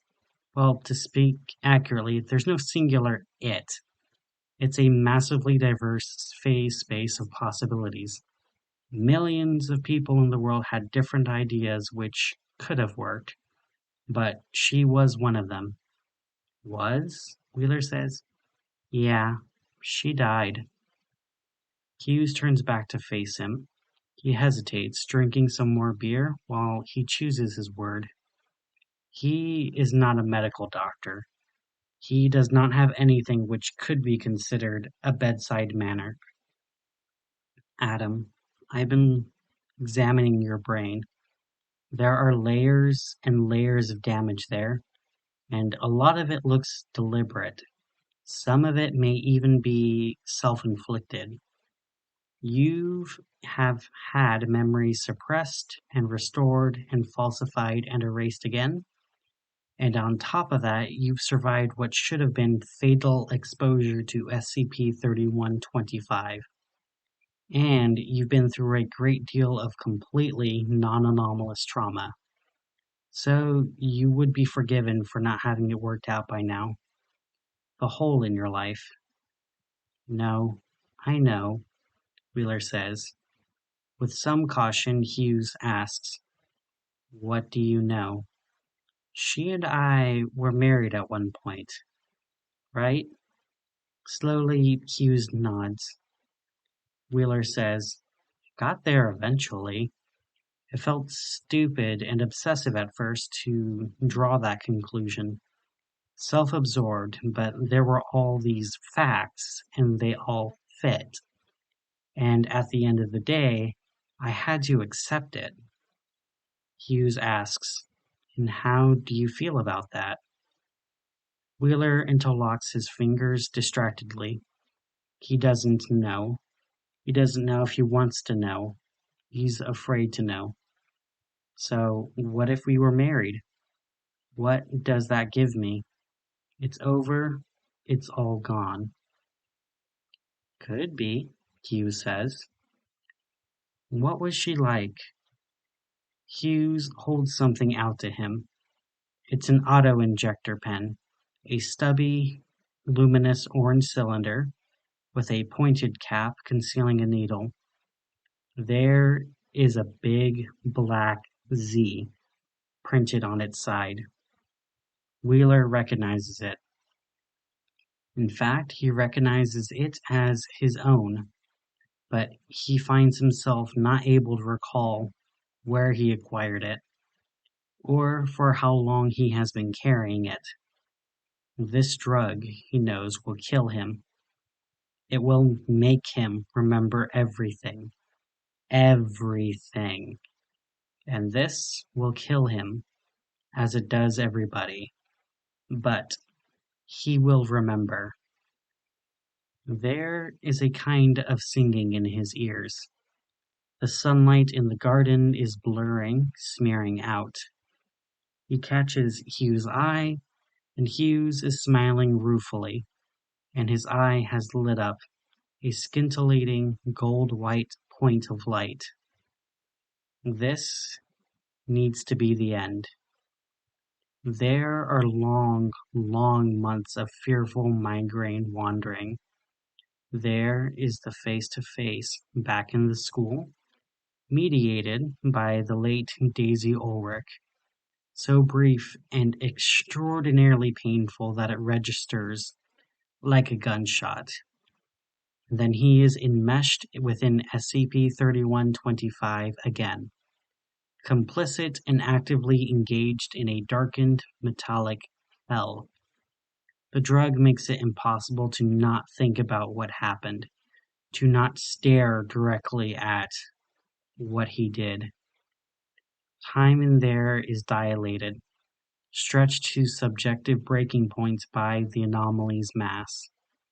This seems to last tens of years. And then the chisel.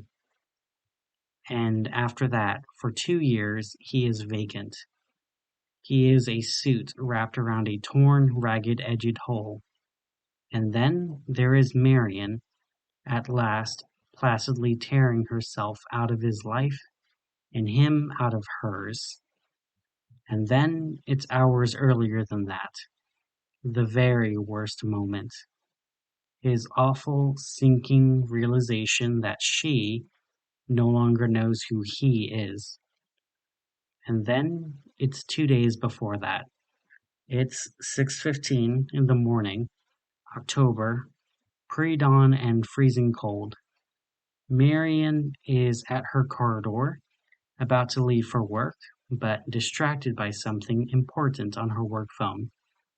And Adam is lingering on the porch, seeing her off. He has a work trip of his own, tonight and tomorrow night. So this is the last time they'll see each other until... This is the last time they'll see each other. This is it. He digs his heels in, dragging the regression to a straining halt.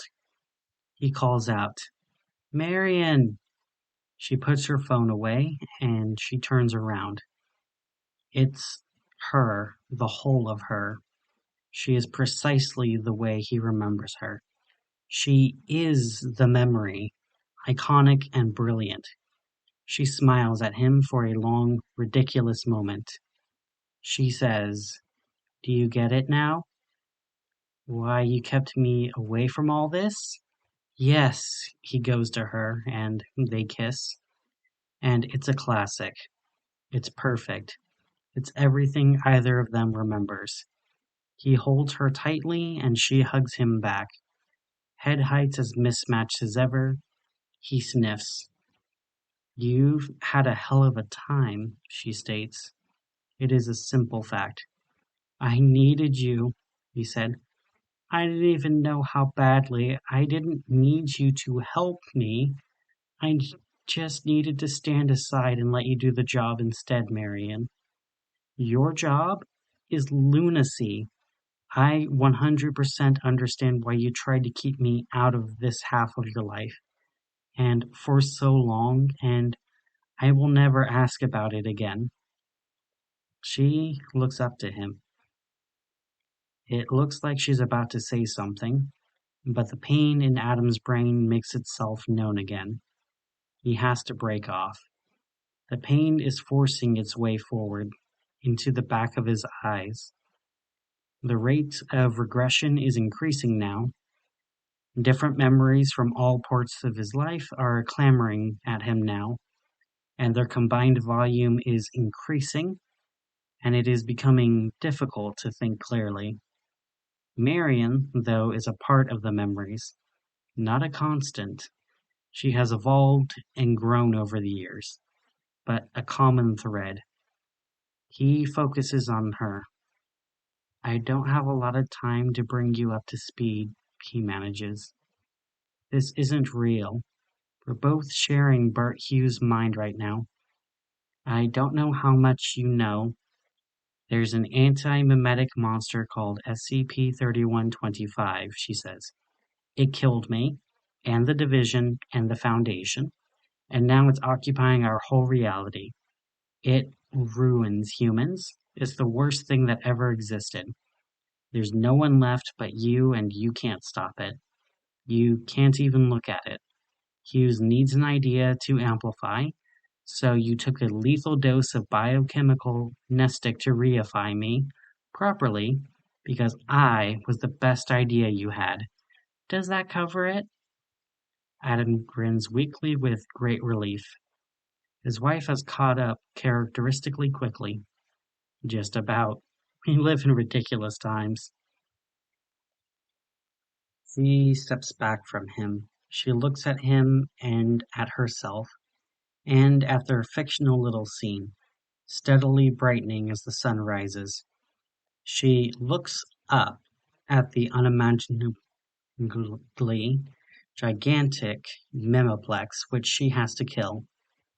Inside its maw, human existence, all humans and all things humans have ever done, said, thought, or been are burning alive. SCP-3111 is, in large part, the lie that SCP-3111 is inevitable and indestructible. But it is a lie. She feels it now. She knows that in her bone that she is irreal, an animate memory, an ideal, an abstract. When she started to exist a few moments ago, she was mostly realistic. But she can feel her flaws and complexity being stripped away from her. She can see the shape of the idea complex, which Hughes is assembling around her. It looks familiar. It looks like a heavily reworked slice through the concept of the Foundation itself. The Foundation's noblest intentions and achievements, at least. The best purpose of its existence. To protect people. To swallow up all the horror, to manage it and understand it. To keep it under lock and key, so that people don't have to be afraid. Adam, she says, looking up again. It's going to work, and I can see all the way to the end from here. That's good, he manages. It's been a long time since I had good news. He falls to his knees. His skull feels as if it's splitting open. She kneels with him, taking one of his hands. He is seeing things, and the things he is being forced to see are hurting him. SCP-3111 has been hacking away at his and her lives for far longer than he knows.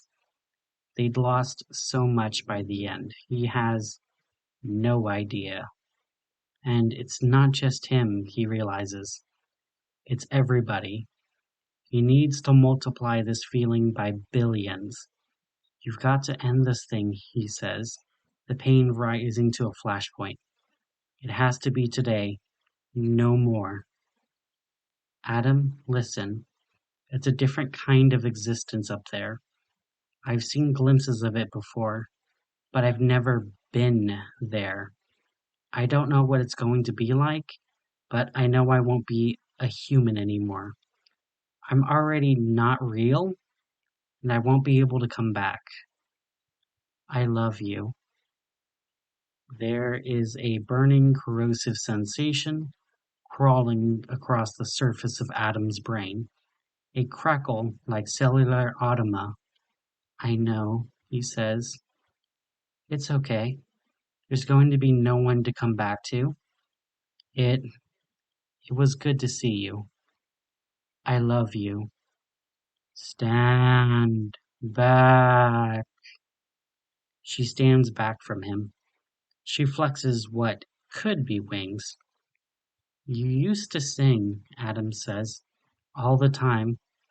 It's the first thing it took away from us, but I remember. The launch window opens. There's a kind of ignition, and Marion Wheeler's perspective shifts and everything seems to shrink. And she is on the ascent.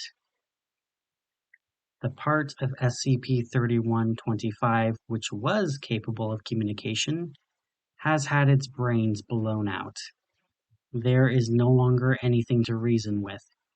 There is no quip. There is a song, but it's a song she sings for herself. The thing is titanic in its structure, brain-breaking in its topology. It comes from a space where ideas exist on a scale entirely beyond those of humans. Its wrongness and its self-consistent evil are so profound that it hurts to comprehend. At first, looking directly at it causes stinging actinic flashes in Marion's eyes, like ionizing radiation. But her perspective is still shifting, because she's still ascending. And as she ascends, ceasing to be human, she sees through the adversary and comes to understand instinctively how it is structured and how it is faulty, and how those faults can be attacked. It turns to face her. When they meet, what happens is less of a fight than it is mathematics. An equation settling at the end of a long, painful stretch of working. A blizzard of cancelled terms. In the presence of wild light, vast tracts of SCP-2111 thought to meaningfully exist prove not to. There it is in the new context which wild light provides, an ancient irrelevance. It folds up, limb after branching limb, winking out of existence. It releases its grip on everything human. The mathematics is good. It happens exactly the way Hughes modeled it. Back in the bunker, using the memetic equivalent of fluid dynamics equations, taking thousands of processor years to simulate. After the finger limbs are gone, a livid red-green eyeball remains. The Foundation Wheeler protection abstract punctures it, lasering through it from front to back. A colorless shockwave spreads through the eyeball interior, another quiet canceling out, leaving bright vacuum behind it, not even particles. And all that is left from the collision is the balance, a final wild photon, outbound to the deepest limit of eidetic space, never to return.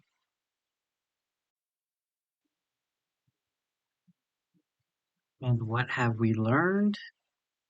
It takes 058 a significant amount of time to answer his own question. He speaks with a measured, level tone. He is in no hurry. We have learned that there is time missing from our world. Almost a year of extremely recent history. And there are spaces, significant spaces, in every population center, which cannot be perceived or entered. The cities are rerouting around them, like mountains or radiation zones. And along with that time and that space, we have learned that there are enough people missing without any explanation whatsoever that if I spent the rest of my considerably augmented lifespan counting them, I could not count to that number. He pauses. And outside of the Noospherics Division, he says, no one, not a single person, was even aware of these thefts. Even those in the division who made this discovery cannot recall what happened during that missing time, and no one can enter that missing space. The gap in reality itself can barely be perceived. It is this shocking, blinding absence, this unknown unknown. We have learned, we have cautiously hypothesized, that 3 to 4 years ago, an unimaginable anomaly entered our reality, and then sometime later, it left, taking all that space and all that time and all of those people with it. We do not know what it was or what it did. We have tried to find out, but the truth evades my best noospherists. The question fights back, as if it doesn't want to be answered, and we do not know why the anomaly left. Though my experts say that in the conceptual realm, there is evidence, traces of what could have been a conflict. And in the distance, shining down on us, there is a great new star. He hesitates. Even I don't remember what happened, he continued with his voice lawyered, which I personally find deeply alarming, because this is recent history. Like nearly everybody alive, I must have been there. In some respect, I must have gone through it. But if we have learned nothing else, we have learned this. Humans can walk away and forget anything. Civilization can go back to normal after anything. He sits in contemplative silence for some time. He stares at nothing. He worries briefly that he really does know the truth, and that there is nothing anomalous preventing him from knowing it. That it's simple denial, but he won't say that out loud. Not even here. He says, "And I wonder, what was the Foundation's role in this? Were we witness to this anomaly? Were we the ones who defeated it? Did we resist, negotiate, participate? We are here now, intact. We are back. To what do we owe that? Did we hide or run?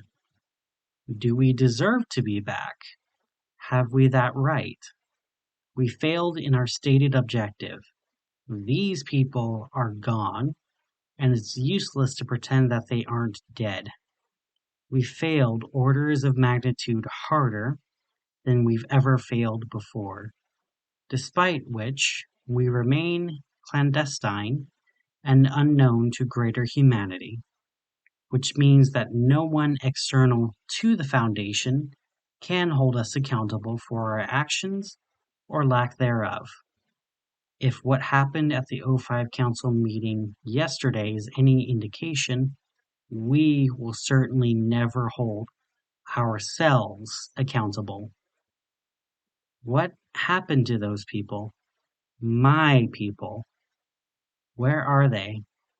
No one is just dead.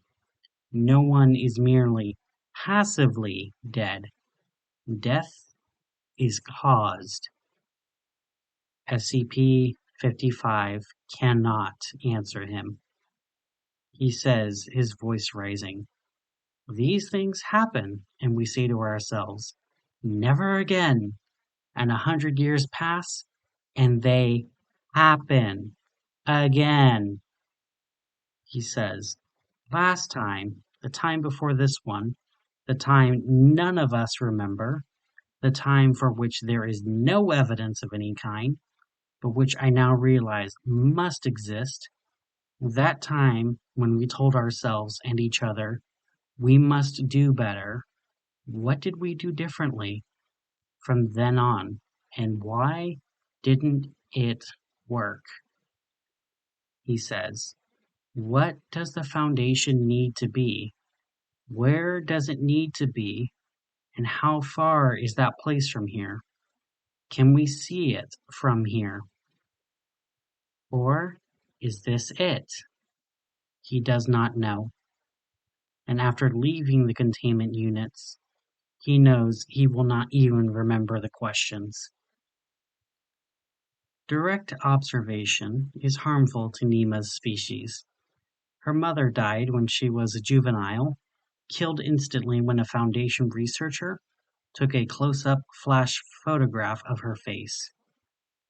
The Foundation thinks her whole species is extinct, wiped out by infertility and disease, as an indirect result of excessively close Foundation study.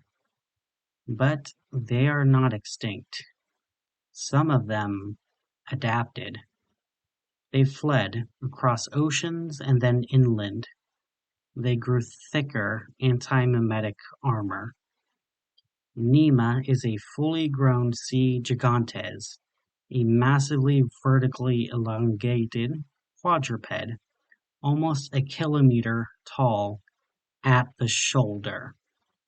As 058's motorcade leaves Site 19, she is standing just beyond the site's perimeter with a crumpled meta-spider in her mouth. She is unable to perceive the motorcade or the site itself, any more than any human Foundationeer can perceive her. They only, barely, walk the same earth. The spider is a 200-meter long bundle of legs, eyes, and chitin, long body parts dangling from each side of Nema's jaws. The spider convulses ineffectually. It can't escape. It is the last one. The spiders were numerous and tasty, but the ones who walk very slowly have a broad diet. Nema bites down, biting through the last of the spider's legs, which begin an achingly slow tumble to the ground, accompanied by a gout of bug juice. Nema tosses the spider's mauled thorax in the air and catches it in the back of her throat. She gulps it down, mostly whole, still twitching.